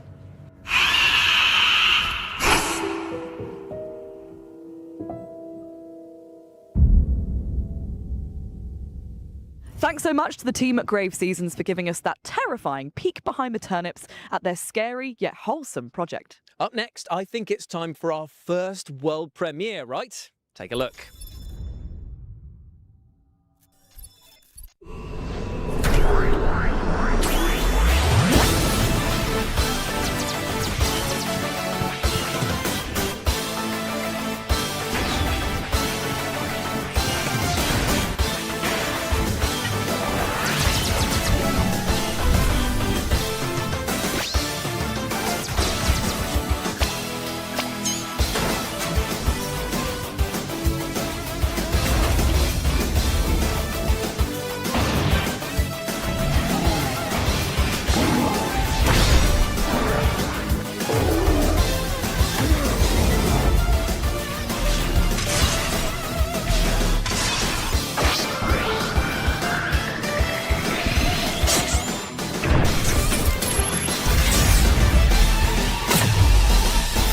Gemini X.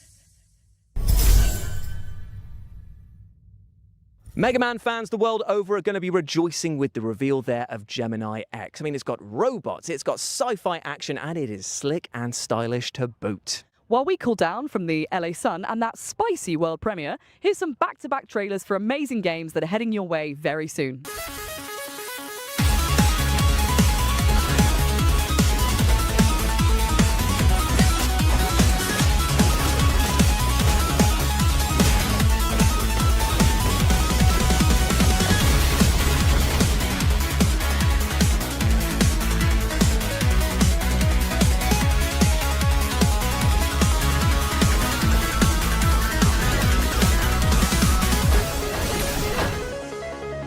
Hi, I'm Nori, and you are test subject T33T0. I'm gonna call you Tito. Hey!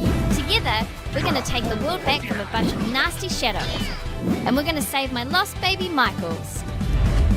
Your perfect design allows you to absorb the essence of everyday objects, giving you super cool powers. You'll need to look cute as heck while doing it, and you can even bring a friend to help if you want. You in? Tito, hey!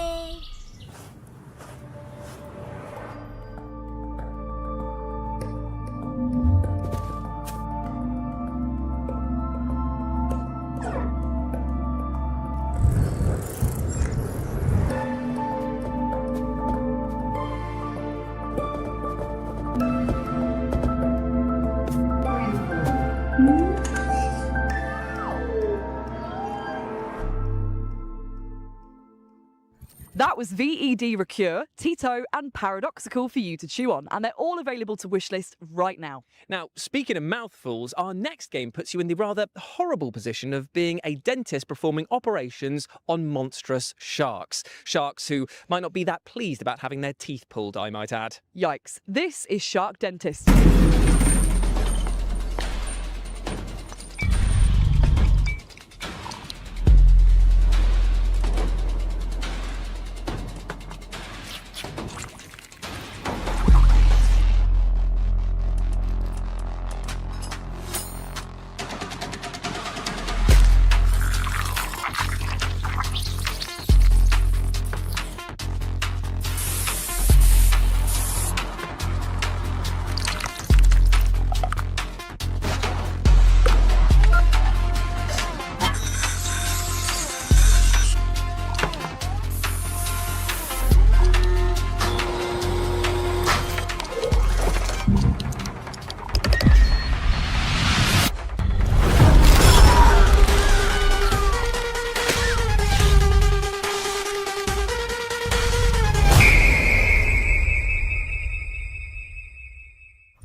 they say, a harpoon a day keeps the sharks in your dentist's office away.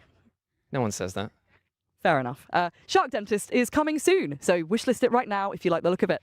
Now, from tooth to horrible truth now, and that is that the orcs in our next game, well, they're flat out broke. This is Don't Kill Them All.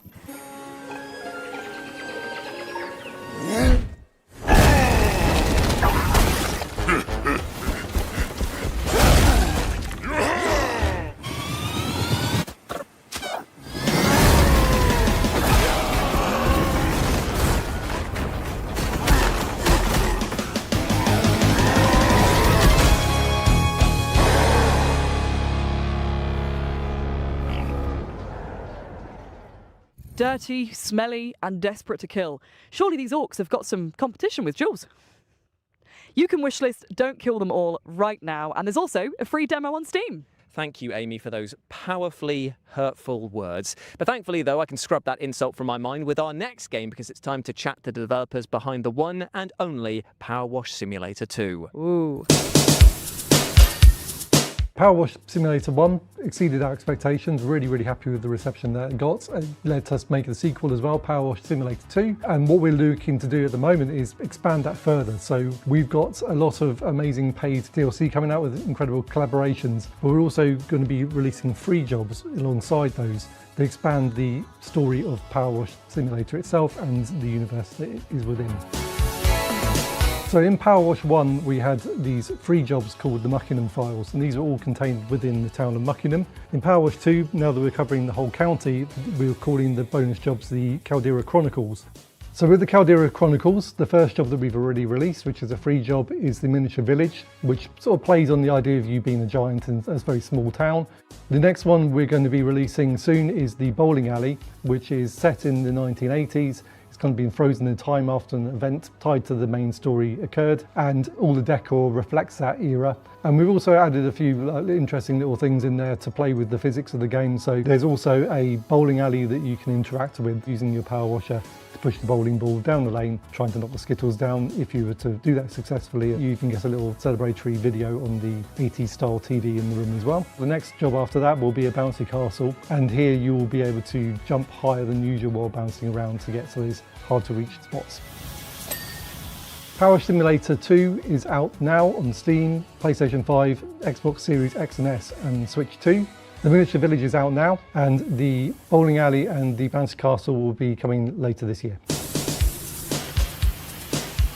Thanks to Future Lab for chatting with us and for the reveal of those 2 new levels which are coming our way very soon. I tell you what, you've got tiny model villages, old bowling alleys. If you chuck a few swans in there, you've got the makings of Hot Fuzz 2, right? Yeah, but anyway, I think it's now time for our next world premiere. Let's do this by the book. Roger that. I think I heard him. Right.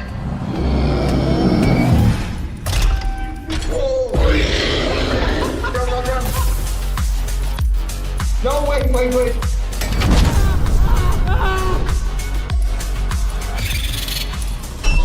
Not hiding. Can we go now?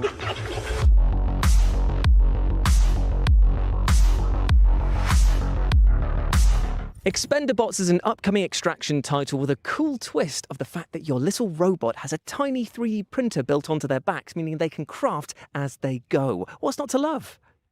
Being cursed. Sorry, what? You said what's not to love, and I think being cursed would significantly suck the joy out of life. Well, that's actually not entirely true, because our next game, Curse Mark, is all about being cursed, and it looks bloody fun as well. Check it out. Ooh.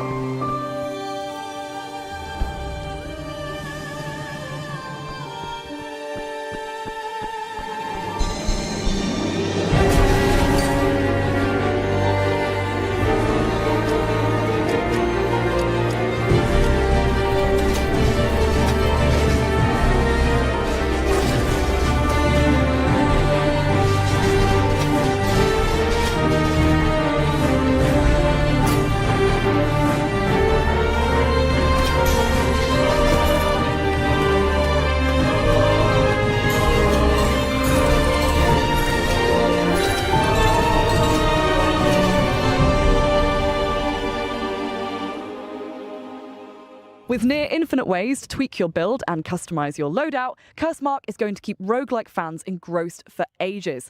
And it comes to early access on June the 8th. Indeed, it does. Now, our next game is a little strange, but bear with me in a pretty literal sense here, because Barbarian Saga, the Beastmaster, is all about using the power of animals to overcome huge challenges. Take a look.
Barbarian Saga the Beastmaster is coming to PC, Xbox consoles, Nintendo Switch, and PlayStation on September the 9th, so wishlist it now.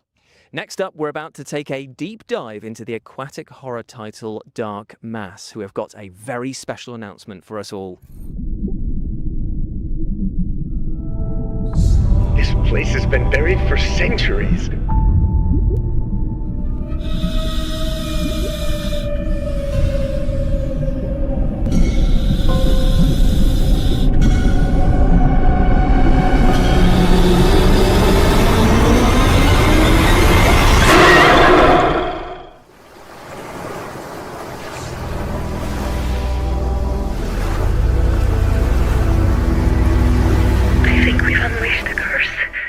I tell you, if I had hair, it would be standing on end right now because that looks horrifying. And you can pre-order the physical edition of Dark Mass for PS5 right now. From hairless friends, then, to furry friends, in Witchspire you play as a magical being who can tame and befriend enchanting creatures, and then take them into battle with you. Take a look. For centuries, our worlds were held together, bound by ancient witch spires and those who protected them. But something has broken. A great corruption is spreading. The fate of the worlds is in your hands.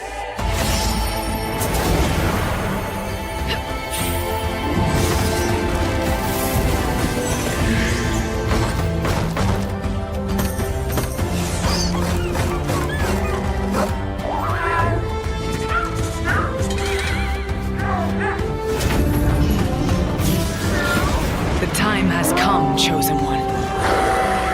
Together, we will stop this darkness.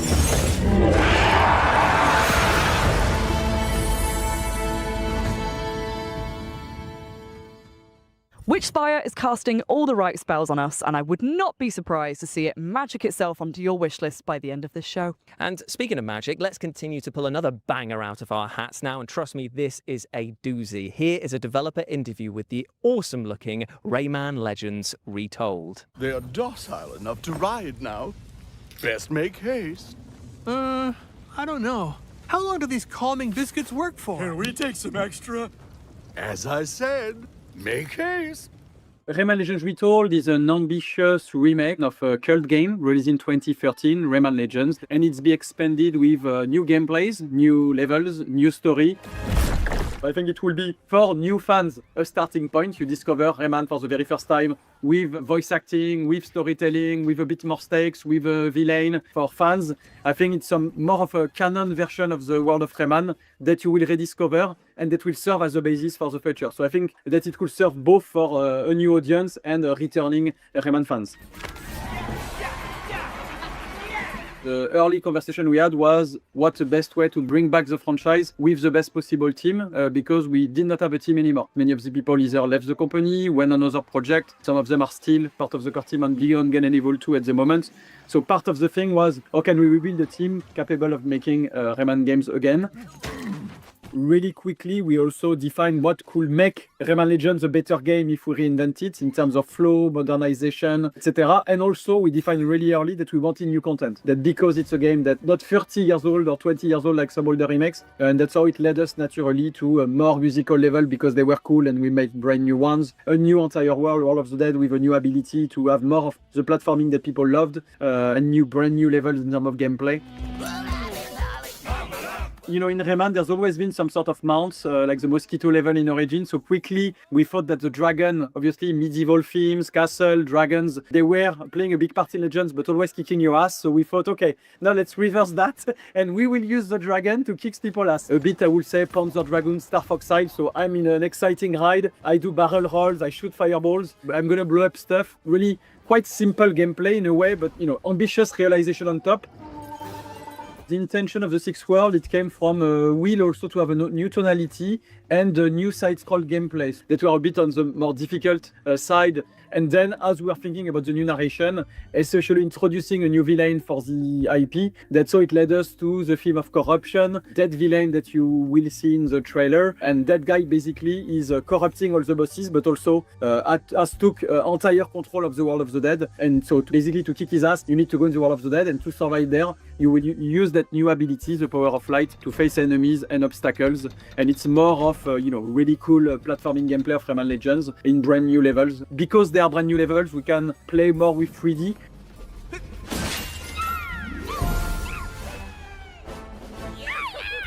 It's a very strong co-op game. It was one of the very strong pillars of Legends we maintain is the 4-player co-op, and I think it's even better optimized for 2-player co-ops. It's super cool to play with kids or your boyfriend, girlfriend. I think is a very solid offer. So Rayman Legends Retold is coming for all platforms on October 1st, and I'm enthusiastic to have everybody playing it and trying it out.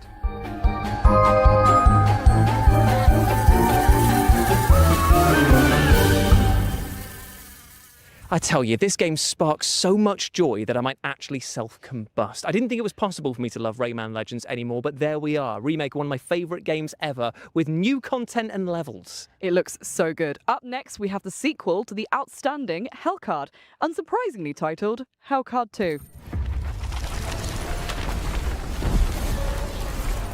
This lord found his silver spoon was not enough. Extravagance and opulence breed hubris, and hubris breeds rebellion. The queen sends her champions to convey her regards, to cut the whole ordeal short, to dispel his delusions of grandeur, to crush the betrayer. And yet, the Lord still has an ace up his sleeve. Deal with it, or perish. I absolutely love the fact that the positioning of your party is as important as the attacks and spells that you use there. Same, and that folded paper aesthetic? Yes, please. And I tell you what, you're going to be saying yes, please to all of these back-to-back trailers that we're going to show you right now.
To come look for him. Anyone in there? But I've never been good at following the rules. Place doesn't feel right these days. Welcome to Disneyland. Too quiet. So all those stories were true. You also made it back here. He was right all along. I suggest you stay out of this. That was A Pulse, The Rabbit Hole, and Dimhaven, The Lost Source, and you can wishlist them all right now. Up next, we have a brand new trailer for a game that is taking the world by storm with rave reviews from fans and critics alike. This is Black Jacket.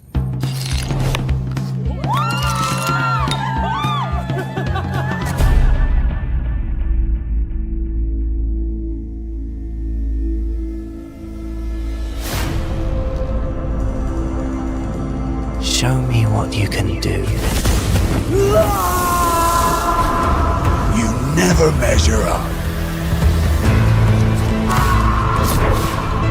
I got fun cards. Let's play!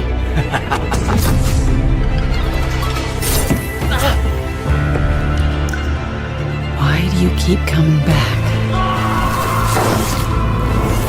Nothing good lasts.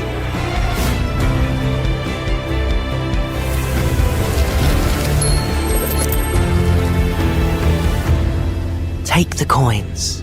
You've earned them.